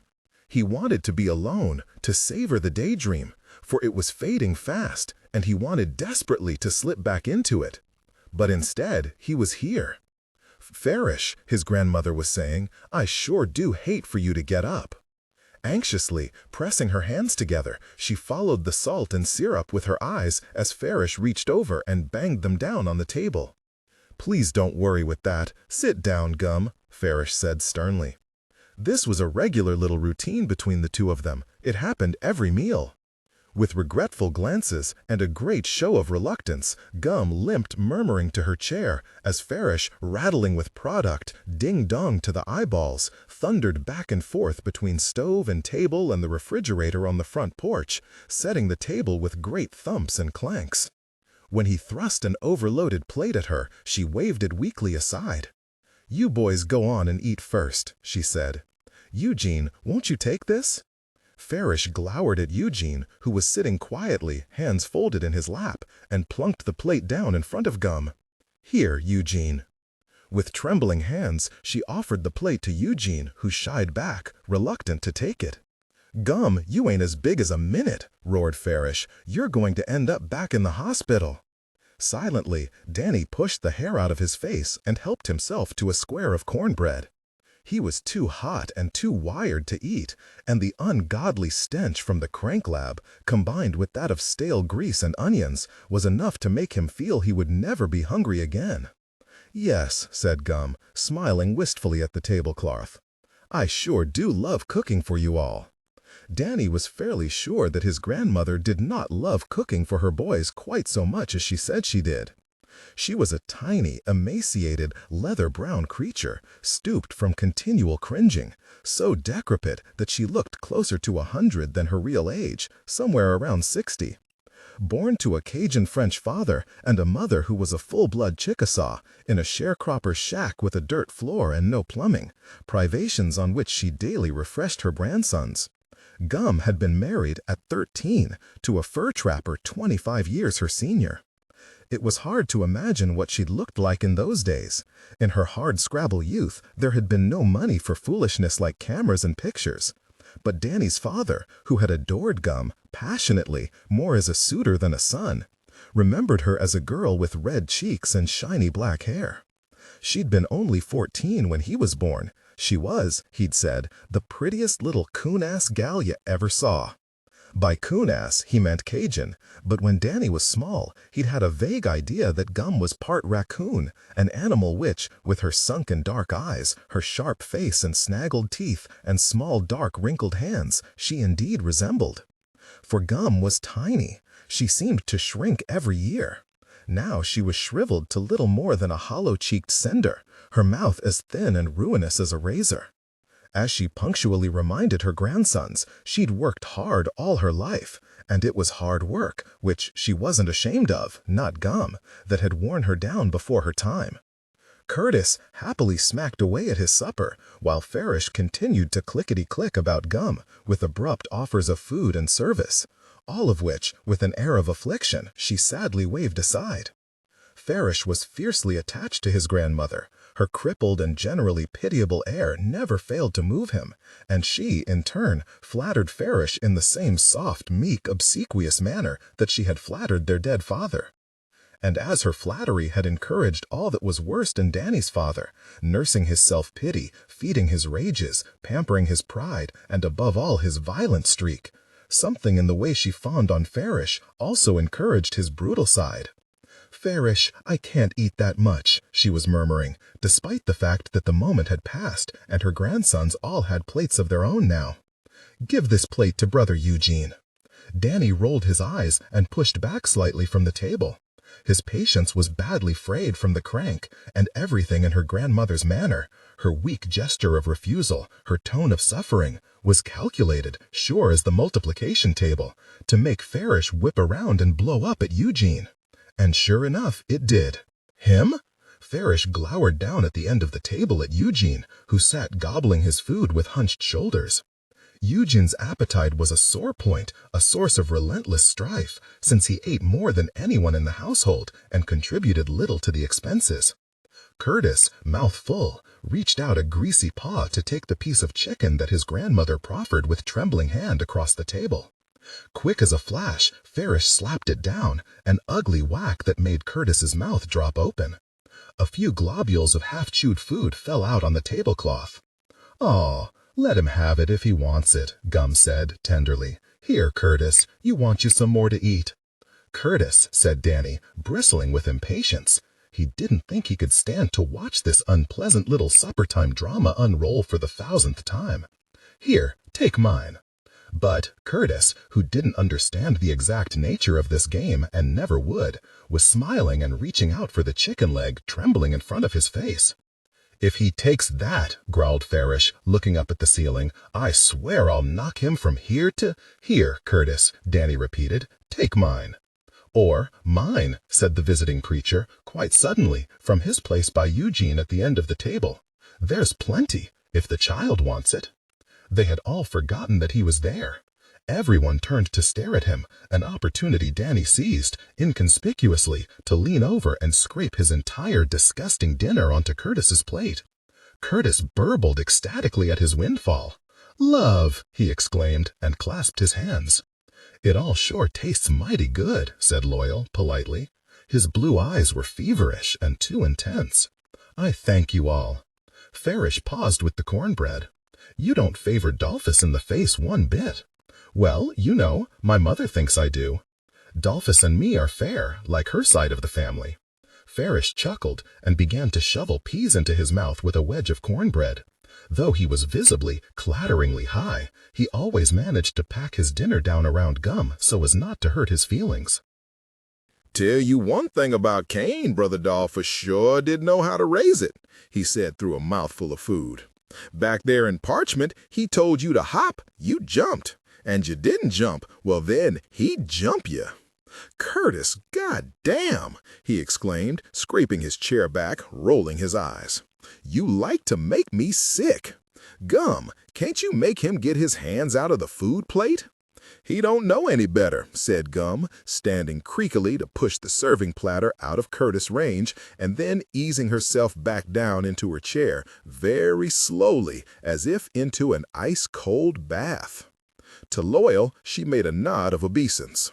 "I'm afraid the good Lord didn't spend quite enough time on this one here," she said, with an apologetic wince. "But we love our little monster, don't we, Curtis? Love," cooed Curtis. He offered her a square of cornbread. "Naw, Curtis, Gum don't need that." "God don't make mistakes," said Loyal. "His loving eye is on us all. Blessed is he who varies the aspect of all his creatures." "Well, y'all better hope God's not looking the other way when y'all start handling them rattlesnakes," said Farish, casting a sly eye at Eugene as he poured himself another glass of iced tea. "Loyal, that your name?" "Yes, sir, Loyal Bright. The Bright is after my mama's side." "Well, tell me this, Loyal, what's the point in hauling all them reptiles down here if they have to stay in the damn box? How many days you been running this revival?" "1," said Eugene, through a mouthful of food, not looking up. I can't predetermine to handle, said Loyal. God sends the anointment on us, and sometimes he don't. The victory is his to bestow. Sometimes it pleases him to try our faith. I reckon that makes you feel pretty foolish, standing up in front of all those people and not a snake in sight. No, sir. The serpent is his creation and serves his will. If we take up and handle and we're not in accordance with his will, we'll be hurt. All right, Loyal, said Farish, leaning back in his chair. Would you say that Eugene here isn't quite right with the Lord? Maybe that's what's holding you up. Well, tell you one thing, said Eugene very suddenly. It don't help for people to poke at the snakes with sticks and blow cigarette smoke in on 'em and mess with 'em and tease 'em. Now wait just a farsh. I seen you fooling with 'em out back in the truck there. Farsh, said Farish in a high, derisive voice. Eugene had a funny way of pronouncing certain words. Don't make mock of me. Y'all, said Gum weakly. Y'all now. Gum, said Danny, and then more softly, Gum. For his voice was so loud and sudden that it had made everybody at the table jump. Yes, Danny? Gum, I meant to ask. He was so wired that he could not now remember the connection between what everyone was talking about and what was now coming out of his mouth. Did you get picked for jury duty? His grandmother folded a piece of white bread in half and dipped it in a puddle of corn syrup. I did. What? Said Eugene. When's the trial start? Wednesday. How you gonna get there with the truck broke? Jury duty, said Farish, sitting bolt upright. How come I ain't heard of this? Poor old Gum don't like to bother you, Farish. The truck's not bad broke, said Eugene. Just broke so she can't drive it. I can hardly turn the wheel on it. Jury duty, roughly. Farish pushed his chair back from the table. And why are they calling up an invalid? Looks like they could find some able-bodied man. I'm happy to serve, said Gum in a martyred voice. Hun, I know it. All I'm saying is that looks like they could find somebody else. You'll have to sit down there all day in those hard chairs. And what with your arthritis? Gum said in a whisper. Well, I'll tell you the truth. What worries me is this nausea I've got from the other medicine I'm taking. I hope you told them that this is like to put you in the hospital again. Dragging a poor old crippled lady out of her house. Diplomatically, Loyal interrupted. What kindly trial are you on, ma'am? Gum sopped her bread in the syrup. Nigger stole a tractor, Farish said. They're going to make you go all the way down there? Just for that? Well, in my time, Gum said peacefully, we didn't have all this nonsense about a big trial. When there was no answer to her knock, Harriet nudged Tat's bedroom door open. In the dimness, she saw her old aunt dozing on the white summer bedspread with her glasses off and her mouth open. Tat? She said uncertainly. The room smelled of medicine, brandy water, vetiver and mentholatum and dust. A fan purred in sleepy half-circles, stirring the filmy curtains to the left and then the right. Tat slept on. The room was cool and still. Silver-framed photographs on the bureau. Judge Cleve and Harriet's great-grandmother's cameo at her throat before the turn of the century. Harriet's mother as a 1950s debutante with elbow gloves and a fussy hairdo. A hand-tinted 8x10 of Tat's husband, Mr. Pink, as a young man. And a glossy newspaper shot much later of Mr. Pink accepting an award from the Chamber of Commerce. On the heavy dressing table stood Tat's things. Pond's cold cream, a jelly jar of hairpins, pin cushion and Bakelite comb and brush set, and a single lipstick. A plain, modest little family, neatly arranged as if for a group picture. Harriet felt as if she might cry. She flung herself on the bed. Tat woke with a jolt. Gracious, Harriet? Blindly, she struggled up and fumbled for her glasses. What's wrong? Where's your little company? He went home. Tatty, do you love me? What's the matter? What time is it, honey? She said, squinting uselessly at the bedside clock. You're not crying, are you? She leaned over to feel Harriet's forehead with her palm, but it was damp and cool. What on earth's the matter? Can I spend the night? Tat's heart sank. Oh, darling, poor Tattie's half dead with allergies. Please tell me what's wrong, honey. Are you feeling bad? I won't be any trouble. Darling, oh, darling, you are never any trouble for me, and Allison isn't either. But why don't you or Libby or Adelaide ever want me to stay over? Tat was flummoxed. Now, Harriet, she said.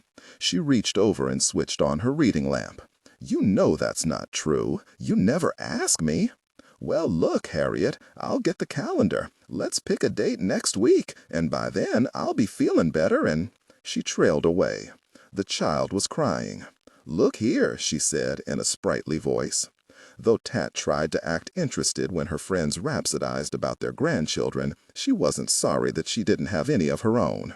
Children bored and irritated her, a fact she struggled valiantly to conceal from her little nieces. Let me run get a washcloth. You'll feel better if... No, you come with me. Harriet, stand up. She took Harriet's grubby hand and led her down the dark hall to the bathroom. She turned on both faucets in the sink and handed her a bar of pink toilet soap. Here, sweetheart, wash your face, and hands first. Now then, splash a little of that cool water on your face. That'll make you feel better. She moistened a washcloth and busily dabbed Harriet's cheeks with it, then handed it to her. There, darling. Now will you take this nice cool rag and wash around your neck and under your arms for me? Harriet did, mechanically, a single pass over her throat, and then reaching the cloth up under her shirt for a couple of feeble swipes. Now, I know you can do better than that. Doesn't Ida make you wash? Yes, ma'am, said Harriet, rather hopelessly. How come you're so dirty, then? Does she make you get in the bathtub every day? Yes, ma'am. Does she make you stick your head under the faucet and check to see if the soap is wet after you get out? It doesn't do a bit of good, Harriet, if you climb into a tub of hot water and just sit there. Ida Rue knows good and well that she needs to. It's not Ida's fault. Why does everybody blame everything on Ida? Nobody's blaming her. I know you love Ida, sweetheart, but I think your grandmother may need to have a little talk with her. Technical excellence? Ida hasn't done anything wrong. It's just that colored people have different ideas. Oh, Harriet, please, said Tatty, wringing her hands. No, please don't start with that again.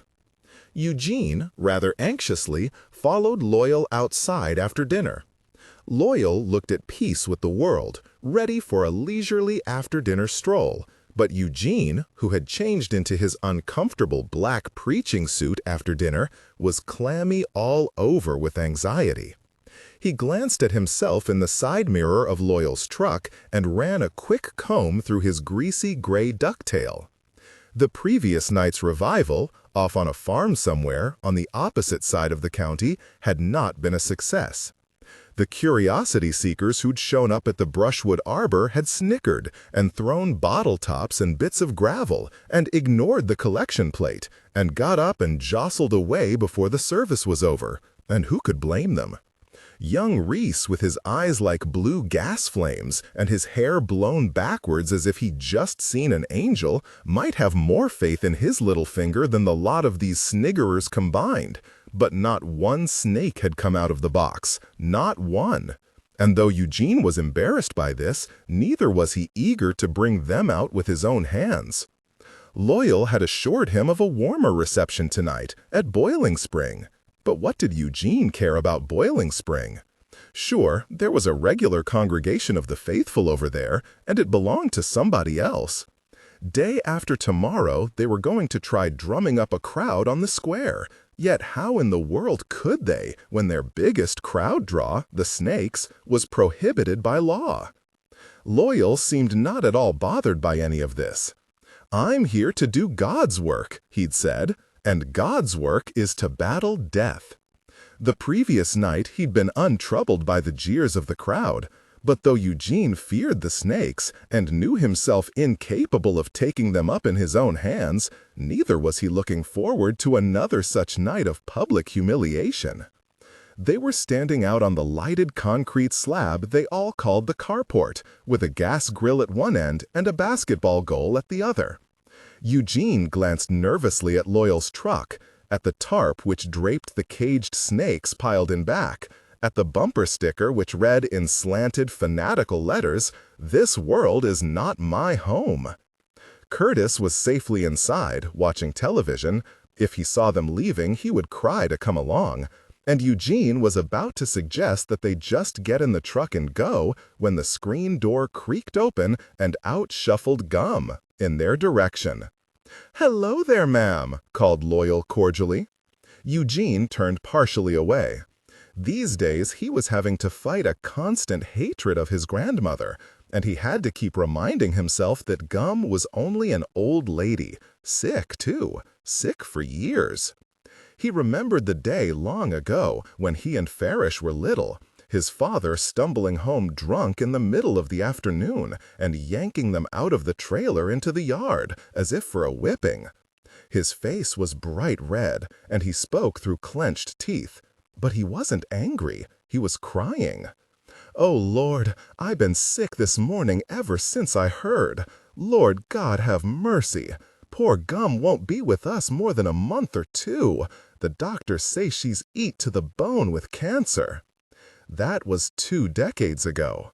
4 brothers had been born since then, and grown up, or been disabled, or sent to prison. Father and uncle and mother, as well as a stillborn baby sister, were all in the ground. Yet Gum thrived.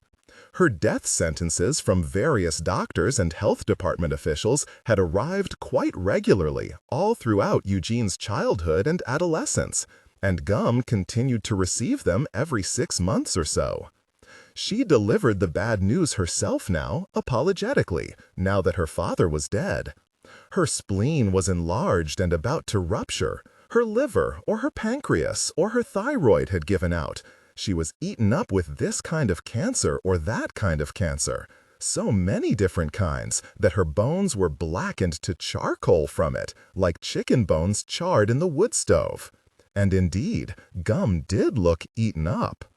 Unable to kill her, the cancer had taken up residence within her and made her its comfortable home, nesting in her rib cage, rooted firmly and pushing its tentacle tips up through the surface of her skin in a spatter of black moles. So, it seemed to Eugene, if someone was to cut Gum open at this point, there was apt to be no blood in her at all, only a mass of poisonous sponge.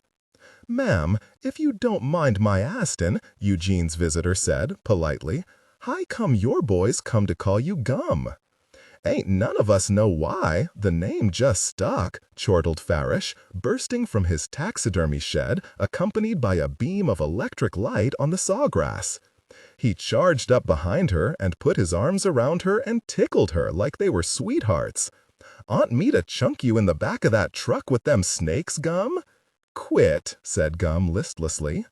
She felt it undignified to show how much she liked this sort of rough attention, but she did like it all the same, and though her expression was blank, her tiny black eyes were bright with pleasure. Eugene's visitor peered, suspiciously, inside the open door of the taxidermy shack, which was windowless, bathed in the bald light of a ceiling bulb.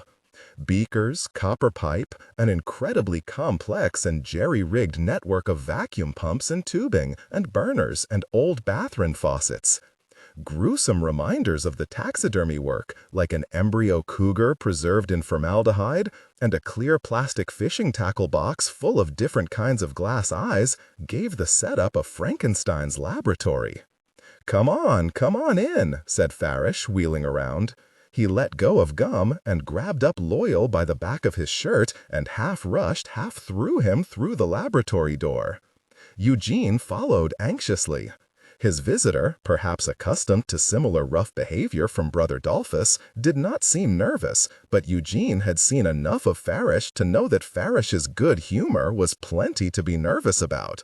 "Farsh," he said stridently, "Farsh."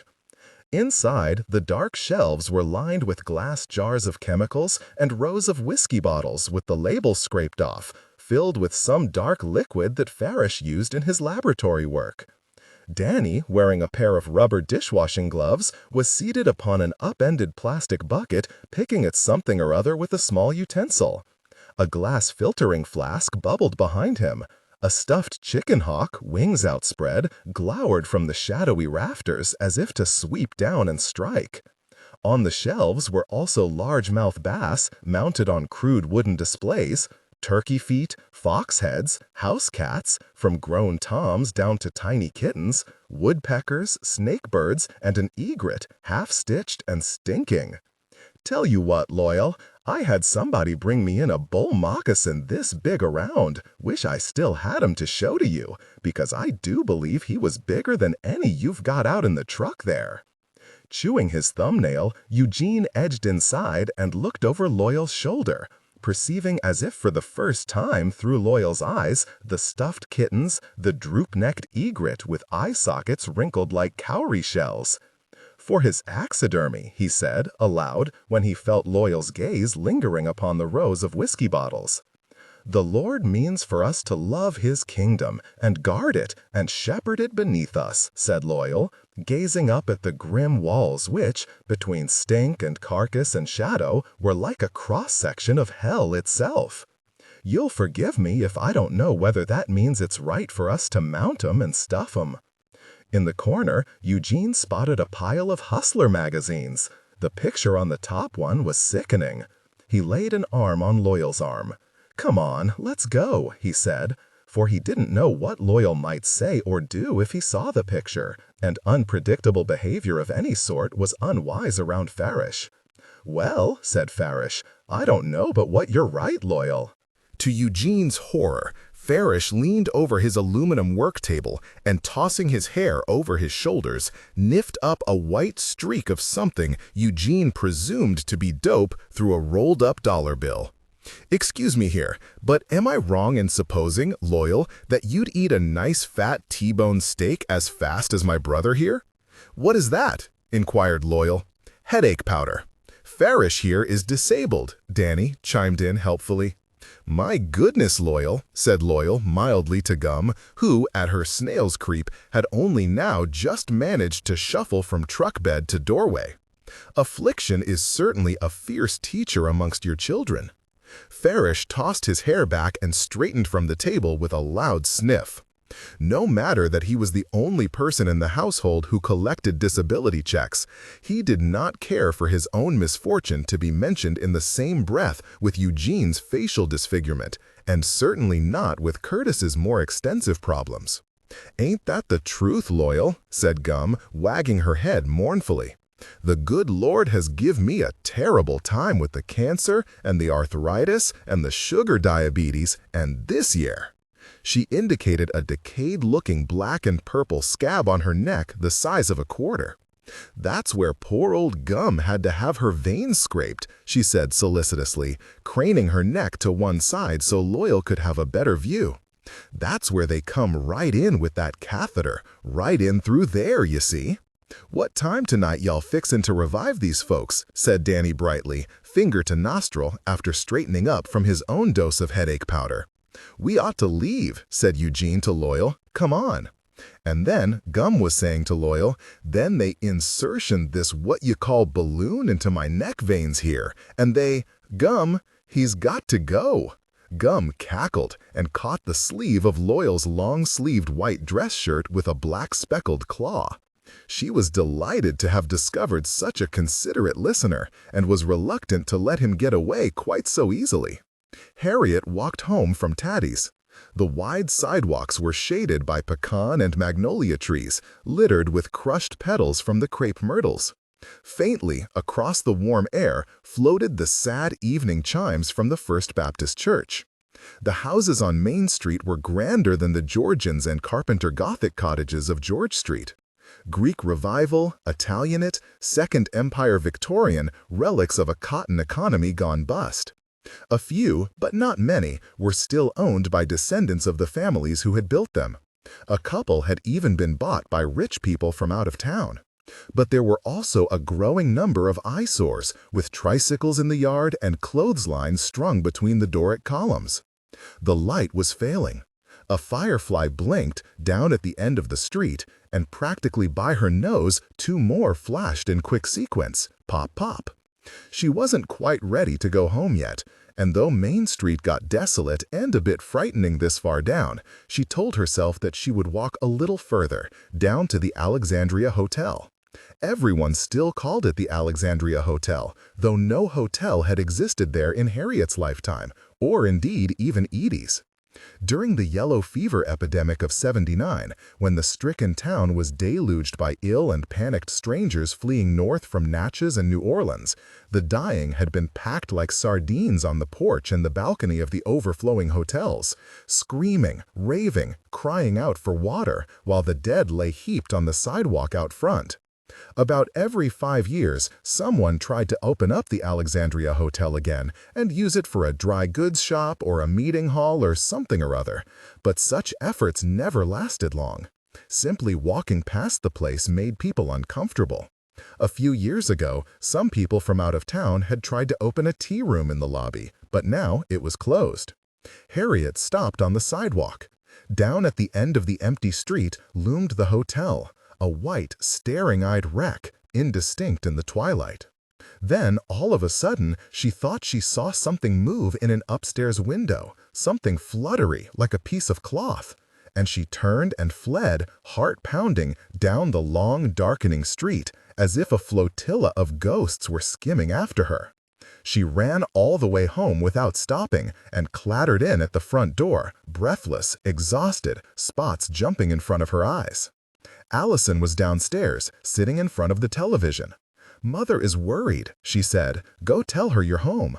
"Oh, and Headley called." Harriet was halfway up the stairs when her mother flew down at her with a great flap, flap, flap of bedroom slippers. "Where have you been? Answer me this minute." Her face was flushed and shiny. She had thrown on a wrinkled old white dress shirt that belonged to Harriet's father over her nightgown. She grabbed Harriet's shoulder and shook her, and then, incredibly, shoved her against the wall so that Harriet's head knocked against a framed engraving of the singer Jenny Lind. Harriet was mystified. "What's the matter?" she said, blinking. "Do you know how worried I've been?" Her mother's voice was high and peculiar. "I've been sick, wondering where you are." "Out of my mind, Mother." In confusion, Harriet smeared an arm over her face. Was she drunk? Sometimes her father behaved like this when he was home for Thanksgiving and had too much to drink. "I thought you were dead. How dare you? What's wrong?" The overhead lights were harsh, and all Harriet could think of was getting upstairs to her bedroom. "I was only a tats." "Nonsense. Tell me the truth." "I was," said Harriet impatiently, attempting again to sidestep her mother. "Call her if you don't believe me." "I certainly will, first thing in the morning. Right now you tell me where you've been." "Go on," said Harriet, exasperated at having her path blocked. "Call her." Harriet's mother took a quick, angry step towards her, and Harriet, just as quickly, moved 2 steps down. Her frustrated gaze landed on the pastel portrait of her mother, spark-eyed, humorous, with a camel hair coat and a glossy teen queen ponytail, which had been drawn on the street in Paris during junior year abroad. The portrait's eyes, starry with their exaggerated highlights of white chalk, seemed to widen with lively sympathy at Harriet's dilemma. "Why do you want to torture me like this?" Harriet turned from the chalk portrait to stare back into the same face, much older, in a vaguely unnatural-looking way, which suggested that it had been reconstructed after some terrible accident. "Why?" screamed her mother. "Do you want to drive me crazy?" A tingle of alarm prickled at Harriet's scalp. Every so often, Harriet's mother behaved oddly, or got confused and upset, but not like this. It was only 7 o'clock. In the summer, Harriet often stayed out playing past 10, and her mother didn't even notice. Allison was standing at the foot of the stairs, with one hand on the tulip-shaped novel post. "Allison," Harriet asked, rather gruffly, "what's the matter with Mama?" Harriet's mother slapped her. Though it didn't hurt much, it made a lot of noise. Harriet put a hand to her cheek and stared at her mother, who was breathing fast in odd little huffs. "Mama, what did I do?" She was too shocked to cry. "If you were worried, why didn't you call Headley? I can't be calling over at the Hulls and rousing the whole house at this hour of the morning." Allison, at the foot of the stairs, looked as stunned as Harriet felt. For some reason, Harriet suspected that she was at the bottom of the misunderstanding, whatever it was. "You did something. What did you tell her?" But Allison's eyes, round, incredulous, were fastened on their mother. "Mama," she said, "what do you mean mourning?" Charlotte, a hand on the banister, looked stricken. "It's night, Tuesday night," said Allison. Charlotte was dead still for a moment, eyes wide and her mouth slightly parted. Then she ran down the stairs, her heelless slippers slapping loudly, and looked out the window by the front door. "Oh, my word," she said, leaning forward, both hands on the sill. She unsnapped the deadbolt. She stepped onto the front porch in the twilight. Very slowly, like she was dreaming, she walked to a rocking chair and sat down. "Heavens," she said, "you're right. I woke up and the clock said 6:30, and so help me, I thought it was 6 in the morning." For a while, there was no sound at all except the crickets and the voices from up the street. The Godfreys had company. An unfamiliar white car stood in the driveway, and a station wagon was pulled along the curb in front. Wisps of smoke from the barbecue grill rose in the yellowy light on their back porch. Charlotte looked up at Harriet. Her face was sweaty, too white, and the pupils of her eyes so huge and black and swallowing that the irises were shrunk to nothing, blue coronas glowing at the edges of eclipsed moons. "Harriet, I thought you'd been gone all night." She was clammy and gasping, as if half drowned. "Oh, baby, I thought you were kidnapped or dead. Mama had a bad dream and, oh, dear God, I hit you." She put her hands over her face and started to cry. "Come inside, Mama," said Allison quietly, "please. It wouldn't do for the Godfreys or Mrs. Fountain to see their mother crying on the front porch in her nightgown. Harriet, come here. How can you ever forgive me?" "Mama's crazy," she sobbed wetly into Harriet's hair. "I'm so sorry." Harriet, squashed against her mother's chest at an uncomfortable angle, tried not to squirm. She felt suffocated. Up above, as if from a distance, her mother wept and coughed with muffled hacking sounds, like a shipwreck victim washed up on a beach. The pink fabric of the nightgown, pressed against Harriet's cheek, was so magnified that it didn't even look like cloth, but a technical crosshatch of coarse, ropey skeins. It was interesting. Harriet shut the eye against her mother's breast. The pink vanished. Both eyes open, back it popped. She experimented with alternate winks, watching the optical illusion leap back and forth until a fat tear, ordinarily huge, dripped onto the cloth and spread in a crimson stain. Suddenly, her mother caught her by the shoulders. Her face was shiny and smelled of cold cream. Her eyes were inky black and alien, like the eyes of a nurse shark that Harriet had seen in an aquarium on the Gulf Coast. "You don't know what it's like," she said. Once more, Harriet found herself crushed to the front of her mother's nightgown. Concentrate, she told herself. If she thought hard enough, she could be somewhere else. A parallelogram of light slanted onto the front porch. The front door stood ajar. "Mama," she heard Allison say, very faintly, "please." When, at last, Harriet's mother allowed herself to be taken by the hand and coaxed inside, Allison led her carefully to the couch, settled her down with a cushion behind her head, and turned on the television, its chatter a frank relief, the bouncy music, the unconcerned voices. She then trailed in and out bringing Kleenex, headache powders, cigarettes and an ashtray, a glass of iced tea and an ice pack their mother kept in the freezer. Clear plastic, swimming pool blue, shaped like a harlequin half mask from Mardi Gras, which she wore over her eyes when her sinuses were bothering her, or when she suffered what she called sick headaches. Their mother accepted the Kleenex and the tea from the little heap of comforts, and, murmuring distractedly all the while, pressed the aquamarine ice pack to her forehead. "What must you think of me? I'm so ashamed of myself." The ice mask did not escape Harriet, who sat studying her mother from the armchair opposite. She had several times seen her father, the morning after he'd been drinking, sitting stiffly at his desk with the blue ice mask tied onto his head as he made phone calls or flipped angrily through his papers. But there was no liquor on her mother's breath. Pressed to her mother's chest out on the porch, she hadn't smelled a thing. In fact, her mother didn't drink, not the way that Harriet's father did. Every now and then she mixed herself a bourbon and Coke, but usually she carried it around all evening until the ice melted and the paper napkin got soggy and fell asleep before she managed to drink the whole thing. Allison reappeared in the doorway. She glanced over at their mother quickly to make sure she wasn't looking, and then silently mouthed the words to Harriet. "It's his birthday." Harriet blinked. Of course, how could she have forgotten? Usually it was the anniversary of his death in May that set their mother off. Crying fits, inexplicable panics.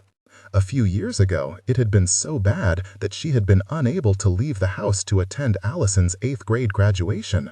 But this May, the date had come and gone without incident. Allison cleared her throat. "Mama, I'm running you a bath," she said. Her voice was strangely crisp and adult. "You don't have to get in if you don't want to." Harriet stood to go upstairs, but her mother flung out an arm in a panicky, lightning-quick gesture as if she were about to walk in front of a car. "Girls, my 2 sweet girls!" She patted the sofa on either side. And, though her face was swollen from crying, in her voice was a will-o'-the-wisp, faint but bright, of the sorority girl in the hall portrait. "Harriet, why in the world didn't you speak up?" she said. "Did you have a good time with Taddy? What did you talk about?" Once again, Harriet found herself struck dumb in the unwelcome glare of her mother's attention. For some reason, all she could think of was a carnival ride she had been on when she was small, with a ghost sailing placidly back and forth along a length of fishing line in the dark, and how, unexpectedly, the ghost had jumped its track and shot right in her face. Every now and then, she still wakes bolt upright from a sound sleep when the white shape flew at her out of the dark. "What did you do at Taddy's house?" "Played chess." In the silence that followed, Harriet tried to think of some funny or entertaining observation to tack on to this reply. Her mother put an arm around Allison to make her feel included too. "And why didn't you go, honey? Have you had your supper yet?" "And now we present the ABC Movie of the Week," said the television. "Me, Natalie, starring Patty Duke, James Ferrantino, and Martin Balsam." During the opening credits of the movie, Harriet stood and started up to her room, only to have her mother follow her up the stairs. "Do you hate Mother for acting so crazy?" she asked, standing forlornly in the open door of Harriet's room. "Why don't you come watch the movie with us, just the 3 of us?" "No, thank you," said Harriet politely. Her mother was staring down at the rug, alarmingly close, Harriet realized, to the tar-stained spot. Part of the stain was visible near the edge of the bed. A string in her mother's throat seemed to pop.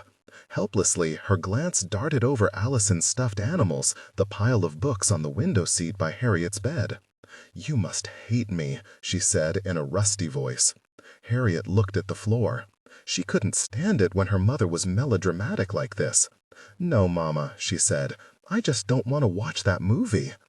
"Oh, Harriet, I had the worst dream, and it was so terrible when I woke up and you weren't here. You know that Mother loves you, don't you, Harriet?" Harriet had a hard time answering. She felt slightly numbed, as if she were underwater. The long shadows, the eerie greenish lamplight, the breeze washing in the curtains. "Don't you know I love you?" "Yes," said Harriet, but her voice sounded thin, like it came from a long way off, or belonged to somebody else. Chapter 4. The Mission. It was odd, thought Harriet, that she hadn't come to hate Curtis, despite what she now knew about his family.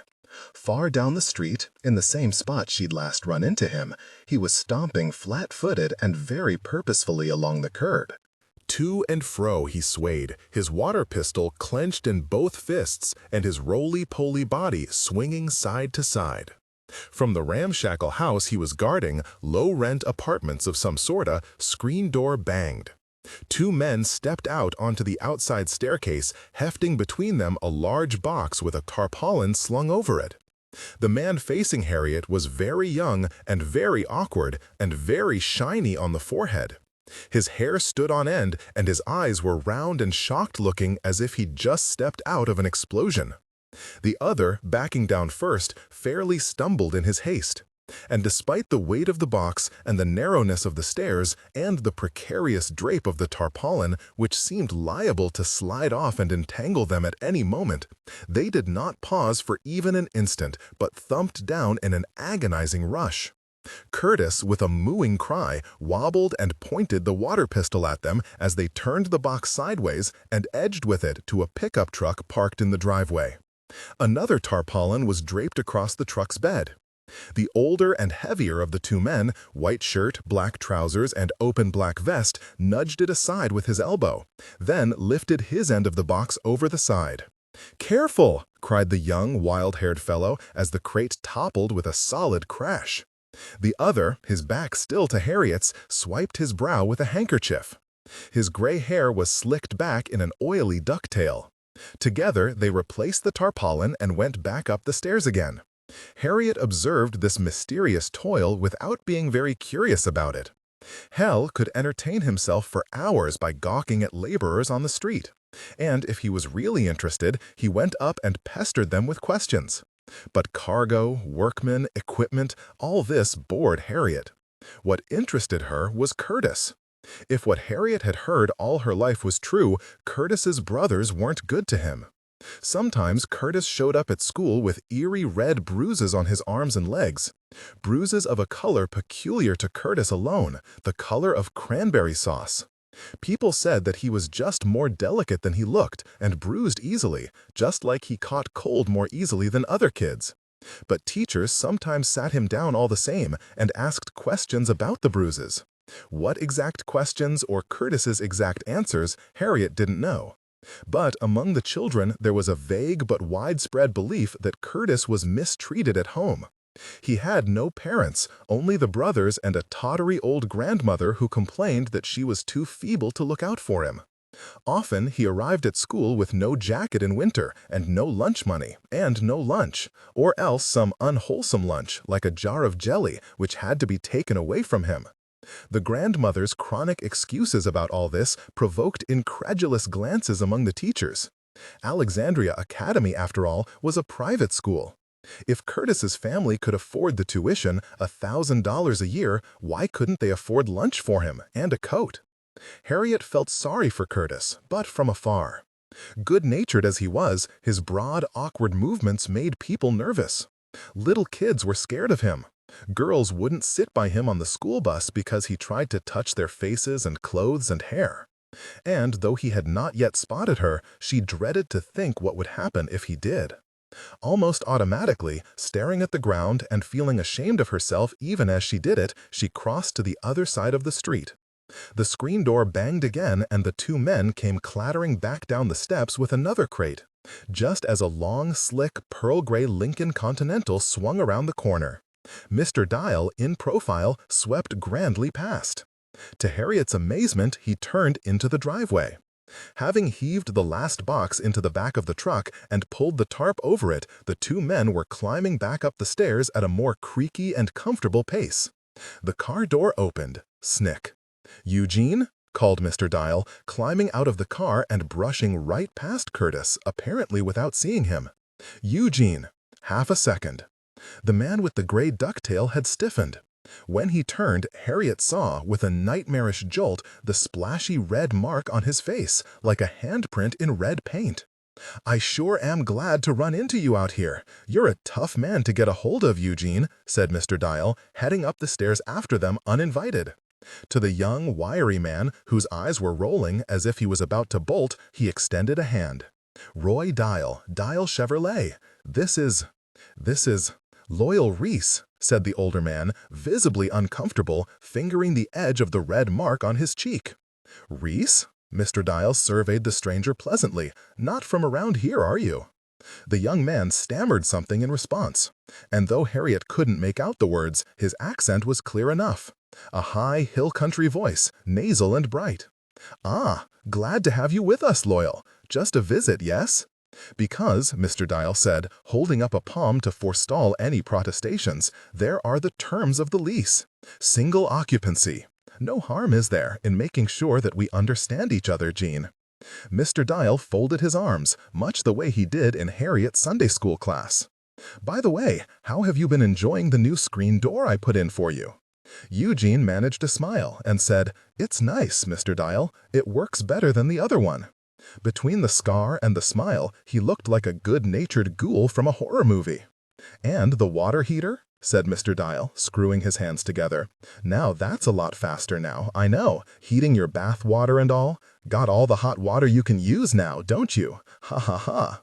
Well, sir, Mr. Dial, Eugene, if you don't mind, I'll cut to the chase here," said Mr. Dial, turning his head cozily to the side. "It's in your interest as well as mine to keep our lines of communication open, don't you agree?" Eugene looked confused. "Now, the last 2 times I've stopped by to see you, you've denied me access to this rental unit. Help me out here, Eugene," he said, holding up a palm, expertly blocking Eugene's interruption.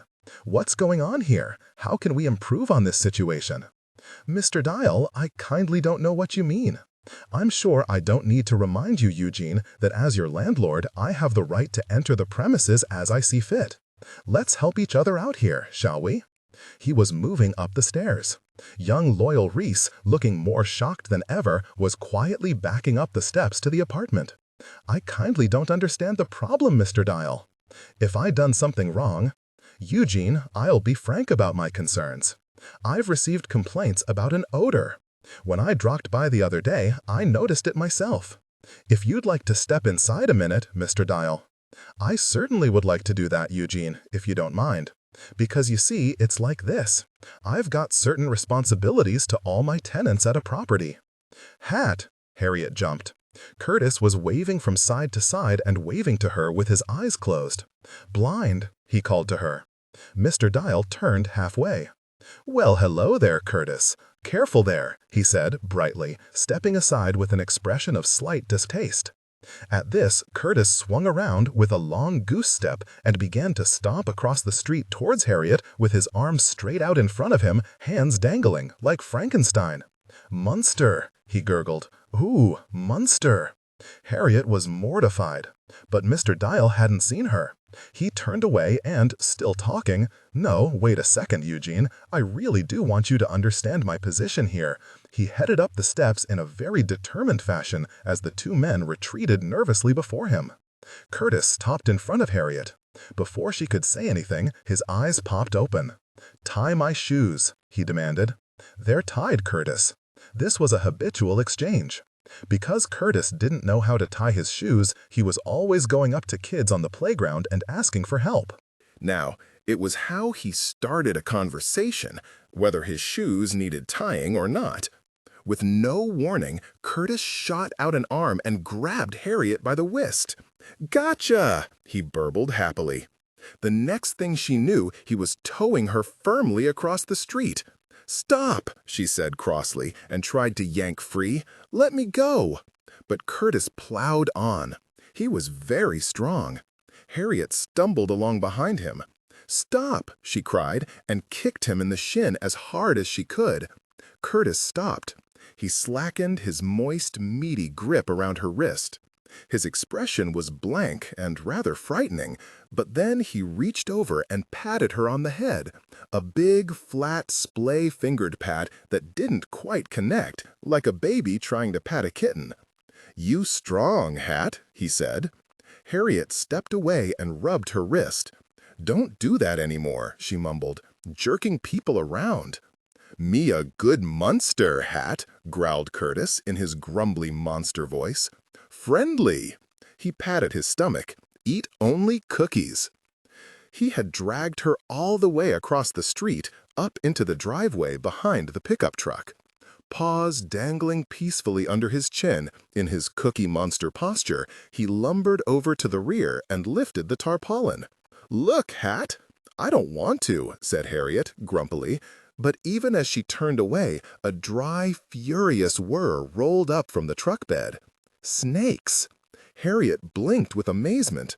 The truck was stacked with screened boxes, and in the boxes were rattlesnakes, cottonmouths, copperheads, serpents large and small, twined in great mottled knots, scaly white snouts licking out from the mass this way and that like flames, bumping the crate walls, pointed heads retreating, coiling back upon themselves and striking at the screen and the wood and each other, then snapping back and emotionless, sliding along with their white throats low upon the floor, pouring into a fluid S-shape, tick, tick, tick, until they bumped the sides of the box and reared back into the mass, hissing. "Not friendly, Hat," she heard Curtis say behind her in his thick voice. "Not to touch." The boxes were hinged and screened at the top and fitted with handles on each end. Most were painted, white, black, the brick red of country barns. Some had writing, Bible verses, in tiny, scraggled printing, and patterns worked in brass nailheads, crosses, skulls, stars of David, suns and moons and fishes. Others were decorated with bottle caps, buttons, bits of broken glass, and even photographs. Faded Polaroids of caskets, solemn families, staring country boys holding rattlesnakes aloft in a dark place where bonfires burned in the background. One photograph, washed out and ghostly, showed a beautiful girl with her hair scraped back hard, her eyes shut tight, and her sharp, lovely face tipped up to heaven. Her fingertips were poised at her temples over a wicked fat timber rattlesnake, which lay draped across her head, its tail partially coiled around her neck. Above it, a jangle of yellowed letters, scissored from newspapers, spelled out the message, "Sleep with Jesus Reese Ford, 1935. Behind her, Curtis crooned, an indistinct moan that sounded like spook. In the profusion of boxes, sparkly and various and awash with messages, Harriet's eye was arrested by a startling sight. For a moment she hardly believed what she saw. In a vertical box, a king cobra swayed grandly in his solitary quarters. Below the hinge, where the screen joined the wood, red thumbtacks spelled out the words, "Lord Jesus." He was not white like the cobra Mowgli had met in the cold lairs, but black like Nog and his wife Nagaina, whom the mongoose Rikki Tikki Tavi had fought to the death in the gardens of the big bungalow at Seguli Cantonment, over the boy Teddy. Silence. The cobra's hood was spread.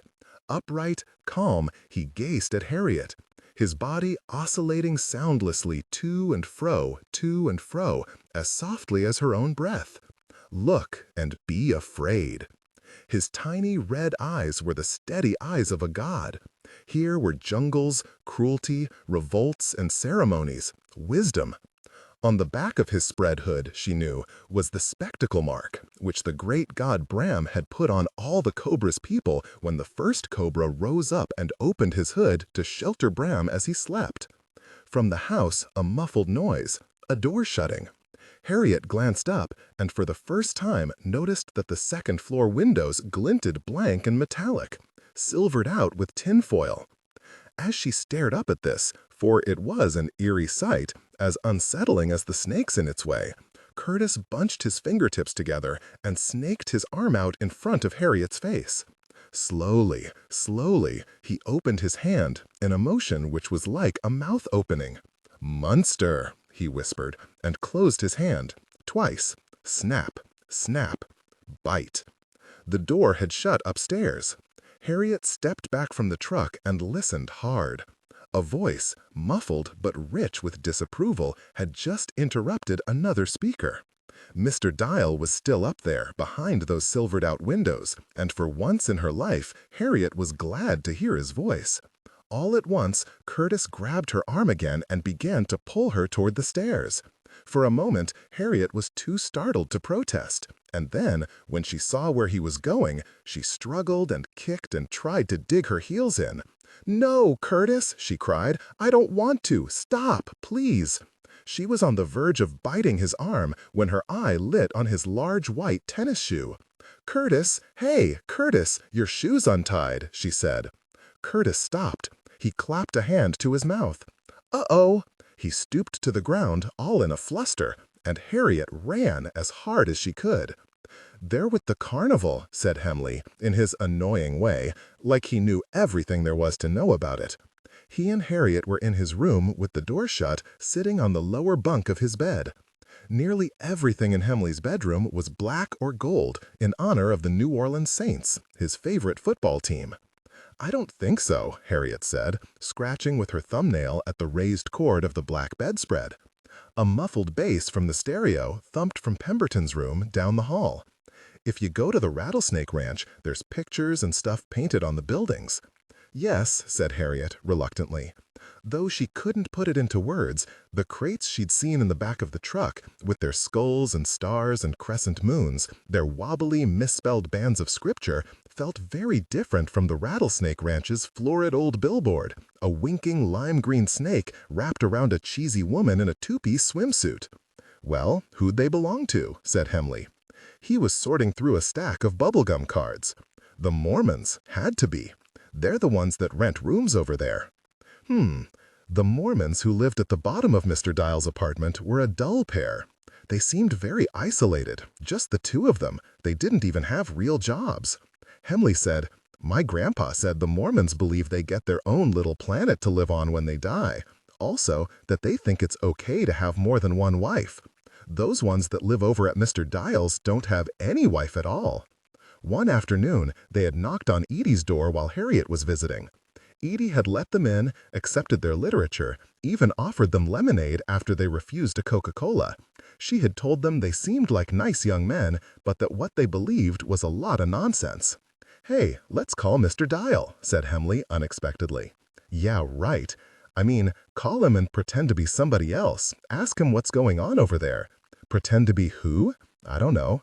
Do you want this?" He tossed her a Wacky Pack sticker. A green monster with bloodshot eyes on stalks, driving a dune buggy.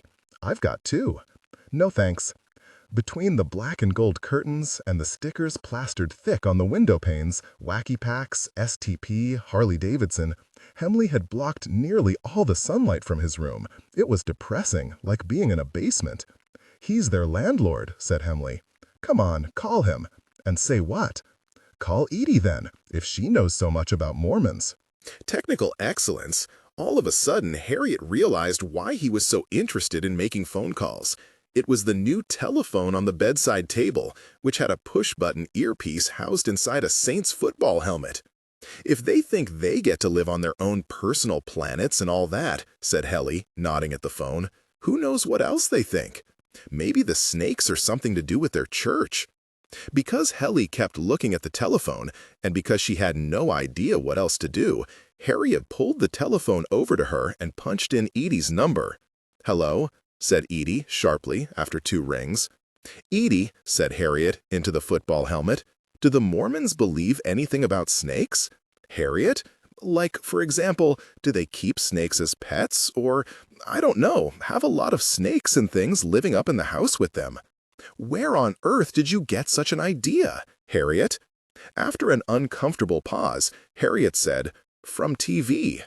"Television?" said Edie incredulously. "What program?" "National Geographic." "I didn't know you liked snakes, Harriet. I thought you used to scream and holler, 'Save me! Save me!' whenever you saw a little grass snake out in the yard." Harriet was silent, letting this low dig pass unremarked. "When we were girls, we used to hear stories about preachers handling snakes out in the woods, but they weren't Mormons, just Tennessee hillbillies. By the way, Harriet, have you read A Study in Scarlet by Sir Arthur Conan Doyle? Now that has a lot of very good information about the Mormon faith." "Yes, I know," said Harriet. Edie had brought this story up with her Mormon visitors. "I think that old set of Sherlock Holmes is over at your Aunt Tat's house. She may even have a copy of the Book of Mormon in that boxed set my father used to have, you know, with Confucius and the Quran and religious texts of the—" "Yes, but where can I read about these snake people?" "I'm sorry, I can't hear you. What's that echo? Where are you calling from?" "Helly's. It sounds like you're calling from the toilet." "No, this phone is just a funny shape." "Listen, Edie," she said, for Helly was waving his arms back and forth and trying to get her attention. "What about these snake-handling people? Where are they?"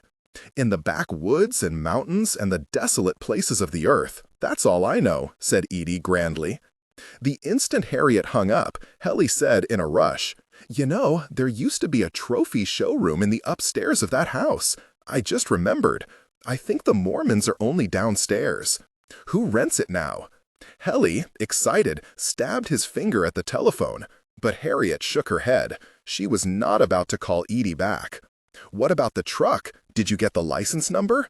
Gosh, said Harriet, no. She hadn't thought about it before, but the Mormons didn't drive. Did you notice if it was Alexandria County or not? Think, Harriet, think, he said melodramatically. You've got to remember. Well, why don't we just ride over there and see? Because if we go now— Come on, stop it, she said, irritably turning her head, as Helly began to tick an imaginary hypnotist's watch back and forth in front of her face. You are growing very, very sleepy, said Helly in a thick Transylvanian accent. Very, very— Harriet shoved him away. He circled to the other side, waggling his fingers in her face. Very, very— Harriet turned her head. Still, he kept hovering, and finally she punched him as hard as she could. Jesus, screamed Helly. He clutched his arm and fell back on the bunk. I said stop. Jeez, Harriet. He sat up, rubbing his arm and making faces. You hit me on the funny bone. Well, quit pestering me. Suddenly, there was a furious flurry of fist-thumping on the closed door of Helly's room. Helly? Yo company in there with you? Y'all open the door this minute. Essie, screamed Helly, falling backwards in exasperation onto his bed. We're not doing anything. Open this door. Open it. Open it yourself. In burst Essie Lee, the new housekeeper, who was so new that she didn't even know Harriet's name, though Harriet suspected that she only pretended not to know. She was about 45, much younger than Ida, with chubby cheeks and artificially straightened hair, which was broken and wispy at the ends. What y'all doing in here, screaming out the Lord's name in vain? Y'alls ought to be ashamed of yourself, she cried. Playing in here with the door shut. Y'all ain't shutting it no more, you hear? Pem keeps his door shut, and he ain't got no girl company in there with him either. Essie swung round and glared at Harriet as if she were a puddle of catsick on the rug. Screaming and cussing and carrying on. You better not talk to my company like that, shrilled Helly. You can't do that. I'm going to tell my mother. I'm going to tell my mama, said Essie Lee, mimicking his whine, screwing her face up. Run on and tell her. You tells on me all the time for stuff I ain't even did, like you told yo mama I was the one ate those chocolate chips when you know you ate them yourself. Yes, you know you did it. Get out. Harriet uneasily studied the carpet. Never had she got used to the flagrant dramas which erupted in Helly's household when his parents were at work. Helly and Pem against each other, locks picked, posters torn from walls, homework stolen and ripped to pieces, or, more frequently, Helly and Pem against an ever-changing housekeeper. Ruby, who ate slices of white bread folded in half and would not let them watch anything that came on television at the same time as General Hospital. Sister Belle, the Jehovah's Witness. Shirley, with brown lipstick and lots of rings, always on the telephone. Mrs. Doane, a gloomy old woman terrified of break-ins, who sat watching by the window with a butcher knife in her lap. Ramona, who went berserk and chased Helly with a hairbrush. None of them were very friendly or nice, but it was hard to blame them since they had to put up with Helly and Pemberton all the time. Listen at ya, said Essie with contempt. Ugly thing. She gestured vaguely at the hideous curtains, the stickers darkening his windows. I'd like to take and burn down this whole ugly, shrieked Helly, red in the face. You heard her, Harriet. I have a witness. She just threatened to burn down. I ain't say one word about your house. You better not— Yes, you did. Didn't she, Harriet? I'm going to tell my mother, he cried, without waiting for a reply from Harriet, who was too stunned by all this to speak. And she's going to call the employment office and tell them you're crazy and not to send you out to anybody else's house. Behind Essie, Pem's head appeared in the doorway. He stuck his lower lip out at Helly in a babyish, tremulous pout. Look who's in trouble, he piped with fraudulent tenderness. It was the wrong thing to say at exactly the wrong moment. Essie Lee wheeled, eyes bulging. What for you talk to me like that? She screamed. Pemberton, brows knit, blinked at her foggily. Sorry thing, lay up in the bed all day, ain't work a day in your life. I got to earn money. My child, what's eating her? Said Pemberton to Helly. Essie threatened to burn the house down, said Helly smugly. Harriet's my witness. I ain't done no such thing. Essie's plump cheeks quivered with emotion. That's a lie. Pemberton, in the hall, but out of view, cleared his throat. Behind Essie's heaving shoulder, his hand popped up, then beckoned. All clear. With a jerk of his thumb, he indicated the stairs. Without warning, Helly seized Harriet's hand and dragged her into the bathroom which connected his room with Pemberton and shut the bolt behind them. "Hurry," he yelled to Pemberton, who was on the other side, in his room, trying to get the door open. And then they dashed out into Pemberton's room, Harriet, in the dim, tripping on a tennis racket, and scurried out behind him and down the stairs. "That was nuts," said Pemberton. It was the first thing anyone had said for a while.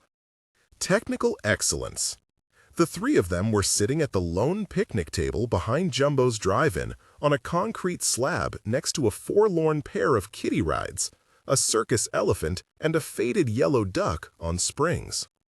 They had driven around in the Cadillac aimlessly, all three of them in the front seat for about 10 minutes, no air conditioning, and about to roast with the top up, before Pem finally pulled in at Jumbo's.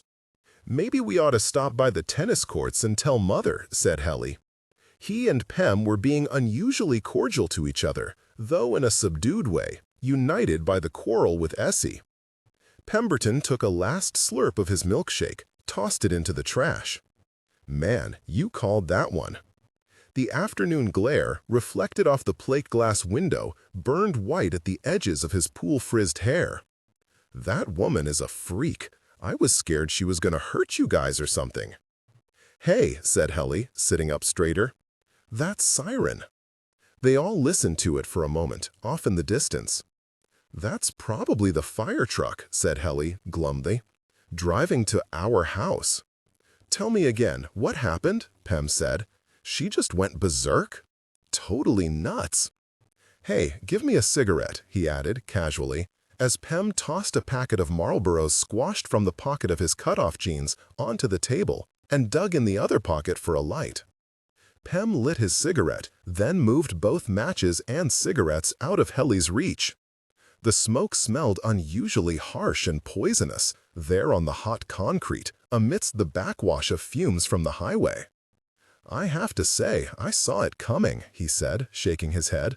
"I told Mama. That woman is deranged. She's probably escaped from Whitfield." "It wasn't that bad," blurted Harriet, who'd hardly said a word since they'd bolted from the house. Both Pem and Helly turned to stare at her as if she was insane. "Huh?" said Pem. "Whose side are you on?" said Helly, aggrieved. "She didn't say she was going to burn down the house." "Yes, she did. No. All she said was burn down. She didn't say the house. She was talking about Helly's posters and stickers and stuff." "Oh yeah?" Pemberton said reasonably. "Burn Helly's posters? I guess you think that's all right." "I thought you liked me, Harriet," said Helly sulkily. "But she didn't say she was going to burn the house down," said Harriet.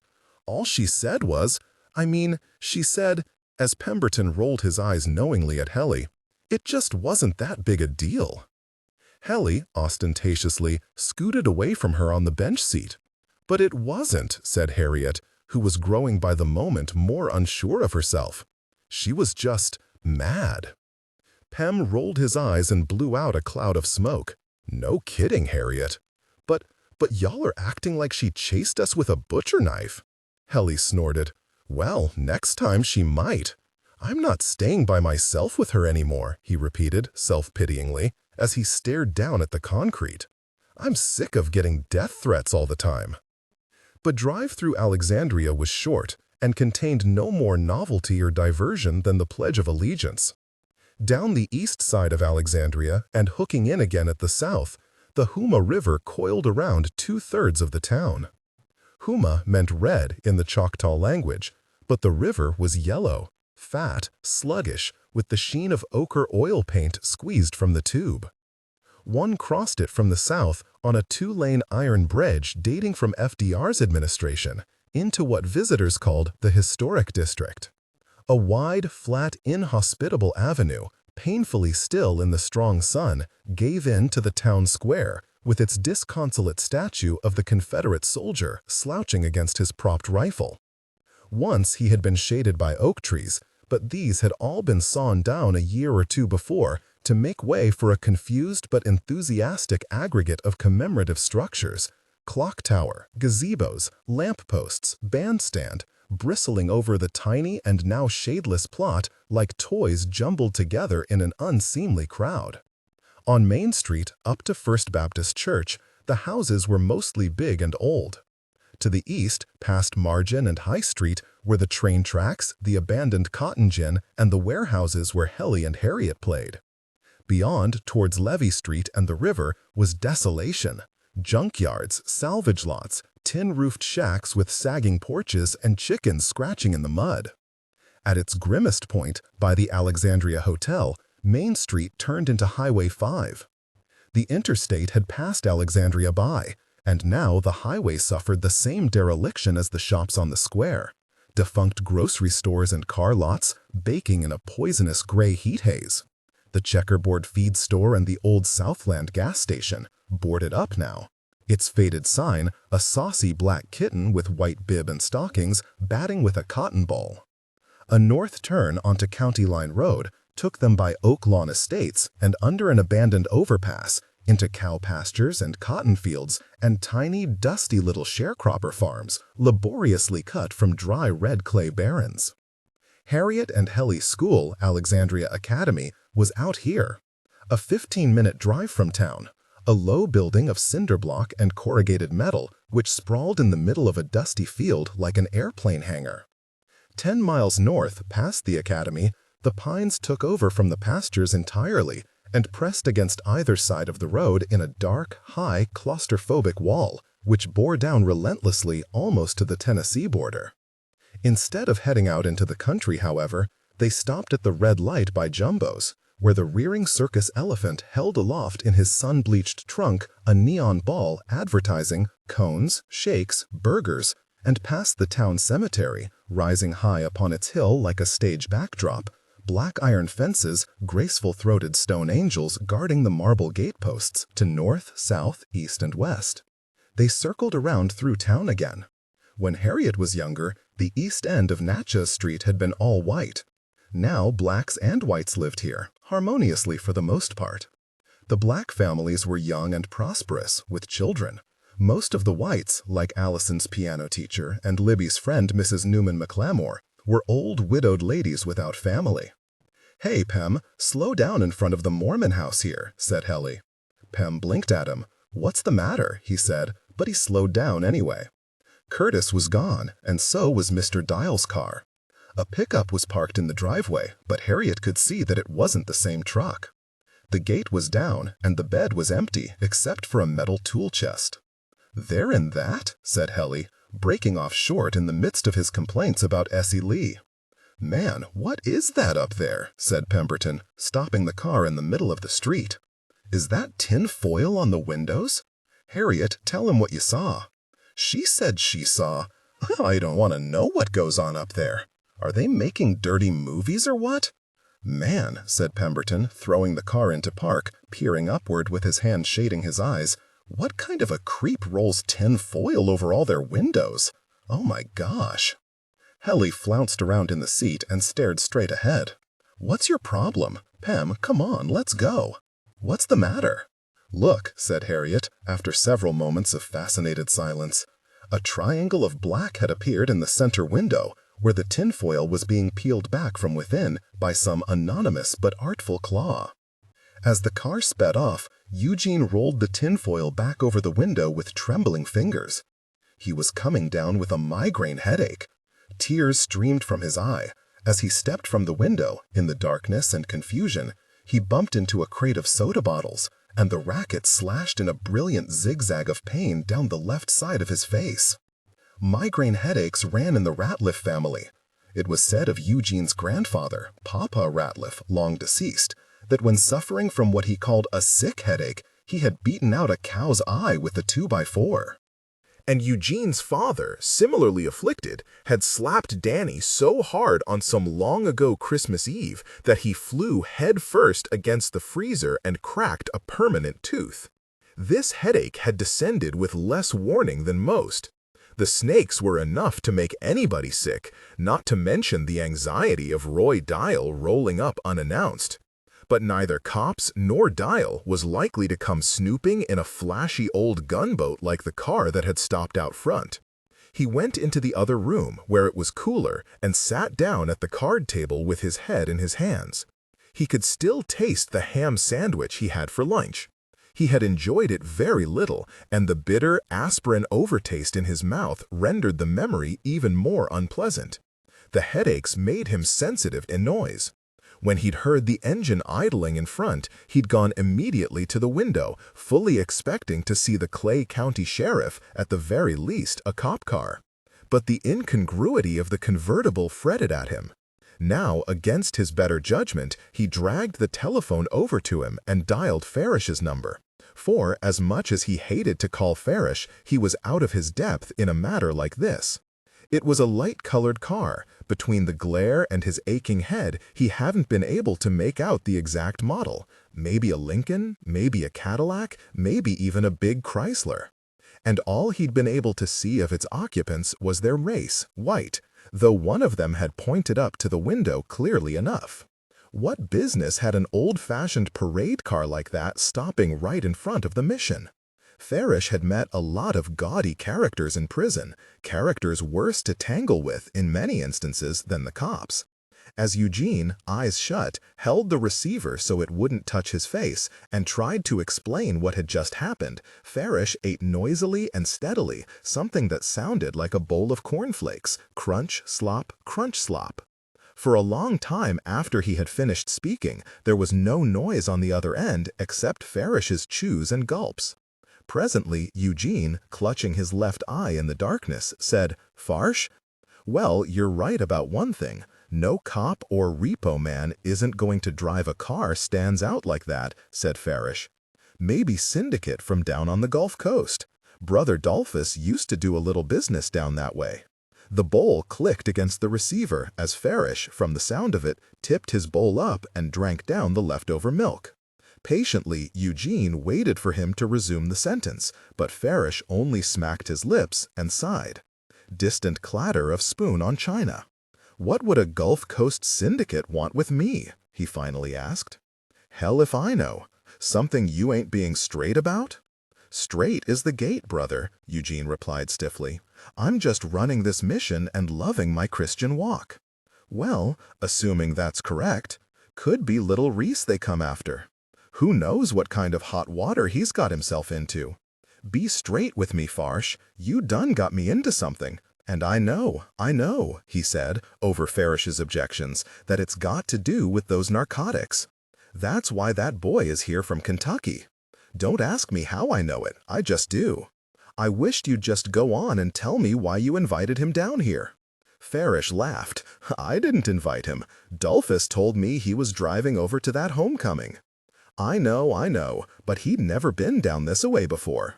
I thought you and the boy might like to hook up, since you're just getting started, and the boy's got a big congregation of his own, and swear to God that's all I know about it." Long silence on the line. Something in the way that Farish was breathing made Eugene feel the smirk on Farish's face as plainly as if he saw it. "But you're right about one thing," said Farish, tolerantly. "No telling what that Loyal is into. And I'll apologize to you for that. Old Dolphus sure had his hand in every fire you care to mention. Loyal's not the one behind this. This is something you and Danny and Dolphus have cooked up yourselves." "You sound awful," said Farish. "Say you got one of them headaches?" "I feel pretty low. Listen, if I was you, I'd go lay down." "Are you and him preaching tonight?" "Why?" said Eugene suspiciously. After the close shave with Dial, it had been only luck that they'd moved the snakes down to the truck before he turned up. Loyal had apologized for all the trouble he'd caused. "I kindly didn't understand the situation, you living here in town, and volunteered to drive the snakes to an undisclosed location."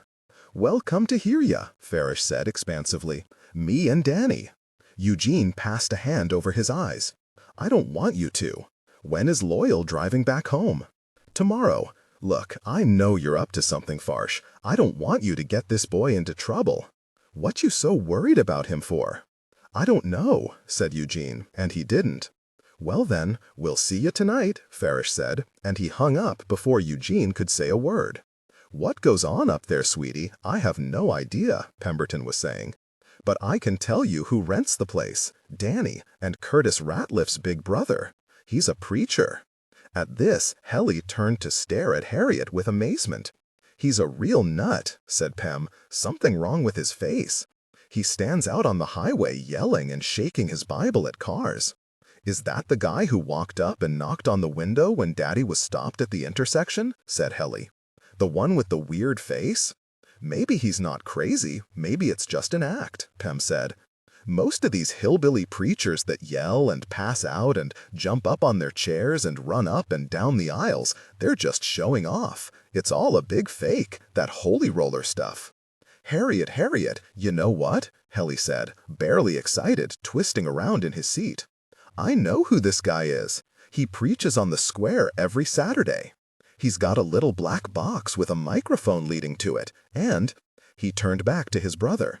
"Do you think he handles snakes? Harriet, tell him what you saw over there." Harriet pinched him. Snakes?" "If he handles snakes," said Pemberton, "he's a bigger nut than I thought." "Maybe they're tame," Helly said. "Idiot, you can't tame a snake." It had been a mistake telling Farish about the car. Eugene was sorry he'd ever said anything about it. Farish had called back half an hour later, just as Eugene had managed to doze off, and then, again, 10 minutes after that. "Have you seen any suspicious characters in uniform in the street outside your house? Like jogging suits or janitor outfits?" "No. Anybody been tailing you?" "Look here, Farsh, I'm trying to get some rest." "This is how you tell if you've got a tail on you. Run a red light, or drive the wrong way down a one-way street and see if the person follows. Or, tell you what, maybe I should just come on down there myself and take a look around." It was only with the greatest difficulty that Eugene was able to dissuade Farish from coming down to the mission for what he called an inspection. He settled down for a nap in the beanbag chair. Finally, just as he'd managed to slip into a dazed and fitful sleep, he became aware that Loyal was standing over him. "Loyal," he said, floundering. "I've got some bad news," said Loyal. "Well, what is it?" "There was a key broke off in the lock. I couldn't get in." Eugene sat quietly, trying to make some sense of this. He was still half asleep. In his dream, there'd been lost keys, car keys. He'd been stranded at an ugly bar with a loud jukebox somewhere out on a dirt road at night, with no way to get home. Loyal said, "I'd been told I could leave them snakes over at a hunting cabin in Webster County. But there was a key broke off in the lock, and I couldn't get in." "Ah," Eugene shook his head to clear it and looked around the room. "So that means—" "The snakes are downstairs in my truck." There was a long silence. "Loyal, I'll tell you the truth. I've had a migraine headache." "I'll bring 'em in. You don't have to help. I can get 'em up here by myself." Eugene rubbed his temples. "Listen, I'm in a tight spot." Technical excellence! It's cruel to leave 'em out there roasting in this heat. "Right," said Eugene listlessly. But he wasn't worried about the snakes' welfare. He was worried about leaving them out in the open to be discovered by Mr. Dial, by the mysterious snooper in the convertible. Who knew? And suddenly it came to him that there had been a snake, too, in his dream. A dangerous snake crawling loose among people somewhere. "Okay," he said to Loyal with a sigh. "Bring 'em in. I promise they'll be out of here by tomorrow morning." "This hasn't worked out very well for you, I know," said Loyal. His intense blue gaze was frankly sympathetic. "Having me here, it ain't your fault." Loyal ran a hand through his hair. "I want you to know I've enjoyed your fellowship. If the Lord don't call you to handle, well, he has his reasons. Sometimes he don't call me to handle either. I understand." Eugene felt he should say something more, but he couldn't marshal the right thoughts. And he was too ashamed to say what he felt, that his spirit was dry and empty, that he wasn't naturally good, good in his mind and heart, that he was of a tainted blood and a tainted lineage, that God looked down on him and despised his gifts as he had despised the gifts of Cain. "Someday I'll get called," he said, with a brightness he did not feel. "The Lord's just not ready for me yet." "There are other gifts of the Spirit," said Loyal. "Prayer, preaching, prophecy, visions, laying hands on the sick, charity and works. Even amongst your own family," he hesitated discreetly. "There's good to be done there." Wearily, Eugene looked up into the kind, candid eyes of his visitor. "It ain't about what you want," said Loyal. "It's about the perfect will of God." Harriet came in through the back door to find the kitchen floor wet and the countertops wiped, but no Ida. The house was silent. No radio, no fan, no footsteps, only the monotone hum of the Frigidaire. Behind her, something scratched. Harriet jumped and turned just in time to see a small gray lizard scrabbling up the screen of the open window behind her. The smell of the pine cleaner that Ida used made her headache in the heat. In the dining room, the massive china cabinet from Tribulation squatted amongst the hectic stacks of newspaper. Two oblong carving platters, leaning upright against the top shelf, gave it a wild-eyed expression. Low and tense on its bowed legs, it slanted out from the wall on one side, ever so slightly, like a musty old saber poised to leap out over the stacks of newspaper. Harriet ran an affectionate hand over it as she edged past, and the old cabinet seemed to pull its shoulders back and flatten itself obligingly against the wall to let her by. She found Ida Rue in the living room, sitting in her favorite chair, where she ate her lunch, or sewed buttons, or shelled peas while she watched the soap operas. The chair itself, plump, comforting, with worn tweed upholstery and lumpy stuffing, had come to resemble Ida in the way that a dog sometimes resembles its owner. And Harriet, when she couldn't sleep at night, sometimes came downstairs and curled up in the chair with her cheek against the tweedy brown fabric, humming strange old sad songs to herself that nobody sang but Ida, songs from Harriet's babyhood, songs as old and mysterious as time itself, about ghosts and broken hearts and loved ones dead and gone forever. Don't you miss your mother sometimes? The flowers are blooming forevermore. There the sun will never go down. At the foot of the chair, Allison lay on her stomach with her ankles crossed. She and Ida were looking out the window opposite. The sun was low and orange, and the television aerials bristled on Mrs. Fountain's roof through a sizzle of afternoon glare. How she loved Ida! The force of it made her dizzy. With no thought whatever of her sister, Harriet skittered over and threw her arms passionately around Ida's neck. Ida started. "Gracious," she said, "where'd you come from?" Harriet closed her eyes and rested with her face in the moist warmth of Ida's neck, which smelled like cloves and tea and wood smoke and something else bittersweet and feathery, but quite definite, that was to Harriet the very aroma of love. Ida reached around and disengaged Harriet's arm. "You trying to strangle me," she said. "Look there. Wes just watching that bird over on the roof." Without turning around, Allison said, "He comes every day." Harriet shaded her eyes with her hand. On the top of Mrs. Fountain's chimney, pocketed neatly between a pair of bricks, stood a red-winged blackbird. Spruce, soldierly in its bearing, with steady, sharp eyes and a fierce slash of scarlet cutting like a military epaulet across each wing. "He's a funny one," said Ida. "Here's how he sound." She pursed her lips and, expertly, imitated the red-winged blackbird's call. Not the liquid piping of the wood thrush, which dipped down into the dry tick-tick-tick-tick of the cricket's burr and up again in delirious sobbing trills. Not the clear three-note whistle of the chickadee, or even the blue jay's rough cry, which was like a rusty gate creaking. This was an abrupt, whirring, unfamiliar cry, a scream of warning, congery, which choked itself off on a subdued fluting note. Allison laughed aloud. "Look," she said, rising up on her knees, for the bird had suddenly perked up, cocking its glossy fine head intelligently to the side. "He hears ya. Do it again," said Harriet. Ida wouldn't do bird calls for them just any old time. You had to catch her in the right mood. "Yes, Ida, please."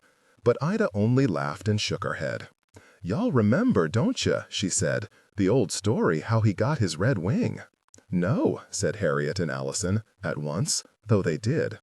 Now that they were older, Ida told stories less and less, and that was too bad, because Ida's stories were wild and strange, and often very frightening.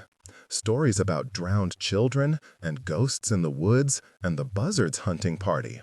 About gold-toothed raccoons that bite babies in their cradles, and bewitched saucers of milk that turn to blood in the night. "Well, once upon a time, in the long ago," said Ida, "there was a ugly little hunchback man so mad at everything, he decided to burn up the whole world. So he taken a torch in his hand, just as mad as he could be, and walked down to the big river where all the animals lived. Because back in the old days, there wasn't a whole lot of little second-class rivers and creeks like you have now. There was only the one. Over on Mrs. Fountain's chimney, the bird battered his wings, quick, businesslike, and flew away. Oh, look, there he goes. Ain't want to hear my story." With a heavy sigh, Ida glanced at the clock, and, to Harriet's dismay, stretched and stood up. "And it's time for me to be getting home." "Tell us anyway." "Tomorrow I'll tell you." "Ida, don't go," cried Harriet, as Ida Rue broke the small, contented silence that followed by heaving a sigh and moving towards the door, slowly, as if her legs hurt her. Poor Ida. "Please." "Oh, I'll be back tomorrow," said Ida, wryly, without turning around, hoisting her brown paper grocery bag underneath her arm, trudging heavily away. "Never you worry." "Listen, Danny," said Farish. "Reese is leaving, so we're going to have to go on down to the square and listen to Eugene's." Abstractly, he waved his hand in the air. "You know, that church bullshit." "Why?" said Danny, pushing back his chair. "Why we gotta do that? The boy is leaving tomorrow, early tomorrow, knowing him." "Well, come on, we'll just run down to the mission and put the stuff in his truck right now." "We can't. He's went off somewhere." "Damn." Danny sat and thought for a moment. "Where you planning on hiding it? The engine? I know places that the FBI could tear that truck apart and never find it." "How long's it gonna take ya?" "I said, how long's it gonna take ya?" Danny repeated, when he saw a hostile light spark up suddenly in Farish's eyes. "To hide the stuff." Farish was slightly deaf in one ear from the gunshot, and when he was drugged up and paranoid, sometimes he misunderstood things in a really twisted way. Thought you'd told him to go fuck himself when really you'd asked him to shut the door or pass the salt. "How long, you say?" Farish held up 5 fingers. "So, all right now, here's what we do. Why don't we skip the preaching and go on over there to the mission afterwards? I'll keep 'em busy upstairs while you go out and put the package in the truck, wherever, and that's all there is to it." "Tell you what bothers me," said Farish abruptly. He sat down at the table beside Danny and began to clean his fingernails with a pocket knife. "It was a car over there at Jean's just now. He called me about it." "Car? What kind of a car?" "Unmarked. Parked out front." Farish heaved a bilious sigh. "Took off when they saw Jean looking out the window at him.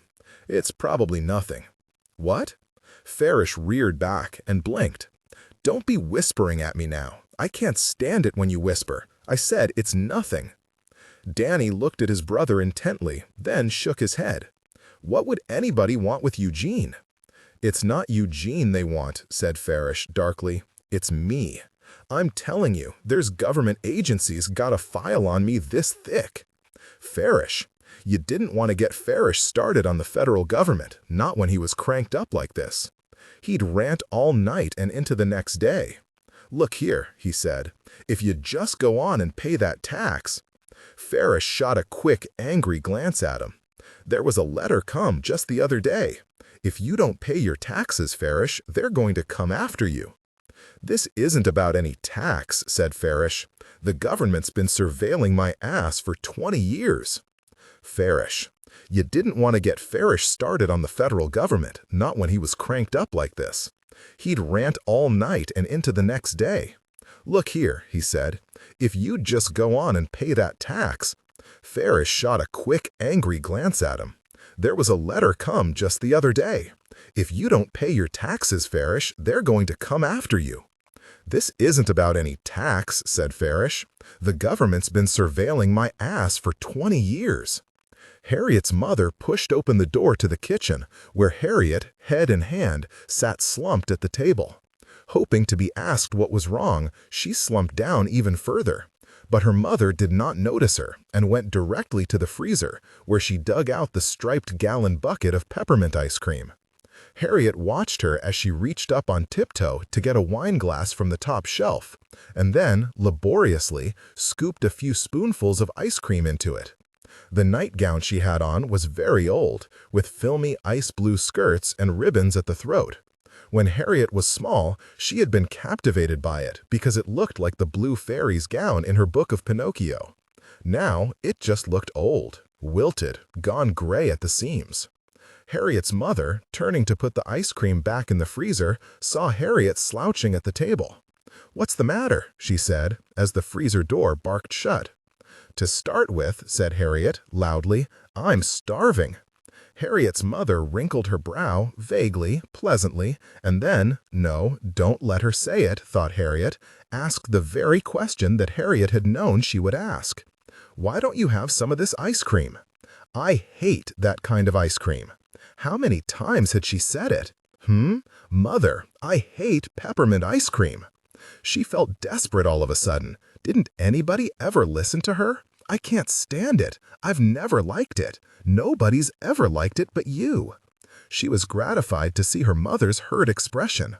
"I'm sorry. I just thought we all enjoyed a little something light and cool to eat now that it's so hot at night." "I don't." "Well, get Ida to fix you something." "Ida's gone.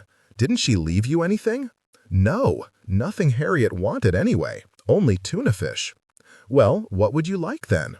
"It's so hot, you don't want anything heavy," she said doubtfully. "Yes, I do." At Helly's house, no matter how hot it was, they sat down and ate a real supper every night. Big, hot, greasy suppers that left the kitchen sweltering. Roast beef, lasagna, fried shrimp. But her mother wasn't listening.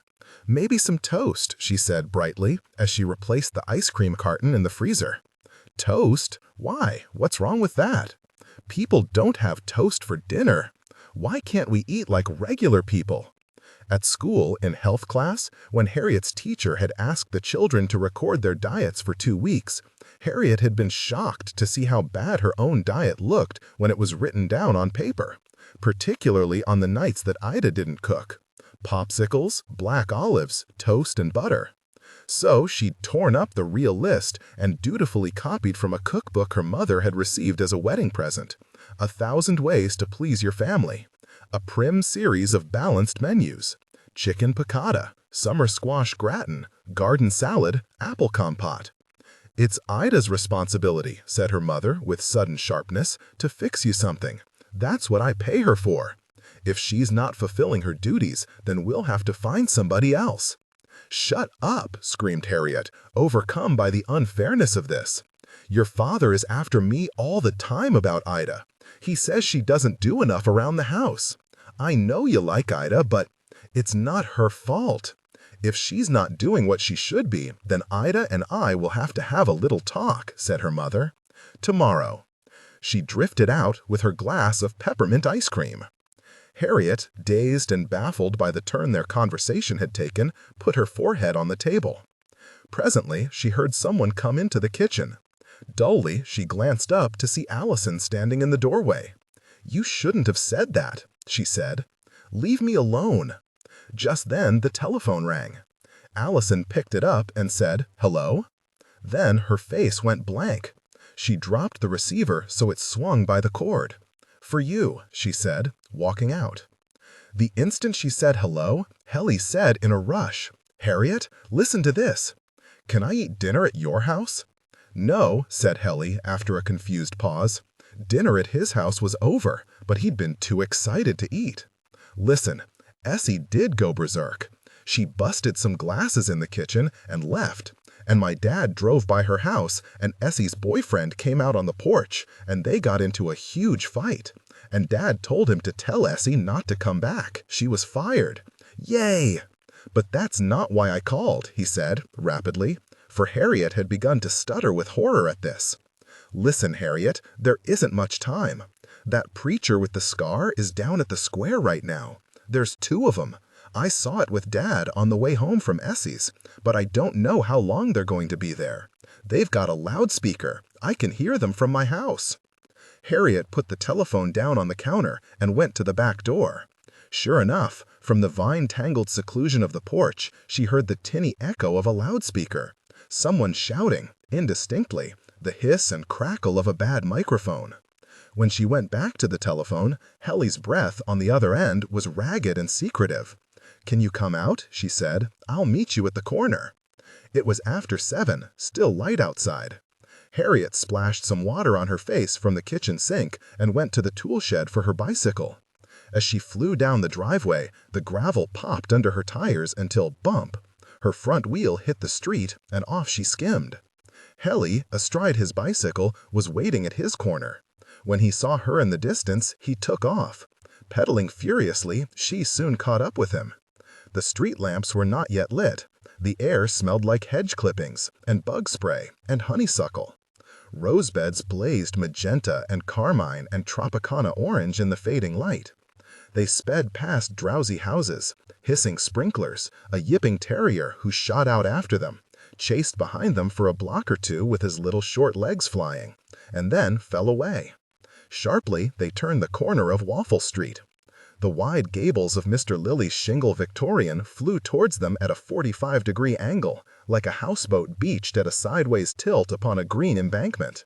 Technical excellence. Harriet let the momentum whisk her through the turn. The fragrance of his climbing roses, clouds of sweetheart pink, tumbling in great drifts from his trellised porch, blowing spicy and evanescent past her as she coasted, free, for a second or 2, and then pedaled furiously rounding out upon Main. A hall of mirrors, white facades and columns in the rich light, receding in long, grand perspectives towards the square, where the flimsy white lattices and pickets of bandstand and gazebo bristled in the dim, lavender distance against the deep blue scrim of the sky. All tranquility, like a backlit stage set at the high school play, Our Town, except for the 2 men in white shirts and dark trousers pacing back and forth, waving their arms, bowing and rearing back to shout as they walked, their paths meeting in the center and crisscrossing to and fro to all 4 corners in an X formation. They were going at it like a pair of auctioneers, amplified and rhythmic cants that met and clashed and pulled apart in 2 distinct lines. Eugene Ratliff's mush-mouthed basso and the high hysterical counterpoint of the younger man, an up-country twang. The sharp-plucked is and es of the mountains. Your mama, your daddy, your poor little baby that's in the ground. You mean to tell me that they're getting up? I mean to tell you that they're getting up. You mean to tell me that they'll rise again? I mean to tell you that they'll rise again? The book means to tell you that they'll rise again. Christ means to tell you that they'll rise again. The prophets mean to tell you that they'll rise again.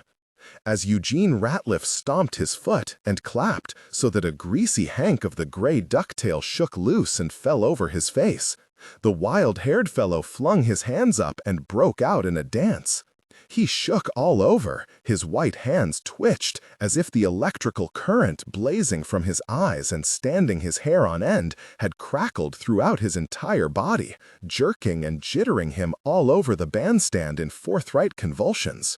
I mean to shout it like the Bible times. I mean to shout it like Elijah done. Shout it loud to make the devil mad. Come on, children, make the devil mad. The square was practically deserted. Across the street stood a couple of teenaged girls, giggling uneasily. Mrs. Morell Abbott stood in the door of the jewelry store. Over by the hardware store, a family sat in a parked car with the windows down, watching. On the little finger of the Ratliff preacher, held lifted out slightly from the pencil-thin microphone, as if from a teacup's handle, a ruby-colored stone caught the setting sun and flashed deep red.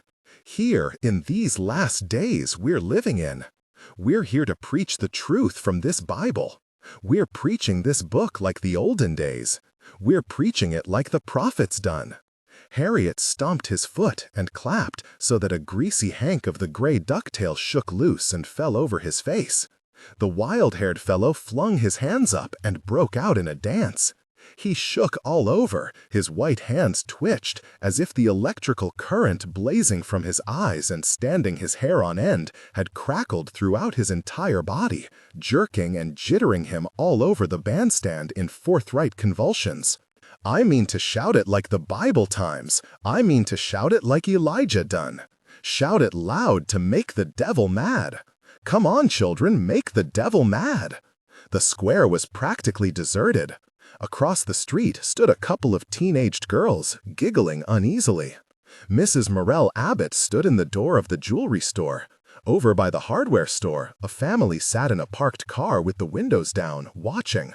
On the little finger of the Ratliff preacher, held lifted out slightly from the pencil-thin microphone, as if from a teacup's handle, a ruby-colored stone caught the setting sun and flashed deep red. Here, in these last days we're living in, we're here to preach the truth from this Bible. We're preaching this book like the olden days. We're preaching it like the prophets done. Harriet saw the truck. This world is not my home. And saw, with disappointment, that the bed was empty, except for a little vinyl-sided amplifier that looked like a cheap briefcase. Oh, it's been a long time since some of you here now read your Bible, gone to church, got on your knees like a little child. With a jolt, Harriet noticed that Eugene Ratliff was looking directly at her. For to be carnally minded is death, to be vengefully minded is death, for the lust of the flesh is death. Flesh, said Harriet, rather mechanically. What? Helly said. It's flesh, not flush. For the wages of sin is death, for the lies of the devil are hell and death. They'd made a mistake, Harriet realized, by venturing up a little too close, but there was nothing to be done for it now. Helly stood staring with his mouth open. She nudged him in the ribs. Come on, she whispered. What? Said Helly, wiping a forehead across his sticky forehead. Harriet cut her eyes to the side in a way that meant, let's go. Without a word, they turned and walked their bikes politely away, until they were around the corner and out of sight. But where were the snakes? Said Helly, plaintively. I thought you said they were in the truck. They must have carried them back in the house after Mr. Dial left. Come on, said Helly, let's ride over there. Hurry, before they finish. They jumped back on their bicycles and pedaled to the Mormon house as fast as they could. The shadows were getting sharper and more complicated. The clipped boxwood globes punctuating the median of Main Street glowed brilliantly at the sun's edge, like a long rank of crescent moons with 3/4 of their spheres darkened but still visible. Crickets and frogs had begun to shriek in the dark banks of privet along the street. When, at last, gasping for breath, stepping down hard on the pedals, they rode in sight of the frame house, they saw that the porch was dark and the driveway empty. Up and down the street, the only soul in sight was an ancient black man with sharp, shiny cheekbones, as taut-faced and serene as a mummy, ambling peacefully down the sidewalk with a paper bag under his arm. Helly and Harriet concealed their bicycles beneath a sprawling summersweet bush in the median center. From behind it, they watched warily until the old man tottered around the corner and out of view. Then they darted across the street and squatted amidst the low, sprawling branches of a fig tree in the yard next door, for there was no cover in the yard of the frame house, not even a shrub, nothing but a brackish tuft of monkey grass encircling a sawn tree trunk. "How are we going to get up there?" said Harriet, eyeing the gutter which ran from first to second story. "Hang on." Breathless with his own daring, Helly shot from the shelter of the fig tree and ran pell-mell up the stairs, and then, just as rapidly, skimmed down again. He darted across the open yard and dove back under the tree by Harriet. "Locked," he said, with a silly comic book shrug. Together, through a tremble of leaves, they regarded the house. The side facing them was dark. On the street side, in the rich light, the windows glowed lavender in the setting sun. "Up there," said Harriet, and pointed. "Where the roof is flat, see, above the pitched roof ledge, peeked a small gable. Within it, a tiny, frosted window was cracked an inch or two at the bottom." Helly was about to ask how she planned to get up there, it was a good 15 feet off the ground, when she said, "If you give me a boost, I'll climb up the gutter." "No way," Helly said, for the gutter was rusted nearly in two. It was a very small window, hardly a foot wide. "I'll bet that's the bathroom window," said Harriet. She pointed to a dark window positioned halfway up. "Where's that one go?" "To the Mormons, I checked." "What's in there?" "Stairs. There's a landing with a bulletin board and some posters." "Maybe." "Gotcha," said Harriet triumphantly, as she slapped her arm and then examined the bloody mosquito smeared on her palm. "Maybe the upstairs and downstairs connect on the inside," she said to Helly. "You didn't see anybody in there, did you?" "Look, Harriet, they're not home. If they come back and catch us, well, we'll say it's a dare. But we need to hurry, or else let's forget about it. I'm not sitting out here all night." "Okay." She took a deep breath and darted into the cleared yard, Helly right behind her. Up the stairs they pattered. Helly watched the street while Harriet, hand to glass, peered inside. Deserted stairwell stacked with folding chairs. Sad, tan-colored walls, brightened by a wavery bar of light from a window facing the street. Beyond was a water cooler, a notice board tacked with posters. "Do talk to strangers. RX for at-risk kids." The window was shut, no screen. Side by side, Helly and Harriet curled their fingers under the tongue of the metal sash and tugged at it uselessly. "Car," hissed Helly. They flattened themselves against the side of the house, hearts pounding as it whooshed past. As soon as it was gone, they stepped out of the shadows and tried again. "What's with this?" Helly whispered, craning on tiptoe to peer at the center of the window, where the top pane and the bottom pane met perfectly flush. Technical excellence. Harriet saw what he meant. There was no lock and no space for the panes to slide over each other. She ran her fingers over the sash. "Hey," whispered Hesley, suddenly, and motioned for her to help. Together, they pushed the top of the pane inward. Something caught and squeaked, and then, with a groan, the bottom of the window swung out on a horizontal pivot. One last time, Hesley checked the darkening street. Thumbs up, coast clear. And a moment later, they were wriggling in together, side by side. Hanging head down, fingertips on the floor, Hesley saw the gray specks on the linoleum rushing in at him, fast, as if the simulated granite was the surface of an alien planet hurtling at him 1,000,000 miles an hour. Smack! His head hit the floor, and he tumbled inside, Harriet collapsing on the floor beside him. They were in, on the landing of an old-fashioned staircase, only 3 steps up, with another long landing at the top of the stairs. Bursting with excitement, trying not to breathe too loudly, they picked themselves up and skittered to the top, where, turning the corner, they dashed almost headlong into a heavy door with a fat padlock dangling from the hasp. There was another window, too, an old-fashioned wooden one with a sash lock and a screen. Hesley stepped over to examine it, and while Harriet stood staring at the padlock with dismay, he began gesturing frenetically all of a sudden, his teeth gritted in a rictus of excitement. For the roof ledge ran beneath this window, too, directly to the window in the gable. By pulling hard until their faces were red, they managed to wedge the sash up 8 inches or so. Harriet wriggled out first, Hesley steering her legs like a plow until unwittingly she kicked him and he cursed and jumped back. The roofing was hot and sticky, gritty beneath her palms. Gingerly, she eased to her feet. Eyes shut tight, holding the window frame with her left hand, she gave her right hand to Hesley as he crawled out beside her. The breeze was cooling off.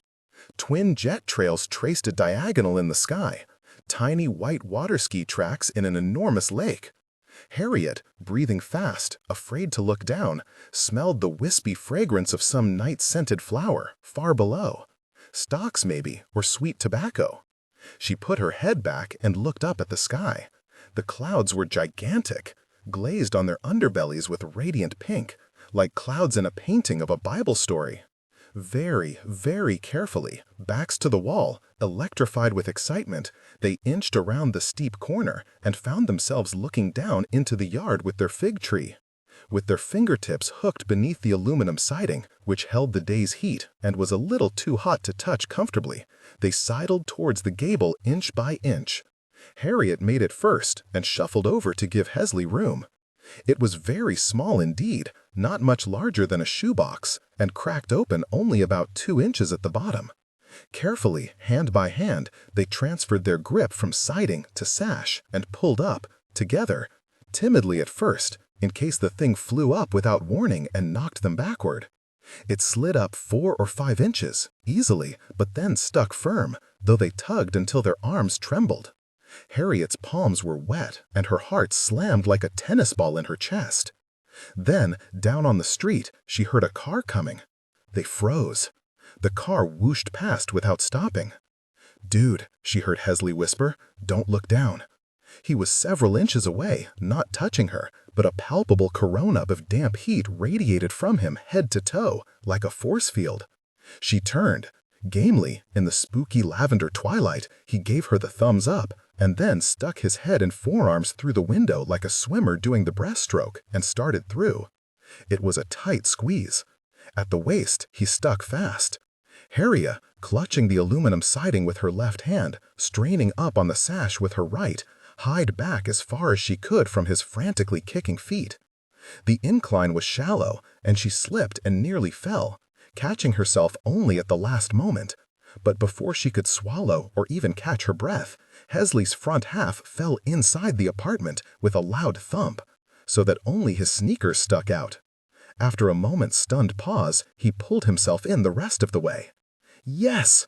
Harriet heard him say, his voice distant, jubilant, a familiar ecstasy of attic darkness when they scrambled on their hands and knees to cardboard forts. She stuck her head in after him. In the dim, she just made him out, curled in a heap, nursing a hurt kneecap. Clumsily, on his knees, he rose and walked forward and seized Harriet's forearms and threw his weight backward. Harriet sucked her stomach in and did her best to wriggle through, oof, kicking in midair like poo stuck in the rabbit hole. Still writhing, she fell all in a tumble, partly on Hesley, partly on a dank, mildewy carpet that smelled like something from the bottom of a boat. As she rolled away, her head bumped the wall with a hollow sound. They were indeed in a bathroom, a tiny one. Sink and toilet, no tub, walls of particle board laminated to look like tile. Hesley, on his feet now, pulled her up. As she stood, she smelled an acerbic, fishy smell. Not mildew, though intertwined with mildew, but sharp and distinct and entirely vile. Fighting the bad taste at the back of her throat, Harriet hurled all her rising panic into battling the door, flapping vinyl accordion printed to look like wood grain, which was stuck firmly in its tracks. The door snapped, and they fell on top of each other through it into a larger room, just as stuffy but darker. The far wall bellied out in an overstuffed curve, which was blackened with smoke damage and buckled with damp. Hesley, panting with excitement, heedless as a terrier on the scent, was yanked up suddenly by a fear so sharp it rang on his tongue with a metallic taste. Partly because of Robin and what had happened to him, Hesley's parents had warned him all his life that not all grown-ups were good. Some of them, not many, but a few, stole children from their parents and tortured and even killed them. Never before had the truth of this struck him so forcefully, like a blow to the chest. But the stench and the loathsome swell of the walls made him feel seasick, and all the horror stories his parents had told him, kids gagged and bound in abandoned houses, hung from ropes or locked in closets to starve, all at once came to life, turned piercing yellow eyes on him, and grinned with shark's teeth, chop chop. Nobody knew where they were. Nobody, no neighbor, no passerby, had seen them climb in. Nobody would ever know what had happened to them if they didn't come home. Following behind Harriet, who was heading confidently into the next room, he tripped over an electrical cord and nearly screamed. "Harriet?" His voice came out strange. He stood there in the dim, waiting for her answer, staring at the only light visible, 3 rectangles traced in fire, outlining each of the 3 tinfoiled windows, floating eerily in the dark, when suddenly the floor plunged beneath him. Maybe it was a trap. How did they know nobody was home? "Harriet," he cried. All of a sudden, he had to pee worse than he'd ever had to pee in his whole life, and, fumbling with his zipper, hardly knowing what he did, he turned from the door and let rip right on the carpet, fast, mindless at Harriet, practically hopping up and down in his agony. For in warning him so vigorously about sickos, Hesley's parents had unwittingly planted in him some strange ideas, and chief among these was a panicky belief that kidnapped children were not permitted by their captors to use the toilet, but forced to soil themselves wherever they might be, tied to a dirty mattress, locked in a car trunk, buried in a coffin with a breathing tube. There, he thought, half delirious with relief. Even if the rednecks tortured him with clasp knives, nail guns, whatever, at least they wouldn't have the satisfaction of watching him wet himself. Then, behind him, he heard something, and his heart skidded like a car on an ice slick. But it was only Harriet, her eyes big and inky, looking very small against the doorframe. He was so glad to see her, he didn't even think to wonder if she'd caught him peeing. "Come see this," she said, flatly. At her calmness, his fear evaporated. He followed her into the next room. The instant he stepped in, the rotten, musky stink, how could he not have recognized it, hit him so hard that he could taste it. "Holy Moses," he said, clapping a hand over his nose. "I told you," she said primly.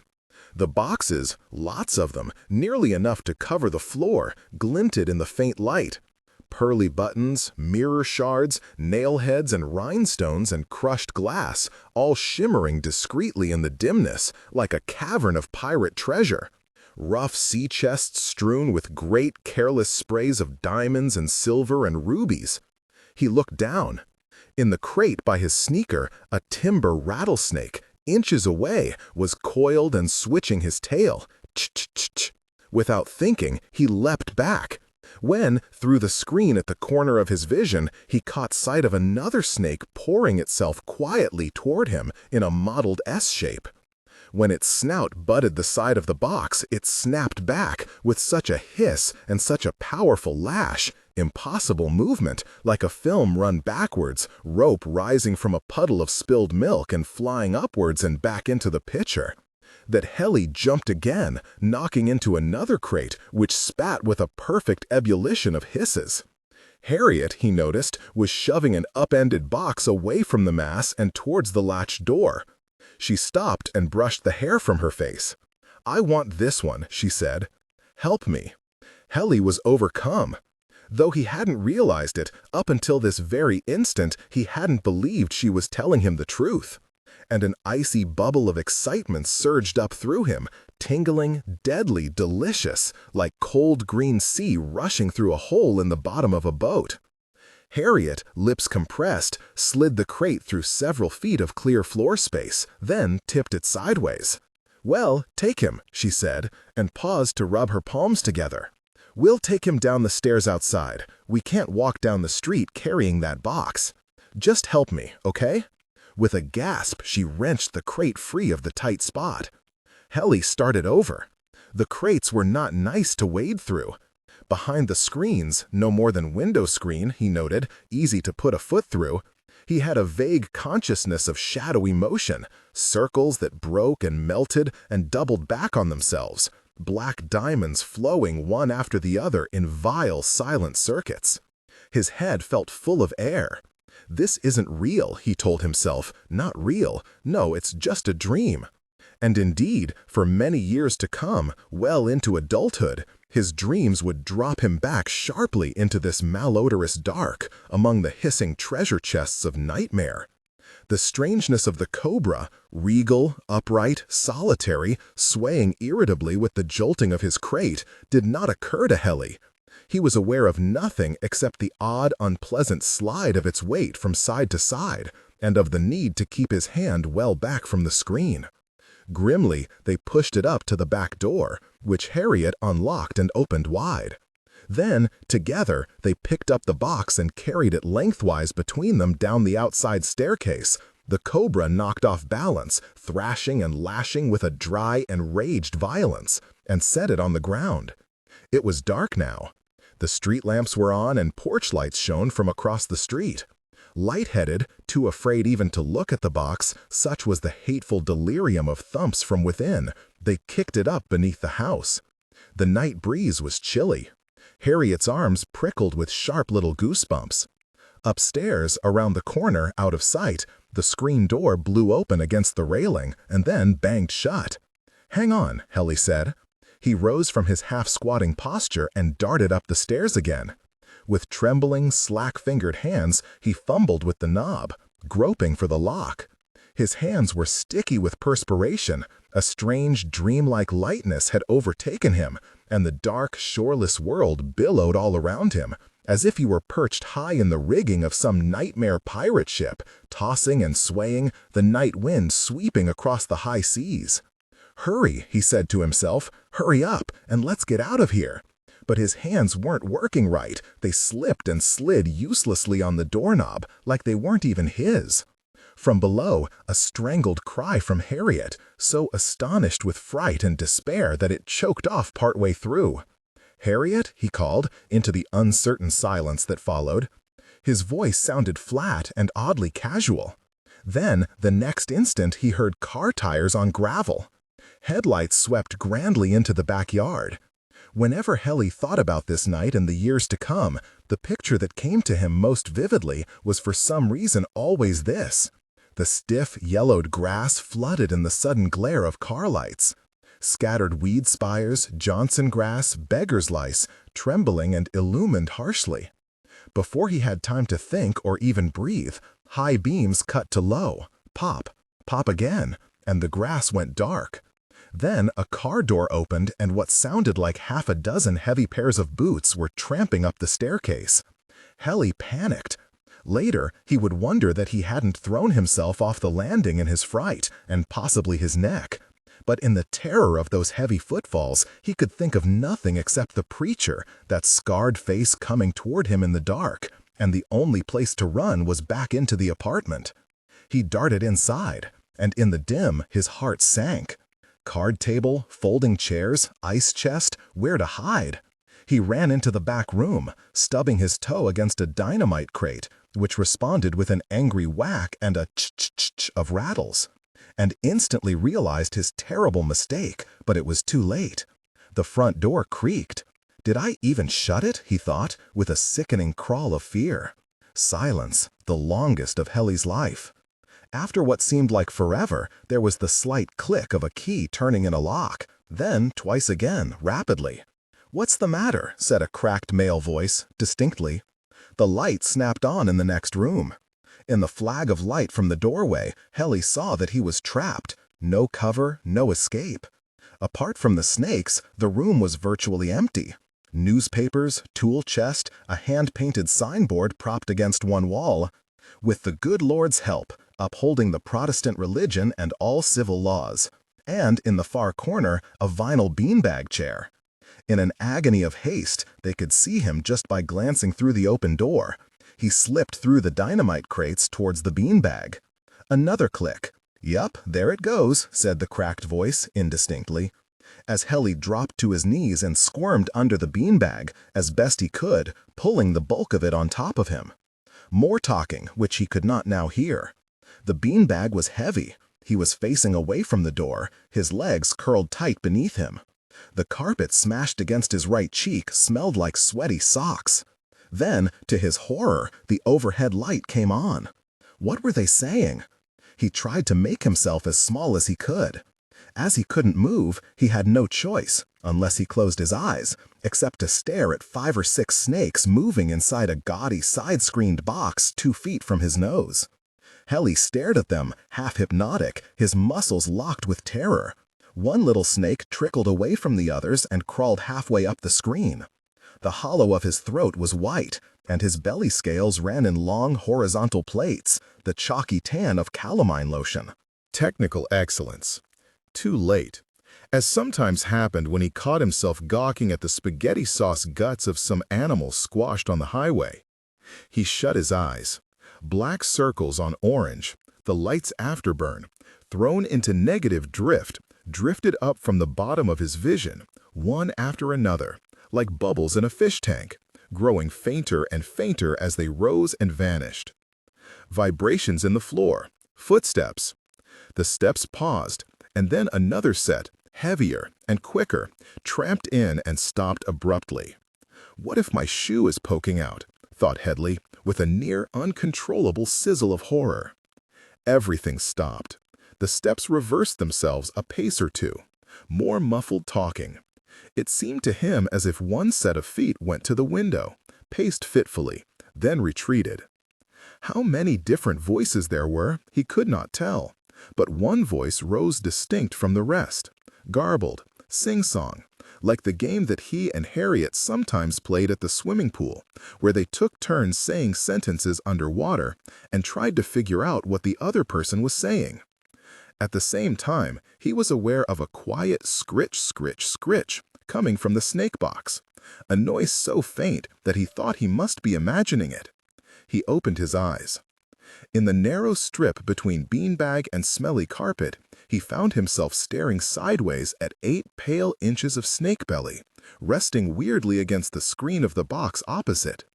Like the livery tip of some sea creature's tentacle, blindly it oscillated back and forth, like a windshield wiper scratching itself, Headley realized, with horrified fascination. Scritch, scritch, scritch. Off snapped the overhead lights, unexpectedly. The footsteps and the voices retreated. Scritch, scritch, scritch, scritch, scritch. Headley, rigid, his palms pressed between his knees, stared out hopelessly into the dim. The snake's belly was still visible, just barely, through the screen. What if he had to spend the night here? Helplessly, his thoughts skittered and bumped around in such a wild confusion that he felt sick. Remember your exits, he told himself. That was what his health workbook said to do in case of fire or emergency. But he had not been paying very good attention, and the exits he did remember were of absolutely no use. Back door, inaccessible. Inside staircase, padlocked by the Mormons. Bathroom window. Yes, that was possible, though coming in had been hard enough. Never mind trying to squeeze out again, unheard and in the dark. For the first time, he remembered Harriet. Where was she? He tried to think what he would do if their positions were reversed. Would she have the sense to run, get someone? In any other circumstances, Headley would sooner have her pour hot coals down his back than call his dad. But now, short of death, he saw no alternative. Balding, soft around the middle, Headley's father was neither large nor imposing. If anything, he was slightly below the average height. But his years as a high school administrator had given him a gaze which was authority itself, and a stony manner of stretching out his silences, at which even grown men faltered. Harriet? Tensely, he pictured the white princess phone in his parents' bedroom. If Headley's dad knew what had happened, he would march straight up here, unafraid, and yank him up by the shoulder and tow him out, to the car, for a whipping and a lecture on the drive home which would leave Headley's ears sizzling, while the preacher cowered in confusion among his serpents, mumbling, "Yes, sir, thank you, sir," not knowing what had hit him. His neck hurt. He couldn't hear anything, not even the snake. Suddenly it occurred to him that Harriet might be dead, strangled, shot, hit by the preacher's truck, for all he knew, turning in right on top of her. Nobody knows where I am. His legs were cramping. Ever so slightly, he straightened them. Nobody. Nobody. Nobody. A shower of pinpricks sparkled through his calves. He lay very still, for some minute, tensed, fully expecting the preacher to swoop down on him at any moment. At last, when nothing happened, he rolled over. Blood tingled through his pinched limbs. He wriggled his toes. He turned his head from side to side. He waited. Then, at last, when he could stand it no longer, he poked his head from beneath the beanbag. In the darkness, the boxes sparkled. A skewed rectangle of light spilled onto the snuff-colored carpet from the doorway. Beyond, Headley inched forward, on his elbows, was framed a grimy yellow room, brilliantly lit by a ceiling bulb. A high-pitched hillbilly voice was speaking, rapid but indistinct. A growly voice interrupted. "Jesus never done a thing for me, and the law sure ain't." Then, quite suddenly, a gigantic shadow blocked the doorway. Headley clutched the carpet. He lay petrified, trying not to breathe. Then another voice spoke, distant, peevish. "These reptiles ain't got a thing to do with the Lord. All they are is nasty." The shadow in the doorway let out a weird, high-pitched chuckle, and Headley froze to iron. Farish Ratliff. From the doorway, his bad eye, pale like a boiled pickerel's, raked across the darkness like the search beam of a lighthouse. "Tell you what you're to do." To Headley's immense relief, the heavy tread retreated. From the next room, there was a squeak like a kitchen cabinet opening. When, at last, he opened his eyes, the bright doorway stood empty. "What you're to do, if you're tired of haulin' 'em around, is to take 'em all in the woods and turn 'em a-loose and shoot 'em. Kill the shit out of ever last one of them. Light 'em on fire," he said, loudly, over the preacher's objection. "Chunk 'em in the river, I don't care. Then you ain't got a problem." A belligerent silence. "Snakes can swim," said a different voice. "Male, too. White, but younger. They ain't gotta swim far in a damn box, are they?" A crunch, as if Farish had bitten into something. In a jocular, crumbly voice, he continued, "Look, Eugene, if you don't want to fool with 'em, I got me a .38 down there in the glove compartment. For 10 cents, I'll go in there right now and kill ever last one of them." Headley's heart plummeted. "Harriet," he thought wildly, "where are you?" These were the men who had killed her brother. When they found him, and they would find him, of that he was sure, they would kill him too. What weapon did he have? How to defend himself? A second snake had nosed up the screen alongside the first one, his snout on the underside of the other's jaw. They looked like the twine snakes on a medical staff. The nastiness of this commonplace symbol, printed in red on his mother's collection envelopes for the Lung Association, had never before occurred to him. His mind spun. Hardly aware what he was doing, Headley reached out with trembling hand and lifted the latch on the box of snakes in front of him. "There, that'll slow him down," he thought, rolling on his back and staring at the foam-paneled ceiling. He might be able to escape in whatever confusion ensued. Even if he was bit, he might make it to the hospital. One of the snakes had snapped at him, fitfully, as he reached for the lock. Now he felt something sticky, poison, on the palm of his hand. The thing had struck and sprayed him clear through the screen. Hurriedly, he scrubbed his hand on the back of his shorts, hoping he didn't have any cuts or scratches he'd forgotten about. It took the snakes a little while to figure out they were loose. The two leaning against the screen had tumbled free at once. For some moments they lay there, without moving, until other snakes nosed in over their backs to see what was going on. All at once, as if a signal had been given, they seemed to understand that they were free, and slid out gladly, fanning in all directions. Headley, sweating, squirmed out from under the beanbag and crawled as rapidly as he dared past the open doorway, through the light spilling in from the next room. Though he was sick with apprehension, he dared not glance in, but kept his gaze rigidly down for fear that they would sense his eyes upon them. When he was safely past the door safe for the moment, anyway, he slumped in the shadow of the opposite wall, shaky and weak from the beating of his heart. He was all out of ideas. If somebody decided to get up again and come in and turn on the lights, they would see him instantly, huddled defenseless against the particle board. Had he really set those snakes loose? From where he stood, he saw two lying in the open floor, another wriggling energetically towards the light. A moment ago, it had seemed like a good plan, but now he was fervently sorry. Please, God, please don't let it crawl over here. The snakes had patterns on their backs like copperheads, only sharper. On the audacious snake, which was making brazenly for the next room, he now made out the 2-inch stack of rattle buttons on the tail. But it was the ones he couldn't see that made him nervous. There had been at least 5 or 6 snakes in that box, possibly more. Where were they? From the front windows, it was a sheer drop to the street. His only hope was the bathroom. Once he got out on the roof, he could dangle from the edge before dropping the rest of the way. He jumped from tree limbs nearly as high. But to his dismay, the bathroom door wasn't where he thought it was. Down the wall he inched, too far altogether for his taste, down into the dark area where he'd turned the snakes loose. But what he thought was the door wasn't the door at all, but only a piece of particle board propped against the wall. He was perplexed. The bathroom door was on the left, he was sure of it. He was debating whether to move farther down or go back when, with an abrupt pitch of his heart, he realized that it was on the left side of the other room. He was too stunned to move. For an instant, the room plunged away, great depths, soundless wells, pupils dilating in response. And when it rushed back again, it took him a moment to figure out where he was. He leaned his head against the wall, rolling it back and forth. How could he be so dumb? He always had trouble with directions, confusing left with right.